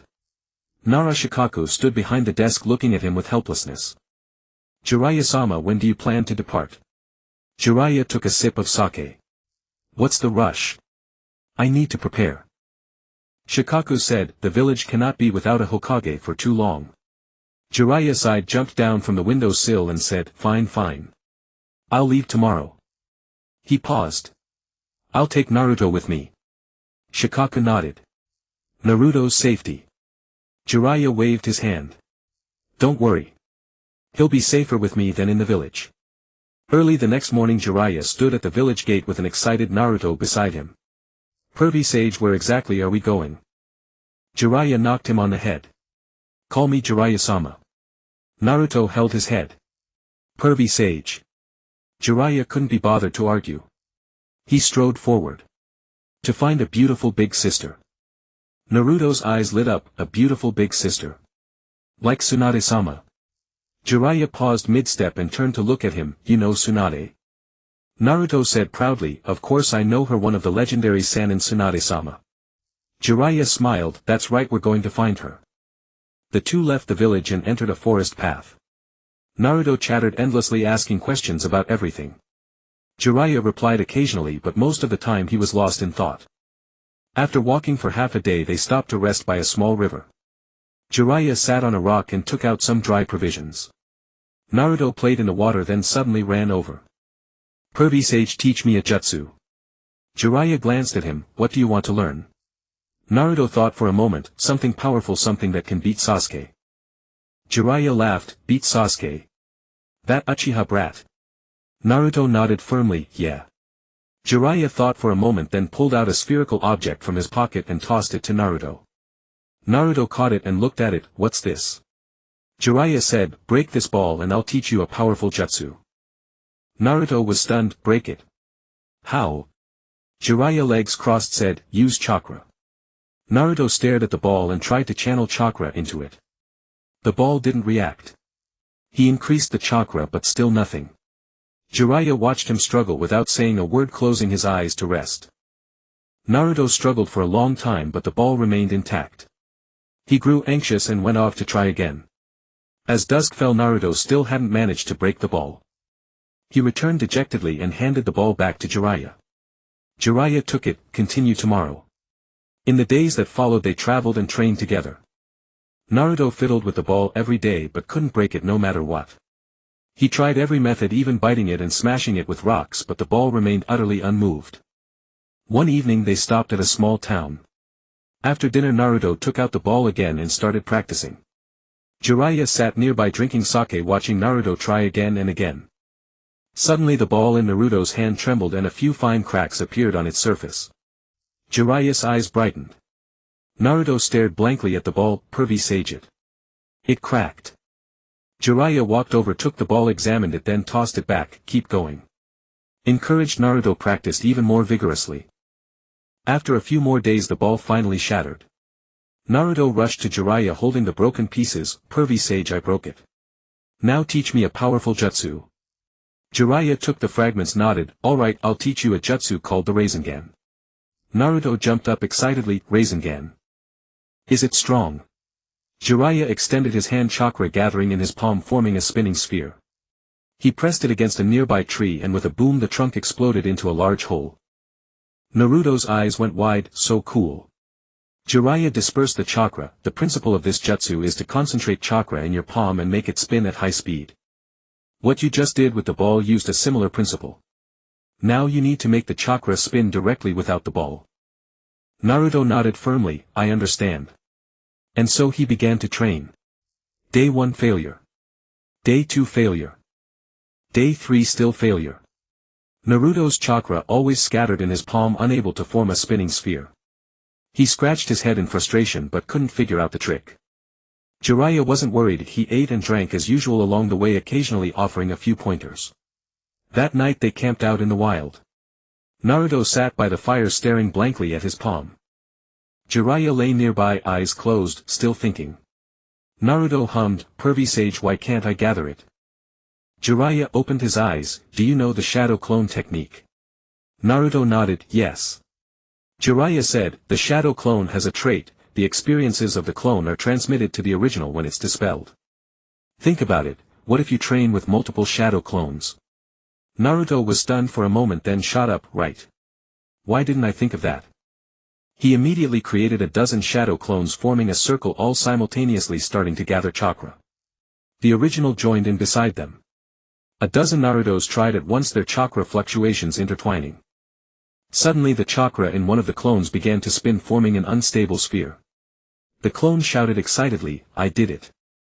The next second the clone vanished with a poof and the sphere dissipated. But in that instant a flash of insight crossed the original's mind. Naruto closed his eyes, savoring the feeling of that moment. Chakra spinning in his palm, the flow, the compression. He opened his eyes and extended his right hand. Chakra gathered in his palm and began to spin. Slowly at first, then faster and faster, until a blue sphere formed. The sphere was small and spun unsteadily, but it was indeed a Rasengan. Naruto held it up and shouted at Jiraiya, "Pervy sage, look. I did it." Jiraiya sat up looking at the wobbling Rasengan, a hint of a smile curling at the corner of his mouth. "Not bad. Keep practicing, when you can stabilize it you'll have truly mastered it." Naruto dispersed the chakra and spun around next to the fire in excitement. The next day they continued their journey. Around noon, the sound of fighting came from ahead. Jiraiya stopped and signaled Naruto to stay quiet. They crept closer and saw a dozen rogue ninjas attacking a merchant caravan. Several of the caravan's guards had already fallen, the remaining few were putting up a desperate fight on the verge of being overwhelmed. Jiraiya looked at Naruto, "Want to give it a try?" Naruto clenched his fists, "Yes." Jiraiya nodded, "Go ahead, I'll watch." Naruto charged out, heading straight for the rogue ninjas.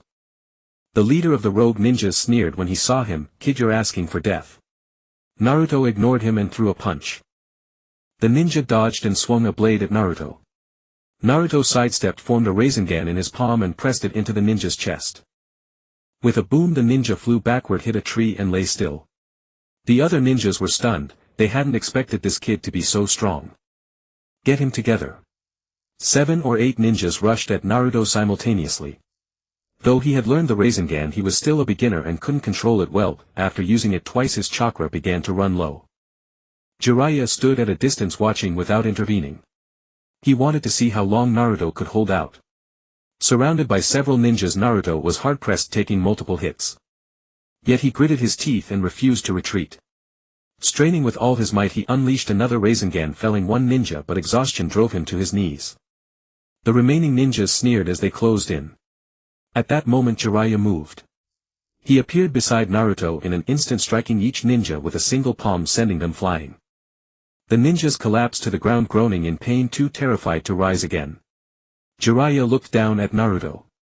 "Not bad. For your first real fight, taking down 2 is commendable." Naruto panted, looking up at Jiraiya with a grin. "Pervy sage, I did it." Jiraiya pulled him to his feet, brushing the dust off his clothes. "Come on, let's find a place to rest." After they left, the rogue ninjas dared to rise. The leader clutched his chest, glaring venomously in the direction of their departure. Deep within the hidden base of the root organization in Konoha, Danzo sat in a dim room facing a masked ninja standing before him. "Jiraiya has left the village with the Ninetails boy." The masked ninja nodded. "Yes, heading north." Danzo paused for a moment. "Keep a close watch on them. Report any developments." The masked ninja nodded and vanished into the darkness. Danzo rose, walked to the wall and gazed at the map hanging there. Konoha's location was prominently marked. Tsunade Jiraiya. The Sannin are all gone.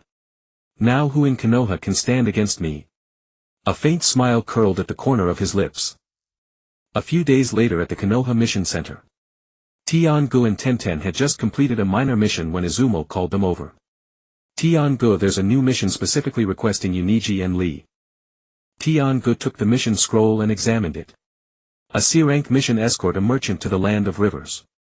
The client was a medicinal herb trader transporting a shipment to a small town in that region. The journey would take about 4 days with a reward of 60,000 ryo. Tenten leaned in to look. The land of rivers. That's quite far. Tian-gu pondered. What about Niji and Lee? Izumo replied, they're already preparing. You're to assemble at the village gate tomorrow morning. Returning home, Tian-gu informed Tenten about the mission. Tenten looked disappointed. I can't come this time. Tian-gu explained, the mission specifically requests the 3 of us. Tenten pouted but said nothing more. She understood that Niji and Lee were both friends of Tian-gu and this mission might have been specially arranged. That evening Tian-gu visited the One Piece world again, greeting Kuina and Zoro, mentioning that he might not be able to come for the next few days. Kuina nodded. Go ahead. The mission comes first. Zoro looked at him. We'll spar when you're back. Tian-gu smiled. Deal. The next morning Tian-gu arrived at the village gate. Niji and Lee were already there. Lee had fully recovered, brimming with energy and enthusiasm. Spotting Tian-gu, he strode over. Tian-gu, long time no see. Tian-gu nodded. Recovered. Lee patted his chest. Fully recovered. I'll show my stuff on this mission. Niji stood nearby, his expression still aloof, but he acknowledged Tian-gu with a nod. The client was an elderly man in his 50s with graying hair but a spirited demeanor. Seeing 3 young ninjas, he grew concerned. Just the 3 of you? All so young? Lee immediately replied, Rest assured, sir. Though young, our strength is considerable. The old man remained skeptical but said no more. The group set off with the client riding in a carriage while the 3 ninjas flanked him on foot. The first day went smoothly with no incidents. They rested in a small town at night and the client treated them to dinner. Over the meal he became more talkative. You know, the land of rivers has been troubled lately. Niji looked up. How so?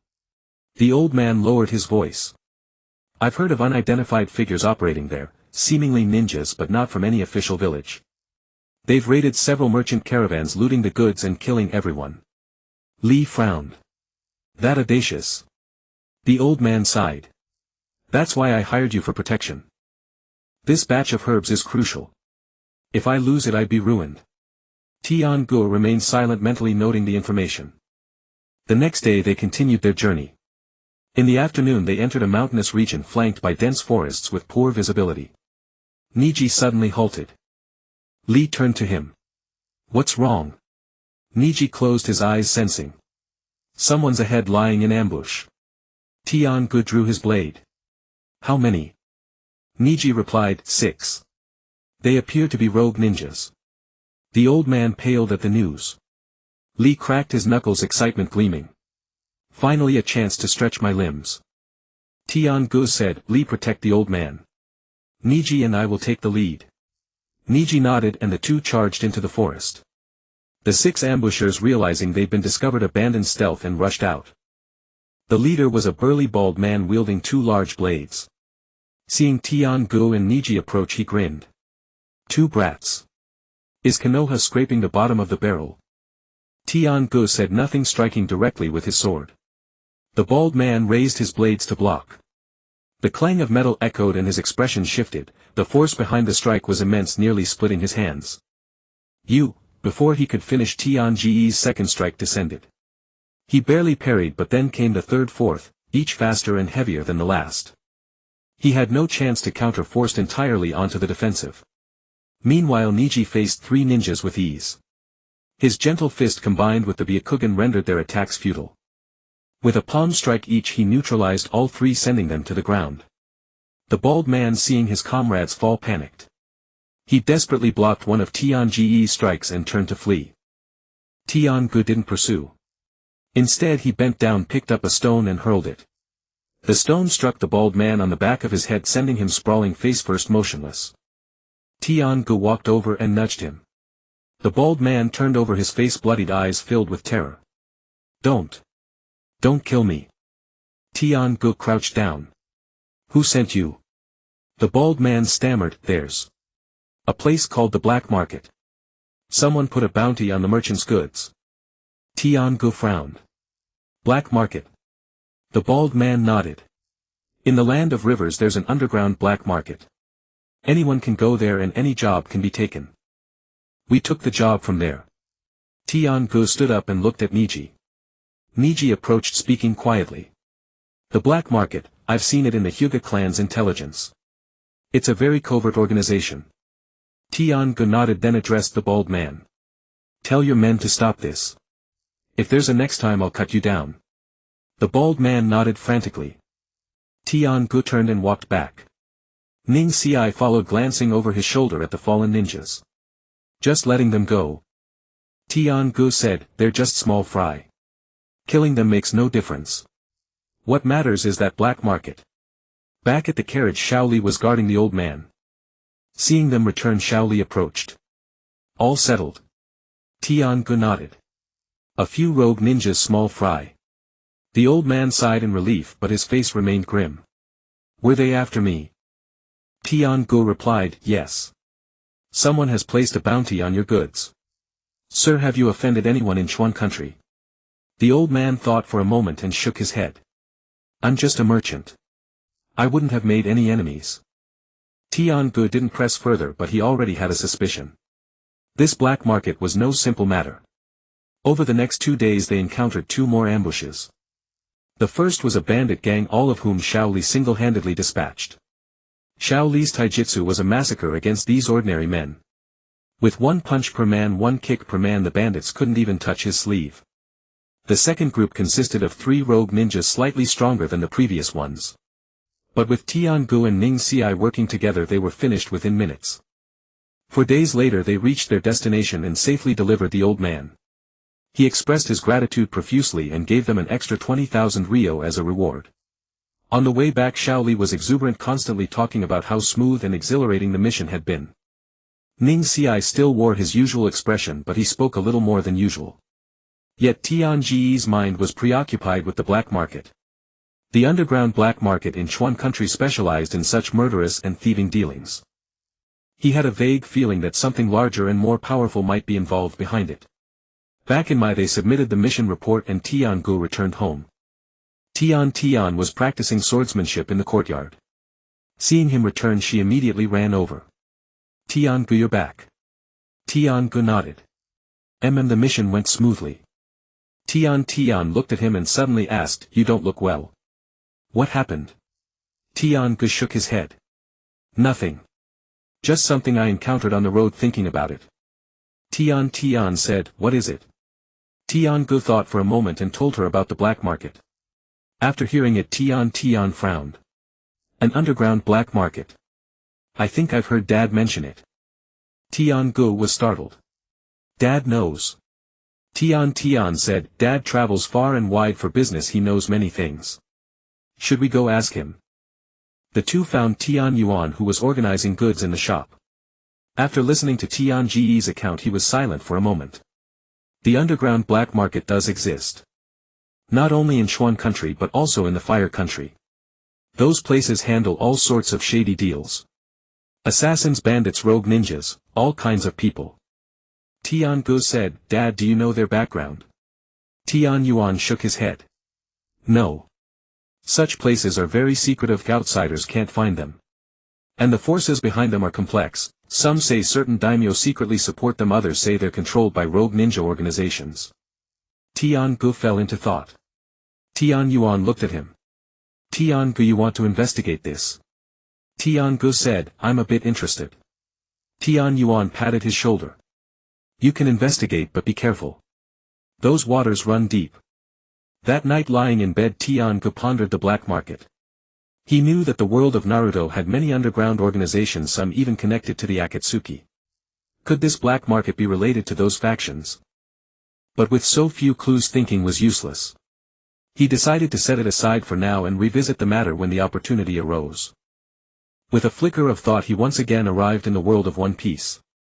At the dojo Gu Yaina was waiting for him. Seeing him appear she stood up. Mission complete. Tian-gu nodded. Complete. Gu Yaina drew her sword. Then let's begin. Tian-gu also drew his sword and the 2 took their positions in the courtyard. This time Tian-gu clearly felt his improvement. After this period of training his foundation was more solid, his swordsmanship more fluid. In his sparring with Gu Yaina he could last longer and counter more. After 30 minutes they both sheathed their swords simultaneously. Gu Yaina was breathing heavily, looking at Tian-gu with surprise in her eyes. You've improved quickly. Tian-gu was also panting. You're a good teacher. Gu Yaina shook her head. I only taught part of it. The key is that you train hard yourself. She paused. So Along has also improved these past few days. Want to spar with him tomorrow? Tian-gu smiled. Sure. The next day So Long arrived on time. Seeing Tian-gu, he drew his sword without a word.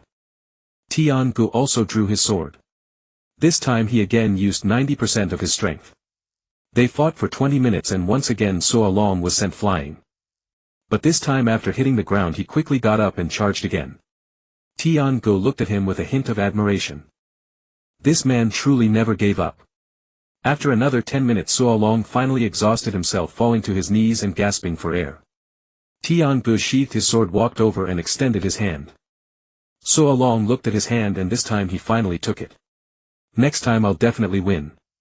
Tian-gu pulled him up. I'll be waiting. So Long left. Gu Yaina walked over looking at his retreating figure. That guy will become a great swordsman one day. Tian-gu nodded. I know. Gu Yaina looked at him. You too. Tian-gu smiled but said nothing. In the world of One Piece, at the Xuanyue dojo, Tian-ji's sword was knocked away, landing 3 meters away, its blade still trembling. He stood still, his right hand empty, his palm numb. Gu Yaina sheathed her sword and looked at him. The 78th time. Tian-gu walked over, picked up the sword and shook his numb wrist. Still not good enough. Gu Yaina shook her head. It's not that you're not good enough. You're going in the wrong direction. Tian-gu looked at her. Gu Yaina walked to the center of the courtyard, drew her sword and made a simple downward slash. It was very slow, so slow that every inch of the trajectory was clearly visible. But the moment the blade fell, Tian-gu felt an invisible pressure rushing toward him, as if the sword were not cutting the air but striking directly at his own forehead. Gu Yaina sheathed her sword. Did you understand? Tian-gu was silent for a moment. Is it the aura? Not just the aura. Gu Yaina put the sword back into its scabbard. It's about what you want to express through this slash. Swordsmanship isn't just the accumulation of techniques. Every slash must have its intent. Your sword is too clean to have a soul. You're only repeating movements, not pouring yourself into it. Tian-gu frowned in thought. Gu Yaina looked at him. Do you know why So Long comes back every day after losing to me? Tian-gu said, because he's stubborn. Stubbornness is part of it. Gu Yaina walked to the stone steps at the edge of the courtyard and sat down. But more importantly, every slash he makes is a desperate effort. He loses to me, but every slash he swings carries the will of, I will definitely defeat you. What about your sword? What does your sword carry? Tian-gu stood there silent for a long time. Kuina did not press further, rising to her feet. That's enough for today. Think it over. She left. Tian-gu stood alone in the courtyard, gazing at the blade in his hand. He tried a swing, perfectly standard fluid, but just as Kuina said, it was merely an empty shell. He recalled Zoro's reckless, desperate style of combat, the look in his eyes each time he was knocked back, and immediately scrambled to his feet to charge again.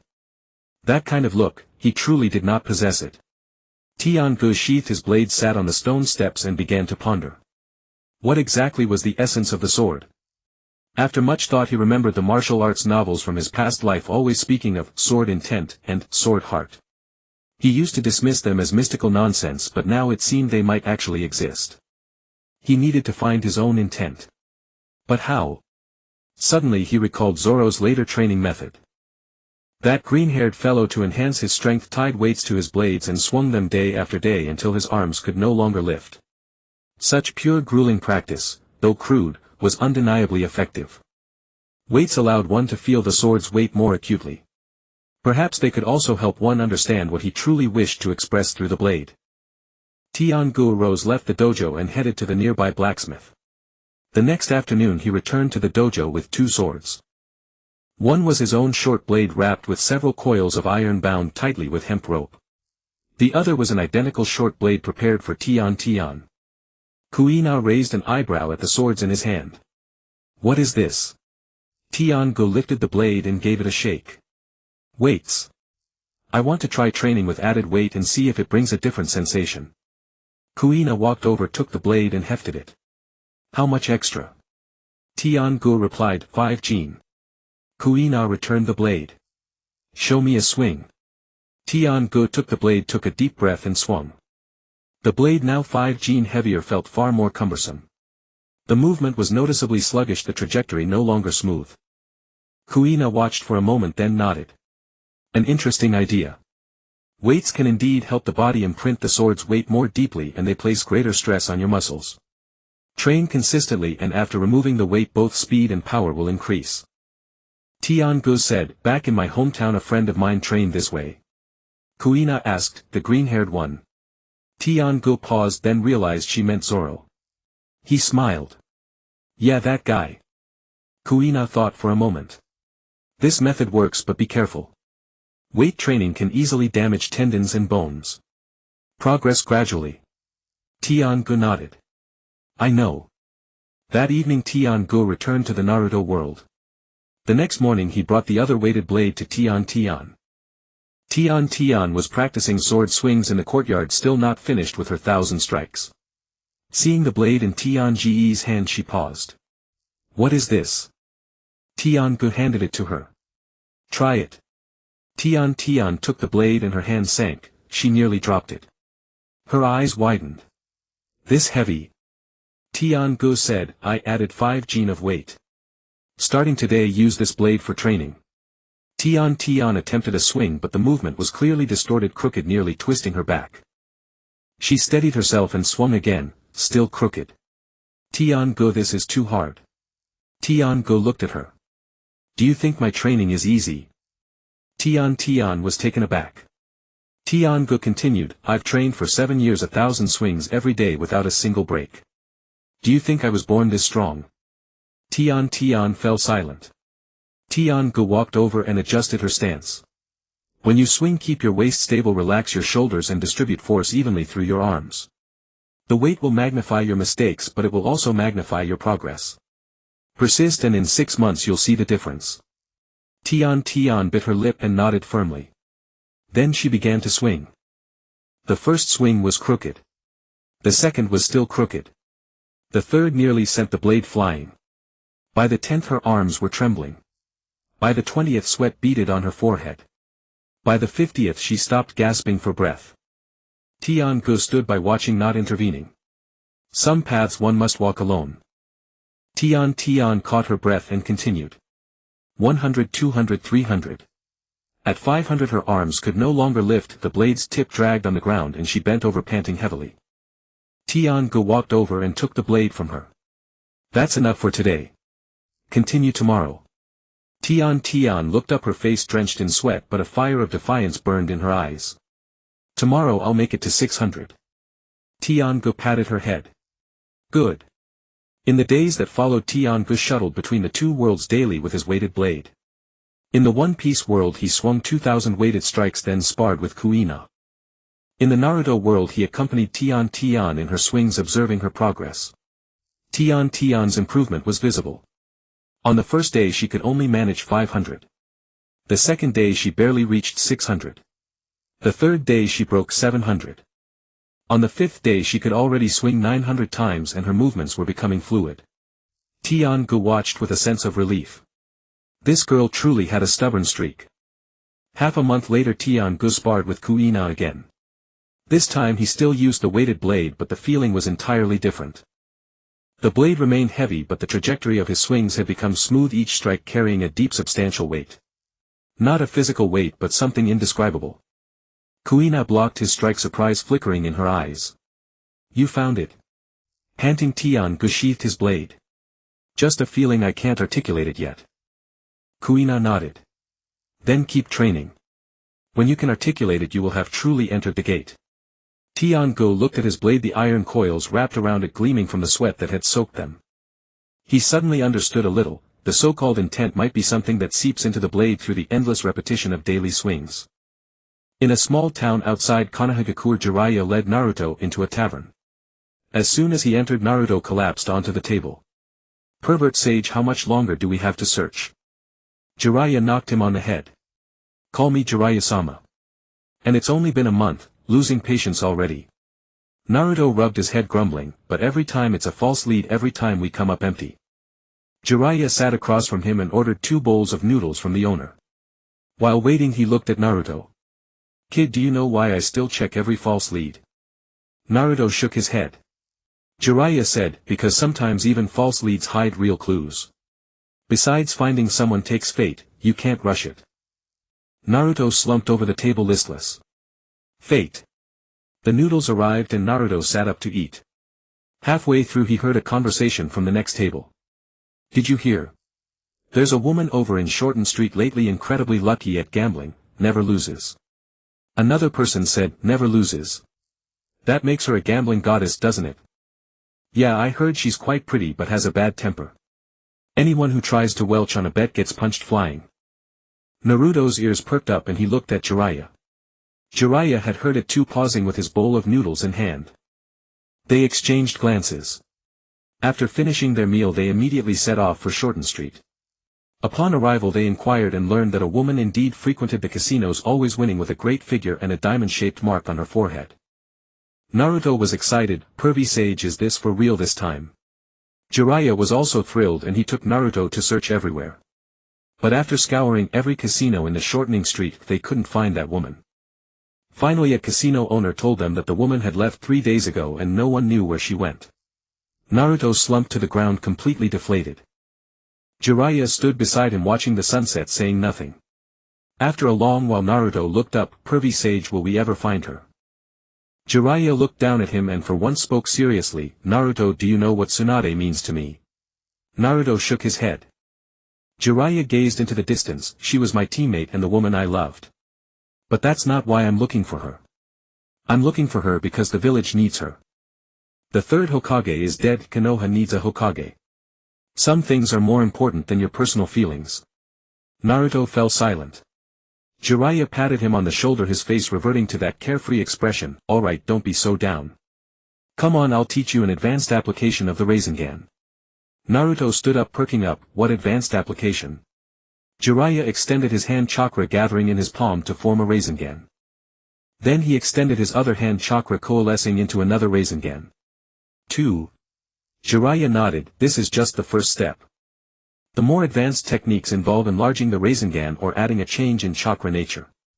For now focus on the basics. Once you can stabilize the Rasengan with one hand, I'll teach you the next step. Naruto looked at his own palm, then at the 2 Rasengan in Jiraiya's hands, and a renewed fire of determination kindled in his eyes. In Konoha, the Hyuga clan's main residence. Hayashi Hyuga sat in the living room. Before him knelt a masked ninja. You say Danzo's people have approached members of the branch family? The masked ninja nodded. Yes, they sought out several branch members who were dissatisfied with the main family, promising them more freedom and power. Hayashi Hyuga was silent for a moment. Who are they? The masked ninja listed a few names. After hearing them, Hayashi waved his hand. Keep watching them. The masked ninja vanished. Hayashi Hyuga stood up, walked to the window and looked out at the courtyard. In the yard, Hinata was practicing the gentle fist with Hanabi. The 2 small figures moved with focused precision, each stance and strike earnest. He recalled that in his youth he too had questioned the system of main and branch families. But later he understood that some rules exist because they maintain stability. The cost of breaking them is often greater than the cost of abiding by them.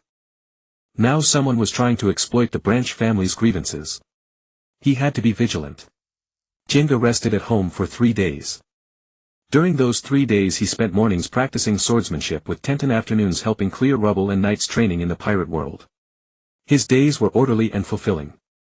On the 4th morning he went to the mission center. Izumo saw him and pulled out a mission slip. There's a B-rank mission assigned specifically to you alone. Jinga took the slip and examined it.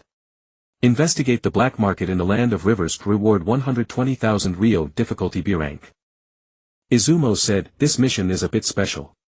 The client isn't an ordinary merchant but a certain official from the land of fire. It seems the black market in the land of rivers has been very active lately, affecting border trade. The village thinks this is a good chance to get a clear picture of what's going on over there. Jinga nodded. I'll take it. Izumo handed him the slip to sign. Be careful. A B-rank mission is no joke. Jinga signed and put away the slip. Back home he told Tenten about the mission. The moment she heard he was going alone she grew worried. A B-rank mission alone? Isn't that too dangerous? Jinga said, it's fine, it's just reconnaissance, not combat. Tenten was still uneasy. Then I'll go with you.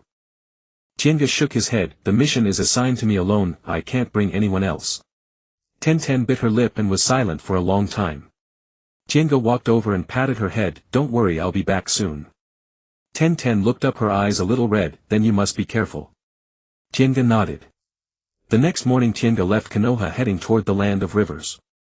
The Land of Rivers was a small country west of the Land of Fire, sandwiched between the Land of Fire and the Land of Wind. Due to its unique geographic location, it had become a hub for many grey market transactions. It took Tienga 3 days to reach the Land of Rivers. He first found a small town to settle in and then began quietly gathering information about the black market. The black market was something you couldn't find openly, but with determination you could always pick up clues. Tienga spent 2 days hanging around the town's taverns, casinos and brothels, listening to conversations, buying drinks for people and slowly piecing together information.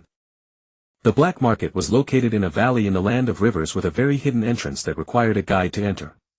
Inside they conducted all kinds of business, murder for hire, trafficking, contraband, and even rogue ninjas taking missions there.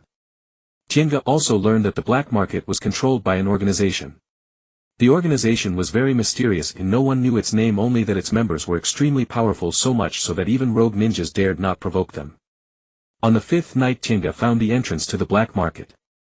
It was a hidden valley with 2 guards standing at the entrance.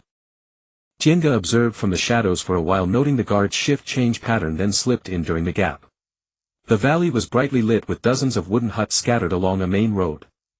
The road was bustling with people, wandering ninjas in cloaks, burly men radiating murderous intent, and well-dressed merchants. Tienga lowered his bamboo hat and mingled with the crowd as he walked forward. As he walked he observed, memorizing the terrain, counting the number of people and noting those who looked like leaders. Halfway through he saw a wooden hut with a special emblem on its door, a red cloud pattern. Tienga's steps faltered. He was all too familiar with that emblem, the symbol of the Akatsuki. He steadied himself and continued walking without stopping in front of that hut. But inside his mind was churning. The Akatsuki, how were they connected to the black market? He found a hidden corner, crouched down and continued observing. People kept coming and going from the hut with the Akatsuki emblem, all of them strong looking. One of them wore a black cloak and a mask, making it impossible to see their face. While Tienga was observing, a voice suddenly came from behind him. "You're here to investigate too?" Tienga spun around, his hand already on his sword handle. Behind him stood a person dressed in dark clothes, their face covered with a cloth, leaving only a pair of eyes visible. Judging by the figure, it was probably a woman. Those eyes were fixed on him. Tienga did not relax his guard. "Who are you?" The woman said, "Someone like you." Tienga said, "Investigating the black market." The woman nodded, then asked in return, "Which village are you from?" Tienga was silent for a moment. "Konoha." The woman's eyes narrowed slightly. "A Konoha ninja infiltrating here alone, quite bold." Tienga said, "And you?" The woman said, "Who I am doesn't matter. What matters is that we share the same goal." Tienga stared at her, suddenly sensing a familiar aura. It was the aura of chakra, and a very special one at that. He felt as if he had sensed it somewhere before. But he couldn't recall it at the moment. Seeing his silence, the woman continued, "This black market is controlled by an organization. I've been investigating for a long time and only found a few clues. That organization is perilous beyond your capability to handle." Tian-gu said, "And you can handle it?" The woman shook her head. "I cannot either, but I possess more information." Tian-gu pondered. "A partnership?" The woman looked at him, paused for a few seconds, then nodded. "Temporary cooperation." They found a more secluded spot to exchange information. The woman said she had discovered that the mastermind behind the black market was an organization called Shao, composed of rogue ninjas possessing formidable strength and harboring ulterior motives. Tian-gu already knew this in his heart, but he didn't show it, he merely listened attentively. After she finished, the woman looked at him. "What did you find?" Tian-gu said, "I just arrived and haven't uncovered much. But I saw a wooden cabin over there with a red cloud emblem." The woman's eyes lit up. "I've checked that cabin. It's the Shao organization's contact point here.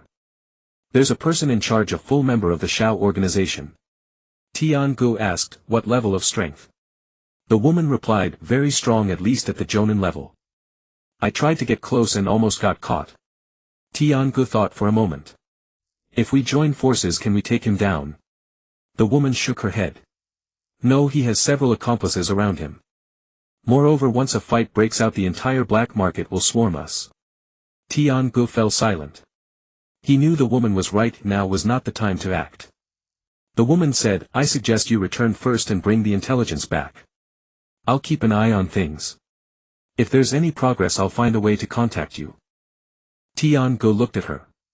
How do I contact you? The woman thought for a moment, then took out a kunai from her bosom and handed it to him. Next time you come, carve a mark on the third tree to the left of the entrance and I'll find you. Tian-go took the kunai, which bore a special engraving. He nodded, pocketed the kunai. They parted ways and Tian-go quietly withdrew from the valley, leaving under the cover of night. On the way back he kept thinking about the woman. The chakra aura emanating from her was truly familiar. Where had he sensed it before? After much thought he suddenly remembered. It was a long time ago, shortly after he had been transported here. Once outside the village he had encountered an injured woman and helped bandage her wounds.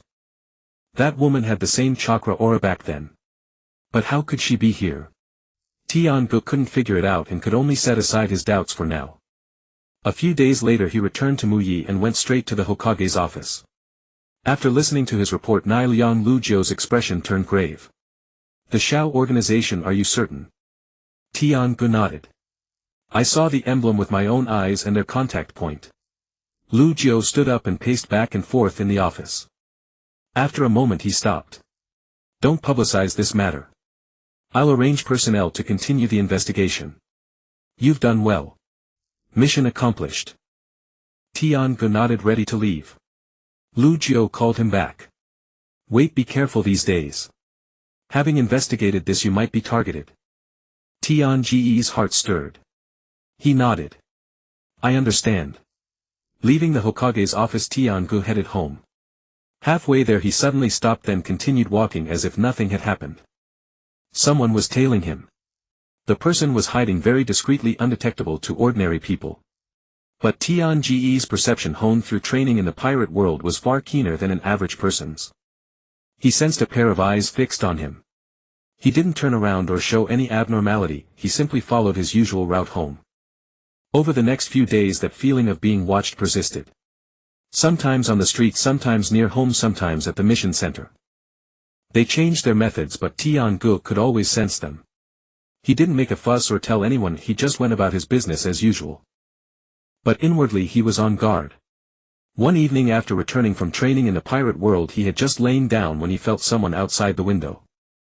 The person lingered outside the window for a few seconds, then vanished. Tian-go lay in bed, eyes closed, breathing steadily as if he had noticed nothing. But his mind was racing. Who was watching him?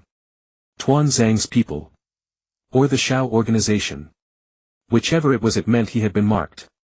He had to be more cautious. The next morning Tian came as usual to practice swordsmanship with him. Tian-go looked at her and suddenly said, Tian, from today on you need to add one thing to your training. Tian was taken aback. What thing? Tian-go said, perception. You need to learn to sense your surroundings to detect if anyone is watching you. Tian blinked. Why? Tian-go said, because real combat isn't just about sword techniques. Whoever detects the enemy first gains the advantage. Tian thought for a moment and nodded. Okay, I'll learn. The two began practicing in the courtyard. Tian-go corrected Tian's movements while teaching her how to use chakra to sense the surroundings. Tian studied earnestly. Although she often perceived the wrong direction at first, she didn't give up and tried repeatedly. They practiced until noon, when Tian Yuan returned from the shop and called them for lunch. At the dining table Tian Yuan glanced at Tian-go as if wanting to say something, but ultimately remained silent. After the meal Tian-go sat in the courtyard to rest. Tian Yuan walked over and sat down beside him. Tian-go, have you encountered something? Tian-go looked at him. Tian Yuan continued, you've been looking around a lot these days and you haven't been sleeping well. If something's wrong, tell your father. Tian-go was silent for a moment, then said, Dad, it's nothing major. I've just been a bit tired from training lately. Tian Yuan looked at him, didn't press further, and simply patted his shoulder. If you're tired, rest. Don't push yourself. Tian-go nodded. That evening Tian-go went to the pirate world again. Gui-na saw him and frowned. You have something on your mind. Tian-go was startled. Is it that obvious? Gui-na said, your sword is heavier than usual. Tian-go looked down at the sword in his hand. The iron weights wrapped around the blade were glistening with sweat. He indeed had worries and he couldn't hide them from Gui-na's eyes. Gui-na said, "If you don't want to talk then don't. Come, let's spar."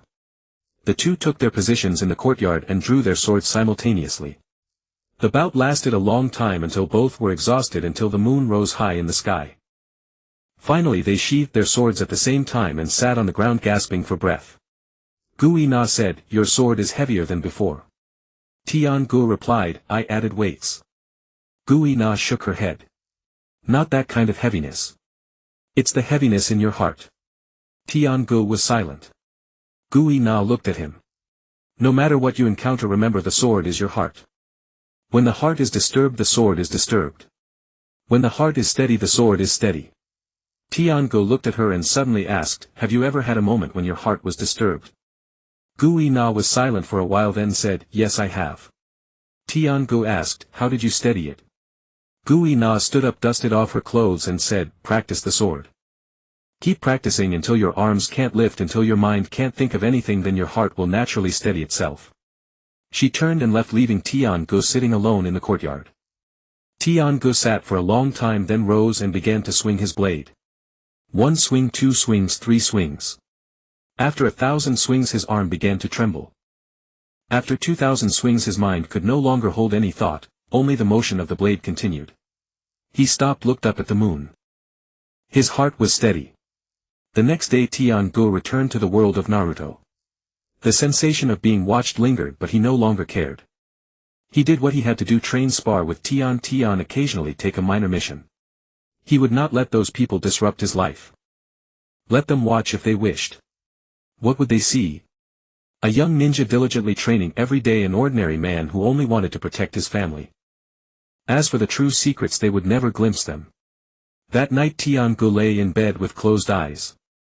Outside the window the figure came again, lingered for a few seconds, then vanished. Tian-gu did not move, his breathing remained steady. For 3 consecutive days Tian-gu appeared at the training ground west of the village at the same time. Every evening he would swing his blade 2,000 times, then stroll home. His route was fixed, his timing fixed, his movements fixed, like a motionless stone. On the evening of the 4th day after finishing the last swing he sheathed his blade and turned back. Halfway he suddenly stopped, bent down to tie his shoelaces. As he did, the corner of his eye swept over the large tree 30 meters behind him. Someone was behind the tree. That person believed his concealment technique was flawless, believed Tian-gu was merely a genin with ordinary perception. But he did not know that the vigilance Tian-gu had honed under Kuina's training in the One Piece world was keener than that of most Chunin in Konoha. Tian-gu finished tying his laces and continued forward. At a fork in the road he turned into a narrow alley flanked by high walls and cluttered with debris. He quickened his pace. Soft footsteps echoed behind him, the figure had followed. Tian-gu stopped abruptly, turned and leaned against the wall. He drew his blade, the tip pointing toward the ground, his entire demeanor relaxed. The figure peeked out from the alley entrance, meeting his eyes directly. Their gazes locked. The figure froze, then turned and fled. Tian-gu did not pursue. He merely memorized the retreating silhouette, a short stature, gray clothes, a slight limp in the left leg. The next day Tian-gu visited an information broker and paid 2,000 ryo for a tip. A short ninja with a limp in his left leg had been active in the western part of the village, suspected to be an outer member of Root. Tian-gu recalled the man wrapped in bandages, the one with a gaze so dark it sent chills down one's spine, Danzo. He did not raise an alarm. He continued his daily training and routine, but now he paid even closer attention to his surroundings. Bit by bit he committed to memory the Root members' physique, habits and patterns, like assembling a puzzle. On the 7th night Tian-gu did not go to the training ground. Instead he returned home early, turned off the lights and lay in bed. Half an hour later he quietly slipped out the back window, made a wide detour and arrived at an abandoned house in the western part of the village. That was the place where the Root member always disappeared. Tian-gu hid in the shadows and waited for 2 hours. When the moon reached its zenith the short figure appeared. He glanced around to ensure he was alone, then pushed open the door of the abandoned house and slipped inside. Tian-gu did not follow. Instead he circled to the side of the house and peered through a broken window. Inside a dim oil lamp flickered. The short man stood in the center of the room. Before him knelt 2 others, both clad in gray and wearing masks. The short man said target is normal. Daily training, occasional missions, no anomalous behavior. One of the masked figures replied, continue surveillance. The Lord is very interested in him. The short man nodded. Understood. Another asked any further instructions from the Lord. The short man lowered his voice. Keep an eye on the Hyuga clan and the movements of Narashikaku. The position of Hokage cannot remain vacant for long. The group exchanged a few more words then dispersed. Tian-gu waited until they were far away before emerging from the shadows. He stood before the abandoned house gazing in the direction where the short man had vanished, his mind racing. Danzo was interested in him. Why? Was it because he had investigated the black market? Because he had accessed information about the Akatsuki? Or something else? He didn't know, but he understood he had to be even more cautious. In the days that followed, Tian-gu maintained his usual rhythm, but every night he would slip away to the One Piece world to train. His weighted blade had increased to 8 pounds and each swing stirred a fierce wind. Tian trained alongside him, now able to complete 1,200 swings with increasingly fluid movements. That evening Tian-gu returned once more to the One Piece world. Kuina was already waiting for him in the courtyard. Today you learn the ultimate technique. Tian-ge's spirit lifted. Kuina drew her blade and stood in the center of the yard. Moonlight spilled over her and the cold gleam of the blade reflected the light. The ultimate technique of the Shimatsuki style is not technique, it is will. Pour your chakra into the blade, make it an extension of your body, then condense all your will into a single point and strike. She closed her eyes, took a deep breath, then opened them and slashed. When Tian-gu saw that strike he was utterly stunned. It was not an ordinary slash. As the edge cut through the air he felt an invisible pressure bearing down on him, as if that single stroke could sever anything in its path. The blade was still 3 meters away, yet his skin tightened and his hair stood on end. The blade halted midair and Kuina sheathed it. Did you understand? Tian-gu was silent for a long time, then slowly drew his own blade. He closed his eyes, recalling the sensation of that strike. Chakra flowed into the blade, will condensed into a single point, then the slash. He opened his eyes and struck. The blade cut through the air, raising a rush of wind, but that invisible pressure never appeared. Kuina shook her head. Your will is not focused enough. Too many thoughts, too many distractions. When you swing you must think of only one thing. I will cut through everything before me.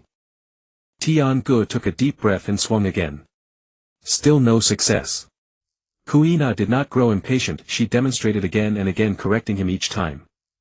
After 2 hours of practice Tian-ge's arms were too sore to lift, yet he had still not succeeded. Kuina sheathed her blade. That's enough for today. Go back and think carefully, what is your will? Tian-gu returned to the world of Naruto, lay on his bed and stared at the ceiling in a daze. What was his will? Protecting Tian. Growing stronger. Or something else? He thought for a long time but found no answer. Tenzaku Street. Jiraiya and Naruto stepped into a gambling den. The clamor washed over them, dice rattling, curses, cheers, all blending into a chaotic roar. Naruto covered his ears while Jiraiya looked around. Then he saw her. Tsunade sat at a gambling table, a mountain of chips piled before her. She had a cigarette dangling from her lips, eyes narrowed, a smug smile curling at the corners. The gambler opposite her was drenched in sweat, hands trembling. Open. Tsunade slammed the dice onto the table, 3 sixes. The gambler's face went pale and he slumped in his chair. Tsunade burst into laughter, raking the chips toward herself. Halfway through she suddenly stopped and turned to look at the entrance. Jiraiya stood there waving at her. Tsunade's smile vanished. She rose and pushed through the crowd, walking away. Jiraiya followed with Naruto. The 3 of them entered a tavern and settled in a corner. Tsunade ordered a flask of sake and drank alone. Jiraiya sat across from her while Naruto perched beside him, eyeing the legendary Sannin with curiosity. What do you want? Tsunade set down her cup, her gaze icy. Jiraiya dropped his playful expression. The village needs a Hokage. The 3rd is dead. Tsunade's hand froze for an instant, then she resumed drinking. What's that to me? Jiraiya looked at her. You were the 3rd's disciple. You're a shinobi of Konoha. Tsunade slammed her cup onto the table, cracking it. I stopped being a Konoha shinobi long ago. Konoha's fate is none of my concern. Naruto couldn't hold back. How can you say that? Konoha is your home. Tsunade turned to him, her eyes like ice. Kid, what do you know? Naruto flinched at her glare, but he steeled himself. I don't know much, but I know the third died protecting the village. If you have any conscience, you should go back. Tsunade stared at him for a few seconds, then let out a bitter laugh. Conscience? Do you know what I've been through? My brother, my lover, both died on the battlefield. I saved so many, yet I couldn't save the ones I loved most. And you talk to me about conscience. Naruto opened his mouth, but no words came. Jiraiya sighed. Tsunade, let the past go. The village needs you. Tsunade stood up, leaving behind a curt, I don't need the village. She walked away without looking back. Over the next few days, Jiraiya and Naruto tracked her down everywhere. Gambling dens, taverns, inns, they found her each time, pleaded with her each time, and were rejected each time. Naruto grew more disheartened. He couldn't understand why someone as mighty as Tsunade refused to return to Konoha. That evening the three faced off in the lobby of an inn. Tsunade was about to head upstairs when Jiraiya blocked her. Tsunade, what will it take for you to come back? Nothing, she said. Just then the inn door slid open. Two figures entered. One was pale-faced with cold snake-like eyes. The other wore glasses and looked harmless. Orochimaru and Kabuto Yakushi. Jiraiya's body tensed instantly. He pushed Naruto behind him. Tsunade halted and turned to face Orochimaru. Long time no see, Tsunade, he rasped, his voice like sandpaper. Tsunade sneered. You dare show your face before me? Orochimaru extended his hands, wrapped in bandages and hanging limply. I need you to heal these hands. In return I can resurrect the ones you want. Tsunade's pupils contracted sharply. Resurrection, the ones she wanted, Nawaki Dan. Jiraiya shouted, Tsunade, don't listen to him. He's lying. Tsunade said nothing, only stared into Orochimaru's eyes, searching for a trace of deceit. But those eyes were too deep, revealing nothing. Orochimaru continued, I have a way to bring them back. Heal my hands and I'll tell you the method. Tsunade's hands trembled. Naruto watched, then suddenly dashed forward, planting himself in front of Tsunade and yelling at Orochimaru, you're a villain. Don't try to fool anyone. Orochimaru looked down at him as if at an ant. Ninetales, brat, get lost. Naruto clenched his fists, refusing to back down. Orochimaru laughed, a chilling sound. Interesting. Jiraiya, you've taken a fine apprentice. Jiraiya stepped to Naruto's side and pulled him back. Naruto, stay back. Tsunade finally spoke. Orochimaru, do you think I believe you? Orochimaru spread his hands. Believe what you will. But those hands of yours can't heal anyone anymore, can they? Hemophobia, how ironic for a medical ninja. Tsunade's face darkened. Kabuto pushed up his glasses. Lady Tsunade, at your current strength you can't even beat me, can you? No sooner had he spoken than Kabuto moved. He appeared before Tsunade in an instant and struck at her chest. She instinctively raised an arm to block, but Kabuto's hand shifted, slashing her arm. Blood welled up. Tsunade's pupils dilated. She froze, breathing rapidly, trembling. Her hemophobia had taken hold. Kabuto seized the opportunity, unleashing a storm of attacks. Tsunade dodged barely, but fear distorted her movements, robbing her of her power. Jiraiya moved to help, but Orochimaru blocked him. Your opponent is me. Orochimaru weaved hand signs, summoning technique. A massive serpent burst from the ground and lunged at Jiraiya. Jiraiya bit his finger and summoned a toad. The two giants clashed inside the collapsing walls, snapping beams, the whole building trembling. Naruto stood in the chaos, unsure whom to help. He saw Tsunade forced back by Kabuto, covered in blood, her face twisted in terror. The legendary Sannin looked like a helpless child. Kabuto's fist smashed into Tsunade's face, sending her flying into the wall. Kabuto followed, stomping on her hand and grinding it. Is this it? The legendary Sannin. Pathetic. Tsunade lay on the ground, trembling, eyes unfocused. Naruto watched, rage surging within him. He didn't know why. Tsunade had been cold to him. She refused to return to Konoha, but he couldn't bear to see her bullied like this. He charged forward. A Rasengan formed in his palm. Naruto roared and lunged at Kabuto. Kabuto sidestepped. The Rasengan grazed his face and slammed into the wall, blasting a hole. Kabuto eyed the whole, his expression turning serious. Ninetales brat, not bad. Naruto stood in front of Tsunade, arms spread. Don't you dare hurt her. Tsunade lay on the ground staring at the small back before her. Blonde hair, dirty clothes, he couldn't even stand steady, yet he tried to protect someone else. She thought of Nawaki, of Dan, of all those she had failed to protect. Kabuto charged, punching Naruto. Naruto took the blow, hurtling into a pillar. He got up and charged again, a crooked Rasengan forming in his hand, but he kept pushing forward. I said don't you dare hurt her. The Rasengan slammed into Kabuto's blocking arm and exploded. Kabuto stumbled back 2 steps, his arm numb. He looked at Naruto with a flicker of wariness. Orochimaru and Jiraiya had also stopped fighting, both watching the scene. Naruto stood before Tsunade, battered but with eyes as stubborn as a young bull. He turned to Tsunade and shouted, didn't you say you protect the village? Aren't you a medical ninja? How can you protect anyone like this? Tsunade was stunned. Mingren continued, I don't know what you've been through, but I know that the 3rd Hokage grandpa died to protect us. If you don't want to be Hokage, then don't. But don't just wait here to die. Gang Shou's eyes suddenly reddened. She recalled Duan's last words to her before his death, you must protect the children of the village. She remembered Shinshu smiling at her and saying, sister, I will become Hokage one day. Lying on the ground staring at the ceiling, tears streamed down her cheeks. Then she stood up. Do's eyes widened as he watched her walk toward him step by step. Gang Shou's gaze was no longer vacant, it burned with rage. Kid, thank you. Mingren was taken aback, then broke into a grin. Gang Shou clenched her fist and slammed it into Do. He tried to dodge, but the punch was too fast, accompanied by a whistling sound as it struck his face.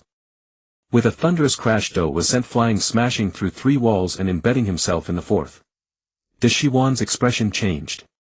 Gang Shou turned to face him and said word by word, Deshiwan, you want me to treat your hands? Dream on. Deshiwan stared at her for a few seconds, then smiled. Interesting, very interesting. That brat actually managed to overcome your hemophobia. He looked at Mingren, a hint of intrigue in his eyes. Ninetales brat, I'll remember you. Then he turned and disappeared into the night, carrying the unconscious Do. Ziyi did not give chase, he knew he couldn't catch up. Gang Shou stood still, gazing at the direction Deshiwan had vanished, remaining silent for a long time. Mingren walked over to her and looked up. Are you okay?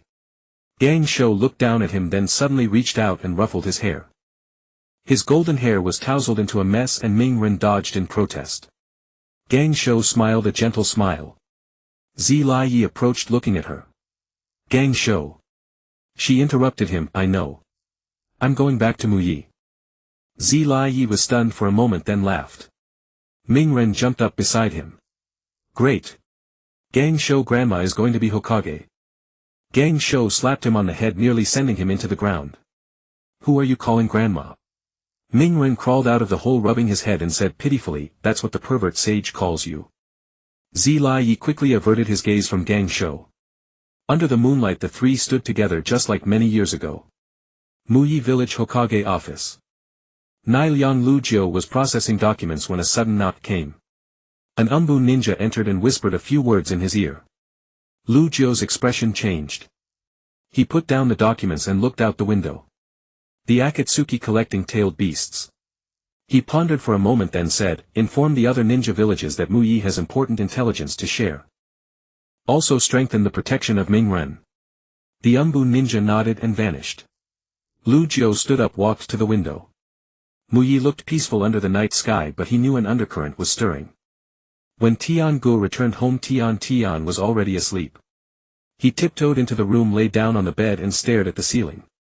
Today he had gone to the country of rivers again and met that mysterious woman. The woman told him that the Akatsuki had been frequently active in the black market, seemingly searching for information about the tailed beasts. They had overheard a conversation mentioning the Ninetales and Muyi. Tianji's heart felt heavy. He knew the Akatsuki would eventually come for Mingren, but he hadn't expected it to start so soon. He closed his eyes and took a deep breath. No matter what, he had to become stronger, strong enough to protect Tian and the village. The next morning Tiangu went to see Lujio and reported the intelligence from the country of rivers in detail. After hearing it, Lujio remained silent for a long time. Are you sure it's the Akatsuki? Tiangu nodded. Sure. I saw their symbol with my own eyes and heard their conversation with my own ears. Lu Jiu rubbed his temples. Don't spread this for now, I'll handle it. Tian-gu nodded and prepared to leave. Lu Jiu suddenly called out, Tian-gu, be careful yourself. You've investigated the Akatsuki, they might target you. Tian-ji's heart stirred recalling those root members watching him. He said, I know. Thank you, Lu Jiu-sama. Stepping out of the Hokage office, Tian-gu took a deep breath. He knew the real storm was only beginning. And deep underground Tuanzong had also obtained the same intelligence. He sat in the dim room, a faint smile curling at the corners of his mouth. The Akatsuki collecting tailed beasts. Interesting. He stood up, walked to the wall and looked at the map of Muyi village. What would happen to Muyi if the Ninetails were captured by the Akatsuki? He smiled. Then he began to scheme. At the main gate of Muyi village the crowd was packed so tightly that not a drop of water could pass through. Villagers craned their necks to see ahead, children riding on their parents' shoulders, elders leaning on canes from high ground. All eyes were fixed on the same direction, the forest path leading out of the village. They're coming, they're coming. The crowd stirred. In the distance 3 figures appeared at the end of the road. The woman in front was tall with golden hair shimmering in the sunlight and a diamond-shaped mark on her forehead. Behind her were a tall man with white hair and a little boy with golden hair. As Gang Shou entered the village the crowd erupted into thunderous cheers. Streamers floated, petals scattered and children screamed as they pushed forward. Gang Shou paused, looking at the scene before her, a slight smile tugging at her lips. Zilai Yi stood beside her, arms crossed, a smug grin on his face. On the other side Ming Ren waved excitedly as if he himself had become Hokage. Gang Shou-sama, welcome back. Gang Shou-sama, Muyi needs you. Long live Gang Shou-sama. Gang Shou walked forward and the crowd parted to make way. She walked quickly without stopping, heading straight for the Hokage building. Zilai Yi followed and Ming Ren tried to go too, but Zilai Yi grabbed him. Where do you think you're going? Ming Ren was stunned. Aren't we going to the Hokage building? Zilai Yi knocked him on the head. That's where the Hokage works. What business does a little brat like you have there? Go back to training. Ming Ren held his head, muttering as he walked away. Inside the Hokage building Niuyang Lu Jiu was already waiting. When he saw Gang Shou enter he stood up and gave a slight bow.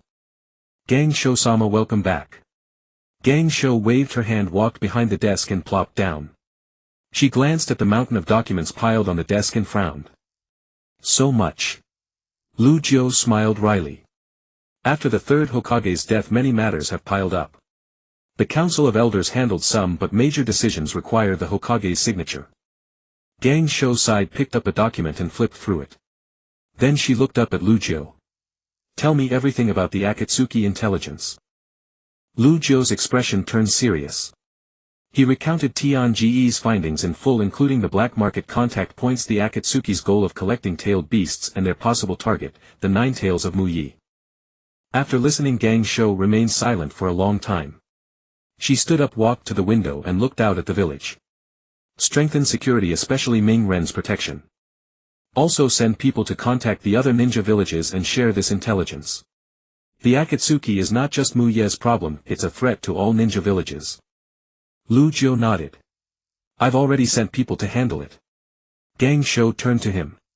Anything else? Lu Jiu hesitated, then said, there's one more thing, about Root. Gang Shou's eyes narrowed.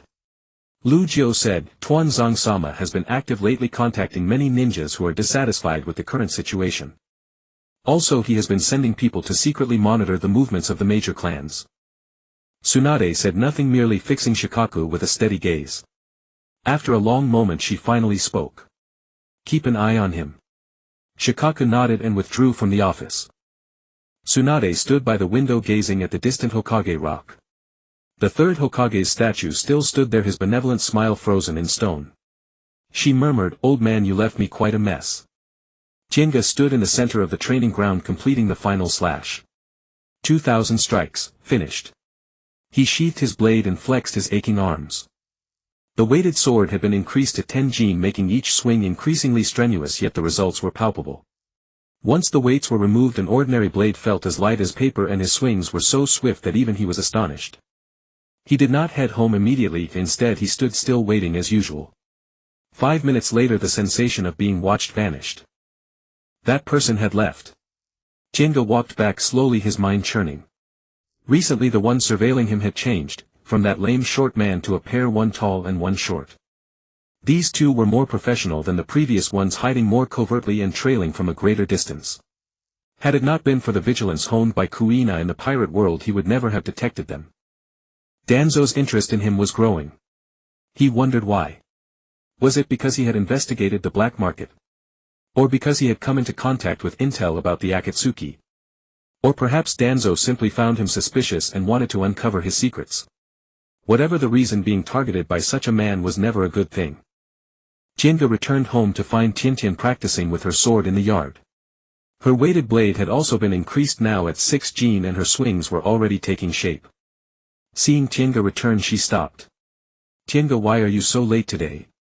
Jinga replied, "I practiced a bit longer." Tiantian sheathed her blade and ran over. "Mother Huizi made something delicious, she's waiting for you." The two entered the house for dinner. At the table Tianyuan glanced at Jinga, hesitating as if to speak.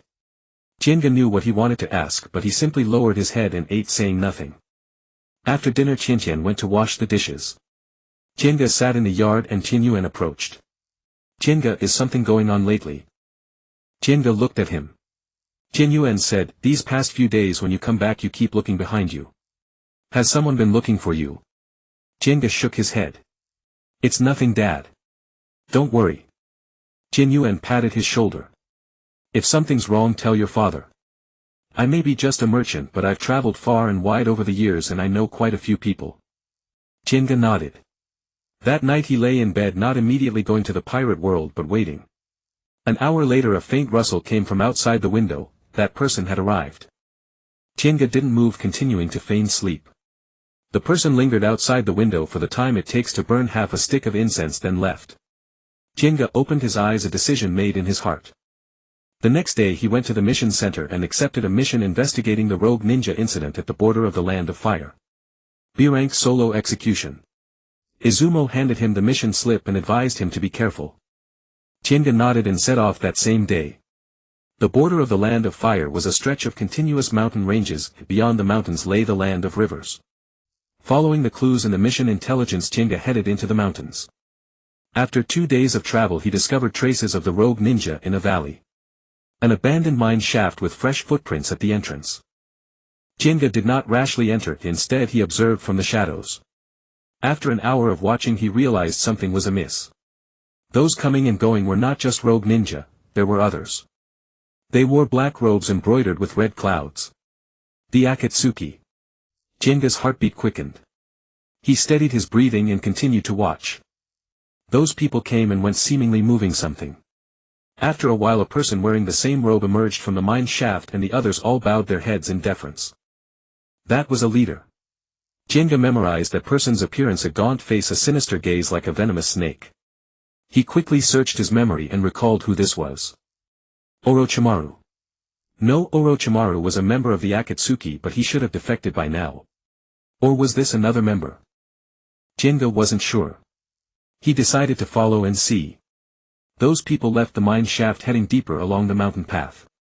Jinga followed from a distance, always maintaining his separation. After following for half an hour they entered another valley. In the valley was a small village, seemingly abandoned for a long time. Those people entered the largest house in the center of the village and never came out. Jinga waited until nightfall, then stealthily crept into the village. He approached the house and peered through the dilapidated window. Inside a lamp was lit and several people were seated in a circle. The snake-like man sat in the seat of honor with the others seated on either side. There was also a differently dressed person in gray clothes wearing a mask on his face. When Jinga saw that mask his heart jolted. That was a root mask. The masked person was speaking. "The Lord has said that what you request can be provided, but you must cooperate with the actions in Konoha." The snake-like man laughed. "Rest assured we each get what we want. Once the Nine Tails is acquired, Konoha will fall into chaos, that benefits everyone." Jinga's mind raced. Danzo, the Akatsuki, the Nine Tails, they were allied. He continued listening. The masked man said, "You must act quickly. Konoha has already changed Hokage, the new Hokage is not easy to deal with." The snake-like man said, Tsunade. I have a way to deal with that woman. The masked man stood up. That's it. I'll return to report. Same place for next contact. He walked out of the house and vanished into the night. Tienga didn't move, continuing to watch the room. The remaining people exchanged a few more words then dispersed. Tienga waited until everyone had left, then quietly withdrew from the village. He hurried back through the night, his mind in turmoil. Danzo was colluding with the Akatsuki, plotting against Konoha, targeting Naruto. If this news got out, what turmoil would it cause?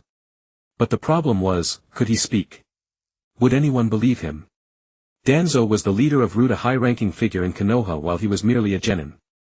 Who would believe the words of a genin? He had to think carefully. 3 days later, Tienga returned to Konoha. He did not go directly to the Hokage's office, instead he went home first. Tiantian was not home. Jianyuan said she had gone on a mission with Niji and Rock Lee to the land of rivers, returning in 2 or 3 days. Tienga nodded and sat in the yard, lost in thought. He kept thinking whether to report. If he did, to whom? Shikaku. Tsunade. Tsunade had just returned and wasn't familiar with the situation. If he told her rashly, would she believe him? After much deliberation, he decided to observe first. In the evening he went to the training ground to practice swordsmanship. After finishing his swings, the sensation of being watched returned. This time it wasn't the tall and short pair but different people. Tienga sneered inwardly. Danzo was indeed cautious. He showed no abnormality and went home after finishing his practice. In the following days he lived normally, trained normally, and took on small missions. On the surface everything was as usual. But every night he would go to the pirate world and train twice as hard. Gu Yaina noticed his change. You've been training like crazy lately. Tian Gu swung his blade, drenched in sweat. Time is running out. Gu Yaina looked at him. What happened? Tian Gu did not answer, continuing to swing his blade. After 2,000 swings he stopped and gasped, Gu Yaina, teach me the ultimate technique. Gu Yaina was silent for a moment, then drew her blade. Today I will teach you the true essence of the Frost Moon style. The two stood still in the courtyard. Gu Yaina closed her eyes and took a deep breath. When she opened them again, Tian Gu felt an invisible pressure surging toward him, as if his entire being was locked onto by something. Gu Yaina slashed out with her blade. The strike appeared ordinary, yet the moment the edge cut through the air, Tian Gu sensed a sharp aura rushing toward him, as if that single slash could cleave through anything. A deep cut suddenly appeared on the stone block 3 meters away. Tian Ge's pupils constricted. Gu Yaina sheathed her blade. Did you see clearly? Tian Gu nodded, then shook his head. Gu Yaina said, this strike is called heart severing. It does not sever the enemy's body but their will. When you concentrate all your intent upon the blade, your slash can pierce through any defense, directly striking the opponent's soul. Tian Gu was silent for a long time, then drew his own blade. He closed his eyes, recalling everything from this period. The fury of being watched, the shock of discovering the truth, the resolve to protect his family. All emotions surged within his heart, finally coalescing into a single point. He must become strong, strong enough to protect everyone. He opened his eyes and slashed out. The blade edge sliced through the air and a shallow cut appeared on the stone block 3 meters away. Gu Yaina's eyes lit up. Not bad. You've entered the gate. Tian Gu stared at the cut, an indescribable feeling welling up in his heart. He had finally found his own intent. Not protection, not becoming stronger, but severing every obstacle that stood between him and his family. In the following days Tian Gu lived normally during the day and trained frantically in the pirate world at night. His blade grew heavier and the power of heart severing grew stronger. On the 10th day he cleaved through a bull-thick wooden stake 3 meters away with a single slash. Gu Yaina looked at the stake split in two and nodded, that's enough. Tian Gu sheathed his blade and was about to speak when a sudden pang struck his heart. That feeling was strange, as if something terrible had happened. He immediately bid farewell to Gu Yaina and returned to the Hokage world. Pushing open the door he saw Huizi sitting in the yard, her eyes red. Seeing Tian Gu she stood up and tears fell again. Tian Gu, Tian is in trouble. Tian Ge's mind went blank. Huizi said that Tiantian Ning Ci and Shaoli had gone on a mission to Chuan country. They were supposed to return in 3 days, but now 5 days had passed with no news. The mission center sent people to search if they only found Ning Xiai and Xiaoli both severely injured and Tian was missing. Tian Gu asked, where? Huizi said, the medical unit. Ning Xiai and Xiaoli are in the medical unit. Tian Gu turned and ran. In the medical unit's ward, Ning Xiai lay on the hospital bed, his body wrapped in bandages. Xiaoli was nearby, less injured but still covered in wounds. Seeing Tian Gu enter, Ning Xiai struggled to sit up. Tian Gu held him down. What happened? Ning Xiai gasped, we were ambushed. A group of black-clad men, very strong. Tian.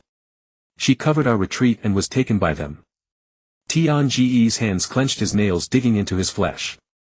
Xiaoli said, those people wore black robes with red clouds. The Xiao organization. Tian Gu turned and left. Ning Xiai shouted from behind, Tian Gu, where are you going? Tian Gu did not look back. He returned home, took his blade and prepared to set out. Tian Yuan and Huizi blocked him. Tian Gu, you can't go alone. Tian Gu looked at them, Dad, Mom, Tian is my sister. I must go. Tian Yuan looked at him, was silent for a moment, then let go. Be careful. Tian Gu nodded, turned and disappeared into the night. He ran out of the village, sprinting all the way toward Chuan country. His mind was filled with images of Tian from childhood to now, flashing like a revolving lantern. Tian as a child running after him shouting, Tian Gu, wait for me. Tian's first time swinging a blade, wobbling and almost cutting herself. Tian lost to Temari in the Chunin exam and came back crying in secret. Tian made him bento every day, saying it was just a casual thing. Tian leaned on his shoulder and said, can we always be like this from now on? Tian Ge's eyes reddened. He ran faster, his chakra spinning wildly, pushing his speed to the limit. He now had only one thought, find Tian, rescue her no matter who the enemy was. After running for 2 hours he suddenly stopped. Someone was ahead. From the darkness a figure slowly emerged. Gray clothes, a mask on his face, a member of Gen. The man said, Tian Gu, the elder wants to see you. Tian Gu gripped his blade and stared coldly, step aside. The man said, the elder said he can help with your sister's matter. Tian Gu stared at him, his mind racing. Tuanzong Tian's disappearance, the Xiao organization, was this all coincidence or premeditated?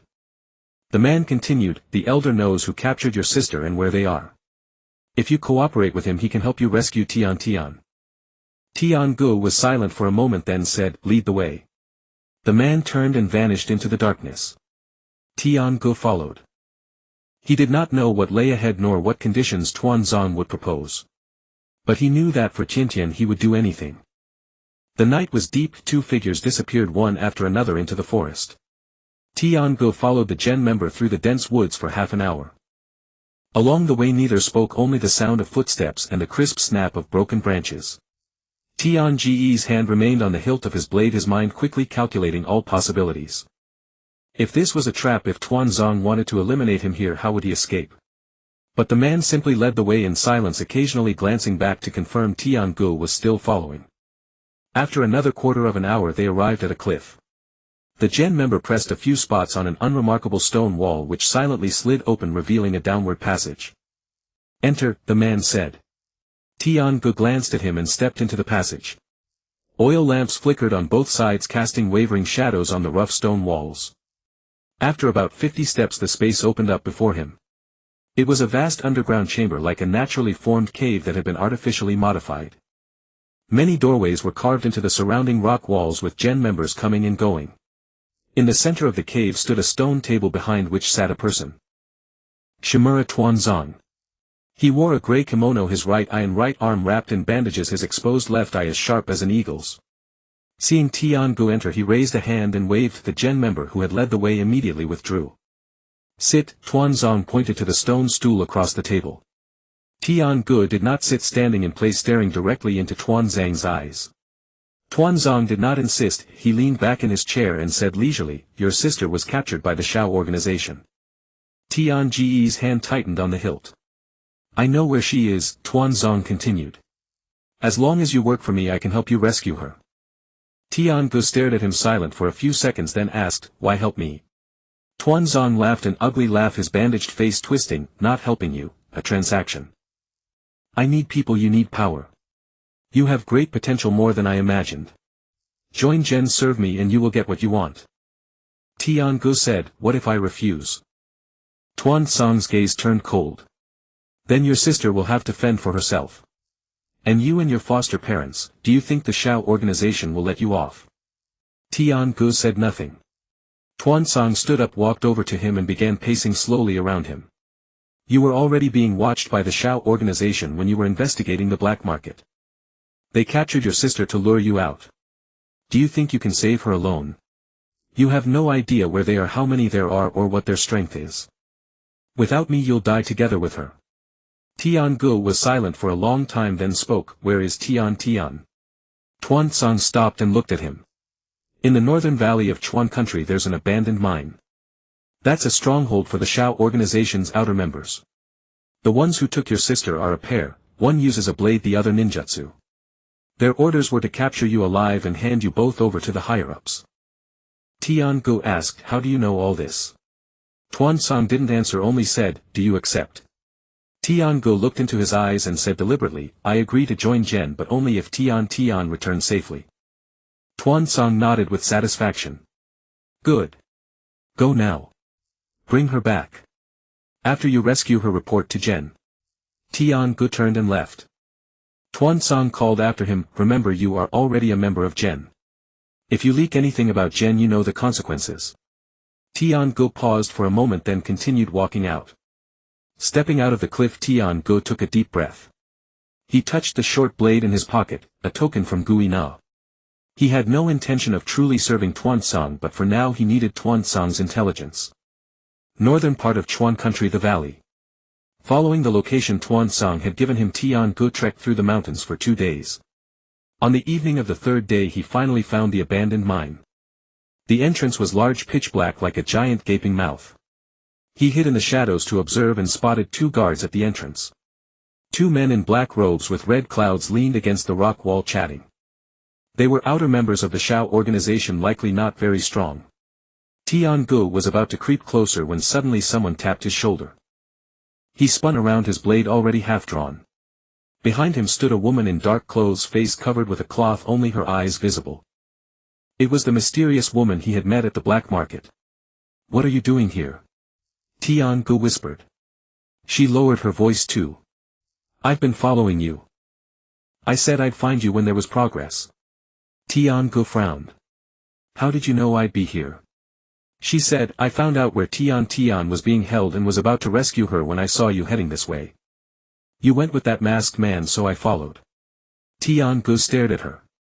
Who are you really? The woman was silent for a moment, then pulled down her face cloth. Tian-gu froze. The face was familiar. He had seen her before, a long time ago, not long after he had transmigrated. One day he had encountered a wounded woman outside the village and helped bandage her. It was this woman. She said, my name is Yi Yuan Lin, a rogue ninja from Chaoyin village. You saved me once. I remember. Tian-gu recalled. Back then he had just awakened his past life memories. He had found her outside the village severely injured and used basic medical ninjutsu to treat her wounds. Later she left and he never saw her again. Lin said, I was wandering in Chuan country and started investigating the black market when I noticed something suspicious. When I met you again I recognized you. I know you're not ordinary, but you saved my life. I won't harm you. Tian-gu was silent for a few seconds, then nodded. Alright, I trust you. Do you know where Tian is? Lin said, I've confirmed it. Deep in the mine there's a cell.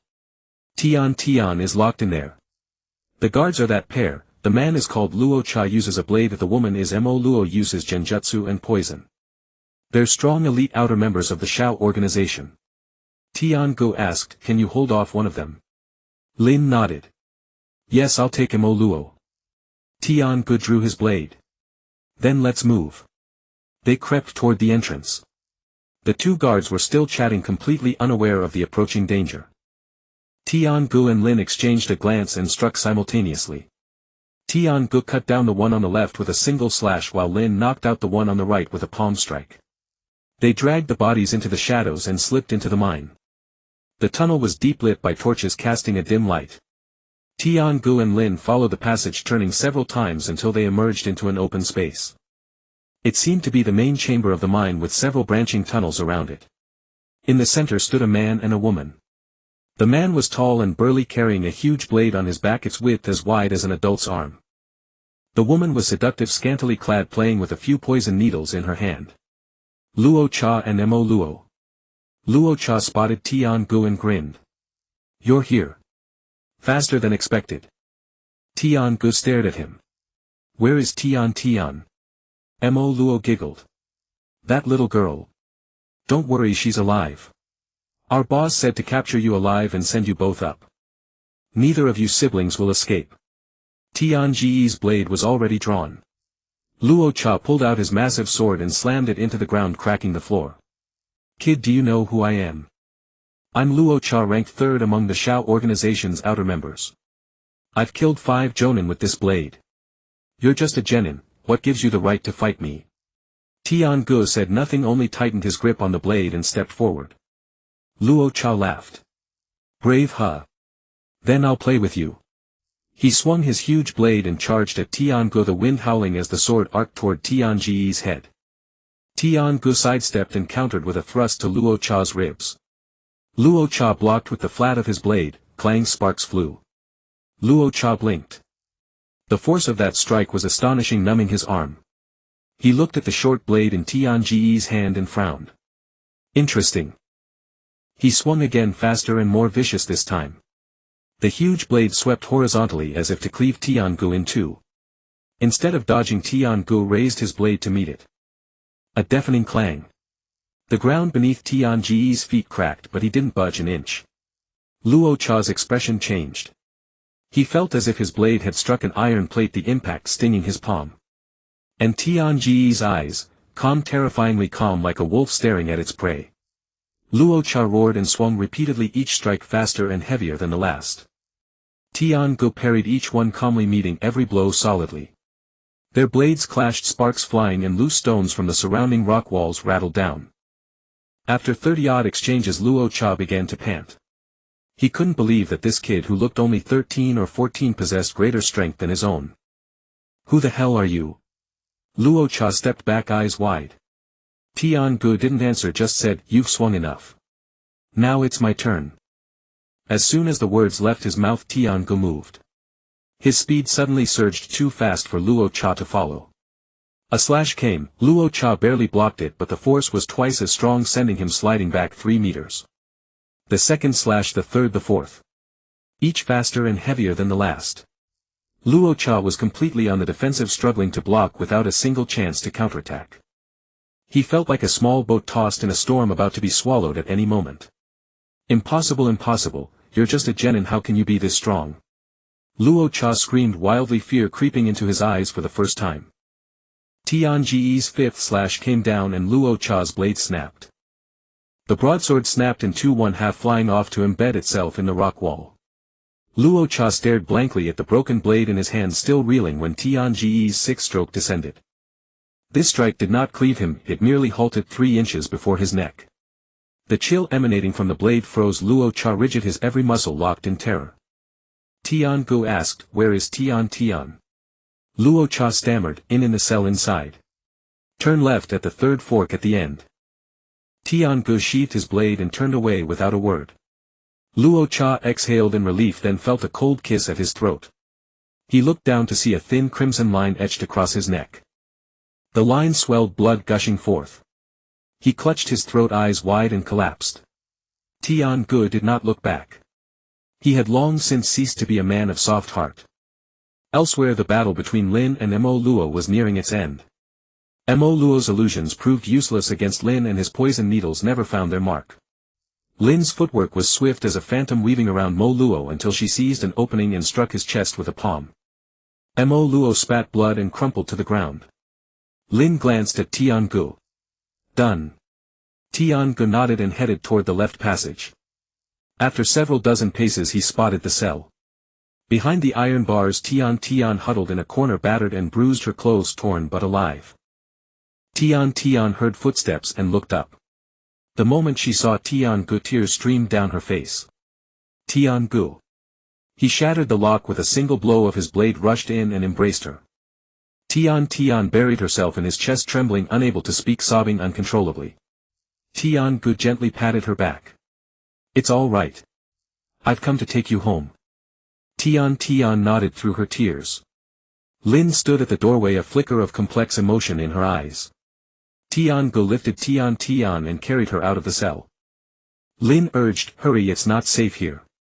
They might have reinforcements." The three of them dashed out of the mine and vanished into the night. My village Hokage building. Tsunade sat behind her desk with Jiraiya and Nara Shikaku standing before her. Their expressions were grave. Shikaku said, "Danzo has been very active these past few days. He's already approached 3 minor families dissatisfied with the current situation.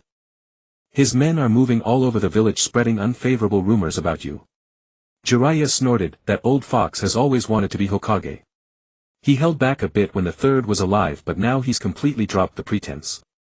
Tsunade was silent for a moment, then asked, "What's the Hyuga clan's stance?" Shikaku replied, "Hayashi Hyuga is very alert. He sensed Danzo's intentions and has already united several major clans to publicly support you. But Danzo is still trying to win over the neutral factions."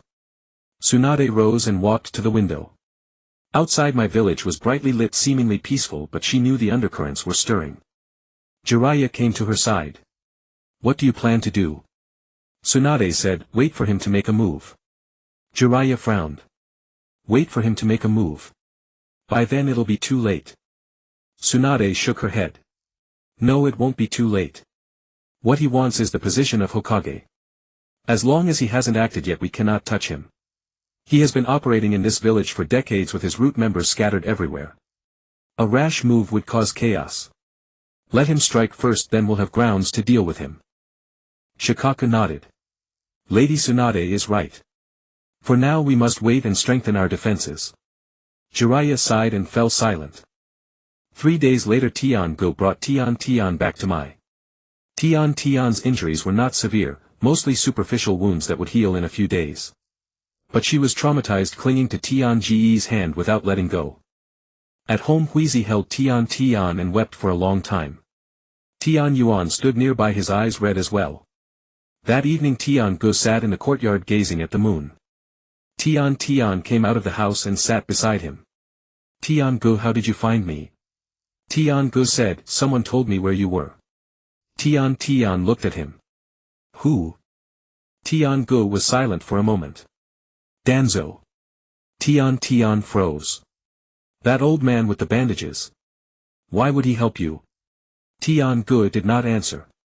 Tian stared at him, then said softly, "Tian-go, did you promise him something?" Tian-go turned to look at her. Tian's eyes were full of worry and a hint of fear, afraid that he might have done something terrible for her sake. Tian-go reached out and stroked her hair. "It's fine. I know what I'm doing." Tian grasped his hand. "No matter what you choose, I'll support you." A warmth spread through Tian's heart and he murmured a soft acknowledgement. The next day Tian-go stepped outside and sensed an unusual tension in the village. Fewer people were on the streets and they were all whispering among themselves. He went to the mission center. Izumo saw him and lowered his voice. "Be careful these days. Something big is about to happen in the village." Tian-go asked, "What's going on?" Izumo glanced around, then leaned in. "The Hokage and Danzo are at odds. Both sides are recruiting allies. Word is Danzo wants to force the Hokage to step down and take the position himself." Tian's heart sank.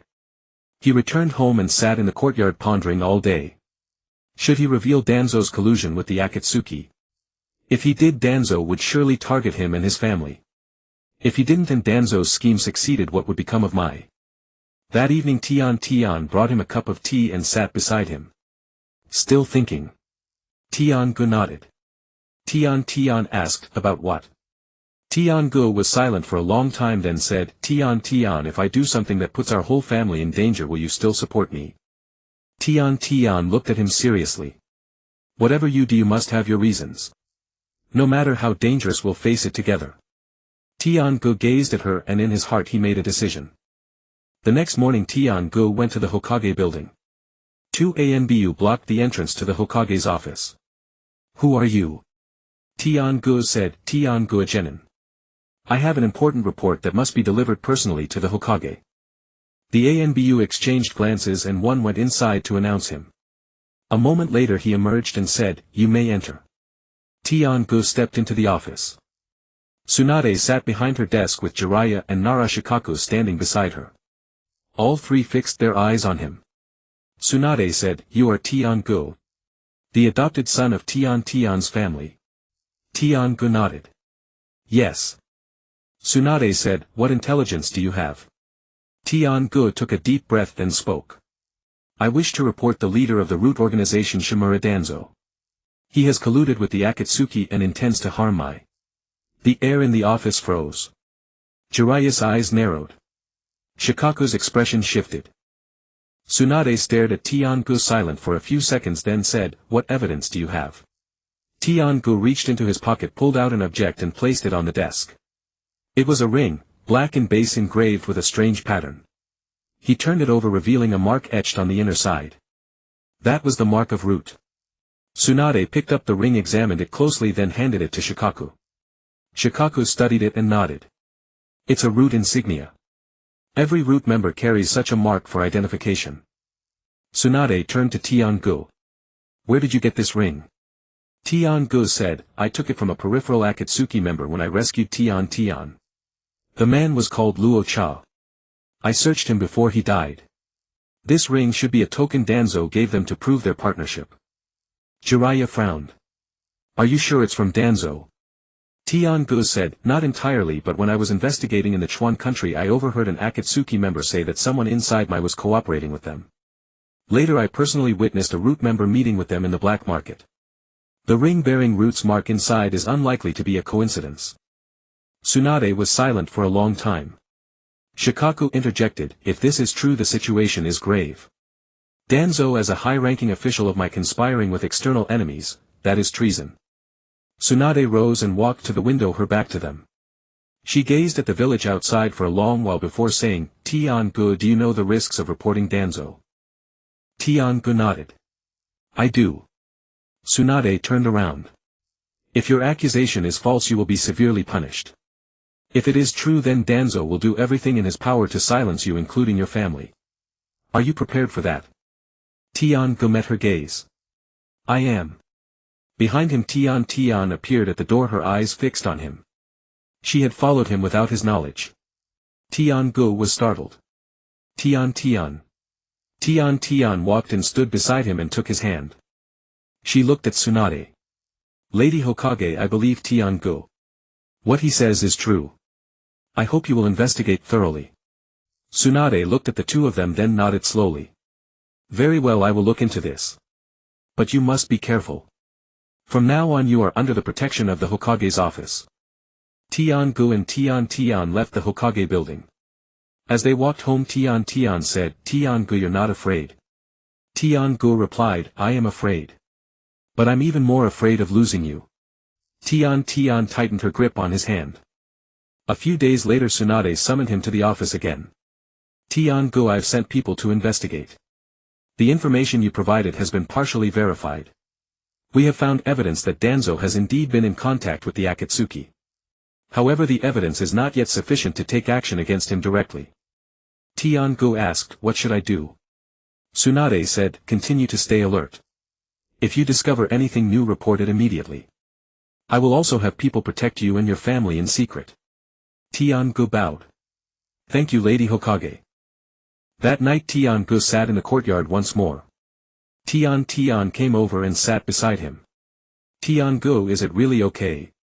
Tian-gu looked at the moon. It will be. No matter what happens I will protect you all. Tian leaned against his shoulder. I believe you. Behind them inside the house Huizi and Tian Yuan were watching through the window, their faces filled with worry. But they said nothing.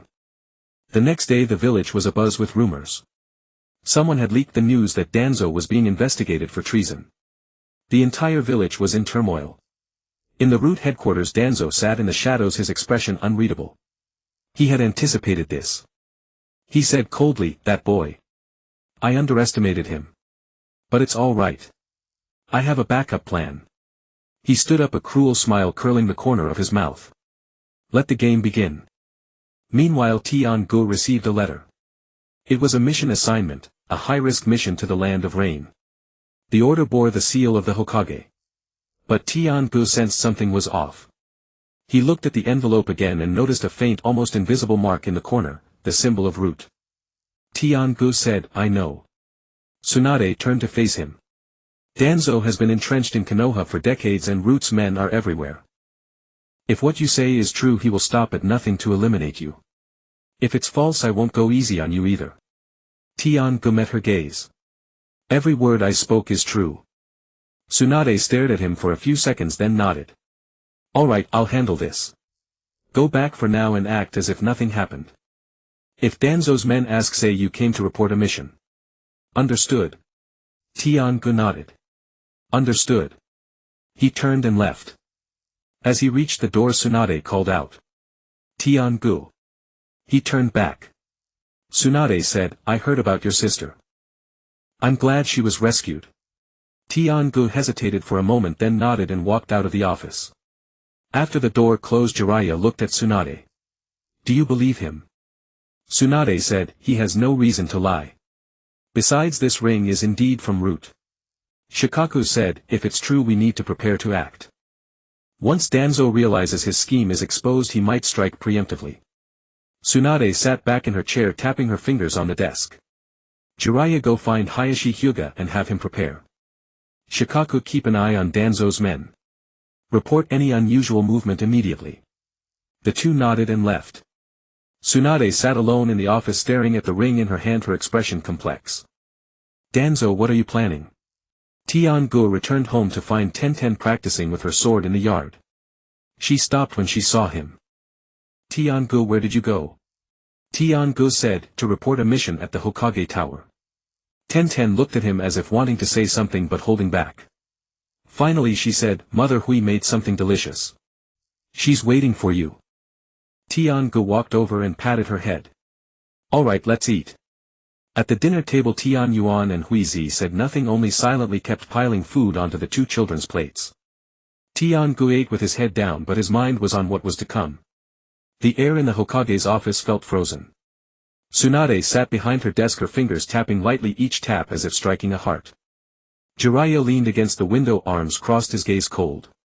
Nara Shikaku stood beside Tsunade, expressionless, but his hand already rested on the kunai at his waist. Danzo stood in the center of the office, flanked by two Root members. The single eye exposed on his face was frighteningly calm, as if he had foreseen all this. Tsunade tossed the ring onto the table.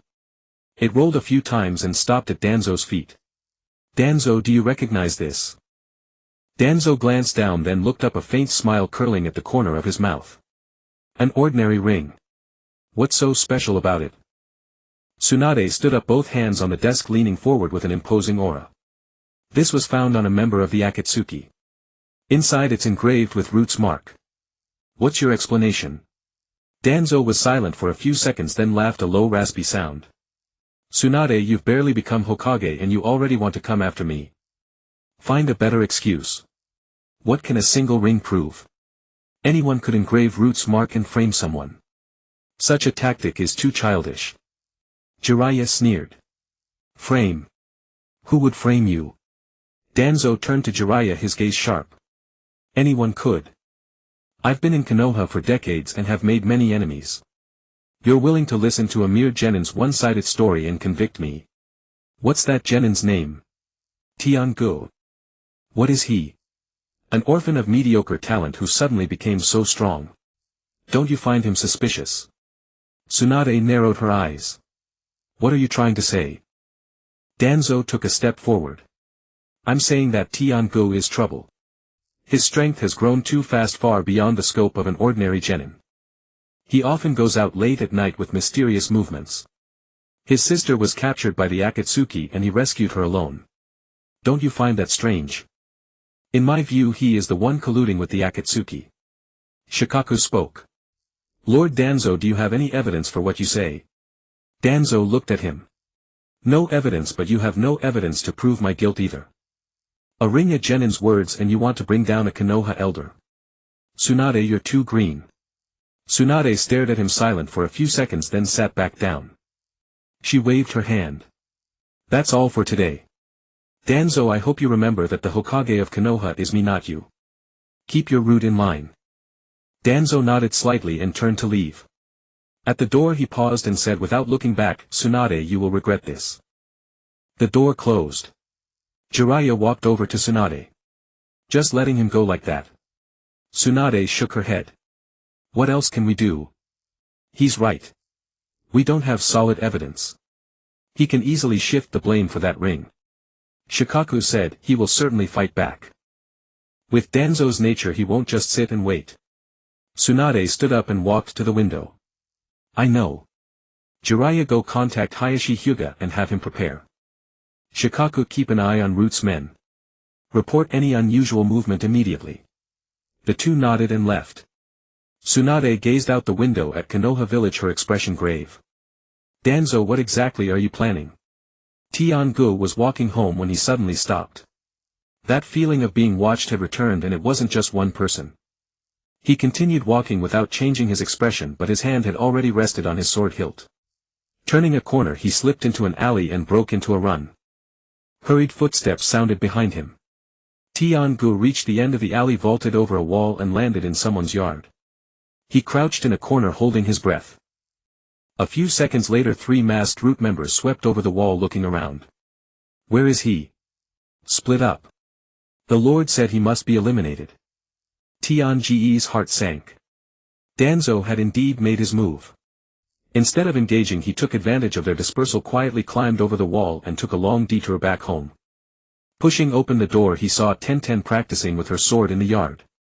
She smiled when she saw him. Tian-gu, you're back. Tian-gu walked over and lowered his voice. Tenten, listen to me. Don't go out for the next few days. No matter who comes, don't open the door. Tenten was stunned. What's wrong? Tian-gu was silent for a moment then said, I've offended someone I shouldn't have. They might target us. Tenten's face changed, but she didn't panic. Instead she gripped her blade tighter. I'm not afraid. If they come I'll fight them. Tian-gu shook his head. You don't understand. They're not ordinary ninja, they're Root. Danzo's men very strong. Tenten looked at him, her eyes resolute. So what? When you saved me you went alone to raid the Akatsuki stronghold. This time let me protect you. A warmth surged in Tianji's heart, but he still said, Tenten, be reasonable. I don't want you to get hurt. Tenten swung her blade horizontally. I won't listen. If you want me safe, don't carry it all alone. Let's face it together. Tian-gu looked at her silent for a long time then sighed. All right, but you have to promise to follow my orders if it comes to a real fight. Tenten nodded. Deal. In the following days Tian-gu and Tenten were inseparable. They trained together during the day and took turns keeping watch at night. Tian-gu knew Root wouldn't let it go, and sure enough on the 3rd night they came. It was deep in the night, the moon obscured by clouds, the yard pitch black. Tian-gu was dozing against the wall when he suddenly opened his eyes. He heard light footsteps, more than one. He shook Tenten awake and made a shushing gesture. Tenten gripped her sword tightly and held her breath. The window was pushed open gently and a dark figure slipped in. Before he could land, Tian-gu swung his blade. The man reacted quickly, blocking with a kunai. Sparks flew with a clang. Tianji's second strike came and the man, unable to dodge, took a blow to the shoulder. With a grunt he fell. Those outside heard the commotion and abandoned stealth, breaking through the door directly. 3 Root members rushed in, attacking Tian-gu without a word. Tian-gu stood in front of Tenten, taking them down one by one without giving them a chance to breathe. The first was struck in the neck, the second was pierced through the heart, and the third tried to flee but was caught by Tenten, who slashed his back. The fight lasted only half a minute. All 4 Root members lay dead. Tian-gu panted, looking at Tenten. Her hands were trembling but her eyes were determined. She stared at the bodies on the ground, then suddenly bent over and retched.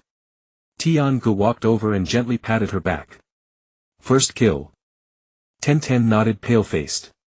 Tian-gu said, you'll get used to it. Remember, it's either them or us. Tenten looked up at him, her eyes red-rimmed. I know. Together they dragged the bodies into the yard and covered them with cloth. Tian-gu knew this was only the beginning. Danzo wouldn't send just these few. The next day Tian-gu went to see Tsunade and told her about the previous night. Tsunade listened, was silent for a while, then said, "I understand. Don't go home for now. I'll arrange a safe place for you and your sister." Tian-gu shook his head. "I can't hide. If I do, Danzo will only grow bolder." Tsunade looked at him, a glint of approval in her eyes. "You have spine. But you alone can't take on the entire route." Tian-gu said, "I'm not alone. Lady Hokage, aren't you preparing as well?" Tsunade smiled. "Kid, you're quite the talker." She stood up and walked over to him. "Alright, let's do this together. Jiraiya is ready and the Hyuga clan has pledged support. In a few days we'll move against Root." Tian-gu nodded. "What do you need me to do?" Tsunade said, "Protect yourself. Don't let them take you out before we make our move." Tian-gu smiled. "Understood." As he walked out of the Hokage tower, he saw Tenten waiting for him at the entrance. They exchanged a glance and walked side by side toward home. "Tian-gu, what did you talk about with the Hokage?" "Nothing much. Just told her we're ready." Tenten nodded and didn't ask further. A few days later in the evening, the peace of Konoha village was shattered. In the Hokage tower, Tsunade was discussing the final plan with Jiraiya and Shikaku. Suddenly an ANBU burst in and knelt on one knee. "Report. Orochimaru's trail has been spotted outside the village. He's heading toward Konoha with his men." Tsunade abruptly stood up. Jiraiya frowned. "Orochimaru? Why is he showing up now?" Shikaku said, "He must be here for you, Tsunade-sama. Last time at Shorten Street he failed. Now he's come for revenge." Tsunade clenched her fist. "Perfect timing. We'll settle the score from last time together." Jiraiya asked, "What about Root?" Tsunade paused for a few seconds, then said, "Issue the order, suspend operations against Root. Deal with Orochimaru first. Tell Danzo to send his men too. At a time like this, anyone who doesn't contribute is a traitor to Konoha." Shikaku nodded and turned to relay the order. At home, Tenga received the news. He immediately grabbed his sword and prepared to leave. Tian stopped him. "Where are you going?" Tenga said, "Orochimaru is here. I need to help." Tian said, "I'm coming too." Tenga shook his head. "It's too dangerous. Stay home." Tian stared at him. "Have you forgotten what I said? This time I'll protect you." They locked eyes for a few seconds. Tenga relented. "Alright, but you must stay close to me and not run off." Tian nodded. The two dashed out of the house and ran toward the village entrance. The streets were filled with ninjas rushing to the entrance. The atmosphere was tense. Halfway there, a sudden explosion echoed ahead, followed by flames shooting into the sky. Tenga's heart tightened. He quickened his pace. The village entrance had already erupted into chaos. Orochimaru stood in the center of the battlefield, surrounded by the Sound Four and dozens of subordinates. Konoha's ninjas were putting up a desperate resistance, but the Sound Four were too powerful. Chunin couldn't stand against them, and even Jonin could barely hold their ground. Jiraiya had already engaged the Sound Four. Massive toads clashed with bizarre jutsu, blasting craters into the ground. Tsunade stood behind, gathering chakra in her hands, ready to strike at any moment. When Tenga and Tian arrived, they saw Orochimaru walking toward Tsunade. "Tsunade, long time no see," Orochimaru's hoarse voice rang out. Tsunade glared at him coldly. "Orochimaru, you dare come to Konoha?" Orochimaru laughed. "Why wouldn't I? The third Hokage is dead. Who in Konoha can stop me? You? Jiraiya? Or that brat?" He glanced at Naruto in the distance, who was shielding a little girl as he retreated. Without a word, Tsunade charged forward, her fist aiming at Orochimaru. Orochimaru sidestepped and the ground shattered into a crater. They clashed, each punch carrying terrifying destructive force. Nearby buildings collapsed like paper. Tenga didn't join that fray. He knew he couldn't interfere in a battle of that level. Instead, he targeted Orochimaru's subordinates, the ninjas from Otogekure. "Tien, stay close." Tenga drew his sword and plunged into the crowd. A sound ninja saw the young boy charging and grinned, stepping forward.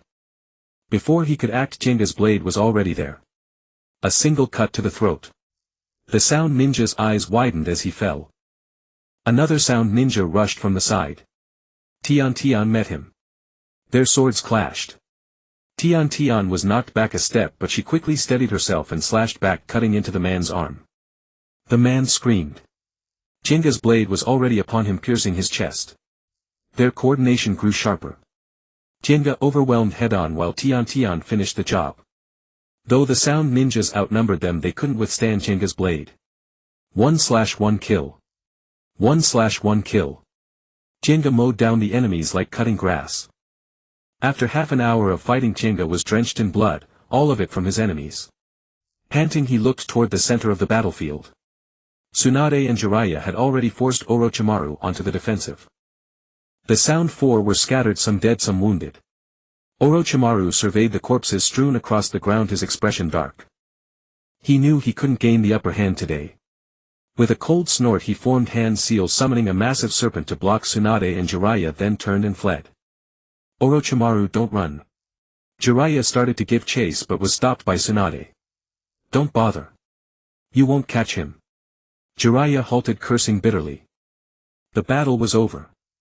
Konoha had won, but not without losses. Dozens of buildings were destroyed and dozens of ninjas were injured. Still, compared to the Konoha crush, this was far better. Tsunade stood on the rubble staring at the direction Orochimaru had vanished, her gaze complicated. Then she turned and shouted, "Everyone tally the casualties and tend to the wounded. Meeting at the Hokage office tomorrow morning." Jinga sheathed his sword and looked at Tian. She was covered in blood, but it was all from enemies. She stood there, her hands still trembling, but her eyes were bright. "Tian, are you all right?" Tian shook her head. "I'm fine." "Jinga, we won." Jinga nodded. "We won." The two returned home. Huizi was waiting anxiously at the door. Seeing them come back, she rushed over and embraced them tightly. "I was so scared. Are you both all right?" Tian said, "Mom, we're fine." Tianyuan stood behind watching the two children, his eyes slightly reddened. In the evening, Jinga lay on the bed reflecting on the day's events. Yuan was repelled, but the matter of route remained unresolved. Tomorrow Gangzhou should summon Tuanzang again. He closed his eyes and fell into a deep sleep. The next day at the Hokage building. Gangzhou sat in the main seat with Zilai and Lujio beside her. Opposite stood Tuanzang, still flanked by the two root members behind him. Gangzhou said, "Tuanzang, how many men did you dispatch when Yuan attacked yesterday?" Tuanzang replied, "Root mobilized 30 men, all of whom participated in the battle." Gangzhou sneered, 30. Your root has hundreds of men and you only sent 30. Tuanzang said, "Root has its own missions if they cannot all be deployed." Gangzhou stood up and walked over to him. "Tuanzang, I don't want to waste words with you. I won't let go of your collusion with the Akatsuki organization. Yesterday Yuan came and you saw it too. Konoha needs unity. I'll give you two choices. First, hand over the command of Root, integrate Root into the Umbu and accept unified command. Second, I arrest you for treason. You choose." Tuanzang stared at her, his gaze dark. "Gansho, you are too arrogant. Root was established by the second Hokage and has the authority to execute missions independently. What gives you the right to take it over?" Gangzhou said, "Because I am the Hokage. The Hokage has the right to mobilize all of Konoha's forces including Root." Tuanzang was silent for a few seconds, then laughed. "Gansho, do you think you've won? Don't forget you have no idea how many people are in Root nor how many clan members. If you forcibly take over, Konoha will fall into chaos." Gangzhou stared at him and said word by word, "Then let it be chaos. Only after chaos can we rebuild." The two locked eyes, the air thick with tension. Zilai stood up and walked over to Gangzhou. "Tuanzang, be sensible. We have already obtained evidence of your collusion with the Akatsuki. That ring and the fact that your men met with the Akatsuki in the land of rivers, we have records of all. If you're smart, you'll take a step back." Tuanzang's expression shifted slightly, but he quickly regained his composure. "Evidence. Show it to me." Gangzhou pulled out a document from her bosom and tossed it at his feet. Tuanzang glanced down and his pupils contracted. It was a detailed record of Root members' contacts with the Akatsuki, with times, locations and conversation contents all crystal clear. "How did you get this?" Gangzhou said, "Did you think your Root was truly impenetrable?" Tuanzang, you've been in Konoha for decades and you've offended many people. I'm not the only one who wants to bring you down. Tuanzang was silent for a long time. Then he looked up, a complex emotion flashing in his eyes. Fine, I can hand over the command of root. But I have a condition. Gangzhou said, speak. Tuanzang said, not all root members can be integrated into the Umbu. Some must be retained to carry out special missions. I can accept the Hokage's supervision, but it cannot be disbanded. Gangzhou thought for a moment and nodded. Agreed. But all root members must be registered and undergo regular reviews. Any problematic ones will be purged. Tuanzang nodded. Deal. He turned and left, but stopped at the door and said without looking back, Gangzhou, do you think you've won? Just wait. The real battle has only just begun. The door closed. Zilai looked at Gangzhou. Just let him go like that. Gangzhou shook her head. Not let him go, but I can't touch him for now. His roots in Konoha are too deep. Moving against him would harm Konoha's foundation. First weaken his power step by step. Lugio said, he will surely continue his covert activities, we must keep a close watch. Gangzhou nodded. I know. 3 days later at the Hokage building. Tiange and Tian stood in the office facing Gangzhou, Zilai and Lugio. Gangzhou looked at Tiange and said, Tiange, you performed outstandingly in this incident. You uncovered Tuanzang's conspiracy and rendered meritorious service in the battle against Dashuan. I have decided to promote you to Special Jonin. Tiange was stunned. Special Jonin.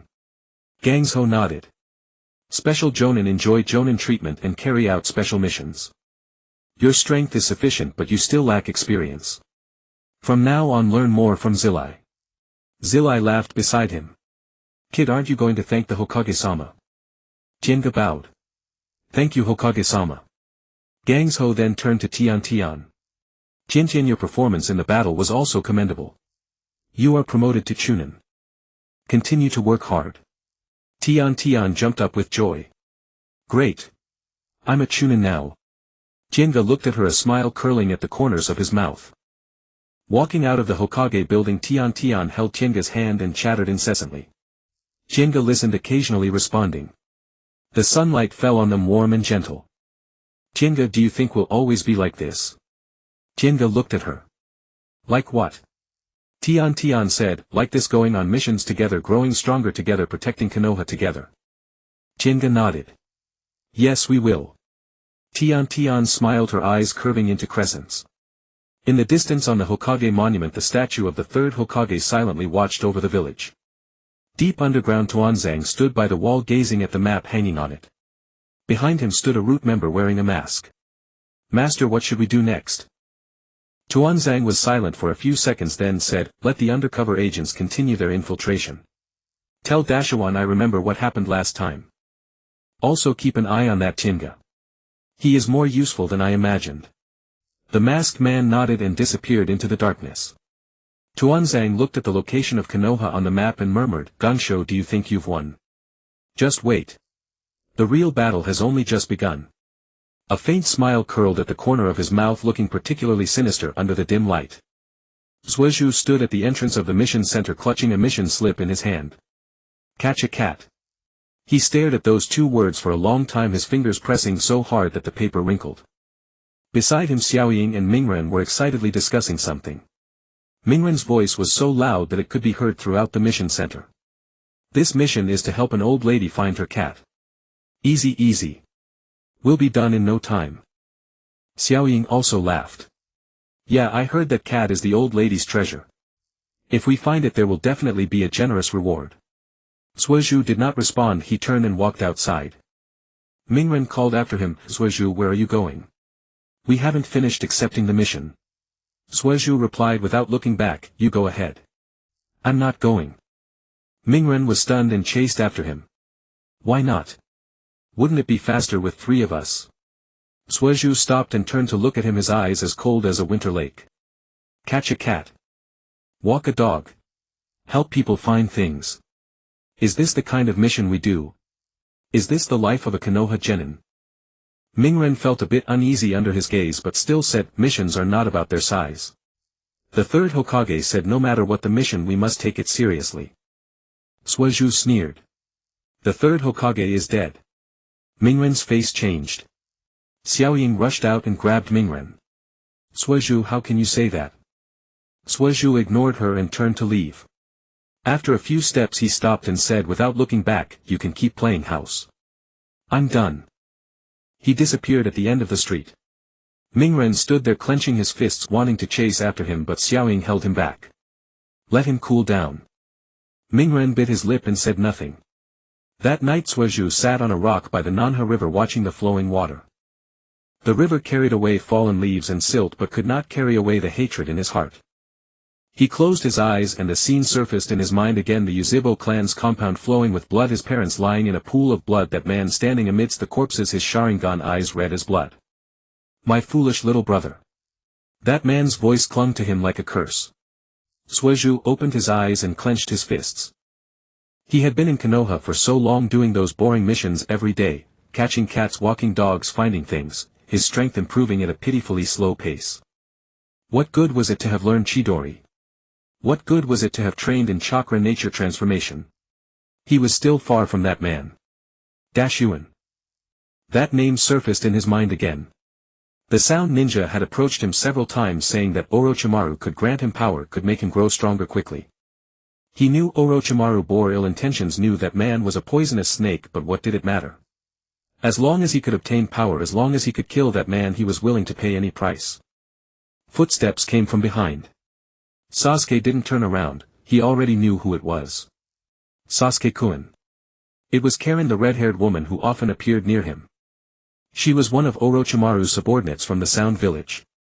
Karen walked over and sat beside him. Still thinking about that man. Sasuke remained silent. Karen said, Lord Orochimaru said that if you're willing to go he will teach you everything. The secrets of the Sharingan, more powerful jutsu and methods that can make you improve rapidly. How many years would it take to grow in Konoha? 5 years. 10. Will that man wait for you? Sasuke's fingers trembled slightly.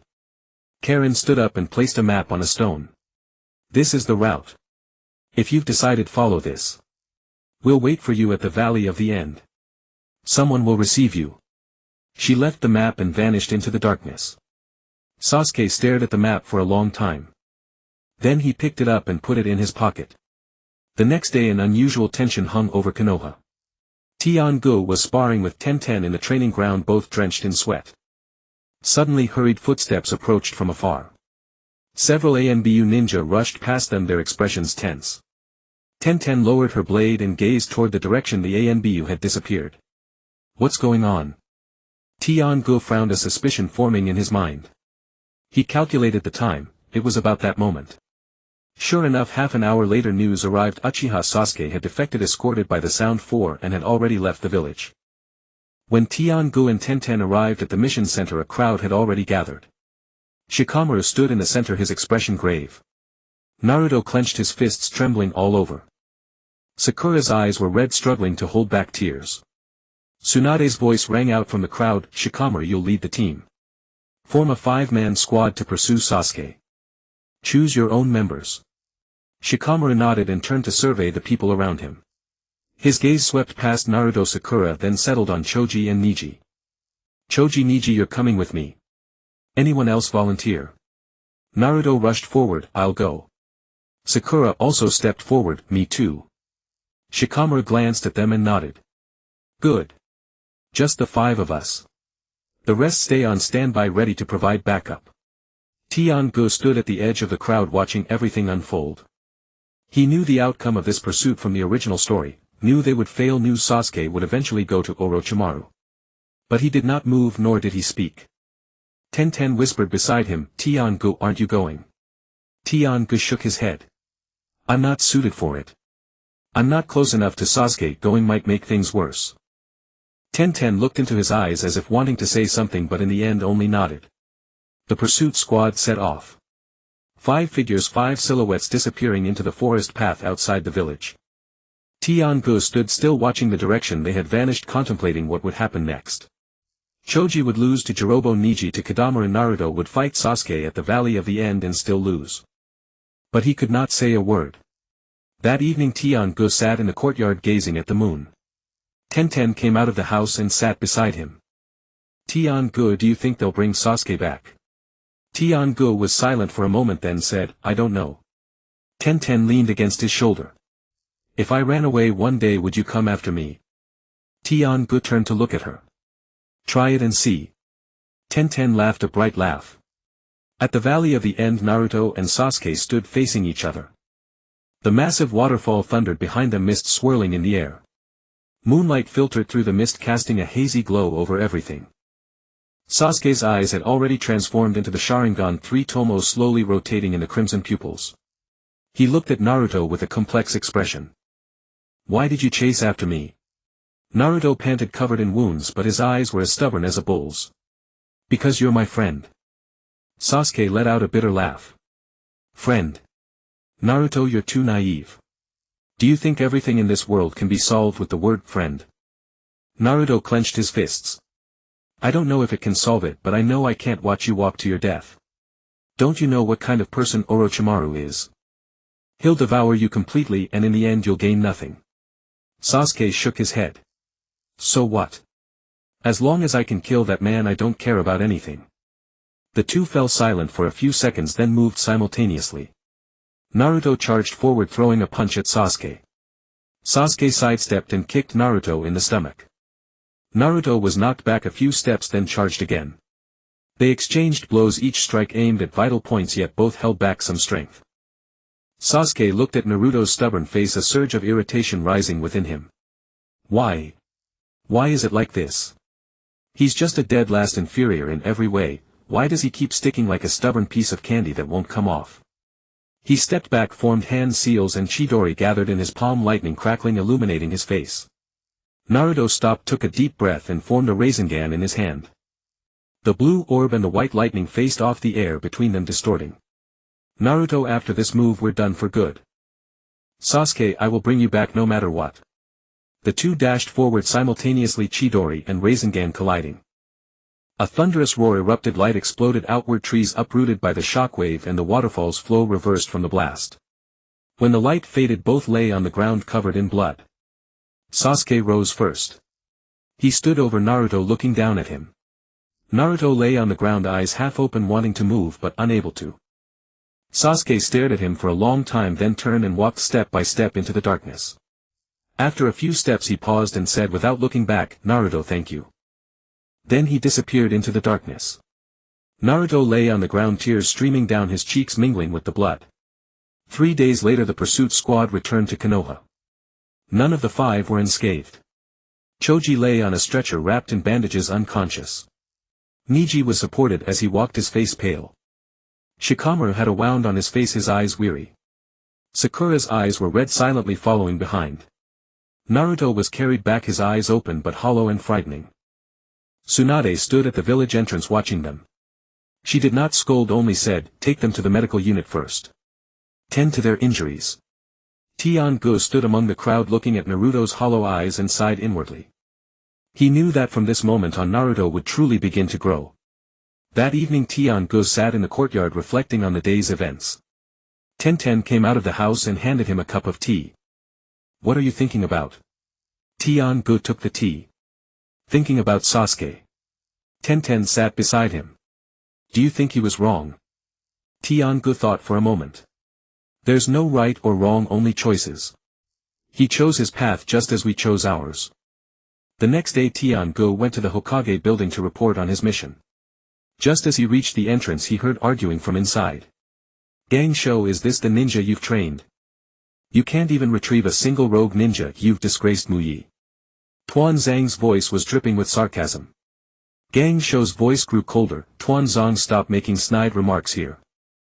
I will take responsibility for retrieving Zuozhu. Tuan Zhang snorted, responsibility. With what? The Shiwan side is already celebrating.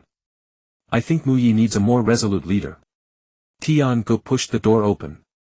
Tuan Zhang saw him, his expression shifted slightly but quickly returned to normal. Gangsho sat behind the desk, her face ashen with fury.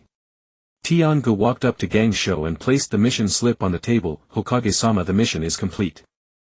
Gangsho nodded, gesturing for him to leave. As Tian-gu turned and passed by Tuan Zhang he felt an icy gaze settling on him.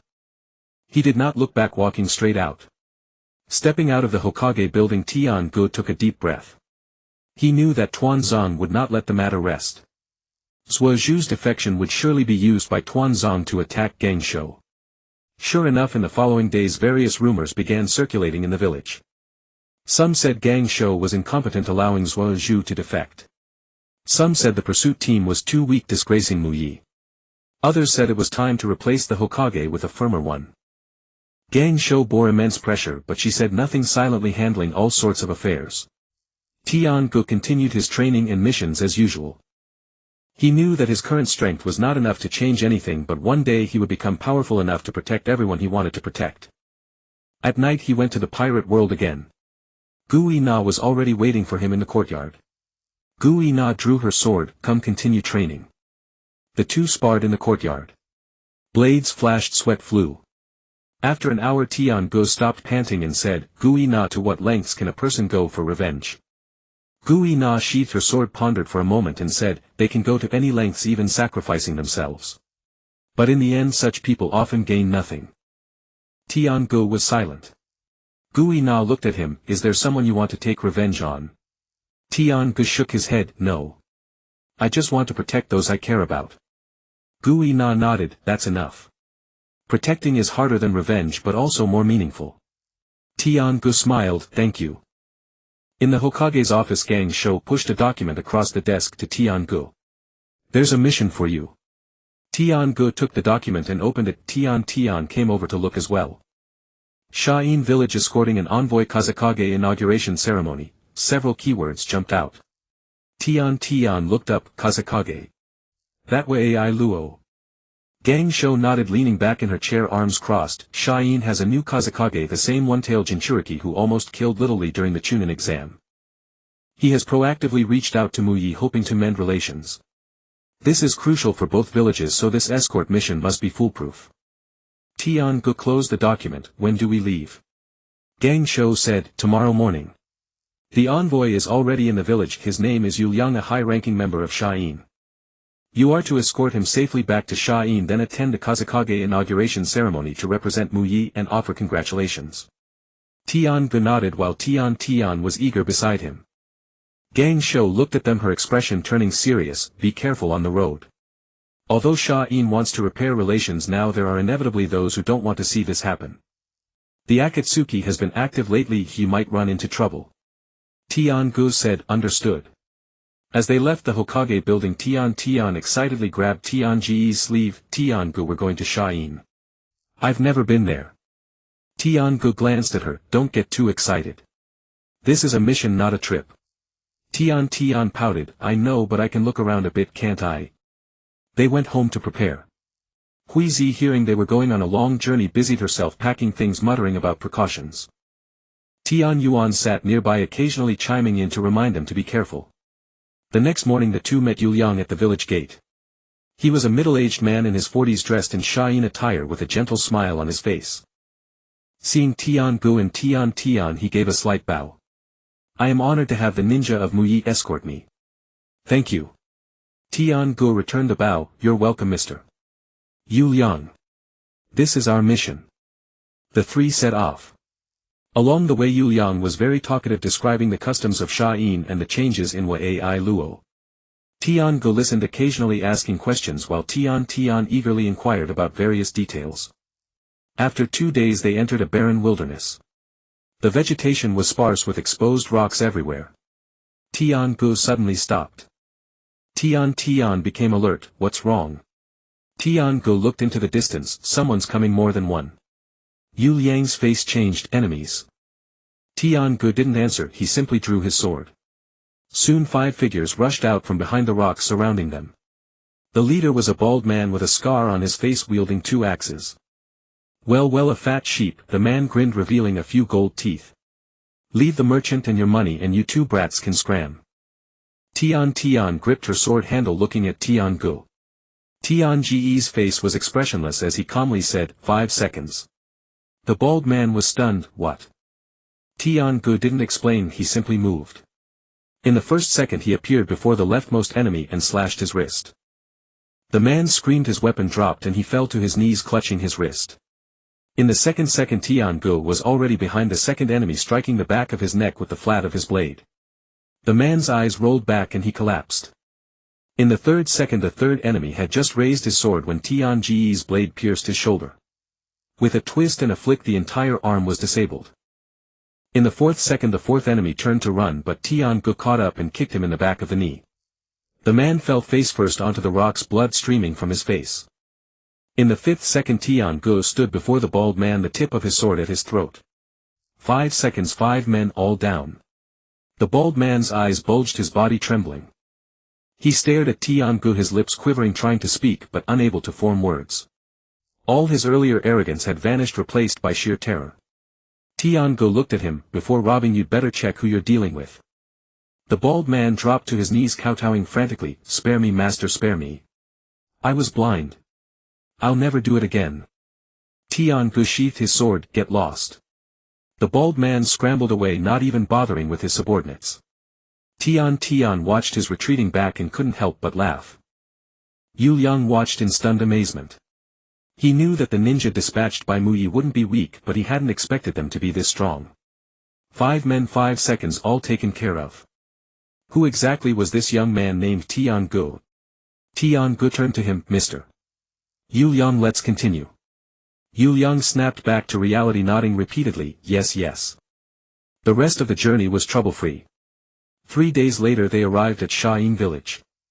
Shayin was completely different from Mu Yi. The buildings were all earth yellow and the wind carried a dry sandy air. The people on the streets wore Shayin's distinctive attire, casting curious glances at the Mu Yi vests.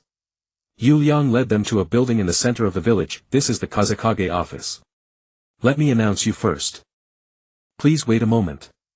Tian-gu nodded and he and Tian stood by the entrance. Tian looked around, curious about everything.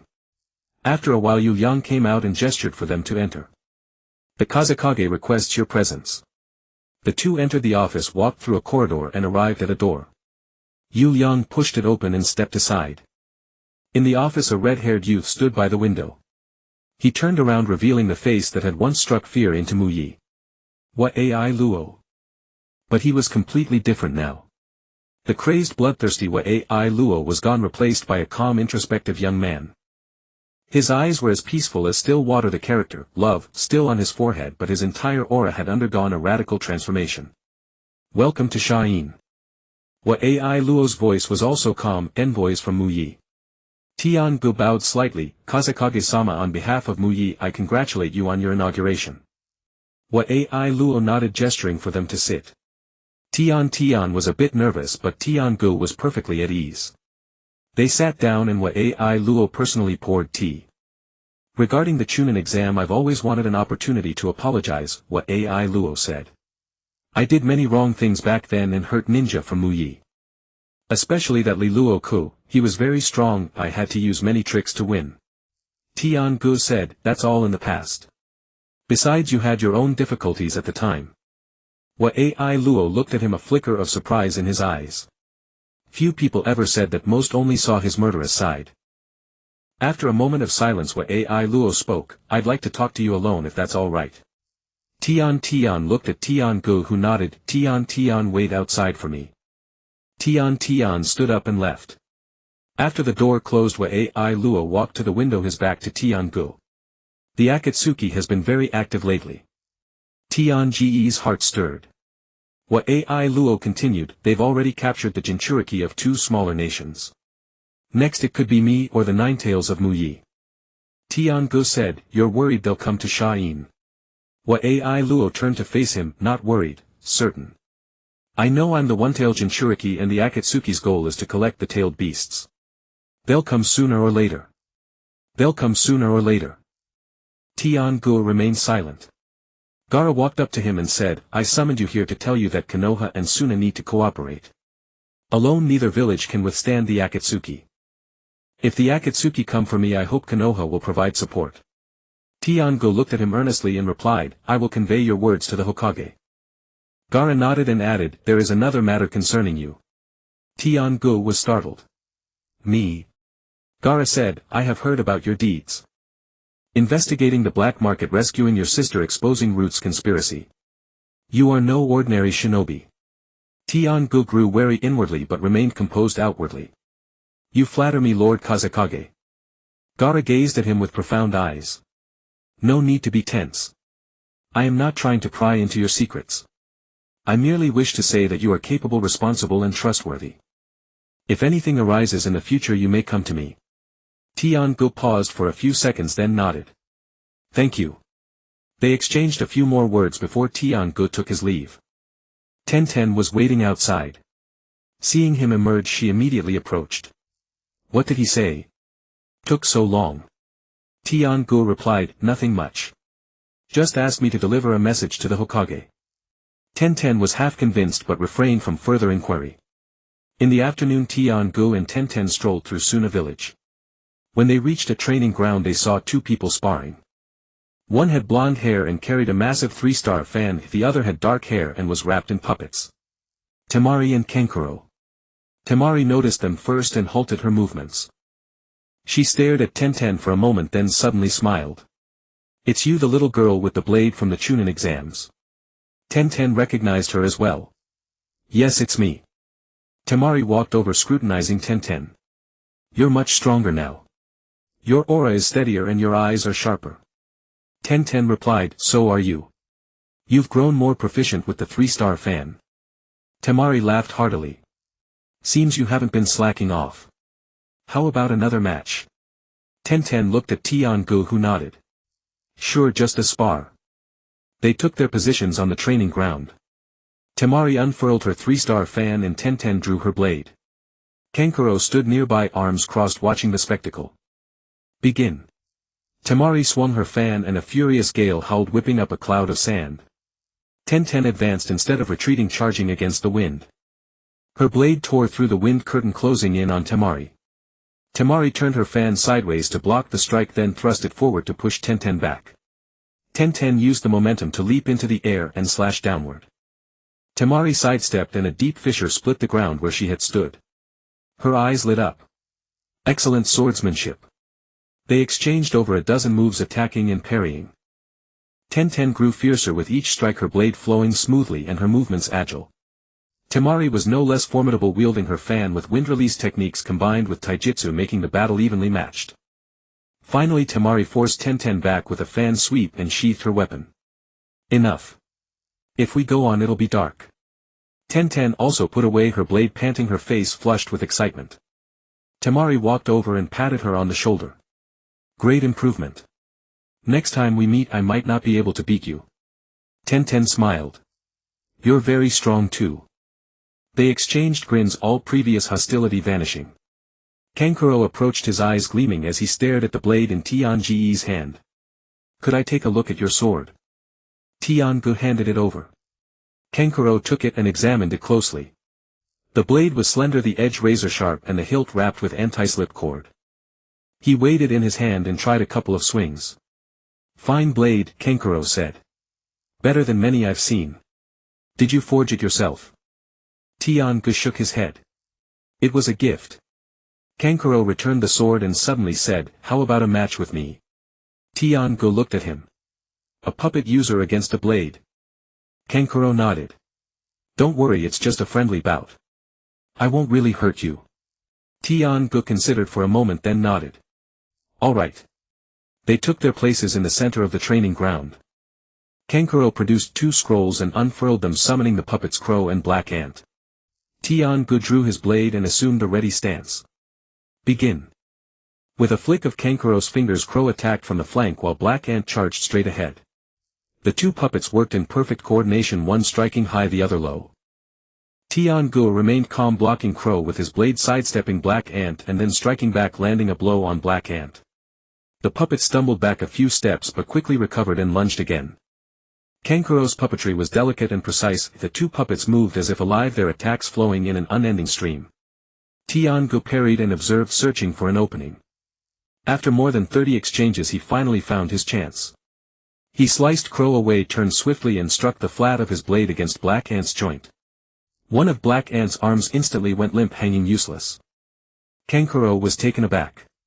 Before he could react, Tian-gu's blade stopped 3 inches from his face. I concede, Kenkuro said, raising his hands with a wry smile. You even know the puppet's weaknesses. Tian-gu sheathed his sword. You are strong.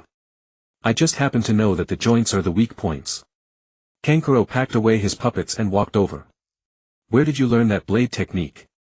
Tian-gu replied, self-taught. Kankuro's eyes widened. Self-taught. You're kidding me. Tian-gu smiled and said nothing while Tenten snickered on the side. In the evening Yura found them with a grim expression. Something's happened. The Akatsuki attacked the hidden rain village and captured the Seven-Tails Jinchuriki. Tian-ge's heart sank. So soon. Yura continued, the Kazekage asked me to inform you that the situation is urgent. He needs to strengthen the village's defenses and can no longer host you. You are to return to Konoha tomorrow morning and bring the news. Tian-gu nodded. Understood. The next morning the two bade farewell to Suna and set out on the journey back. On the road Tenten was unusually quiet, lost in thought. Tian-gu also remained silent, focusing on the trek. Upon returning to Konoha, Tian-gu immediately went to the Hokage's office to report. After listening, Tsunade's expression turned grave. The Akatsuki have begun their move. Shikaku standing nearby added, they are capturing Jinchuriki at a rapid pace. At this rate it won't be long before they target us and Suna. Tsunade rose and walked to the window. Inform all major hidden villages that Konoha proposes convening the 5 Kage summit to discuss countermeasures against the Akatsuki. Shikaku nodded and went to execute the order. Tsunade turned back to Tian-gu. You did well this time. Go get some rest. Tian-gu nodded and left the office. In the days that followed, Konoha appeared calm on the surface but was tense beneath. Tsunade frequently communicated with other villages. Shikaku busied himself gathering intelligence and Jiraiya began training Naruto in more powerful techniques. Tian-gu and Tenten continued their routine missions, but each time they returned Tian-gu would report to the Hokage's office. He felt a storm brewing on the horizon. One day they received a mission to investigate an abandoned village on the border of the Land of Fire where unidentified individuals were reportedly active. The mission was rated B rank, assigned to Tian-gu and Tenten. They arrived at the village and found signs of recent activity. Following the trail they discovered a concealed underground entrance. Tian-gu instructed Tenten to stand guard outside while he infiltrated. The underground was a crude base with several rooms. Tian-gu searched them one by one. In one room he found some documents. He flipped through them and his expression changed. They were records of communications between Root and the Akatsuki, dates, locations, contents all meticulously detailed. Danzo was indeed still colluding with the Akatsuki. Tian-gu stashed the documents and was about to leave when he heard sounds of combat outside. He rushed out to find Tenten fighting 3 masked figures. Tenten was already injured but still fighting desperately. Tian-gu charged in and cut down one of them with a single stroke. The other 2 retreated a few steps, staring at him. You are indeed a problem, one of them said. The master was right. You cannot be left alive. Tian-gu positioned himself in front of Tenten. Tenten, are you alright? Tenten gasped, I'm fine. Just superficial wounds. The 2 Root members exchanged a glance and charged at him simultaneously. Tian-gu met them head-on, felling one with each strike, and within 10 moves both lay vanquished. He sheathed his blade, gazing at the fallen bodies as a surge of fury swelled within him. Tuan-san, you seek death. Just then a voice came from behind, this place is unsafe. Follow me quickly. Tian-gu turned and saw a familiar figure. Yi Yuan-lin, that enigmatic woman. She approached, looking at the bodies on the ground. Root has set its sights on you. Tuan-san won't let you go. Come with me first. I have something to say. Tian-gu glanced at Tian, who nodded, I'm fine. Listen to her. The 3 left the village and arrived at a concealed cave. Lin lit a torch, illuminating the cave. What you're holding, is it evidence of collusion between Root and the Akatsuki? Lin asked. Tian-gu nodded. Lin said, Tuan-san has been secretly supporting the Akatsuki organization, providing intelligence and resources in exchange for their help in seizing the position of Hokage. I've been investigating this for a long time but never obtained solid proof. What you have now is the evidence. Tian's eyes widened, how could Tuan-san do this? He's a high-ranking official of Konoha. Lin sneered, high-ranking. He only cares about his own power. Konoha is merely a tool to him. Tiangu was silent for a moment then asked, why have you been investigating this? Lin looked at him, her gaze complex, because I am also a victim. My village, the grass village, was destroyed by Tuansong and the Akatsuki working together. I survived to seek revenge. Tiangu looked at her, a wave of sympathy rising within him. So she too harbored her own grudge. Lin said, now that Tuansong has set his sights on you, he won't let you go. You must hand the evidence you hold to Tsunade. Only she can bring down Tuansong. Tiangu nodded, I understand. Lin stood up, I must go. They'll be here soon. You two be careful. She vanished into the darkness. Tiangu and Tian exchanged a glance, then left the cave and traveled through the night back to Konoha. The next day Tiangu went straight to the Hokage's office. He placed the file before Tsunade and recounted his discoveries in full detail.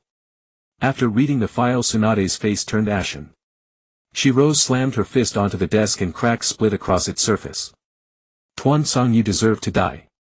Jiraiya entered and saw her expression. What's wrong? Tsunade handed him the file. After reading it, Jiraiya's face also changed. Shikaku, standing nearby, said, with such conclusive evidence we can act now. Tsunade took a deep breath, suppressing her fury, summoned the clan heads of the Hyuga, Nara, Akimichi and Yamanaka families along with all jonin. This afternoon a meeting at the Hokage's office. In the afternoon the Hokage's office was packed. The clan heads, the jonin squad leaders and elite jonin like Jiraiya were all present. Tsunade stood at the head and made the file's contents public. The meeting room erupted in uproar. Hayashi Hyuga stood up, Tsunade-sama, if the evidence is conclusive the Hyuga clan fully supports you. Shikaku Nara nodded, the Nara clan as well. Others voiced their support. Tsunade looked toward Tuansong in the corner. His expression was blank but his eyes were icy. Tuansong, do you have anything to say? Tuansong stood up, scanned the crowd and suddenly laughed. His laugh was sinister and chilling. Tsunade, do you think this is enough to bring me down? How naive. He clapped his hands and suddenly a group of masked root members burst in through the doors surrounding everyone. The windows were also smashed open as more root members poured in. Tuansong stepped back, standing within the protective circle of root members. Today I will reclaim what is rightfully mine. The Hokage of Konoha should be me. Tsunade sneered, finally showing your true colors. Jiraiya moved in front of Tsunade. Tuansong, do you think these few men can stop us? Tuansong shook his head, of course not. But can you feel it? Do you all feel weak? The group's expressions changed as they realized their chakra was flowing sluggishly. Shikaku looked at the tea on the table. Poison in the tea. Tuansong laughed, not poison. It's a special drug that suppresses chakra. All of you drank it. Now can you still fight? Tsunade clenched her fists, she could indeed feel her chakra stagnating. But she remained calm and turned her gaze to Tiangu. He stood at the edge of the crowd, having not drunk the tea. He had been waiting for this moment. Tuansong also noticed him. Brat, do you think you can change anything? Tiangu drew his blade. Let's find out. He moved. With one slash he felled the nearest root member who couldn't even react. Tiangu struck continuously, taking down one after another, and the root members fell like wheat before a scythe. Tuansong's face changed. He hadn't expected this mere genin to be so powerful. Stop him! Tuansong shouted. More root members surged forward. Tiangu did not retreat. He cut them down one by one, fighting his way forward. His blade grew faster, each strike carrying an unyielding will to kill. The root members' arrogance turned to terror in mere seconds. Watching Tianji close in, Tuansong finally panicked. He turned to flee, but Tianji's blade was already there. The sword stopped 3 inches behind Tuansong's neck. Tuansong froze, not daring to move. Take one more step and your head falls. Tuansong turned to face Tiangu, his eyes filled with resentment and fury. But he dared not move. He could sense that this young man would indeed cut him down. Tsunade walked over and looked at Tuansong. You've lost. Tuansong was silent for a few seconds, then burst into wild manic laughter. Tsunade, do you think you've won? I'll tell you, the Akatsuki is already preparing to strike the sand village. The one-tailed Jinchuriki will be captured soon. Once they've collected all the tailed beasts, Konoha won't escape either. I've lost. I've lost, but you'll all die too. Tsunade's expression shifted. Tuan-san continued, I left a contingency in my underground base. If anything happens to me, someone will deliver Konoha's defense intelligence to the Akatsuki. Then just wait. Jiraichi rushed forward and punched him in the face, bastard. Tuan-san fell to the ground still laughing. Tsunade took a deep breath, lock him up under heavy guard. Detain every root member. The group moved, taking Tuan-san and all root members away. The meeting room finally fell silent.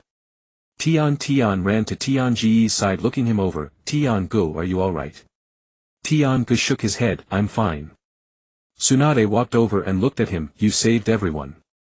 Tian-gu said, I just did what needed to be done. Tsunade patted his shoulder and said no more. A few days later news arrived, the Akatsuki attacked the sand village and Gaara was captured. Konoha trembled. Tsunade immediately assembled a team to prepare a rescue. Tian-gu stood on the training ground gazing at the distant sky. Tian walked up to him. Tian-gu, are we going? Tian-gu nodded, yes. Tian said, I'll go with you. Tian-gu looked at her and suddenly smiled. He reached out and gently touched her head. Alright. Alright. In the Hokage's office of Konohagakure, the emergency summoning bell had just rung. Tsunade stood by the window, her back to those in the room. Jiraiya leaned against the wall, arms crossed, his expression solemn. Kakashi stood before the desk flanked by Naruto, Sakura, Tian-gu and Tenten. Nara Shikaku had just finished reporting the intelligence and stepped aside. Sunagakure has been attacked by the Akatsuki and the Kazekage Gaara has been captured. Tsunade turned around, her gaze sharp. Granny Chiyo sent a plea for help. The Akatsuki deployed at least 2 members. Suna has suffered heavy losses. Kankuro is gravely wounded and unconscious. Temari is organizing the defense. Naruto clenched his fists abruptly. Gaara was captured.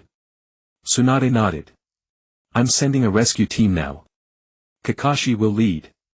Naruto, Sakura, Tian-gu and Tenten, the 5 of you will depart immediately. You may encounter resistance from the Akatsuki along the way. Be careful. Kakashi nodded. Understood. Naruto had already dashed out the door with Sakura hurrying after him. Tian-gu and Tenten exchanged a glance and followed. The 5-man team sped towards Sunagakure at full speed. After 2 hours of travel they entered a rocky terrain. Kakashi suddenly stopped and raised his hand. Ambush. As he spoke, 2 figures leaped out from behind the rocks ahead. One was fat, the other thin, both clad in the Akatsuki's red cloud robes, though their strength seemed mediocre. The fat one grinned viciously. We've been waiting for you brats from Konoha. Tian-gu glanced at him, then said to Kakashi, leave him to me. Before Kakashi could respond, Tian-gu had already charged. Seeing him approach, the fat man formed hand seals and spat out a swarm of clay spiders. Without dodging or flinching, Tianji's blade flashed and the spiders were sliced into fragments before they could even land. The fat man's expression shifted and he tried to form more seals, but Tianji's sword was already pressed against his throat. Don't move. The fat man froze, cold sweat dripping. The thin one tried to flee, but Tenten chased after him and slashed his leg, sending him crashing to the ground with a scream. Kakashi approached and looked at the 2 captives. Who sent you? The fat man stammered, it was the leader. He ordered us to intercept reinforcements from Konoha. Tian-gu asked, how many more members does the Akatsuki have? The fat man shook his head. I don't know. We're just outer members, we really don't know. Tian-gu looked at Kakashi, who waved his hand. Dispose of them. Keep moving. With a twist of his blade, Tian-gu brought down both captives. The 5 continued their journey. By the evening of the next day they reached Sunagakure. The sight before them silenced everyone. The village walls had collapsed in many places and the streets were riddled with craters and cracks from the battle. Some buildings were still smoking and Suna's shinobi were clearing debris and carrying the wounded.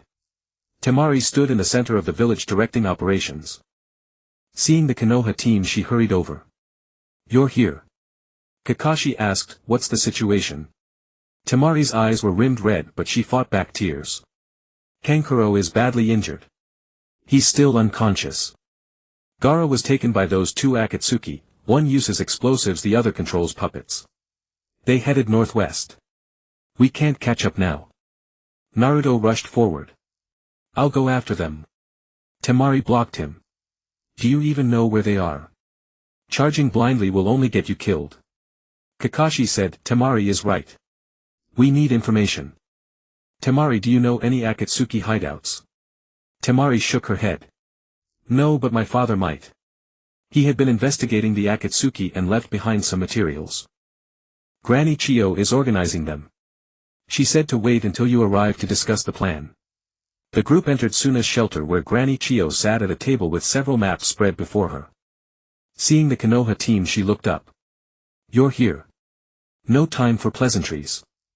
I found a possible Akatsuki hideout. According to intelligence, they have a base at the border of the river country and the wind country. Gaara should have been taken there. Kakashi studied the map. How far is it? Granny Chio replied, if we travel at full speed we can make it in a day and a night. Naruto immediately said, then what are we waiting for? Let's go now. Chio stood up. I'm coming too. These old bones can still move. Temari said, I'll come too. Kakashi shook his head. Temari, you should stay and protect the village in case the Akatsuki return. Granny Chio will come with us, she knows the Akatsuki. Temari wanted to argue but finally nodded. The team was reorganized: Kakashi, Naruto, Sakura, Tian-gu, Tenten and Granny Chio, 6 in pursuit. The remaining Suna shinobi stayed to defend the village. The group traveled through the night. By the evening of the next day they arrived at a desolate valley. Granny Chio pointed to a hidden cave entrance in the distance. There. Kakashi said, we'll infiltrate quietly. Try not to alert them. The 6 crept toward the entrance. Just as they reached it, 2 figures emerged from inside. One had black hair with peculiar patterns in his eyes, clad in a red cloud robe. The other had blue hair and carried a large sword, also wearing the red cloud robe. Uchiha Itachi and Hoshigaki Kisame. Naruto's eyes reddened the moment he saw Itachi. You. Itachi gazed at him expressionlessly, then swept his eyes over the others, pausing for a second on Tian-gu before looking away. Kisame grinned. The little mice from Konoha arrived quicker than expected. Kakashi stepped in front of the group. Itachi, Kisame, what are you doing here? Itachi said flatly, waiting for people. Naruto couldn't hold back, he charged forward, forming a Rasengan and hurling it at Itachi. Itachi didn't move. He simply looked at Naruto. Suddenly Naruto froze as if paralyzed. The Rasengan dissipated and his eyes went vacant. Naruto! Sakura cried out. Kakashi's face changed. Don't look into his eyes. Tian-gu stood behind motionless. He knew Itachi was holding back, otherwise Naruto would already be dead. But he could say nothing. Itachi withdrew his gaze and Naruto snapped back, gasping for air, drenched in cold sweat. Itachi turned to Kakashi. The person you seek is not here. Head east, there's an abandoned mine. That's the temporary hideout of Sasori and Deidara. Kisame laughed. Itachi, why are you telling them? Itachi didn't answer. He turned and walked in another direction. Kisame shrugged and followed. The two disappeared into the night. Naruto wanted to give chase but Kakashi stopped him. Don't. You're no match for him. Granny Chio said, he might be telling the truth. Sasori and Deidara do like to hole up in places like that. Let's head east. Kakashi nodded and the group pursued eastward. After half a night of travel they finally found the abandoned mine. The cave entrance was large and pitch black with a faint glow of firelight visible inside. Kakashi said, Tian-gu, Tenten, you two sneak around from the side and scout the situation. We'll draw their attention from the front. Tian-gu nodded and led Tenten quietly to the side of the mine. They found a crevice and slipped inside. The cave was spacious with a fire burning in the center illuminating the surroundings. 2 people sat by the fire, one with blonde hair, hands that had mouths fiddling with clay. The other had red hair, carrying a massive puppet scroll on his back, expressionless. Deidara and Sasori. Not far away Gaara was imprisoned in a huge clay cage covered in wounds, unconscious. Deidara kneaded the clay, muttering, Brother Sasori, the leader told us to capture the one tail. Now we've got it, what's next? Sasori said coldly, wait for orders. Deidara complained, what orders? Just take it back and be done with it. Sasori ignored him. Tienga and Tenten hid in the shadows observing. Jianga calculated that a frontal assault with him Tenten and Kakashi outside would have decent odds, but Sasori and Deidara were no pushovers and might harm Gaara. Just then an explosion sounded outside. Deidara jumped up, someone's coming. Sasori stood, unrolled his scroll and summoned the third Kazekage puppet. The two moved toward the cave entrance. Jianga said to Tenten, "You go save Gaara, I'll hold them off." Tenten nodded and stealthily crept toward the cage. Jianga stepped out of the shadows blocking Sasori and Deidara. Deidara was startled. "Kid, who are you?" Jianga wasted no words, drawing his blade directly. A flash of the blade, Deidara barely dodged, but a gash was cut on his arm. Enraged he shouted, "You're asking for death." His hands formed seals and clay bombs flew toward Jianga like a storm. Jianga did not retreat, his blade moved like lightning, each strike precisely cutting the bombs. Explosions detonated before him, the shockwave causing rock fragments to shower down from the walls. As the smoke cleared, Jianga stood unscathed. Sasori frowned, some skill. He moved his fingers and the third Kazekage puppet lunged forward, its arms transforming into countless senbon needles shooting at Jianga. Jianga swung his sword to deflect the needles, but the puppet closed in its iron sand, condensing into a blade that slashed down. Jianga sidestepped and countered with a strike on the puppet, leaving only a shallow scratch. This puppet was too tough. Deidara took the chance to create a giant clay spider and hurled it at Jianga. Jianga cut the spider in one stroke, but the explosion's blast sent him stumbling back a few steps. Sasori's puppet attacked again, pincer movement. Jianga was caught in a tough fight, but he remained calm, blocking while observing. Deidara's bombs were powerful but needed time to form. Sasori's puppet was troublesome, but its controller's body was the weak point. He took a deep breath, chakra raging within him. 90% of his power fully unleashed. The blade's light surged. With one stroke he severed one of Sasori's puppet's arms, then followed up with a slash aimed at Deidara. Deidara was startled, using clay to create a large bird to leap onto and fly into the air. Sasori also retreated a few steps, though the puppet had lost an arm it still moved. Over by Tenten, she had quietly approached the cage. The cage was made of clay, but it had chakra fluctuations, likely Deidara's technique. She tried cutting it with her blade, but the clay was hard, only leaving shallow marks. Inside, Gaara slightly opened his eyes and seeing Tenten said weakly, "Go, it's dangerous." Tenten ignored him and kept cutting. 1, 2, 3 strikes, finally she carved an opening. She reached in trying to pull Gaara out. Just then a figure suddenly appeared behind her. Tenten turned warily and saw a masked man with only one eye visible. That eye had a strange pattern rotating. Tenten tried to move but found herself frozen. The masked man looked at Gaara in the cage, then turned his gaze toward Jianga's direction. He raised his hand as if to do something but suddenly stopped, looking elsewhere. Chiyo rushed in, followed by Kakashi, Naruto and Sakura. Chiyo saw the masked man and her expression changed. "Who are you?" The masked man did not answer, only looked at Sasori and Deidara. Mission failed, retreat. Deidara was reluctant, but the leader. The masked man cut him off. "Go."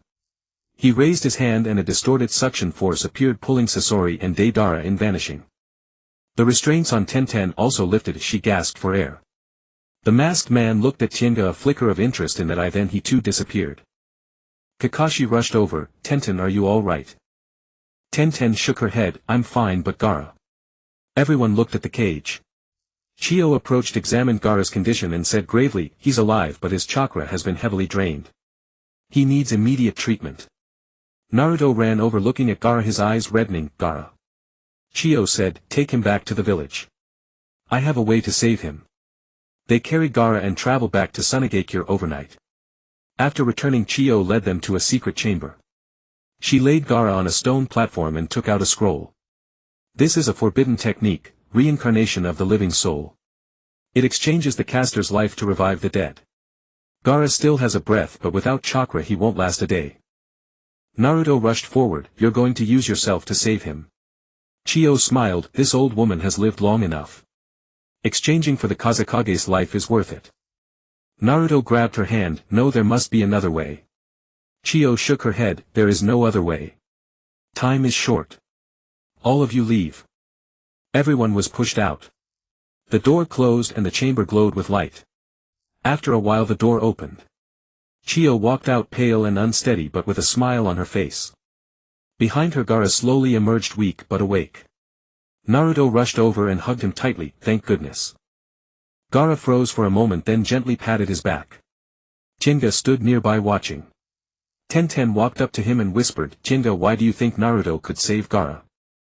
Jinga thought for a moment, because he considers Gaara a friend. Tenten smiled, turned to look at him, "Then what do you consider me?" Jinga looked at her seriously, "Family." Tenten was stunned then blushed, lowering her head but unable to suppress a smile. A few days later they prepared to return to Konoha. Before leaving, Gaara sought out Naruto alone and they talked for a long time. Jinga watched from afar, not knowing what they said, but he could see a smile on Naruto's face. On the way back, Sakura asked Naruto, "What did Gaara tell you?" Naruto smiled, he said thank you and that from now on we're friends. Kakashi listened nearby, a hint of joy in his eyes. Back in Konoha, Tsunade summoned them to ask in detail about the mission. After hearing the report, Tsunade pondered for a moment. The Akatsuki failed this time, but they won't give up. According to intel, the Three Tails hasn't revived yet, so they might pause for a while. But at most 2 years and they'll act again. Jiraiya nodded. 2 years, enough time for us to prepare. Tsunade looked at Naruto. "Naruto, you'll accompany Jiraiya for training lasting 2 years. Naruto was stunned. 2 years. Jiraiya laughed, "What, not willing?" Naruto quickly shook his head, I'm willing. Tsunade then turned to Sakura. "Sakura, from now on you will follow me and learn medical ninjutsu. Incidentally, I'll also teach you some other things." Sakura's eyes reddened with excitement. "Thank you, Lady Tsunade." Tsunade finally looked at Tiangu. "Tiangu, what about you? Any thoughts?" Tiangu thought for a moment. "Lady Hokage, I wish to learn sealing techniques." Tsunade raised an eyebrow. "Sealing techniques? Why?" Tiangu said, "This time when dealing with the Akatsuki I realized my methods were still too simplistic. No matter how strong my blade technique is, I'll be helpless against some special jutsu. Sealing techniques can compensate for this weakness." Tsunade nodded. "Makes sense. For sealing techniques I can recommend someone to you. The current captain of the sealing squad, Kato Dan's younger sister, Kato Shizun. Though she's young, she has great talent in medical ninjutsu and sealing techniques. Go to her and say I sent you." Tiangu bowed. "Thank you, Lady Hokage." Everyone dispersed. Tiangu walked out of the Hokage building and outside Tenten was waiting for him. "Tiangu, you're going to learn sealing techniques?" Tiangu nodded. Tenten said, "Then what about me? Should I learn with you?" Tiangu shook his head. "You have your own path. With Teacher Guy you still need to continue training in taijutsu and blade techniques. I can learn the sealing techniques first and then teach you." Tenten thought for a moment then nodded. "Okay, I'll wait for you." Naruto had been gone from the village with Jiraiya for 3 months. During these 3 months they traversed the mountains and rivers of the Land of Fire, stayed in small town inns and camped in the wilderness. Jiraiya called it training, but in Naruto's eyes this pervy sage seemed more like he was sightseeing. "Pervy sage, when are we actually going to start real training?" Naruto, carrying his luggage, panted as he followed behind. Jiraiya didn't look back. "What's the rush? Training must first cultivate the mind. If you can't even calm your heart, what's the point of learning ninjutsu?" Naruto muttered, "But we've been walking for 3 months. Jiraiya stopped and turned to face him. "Naruto, do you know what the essence of chakra is?" Naruto was stunned. "The essence of chakra?" Jiraiya walked back, crouched down and drew a circle on the ground with his finger. "Chakra is the combination of physical energy and spiritual energy. You have enough physical energy now, but your spiritual energy is too scattered. Your mind is full of random thoughts and your chakra becomes chaotic." Naruto scratched his head. "Then what should I do?" Jiraiya stood up and brushed the dirt off his hands. "Simple, climb a mountain." Naruto was dumbfounded. "Climb a mountain?" Jiraiya pointed at the distant peak. "That mountain. Climb up and down. No chakra, purely physical. After you've climbed it 10 times I'll teach you a new jutsu." Naruto looked at the towering mountain and swallowed. 10 times. Jiraiya laughed. "What's scared?" Naruto gritted his teeth. "Who's scared? I'll climb it." He dashed off toward the foot of the mountain. Jiraiya watched his retreating figure, his smile slowly fading, replaced by a complex expression. "This kid. He really is just like him." Naruto began to climb. On the first ascent he collapsed halfway and rested for half an hour before continuing. The second time was a bit better, he made it 2/3 of the way. The third, fourth, fifth times. After completing 10 climbs it was already 7 days later. Naruto lay at the foot of the mountain, his whole body aching, not wanting to move. Jiraiya walked over and looked down at him. Get up. Time to learn a new jutsu. Naruto struggled to his feet. Finally, I'm going to learn. Jiraiya extended his hand, chakra gathering in his palm, forming a spinning sphere. But the sphere was much larger than an ordinary Rasengan, spinning faster with chakra flowing inside it. This is the Great Ball Rasengan. It's several times more powerful than the ordinary Rasengan. The principle is the same, but it requires more chakra and is harder to control. Naruto's eyes lit up. Amazing. Jiraiya said, first try to form an ordinary Rasengan, then expand it with more chakra. Naruto extended his hand and formed a Rasengan. He tried to pour more chakra into it. The sphere grew a little but soon became unstable and dissipated. Jiraiya shook his head, too impatient. Take it slow. First stabilize it, then increase the size. Naruto continued practicing. Once, twice, 10 times, 100 times. 7 days later he could finally stabilize a sphere twice the size of an ordinary Rasengan. Jiraiya nodded, good. Keep practicing. When you can form one this big you'll pass. He gestured, indicating a sphere as tall as a person. Naruto's eyes widened, but he didn't complain. He continued practicing. Meanwhile, back in Konoha, Sakura stood on the training ground facing a log as thick as 3 people could circle. Tsunade stood beside her, arms crossed. Sakura, do you know what the fundamental principle of a medical ninja is? Sakura thought for a moment, healing the wounded and saving the dying. Tsunade shook her head, that's nonsense. The fundamental principle of a medical ninja is to protect yourself so that you can protect your teammates. On the battlefield the enemy won't spare you just because you have a wounded person in your hands. So a medical ninja must be able to fight. Sakura nodded, I understand. Tsunade said, the principle of the cherry blossom impact is to concentrate chakra into a single point in an instant, then release it. You usually have excellent chakra control, so this technique shouldn't be hard for you. Sakura took a deep breath and stepped up to the log. She clenched her fist, chakra gathering on her knuckles, then punched out. With a crash the log's surface cracked in several places, but not very deeply. Sakura shook her hand, wincing in pain. Tsunade walked over, the force is enough, but your chakra is too scattered. Focus it, concentrate on a single point on your fist. Again. Sakura gritted her teeth and threw another punch. This time the cracks were deeper. Tsunade nodded, continue. After 1,000 punches you'll master it. Sakura started punching one after another. After 100 punches her knuckles were bloody and broken. After 200 blood stained the log. After 300 tears streamed down her face from the pain, but she didn't stop. Tsunade stood by, watching, a glint of approval in her eyes. On the other side of the training ground Tenten was swinging her blade. Her sword was wrapped with 15 pounds of weights, each swing carried a whistling sound. Beside her stood Lee and Niji, both training as well. Lee was striking a wooden post, each punch and kick fierce and powerful. Since his recovery his strength had soared, he could now open the 6th gate. Niji was practicing gentle fist nearby, his movements fluid and graceful, his Byakugan fully activated, sensing the surrounding chakra. After swinging her blade 1,000 times Tenten stopped to catch her breath. Lee walked over, Tenten, you're improving so fast. Tenten wiped her sweat, I'm still not as good as you two. Lee shook his head, don't say that.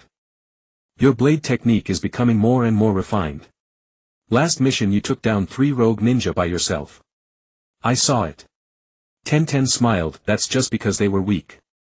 Niji approached, it's not that they were weak, it's that you've grown stronger. There's something of your own in your blade now. Tenten was taken aback, something of my own. Niji nodded, before your blade was just a blade. Now it's your blade. Tenten looked down at the sword in her hand, the one Tiangu had given her. She recalled Tianji's words, swordsmanship isn't just about technique, it also requires intent. She felt she was beginning to understand. In the sealing squad training room Tiangu was forming hand seals. Shizun stood beside him holding a sealing scroll. On the floor lay a complex sealing array with a stone placed at its center. The essence of sealing techniques is to channel chakra along a specific trajectory, forming a closed loop. This loop can seal a target inside or block external chakra from entering. What you need to do is make the chakra flow through the sealing array, neither too fast nor too slow, neither too much nor too little. Tiangu nodded, formed hand seals and slowly guided chakra into the array. The array's lines lit up and began to spin. But after half a rotation they stopped and the stone remained unmoved. Shizun shook her head. Too fast. Slow down. Sealing techniques require patience, you can't rush. Tian-gu took a deep breath and started over. This time he slowed his pace, letting the chakra flow in gently. The array's lines lit up and spun, once, twice, 3 times. Suddenly the stone trembled, then was sealed inside. Shizun's eyes brightened. Success. Tian-gu sighed in relief and wiped the sweat from his brow. This was much harder than practicing the blade. It required several times the mental focus. Shizun said, "You have great talent. You learn quickly. Next you can learn more advanced sealing techniques."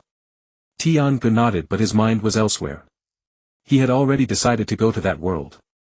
The world of demon slayer breathing techniques, the blue spider lily. He needed to become stronger to prepare for the battle 2 years from now. That evening Tian-gu went to the Hokage's office. Tsunade was processing documents. She looked up as he entered. "Something on your mind?"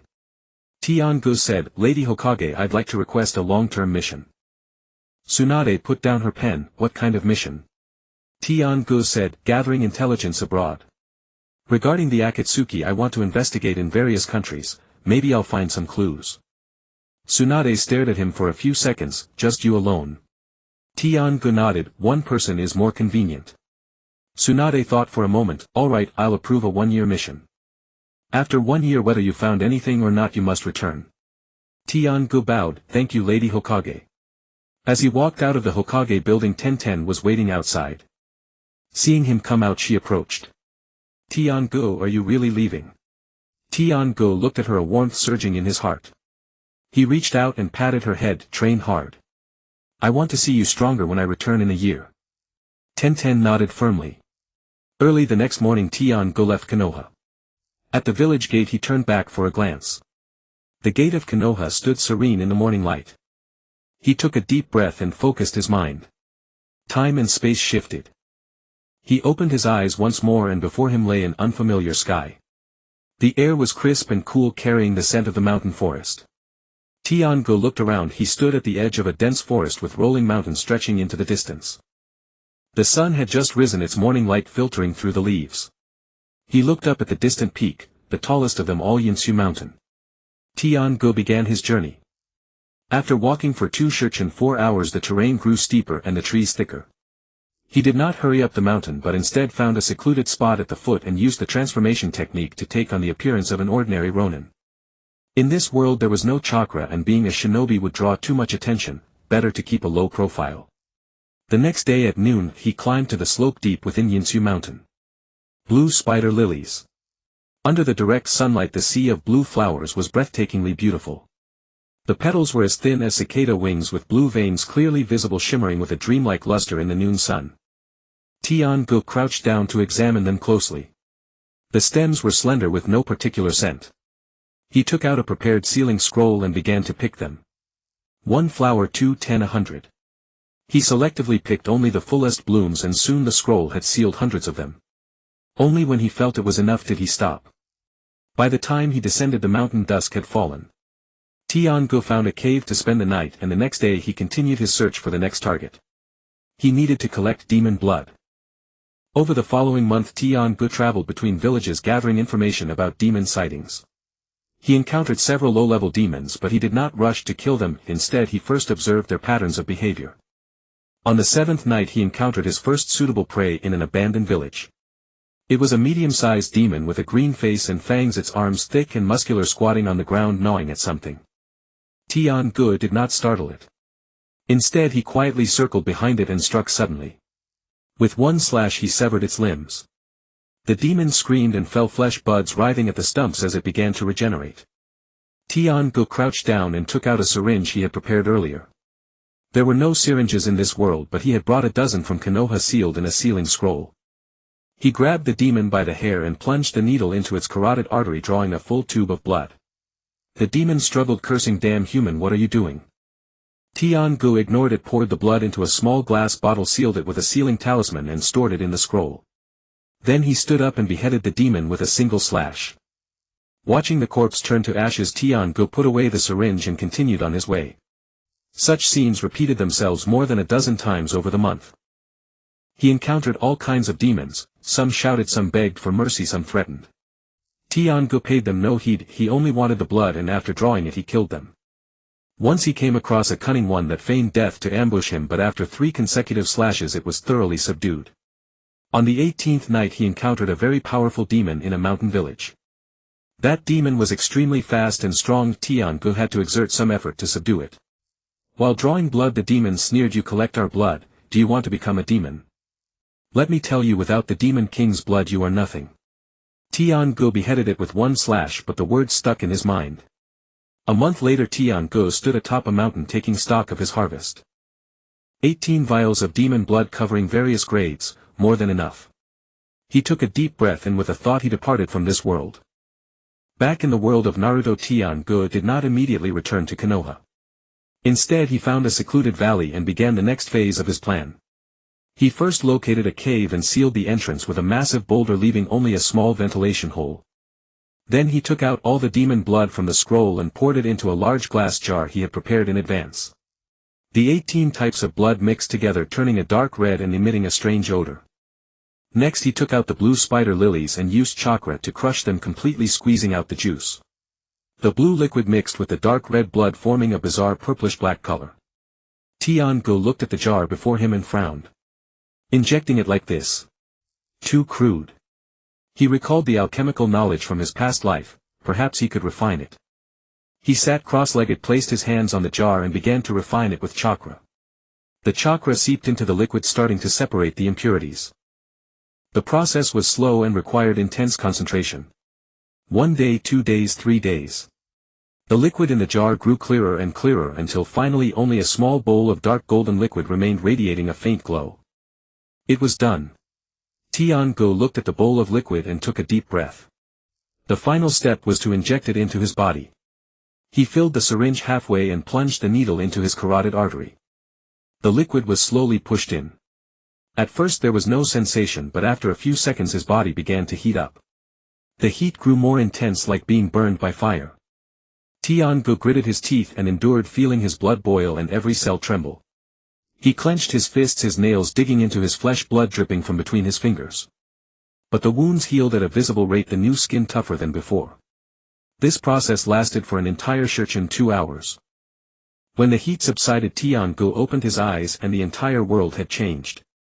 He could see the veins on leaves 100 meters away, hear the babbling of a distant stream and smell the various mingled scents in the air. He stood up and tried throwing a punch. The wind whistled and a boulder 3 meters away shattered with a crack. Tiangu looked down at his hand, the previous wound had completely healed, leaving not even a scar. He took his sword and slashed a cut on his arm. Blood gushed out, but within seconds the wound closed. Hyperregeneration. He closed his eyes, sensing the changes within his body. Besides the enhancement of physical abilities, there was an indescribable power surging inside him. That was the demon's bloodline, the unique ability possessed by the demons of this world.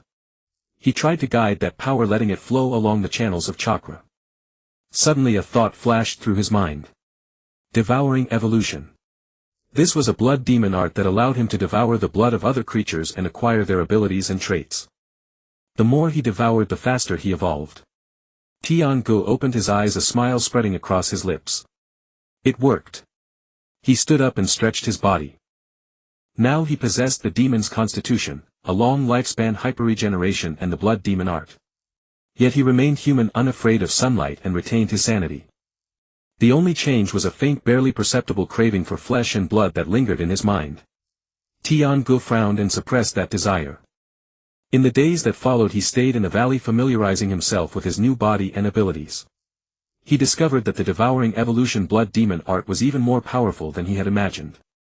By devouring the blood of other creatures he could gain a portion of their traits. He tried devouring the blood of a wild boar and gained greater strength. He tried devouring the blood of an eagle and gained keener eyesight. But he did not touch human blood, that would cause him to completely degenerate into a demon. A month later Tiangu felt it was time. He crossed over once more. Opening his eyes once more, he found himself in an unfamiliar mountain forest. The air was crisp and cool, filled with the chirping of birds, and in the distance faint wisps of cooking smoke could be seen.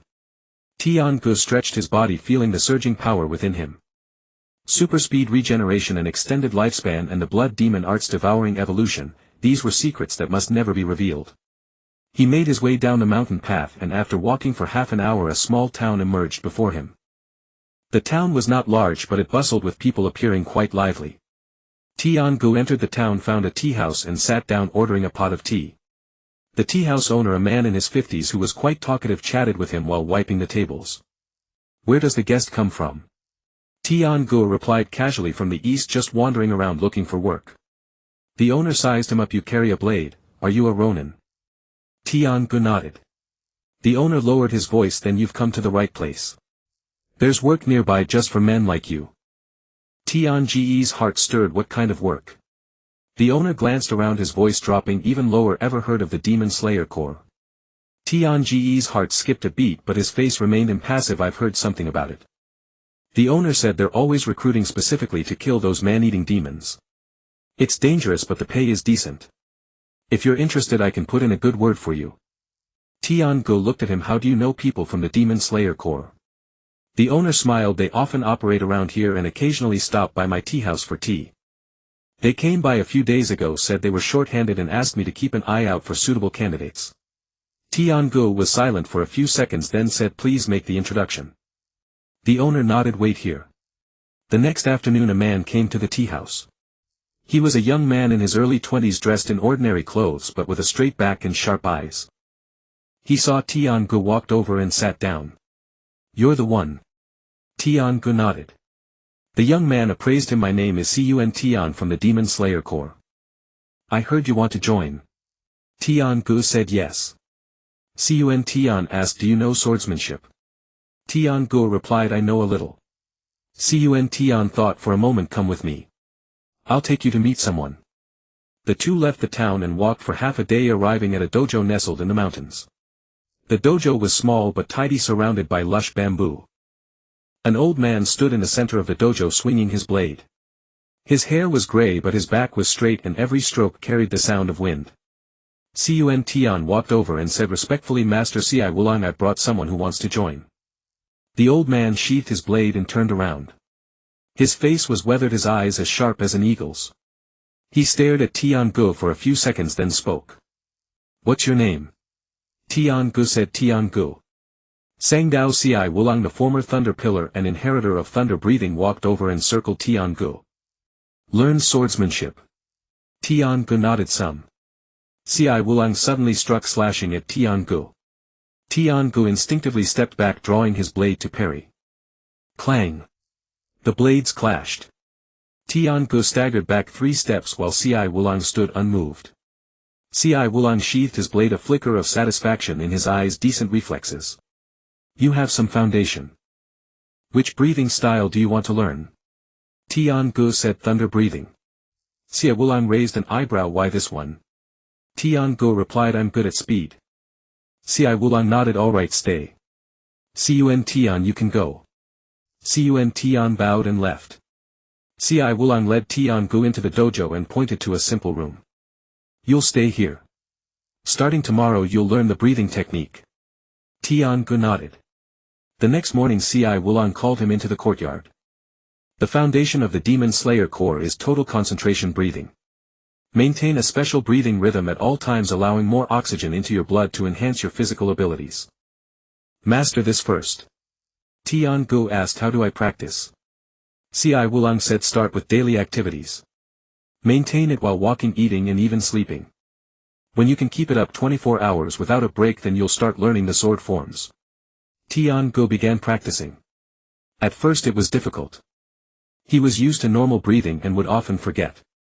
Ci Wulang didn't scold him, but whenever he noticed Tian-gu's breathing falter, he'd strike him with a bamboo sword. Focus. Tian-gu gritted his teeth and persisted. After 3 days he could maintain it for half an hour. After 7 days, an hour. After half a month, half a day. After a month he finally achieved all-day total concentration breathing. Ci Wulang nodded. "Good. Now learn the first form." He drew his blade and stood in the center of the courtyard. "The first form of thunder breathing, thunderclap and flash. Concentrate all your power in your legs, burst forth instantly and deliver a lethal strike at the fastest speed. Watch closely. As the words fell, Ci Wulong's figure vanished from where he stood. The next instant he appeared 10 meters away with lightning still crackling at the tip of his blade. Tiangu hadn't even seen his movement. Ci Wulong walked back. Your turn. Tiangu took a deep breath, recalling the motion. On his first attempt he only covered 2 meters and his speed was far slower. Ci Wulong shook his head. Too slow. The core of thunder breathing is speed. Without speed everything is meaningless. Keep practicing, only rest when you can reach 5 meters. Tiangu began training. Once, twice, 10 times, 100 times. His legs felt like lead, his lungs were about to burst, but he didn't stop. An ordinary swordsman would have collapsed long ago, but his unique constitution allowed him to recover faster than normal. Still he couldn't reveal it, he had to rest when expected and pretend to be exhausted. On the 5th day he reached 4 meters. On the 10th day 4.5. On the 15th day 5 meters. Ci Wulong nodded. Good. Next learn the second form, Rice Spirit. The second form was a rapid 5/ sequence demanding even greater speed and precision.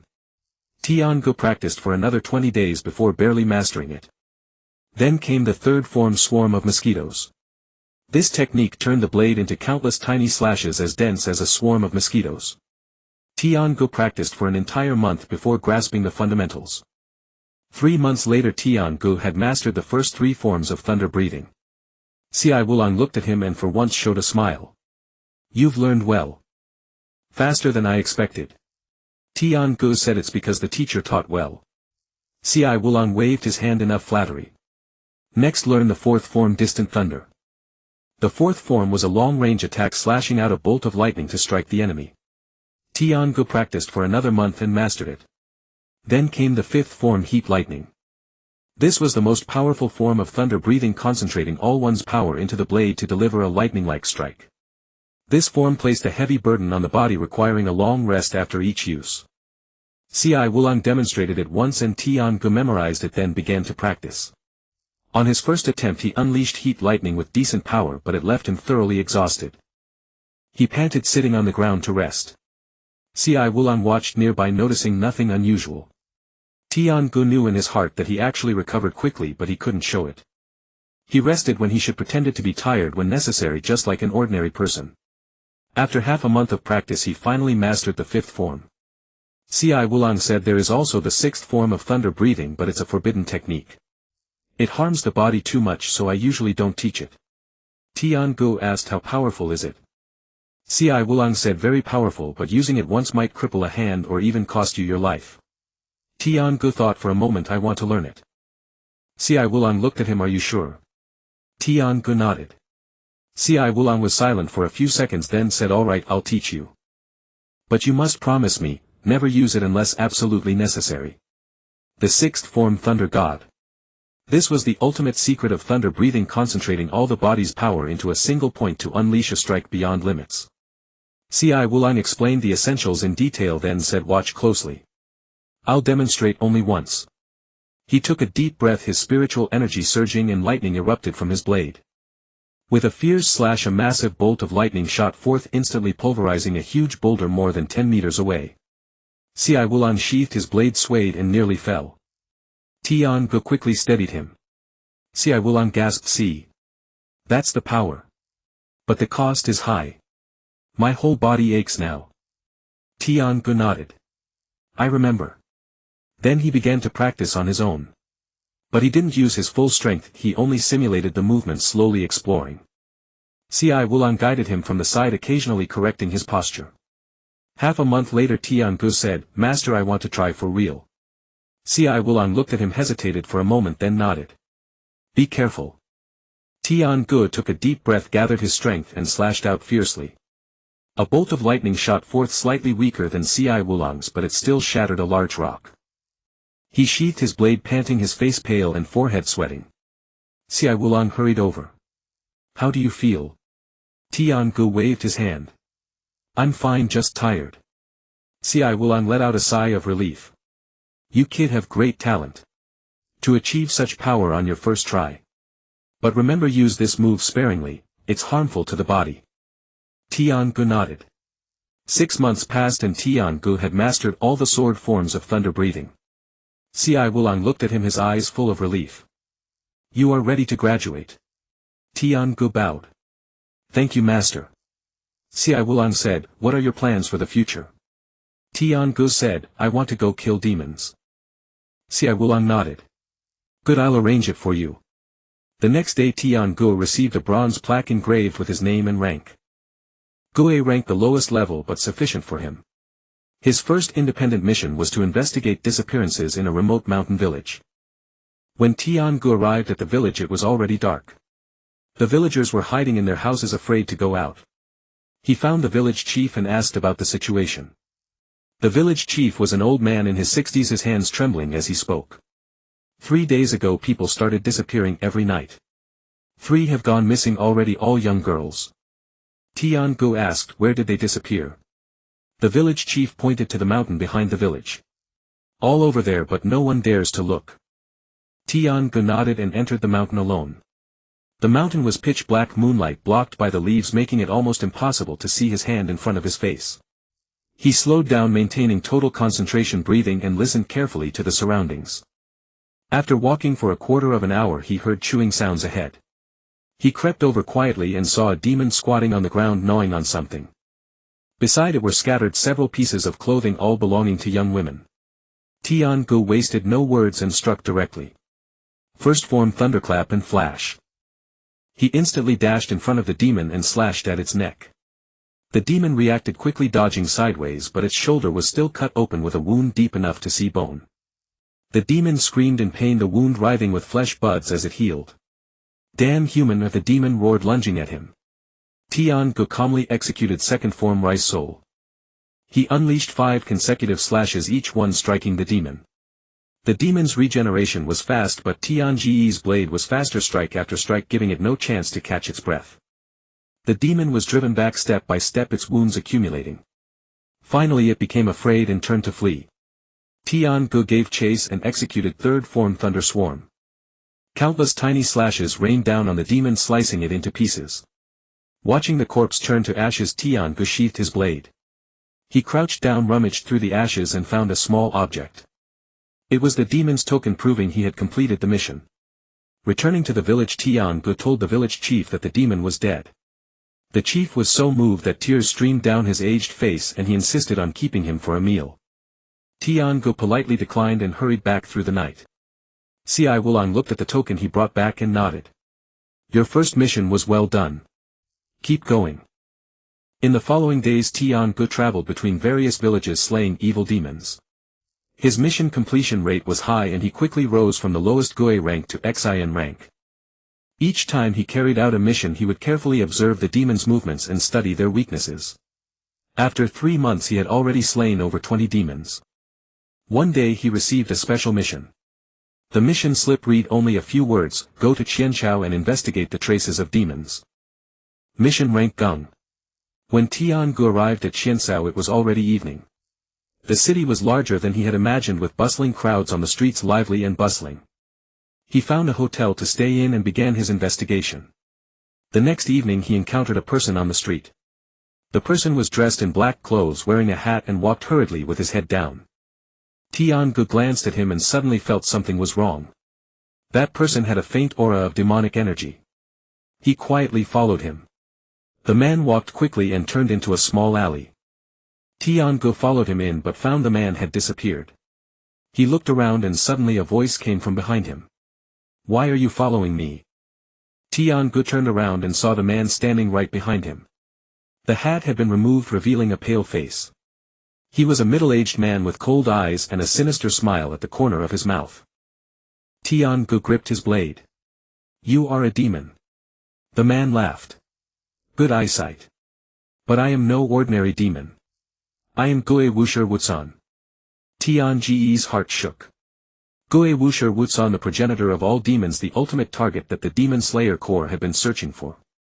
But his face remained impassive, just staring at the other. Wutsan looked at him, suddenly frowned. Your aura is strange. Tiangu did not answer. Wutsan stared at him for a few seconds, then said, Forget it, I don't have time to play with you today.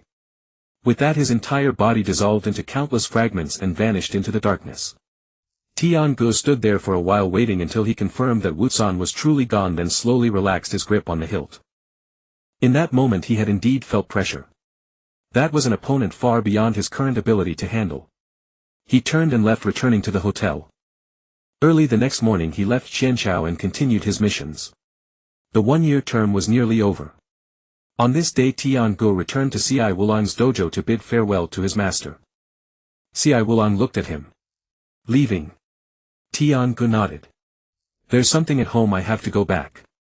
Cai Wulong was silent for a few seconds, then said, this year you have learned well. You have fully mastered thunder breathing. From now on you must walk your own path. Tian-gu bowed. Thank you, master. Cai Wulong waved his hand. Go. Tian-gu turned and left, walking out of the dojo. Under the moonlight the small dojo stood quietly. He took a deep breath and focused his mind. Time and space shifted. Tian-gu stood in the forest outside the village, stretching his limbs. A year, not too long, not too short. Thunder breathing had been etched into his bones. He took a deep breath, adjusted to normal breathing mode, and then walked toward the village entrance. The gate of Mai was still the same, with two Chunin standing guard at the entrance. Seeing him, one of them was startled. Tian-gu. You're back. Tian-gu nodded. I'm back. The Chunin laughed. Go on in, your sister Tian has been asking about you several times. Tian-gu walked into the village, familiar streets, familiar shops, familiar scent of daily life. He hadn't gone far when he saw a figure rushing out from the street corner. Tian. She ran fast, her long hair flowing behind her eyes already red. Rushing in front of Tian-gu, she directly threw herself into his arms, clutching his clothes tightly. You're back. Tian-gu gently patted her back. I'm back. Tian lifted her head, her eyes red, but she held back her tears. She carefully examined Tian-gu, wanting to see if he was injured. You've lost weight, she said. Tian-gu smiled. No, I haven't. You're seeing things. Tian didn't believe him. She reached out and pinched his arm, then his face. Tian-gu let her pinch him, a warmth surging in his heart. The two returned home. Tian Yuan and Hui Zi were busy in the yard. Seeing Tian-gu, Hui Zi dropped what she was holding and rushed over. Tian-gu, you're back. Tian-gu nodded. Mom, I'm back. Hui Zi's eyes reddened as well.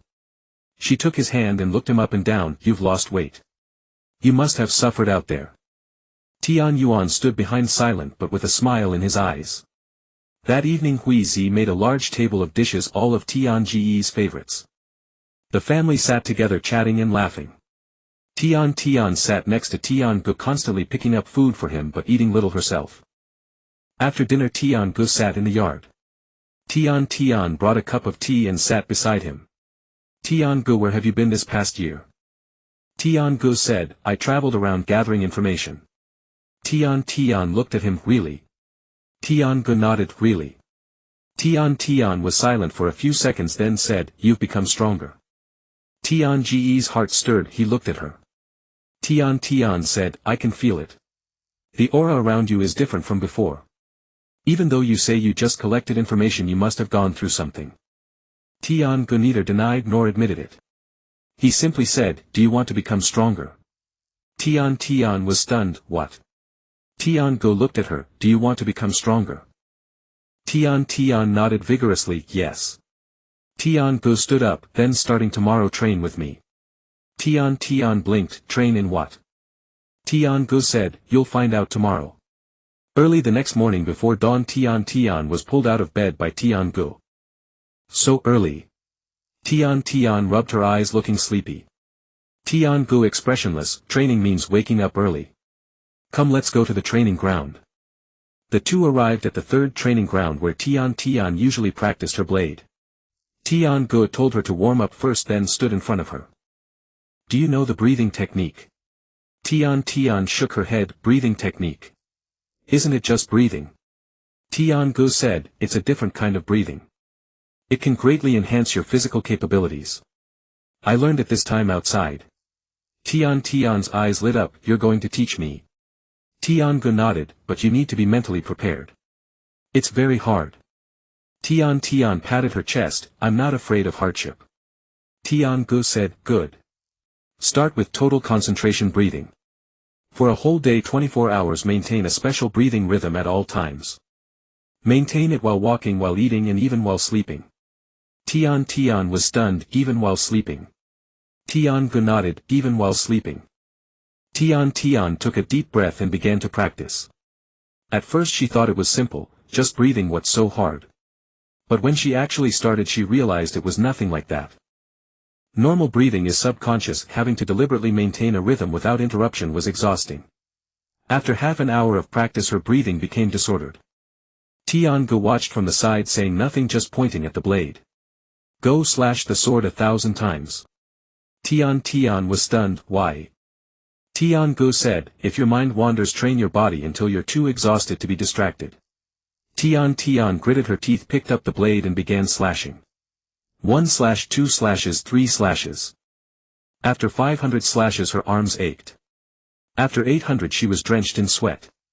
After 1,000 she sat on the ground gasping for air. Tian walked over, keep breathing. Tian then realized that while slashing she had forgotten to breathe again. She quickly adjusted and started over. On the first day she failed countless times. Every time her breathing fell out of rhythm Tian made her slash the sword, run, or do push-ups. By the end of the day she was too tired to even eat. Lying in bed that night Tian thought about having to continue tomorrow and felt a little fear. But thinking of how strong Tian was, she gritted her teeth and persevered. The second day she continued. The third day she continued. On the seventh day Tian finally managed to maintain total concentration breathing for an entire hour without interruption. She happily ran to find Tian who only nodded. Keep going. When you can maintain it for a whole day, then you'll learn the next step. Tian continued. Half a month later she finally achieved all-day total concentration breathing. That evening she ran to Tian and said proudly, I did it. Tian nodded, not bad. Tomorrow start learning the sword forms. The next day Tian took her to the training ground and brought out 2 blades. One was Tian's, the other his. Thunder breathing's first form, flash of lightning.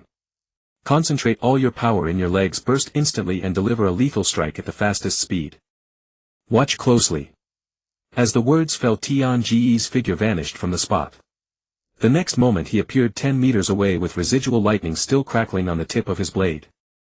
Tian couldn't even see his movements. Tian walked back, you try it. Tian took a deep breath, imitated Tian's motion and charged forward. But she only covered 2 meters and her speed was much slower. Tian shook his head, too slow. Keep practicing. Tian began to practice. Once, twice, 10 times, 100 times. Her legs felt like lead, her lungs felt like they were about to burst, but she didn't stop. Tian watched, occasionally correcting her movements. Explode with force from your legs, keep your waist stable and make the blade fast. On the first day she reached 2.5 meters. On the second day 3 meters. On the third day 3.5. On the fifth day 4 meters. On the 10th day 5 meters. Tian nodded, alright, next learn the second form, rice soul. The second form was a rapid series of 5 slashes. Tian practiced for another half a month and mastered it. Then came the third form, gathering swarms into thunder. Tian practiced for 20 days and barely mastered it. 2 months later Tian had mastered the first 3 forms of thunder breathing. Although she wasn't as proficient as Tian she could already use them in battle. That day Tian called her to the training ground. Today we start real combat. Tian was stunned, real combat? With whom? Tian drew his blade, with me. Tian's face changed, I can't beat you. Tian said, I know. But if you don't fight you'll never know where you fall short. Come on. Tian took a deep breath, gripped her blade and assumed a starting stance. Tian said, use full strength. Tian charged forward, first form, flash of lightning. She instantly reached Tian and slashed down. Tian sidestepped and lightly tapped the back of his blade against her wrist. Tian's hand went numb and the blade almost slipped from her grip. She gritted her teeth and used second form, rice soul. She unleashed 5 consecutive slashes, each faster than the last. Tian calmly dodged them all, then kicked her in the backside. Tian stumbled forward a few steps, nearly falling. She turned around panting, staring at Tian-gu. Tian-gu said, again. Tian charged again, this time using third form, gathering swarms into thunder. Countless tiny slashes enveloped Tian-gu. He stepped back, a flash of his blade, and Tian's sword was knocked away. Tian stared blankly at her hand, then at the sword on the ground. Tian-gu walked over, picked up the blade and handed it to her. Do you know where you fall short? Tian shook her head. Tian-gu said, insufficient speed, insufficient strength, insufficient precision, insufficient judgment. All insufficient. Tian bit her lip and said nothing. Tian-gu patted her head, but you're already much stronger than you were a month ago. Keep practicing. Tian nodded vigorously. In the days that followed, Tian practiced sword forms every morning, sparred with Tian-gu in the afternoon, and continued total concentration breathing at night. Tian-gu showed no mercy in their bouts, each time beating her until she was completely overwhelmed. Yet Tian did not weep each time she rose and persisted. A month later she could finally withstand 10 moves from Tian-gu. Though she still lost, the battles were no longer one-sided. One day Tian-gu said, starting tomorrow you will take on missions. Tian was startled. Missions? Tian-gu nodded. Training alone is useless, you need real combat. Take on some simple tasks, kill a few rogue ninjas to hone your skills. The next day Tian went to the mission center and accepted a C-rank mission escorting a merchant to the land of rice. She returned 3 days later bearing several fresh wounds but with excitement on her face. Tian-gu, I killed 2 rogue ninjas. Tian-gu examined her injuries. If they were all superficial, nothing serious. He nodded. Continue. Tian began taking missions frequently, each time returning with new wounds but each time growing stronger. Tian-gu watched her progress while teaching her advanced techniques of thunder breathing. Half a year later Tian could independently complete B-rank missions. She had mastered all 4 forms of thunder breathing and had begun to grasp the 5th form. Her strength far surpassed that of an ordinary chunin. One evening the two sat in the courtyard enjoying the cool air. Tian leaned on Tian's shoulder and suddenly said, Tian-gu, thank you. Tian-gu looked at her. For what? Tian replied, for teaching me all this. Without you I would still be that genin who only knew how to swing a blade. Tian-gu patted her head. It's your own effort. Tian raised her head and met his eyes. Tian-gu, why are you so good to me? Tian-gu was silent for a few seconds, then said, does it need a reason? Tian laughed a bright joyful laugh. Am I just a little sister? Tian-gu looked at her under the moonlight, her eyes sparkled like 2 stars. He did not speak, merely patted her head again. Tian did not press further. She leaned back on his shoulder and closed her eyes. In the Hokage's office Tsunade slid a document across the desk to Guy. An official invitation from Sunagakure. Guy took the document and opened it. Behind him stood Rock Lee, Niji Tenten and Tian-gu. The joint Chunin exam personally signed by the Kazekage Gara inviting Konoha to send shinobi to participate. After reading the document Guy's eyes blazed with fervor. A new challenge for youth has arrived. Rock Lee, Niji Tenten, are you ready? Lee nodded vigorously, his whole body radiating fighting spirit. Guy-sensei, I can't wait any longer. Niji remained expressionless, but a hint of anticipation flickered in his eyes. Tenten, standing nearby, stole a glance at Tian-gu. He gave a slight nod and a smile spread across her face. Tsunade turned to Guy. You will lead this team. Take these 4 genin to Suna for the joint exam. Though Tian-gu is already a Tokubetsu Jonin, he will accompany you in an auxiliary capacity and assist in guiding the younger generation. Tian-gu nodded. Understood. Guy clapped Tian-gu on the shoulder. Good. With master and disciple working together we will surely lead these youths to bloom with the radiance of youth. Tian's mouth twitched but he said nothing. As they walked out of the Hokage building, Tenten sidled up to him. Tian-gu, you're here to assist us. Tian-gu nodded. Mainly to keep an eye on you all and make sure Lee's youthful passion doesn't burn too brightly. Tenten burst out laughing. Lee turned around. Tian-gu, I heard that. Tian's face was impassive. Good, you heard. The night before departure Tian-gu summoned Tenten to the training ground. Tomorrow we leave. Let me see your current strength. Tenten drew her blade, took a deep breath and settled into total concentration breathing. Over the past 6 months she had relentlessly trained in thunder breathing, from the initial total concentration breathing to the sword forms, each step laid solidly. She assumed the starting stance, then moved in an instant. First form thunderclap and flash. She charged at Tian-gu and slashed down. He sidestepped and countered with a sword strike to her wrist.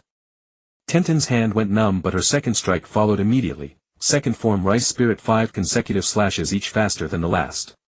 Tian-gu did not retreat, he parried each blow with his sword, producing 5 crisp clangs. Tenten stepped back a few paces, panting, her eyes fixed on Tian-gu. He nodded. Your speed and power are far greater than 6 months ago. Continue. Tenten charged again, third form swarming mosquitoes into thunder. Countless fine slashes enveloped Tian-gu. He flashed his blade, broke through her offense and kicked her in the rear. Tenten stumbled forward a few steps before regaining her balance. Again. Gritting her teeth, she executed fourth form distant thunder. She slashed and a bolt of lightning shot toward Tian-gu. Tian-gu raised his sword and cut the lightning bolt apart. Fifth form heat haze thunder. Tian took a deep breath, channeling all her strength into her blade. Lightning flickered along the edge. She struck with all her might, a massive lightning bolt hurtling toward Tian-gu.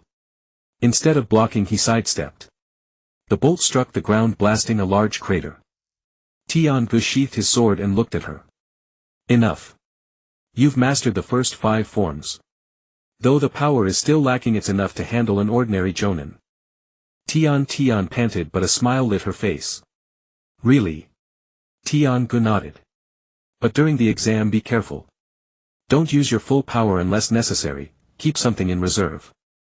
Tian blinked. Understood. The next morning Guy set out with the 4 genin. Lee was excited all the way, running back and forth and shouting slogans of youth. Niji followed behind with an expressionless face, occasionally muttering, so noisy. Tian and Tian-gu walked at the rear, talking in low voices. After 3 days of travel the group arrived at Sunagakure. The village looked different from the last time they had visited. Though the buildings were still earth-toned, the streets held more vitality and a few more shops had appeared. It seemed the recovery had gone well over the past 2 years. Temari greeted them at the village gate. Seeing Guy, she walked over. Guy-sensei, long time no see. Guy gave a thumbs up. Temari, you've grown too. Temari smiled, then swept her gaze over the genin, finally resting on Tenten. A flash of surprise crossed her eyes. You've grown stronger. Tenten nodded. I've been training a lot. Temari said, come, the Kazekage is waiting for you. The group arrived at the Kazekage's office building. Gaara stood by the window. When he heard footsteps he turned around. He was calmer than 2 years ago. The character, love, on his forehead remained, but his entire demeanor had changed. It was the aura of a true leader, gentle yet powerful. Welcome to Sunagakure. Gaara's voice was calm. Guy stepped forward and bowed. Kazekage-sama, the Konoha genin team has arrived to participate in the joint exam. Gaara nodded, his gaze passing over the genin before settling on Tian-gu. Tian-gu, I would like to speak with you alone. Tian-ge's heart stirred, but his face remained impassive. All right. Guy glanced at Tian-gu but asked no questions. Temari led the others to their lodgings while Tian-gu stayed behind in Gaara's office. After the door closed, Gaara walked to the window, his back to Tian-gu. The Akatsuki has been active recently. Tian-gu did not respond, waiting for him to continue. Gaara said, 2 months ago they attacked Takigakure and captured the Seven-Tails Jinchuriki. A month ago they struck a base in Kirigakure, though they failed. But their target is clear. Tian-gu said, the tailed beasts. Gaara turned to face him. Yes, the tailed beasts. The One Tail and the Nine Tails are both their targets. I have intelligence that they are planning a major operation, possibly in the near future. Tian-gu asked, do you know the exact time? Gaara shook his head. I don't know, but I don't think they will wait long. Inviting you to participate in the joint exam is partly to strengthen ties between our villages and partly to discuss countermeasures with Konoha. Tian-gu was silent for a few seconds, then said, I will relay your words to the Hokage. Gaara nodded and stepped closer. Be careful yourself. The Akatsuki have their eyes on you. Tian-gu was startled. Me? Gaara said, you caught their attention when you investigated the black market in the land of rivers. Later you made a name for yourself in the matter of Root and Konoha. They won't let you go.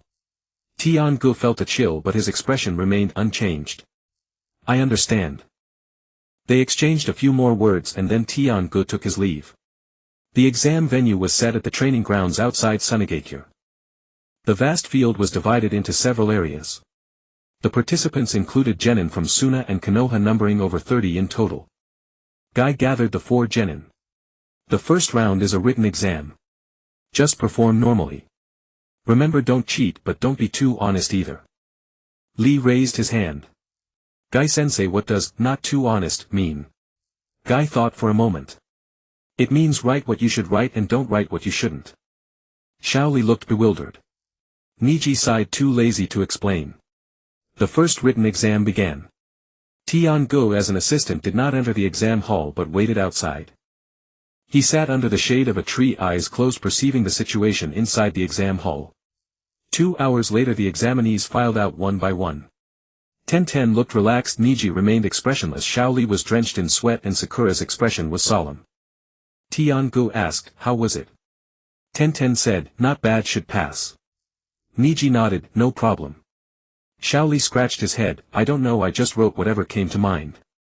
Sakura sighed, I couldn't answer the last question. In the afternoon the results were announced. Tenten, Niji and Shaoli all passed but Sakura missed by a few points and was unfortunately eliminated. Sakura's eyes reddened. Tenten patted her shoulder. It's okay, try harder next time. Sakura nodded but tears still fell. The second round was a survival test in the wild. Examinees were paired up and had to reach a designated location within 3 days while collecting scrolls from opponents. For Konoha, Tenten and Niji were a team while Shaoli and Sakura formed another. Although Sakura had failed the written exam, she could still participate in the survival test. Tian-gu and Guy stood on a high vantage point watching the examinees enter the arena. Guy crossed his arms, the test of youth begins. Tian-gu said nothing, silently perceiving the situation inside the arena. For 3 days Tian-gu maintained his perception state. He saw Tenten and Niji overcoming obstacles one after another with seamless coordination.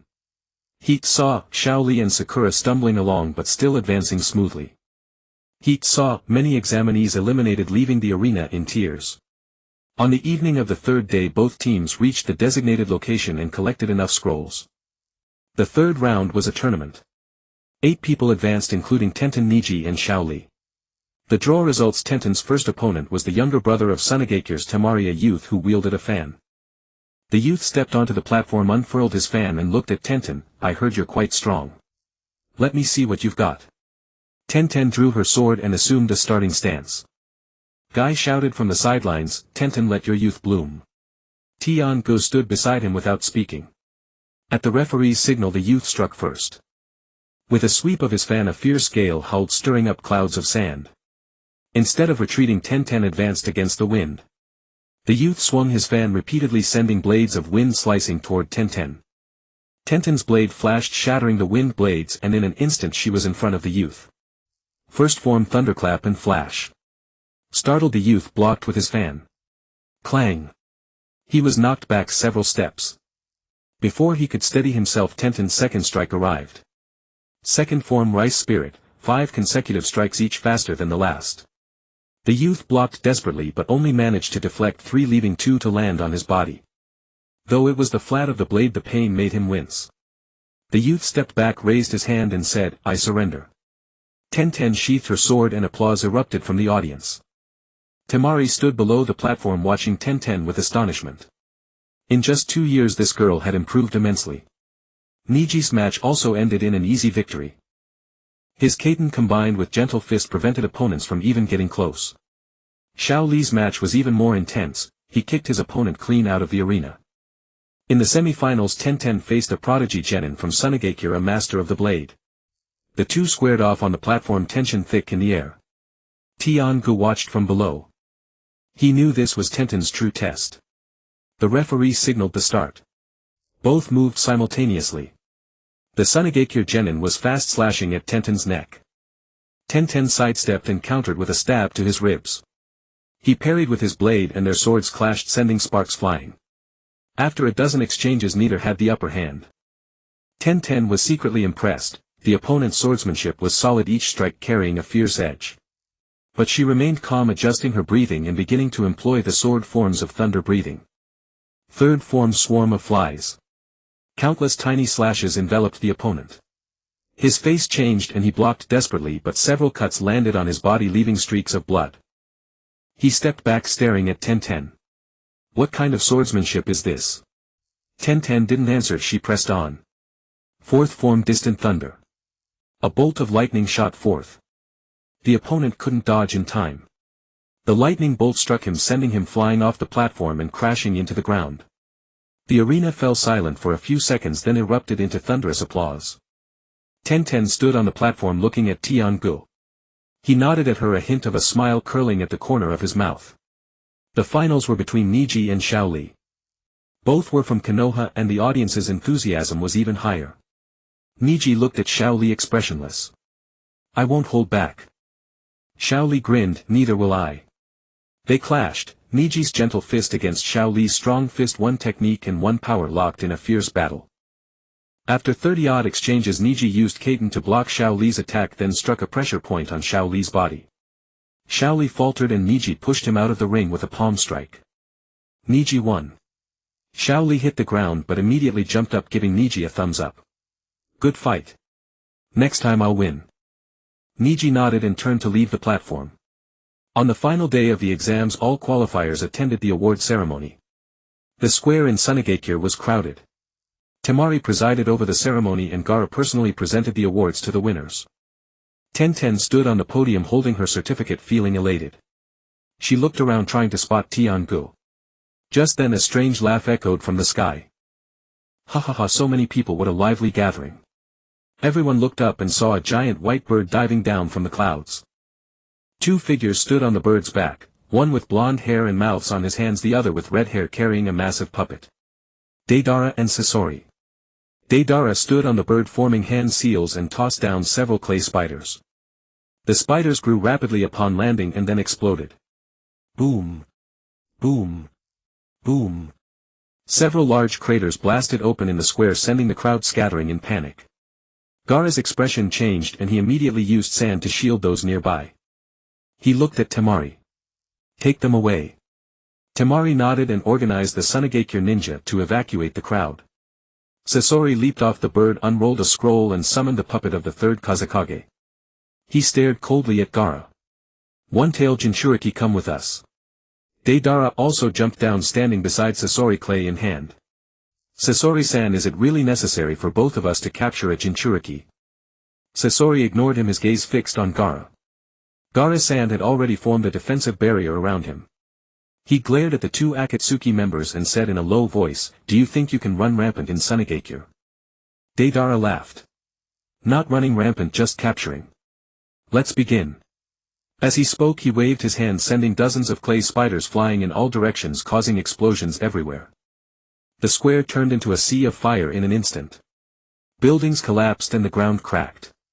Guy dashed to the edge of the area and shouted, Konoha Genin assemble. Rock Lee, Niji and Ten quickly gathered around him. Tian-gu also followed, standing beside Guy. Guy watched the battle unfolding. Gaara is outnumbered. He won't last long. We need to help. Tian-gu said, Guy-sensei, you take command. I'll coordinate. Guy nodded. Good. Rock Lee, Niji, Ten, the three of you follow Tian-gu and listen to his orders. I'll support the Kazekage from the front. Rock Lee was anxious. Guy-sensei, I want to go with you. Guy patted his shoulder. You three stick with Tian-gu. He has experience. That's an order. Rock Lee clenched his teeth and nodded. Guy charged out, kicking a clay spider away and landing beside Gaara. Gaara glanced at him but said nothing, using his sand to block Sasori's attacks. Tian-gu led the three genin around to the flank, observing the situation. Deidara flew back and forth in the air, continuously dropping bombs. Sasori's puppet engaged from the front, locked in a struggle with Gaara's sand. Tian-gu said, Tenten, use distant thunder to attack Deidara and force him to land. Niji, use your Byakugan to track Sasori's real body and pinpoint his location. Rock Lee, you're the fastest. Once Deidara lands, charge in and keep him occupied. The three nodded and took their positions.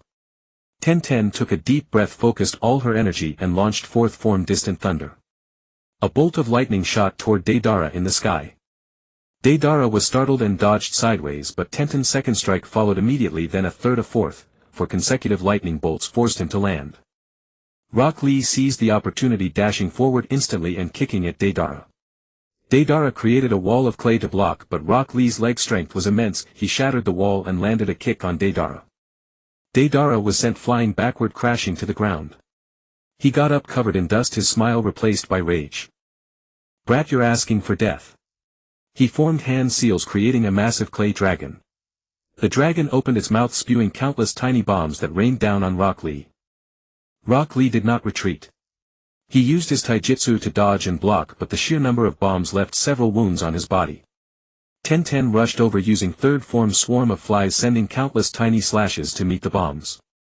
The two forces collided in midair, causing continuous explosions and clouds of smoke. Niji with his Byakugan fully activated tracked Sasori's real body. He suddenly shouted, "Tian-gu, Sasori's real body is 3 meters behind the puppet, guarded by another puppet." Tian-gu nodded and shot forward instantly. First form thunderclap and flash. He moved with astonishing speed, crossing the battlefield in an instant and appearing before Scorpion. Scorpion's pupils contracted as he hurriedly recalled his puppet for defense, but Tian-gu's blade had already descended. The blade struck the puppet, severing its arm. Tian-gu followed with a second strike aimed at Scorpion's true body. Scorpion blocked with another puppet, but Tian-gu's blade was too swift. It cleaved through the puppet and landed on him. Scorpion was sent flying backward, crashing into the ruins. He struggled to his feet, his face ashen. His third Kazekage puppet was now badly damaged, his combat power greatly diminished. He stared at Tian-gu, wariness flickering in his eyes. Deidara, seeing Scorpion wounded, also changed his expression. Gritting his teeth, he prepared to unleash his ultimate technique. Art is an explosion. He thrust his hands into the clay pouch at his waist, ready to create the largest bomb. But at that moment Guy appeared behind him and kicked him in the back of the neck. Deidara's eyes rolled back as he collapsed. Scorpion, seeing Deidara captured, knew today was not going their way. He said coldly, "I'll let you off this time." With that he used his puppet to grab Deidara and swiftly retreated. Tian-gu did not pursue, he merely sheathed his blade. Tenten walked over covered in wounds but with a smile on her face. "Tian-gu, I did it." Tian-gu looked at her, reached out and wiped the blood from her face. "Yes, you did." Rock Lee and Niji also approached, and the group stood together watching the distant figures of the Akatsuki retreating. Gaara and Guy walked over. Gaara looked at the genin and said earnestly, "Thank you." Guy gave a thumbs up. "Comrades of youth don't need thanks." Rock Lee was so moved that tears streamed down his face. "Master Guy, you said it perfectly." Niji turned his head away, unwilling to watch. Tenten stood beside Tian-gu and whispered, "I thought I was about to die just now." Tian-gu said, "With me here I won't let you die." Tenten smiled and leaned on his shoulder. Temari arrived, and seeing the chaos of the square her expression darkened. But when she saw Gaara was safe, she breathed a sigh of relief. She walked over to Tenten and examined her wounds. "You're badly hurt. Come with me to the medical unit." Tenten nodded and followed Temari. Tian-gu stood still, watching the black speck vanish into the sky, pondering Gaara's words. The Akatsuki would not give up easily. Next time it might be Konoha. He gripped the hilt of his blade tightly and turned away. That evening Tenten, bandaged, sat beside Tian-gu. Under the moonlight her face bore a few scratches, but she was in high spirits. "Tian-gu, how did I do today?" Tian-gu said, "Not bad, but you almost got blown up at the end." Tenten pouted. "I blocked it, didn't I?" Tian-gu looked at her and suddenly said, "You've grown stronger." Tenten was stunned for a moment, then smiled, laughing joyfully. "Really?" Tian-gu nodded. In the Hokage's office of Konoha, Guy stood before Tsunade with his 4 genin. Tian-gu stood nearby holding a freshly compiled battle report. After listening to Guy's report, Tsunade's expression grew grave. She turned to Tian-gu. "You saw those 2 Akatsuki members yourself?" Tian-gu nodded. "Deidara and Scorpion. Their target was the Kazekage Gaara, the one-tailed Jinchuriki." Tsunade rose and walked to the window. The Akatsuki can no longer contain themselves. The Three Tails was just revived not long ago and they've already started their moves. Next it will surely be the Nine Tails. Nara Shikaku approached from the side. Lady Hokage, I suggest we immediately contact the other villages and convene the 5 Kage summit. The Akatsuki is a threat to the entire ninja world, not something Konoha can handle alone. Tsunade nodded. Arrange it. The sooner the better. Shikaku turned and left. Tsunade looked at Guy and the genin. You've worked hard. Go rest now. There will be a great battle ahead, prepare yourselves.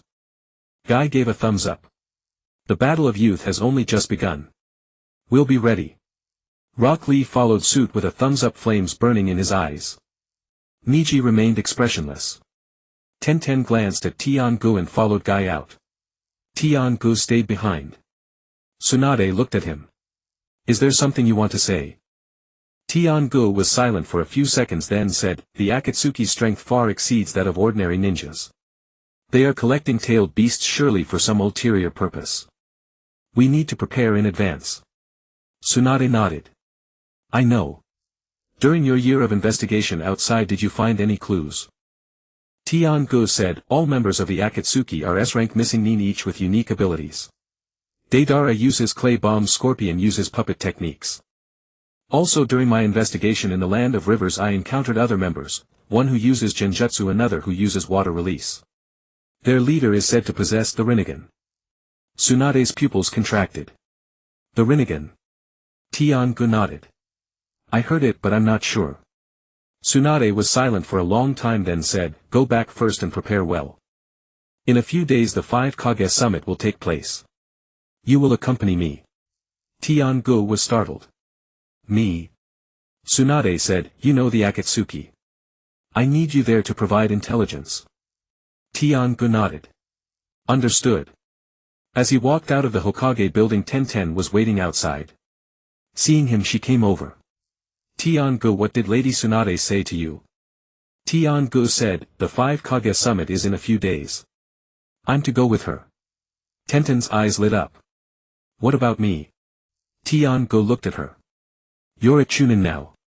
Train hard and prepare for battle. Tenten pouted.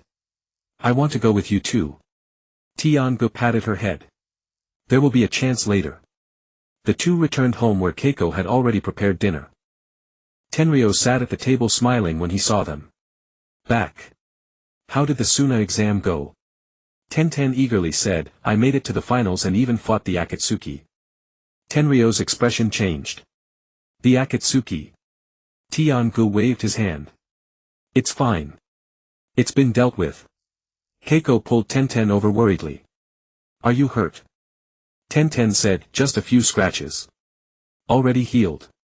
The family ate together, chatting and laughing. Tian-gu watched Tenten's smiling face, his mind on what lay ahead. The Akatsuki would not give up. A great war was inevitable. He had to be prepared. 2 days later Naruto and Jiraiya returned to Konoha. Tian-gu was at the training ground practicing swords with Tenten when he suddenly heard a cheer in the distance. He looked up and saw Naruto standing on the Hokage rock shouting, I'm back. Jiraiya stood beside him looking helpless. Tenten stopped swinging her blade. Naruto's back. Tian-gu nodded. Let's go see. The two arrived at the Hokage building where a crowd had already gathered. Sakura rushed to the front, punched Naruto in the head and scolded him for being away so long. Naruto held his head, grinning sheepishly. Jiraiya walked up to Tsunade. They exchanged glances for a few seconds, then Jiraiya smiled. I brought him back in one piece. Tsunade nodded. Good work. Naruto spotted Tian-gu and Tenten and ran over. Tian-gu, Tenten, long time no see. Tian-gu nodded. You've gotten stronger. Naruto grinned proudly. Of course. I learned a lot of new jutsu. Tenten said, want to spar sometime? Naruto was taken aback. You. Tenten drew her blade, assuming a starting stance. Sensing the aura around her, Naruto's expression turned serious. You really have gotten stronger. Tenten sheathed her blade. Of course. That evening Tsunade summoned everyone to the Hokage building for a meeting. Team Guy, Team Kakashi, Jiraiya and Tian-gu were all present. Tsunade stood at the head, her expression stern. The Akatsuki have begun their moves. 2 days ago they attacked Suna, targeting the Kazekage Gaara. Though they failed this time, next time may not be so fortunate. Naruto clenched his fists. Is Gaara all right? Tsunade said, he's fine, but we need to be prepared. In 3 days the 5 Kage summit will be held in the Land of Iron. I will take Tian-gu with me. The rest of you stay in the village and heighten security. Kakashi asked, what about the Akatsuki's movements? Tsunade looked at Tian-gu. Tian-gu stepped forward. During my investigation in the Land of Rivers, I discovered that the Akatsuki may be planning a large-scale operation. Their purpose in collecting tailed beasts is still unclear, but it is certainly tied to some massive scheme. Jiraiya frowned. Massive scheme. Tian-gu said, I suspect they want to gather all 9 tailed beasts to resurrect something. The room fell silent. The speculation was audacious yet plausible.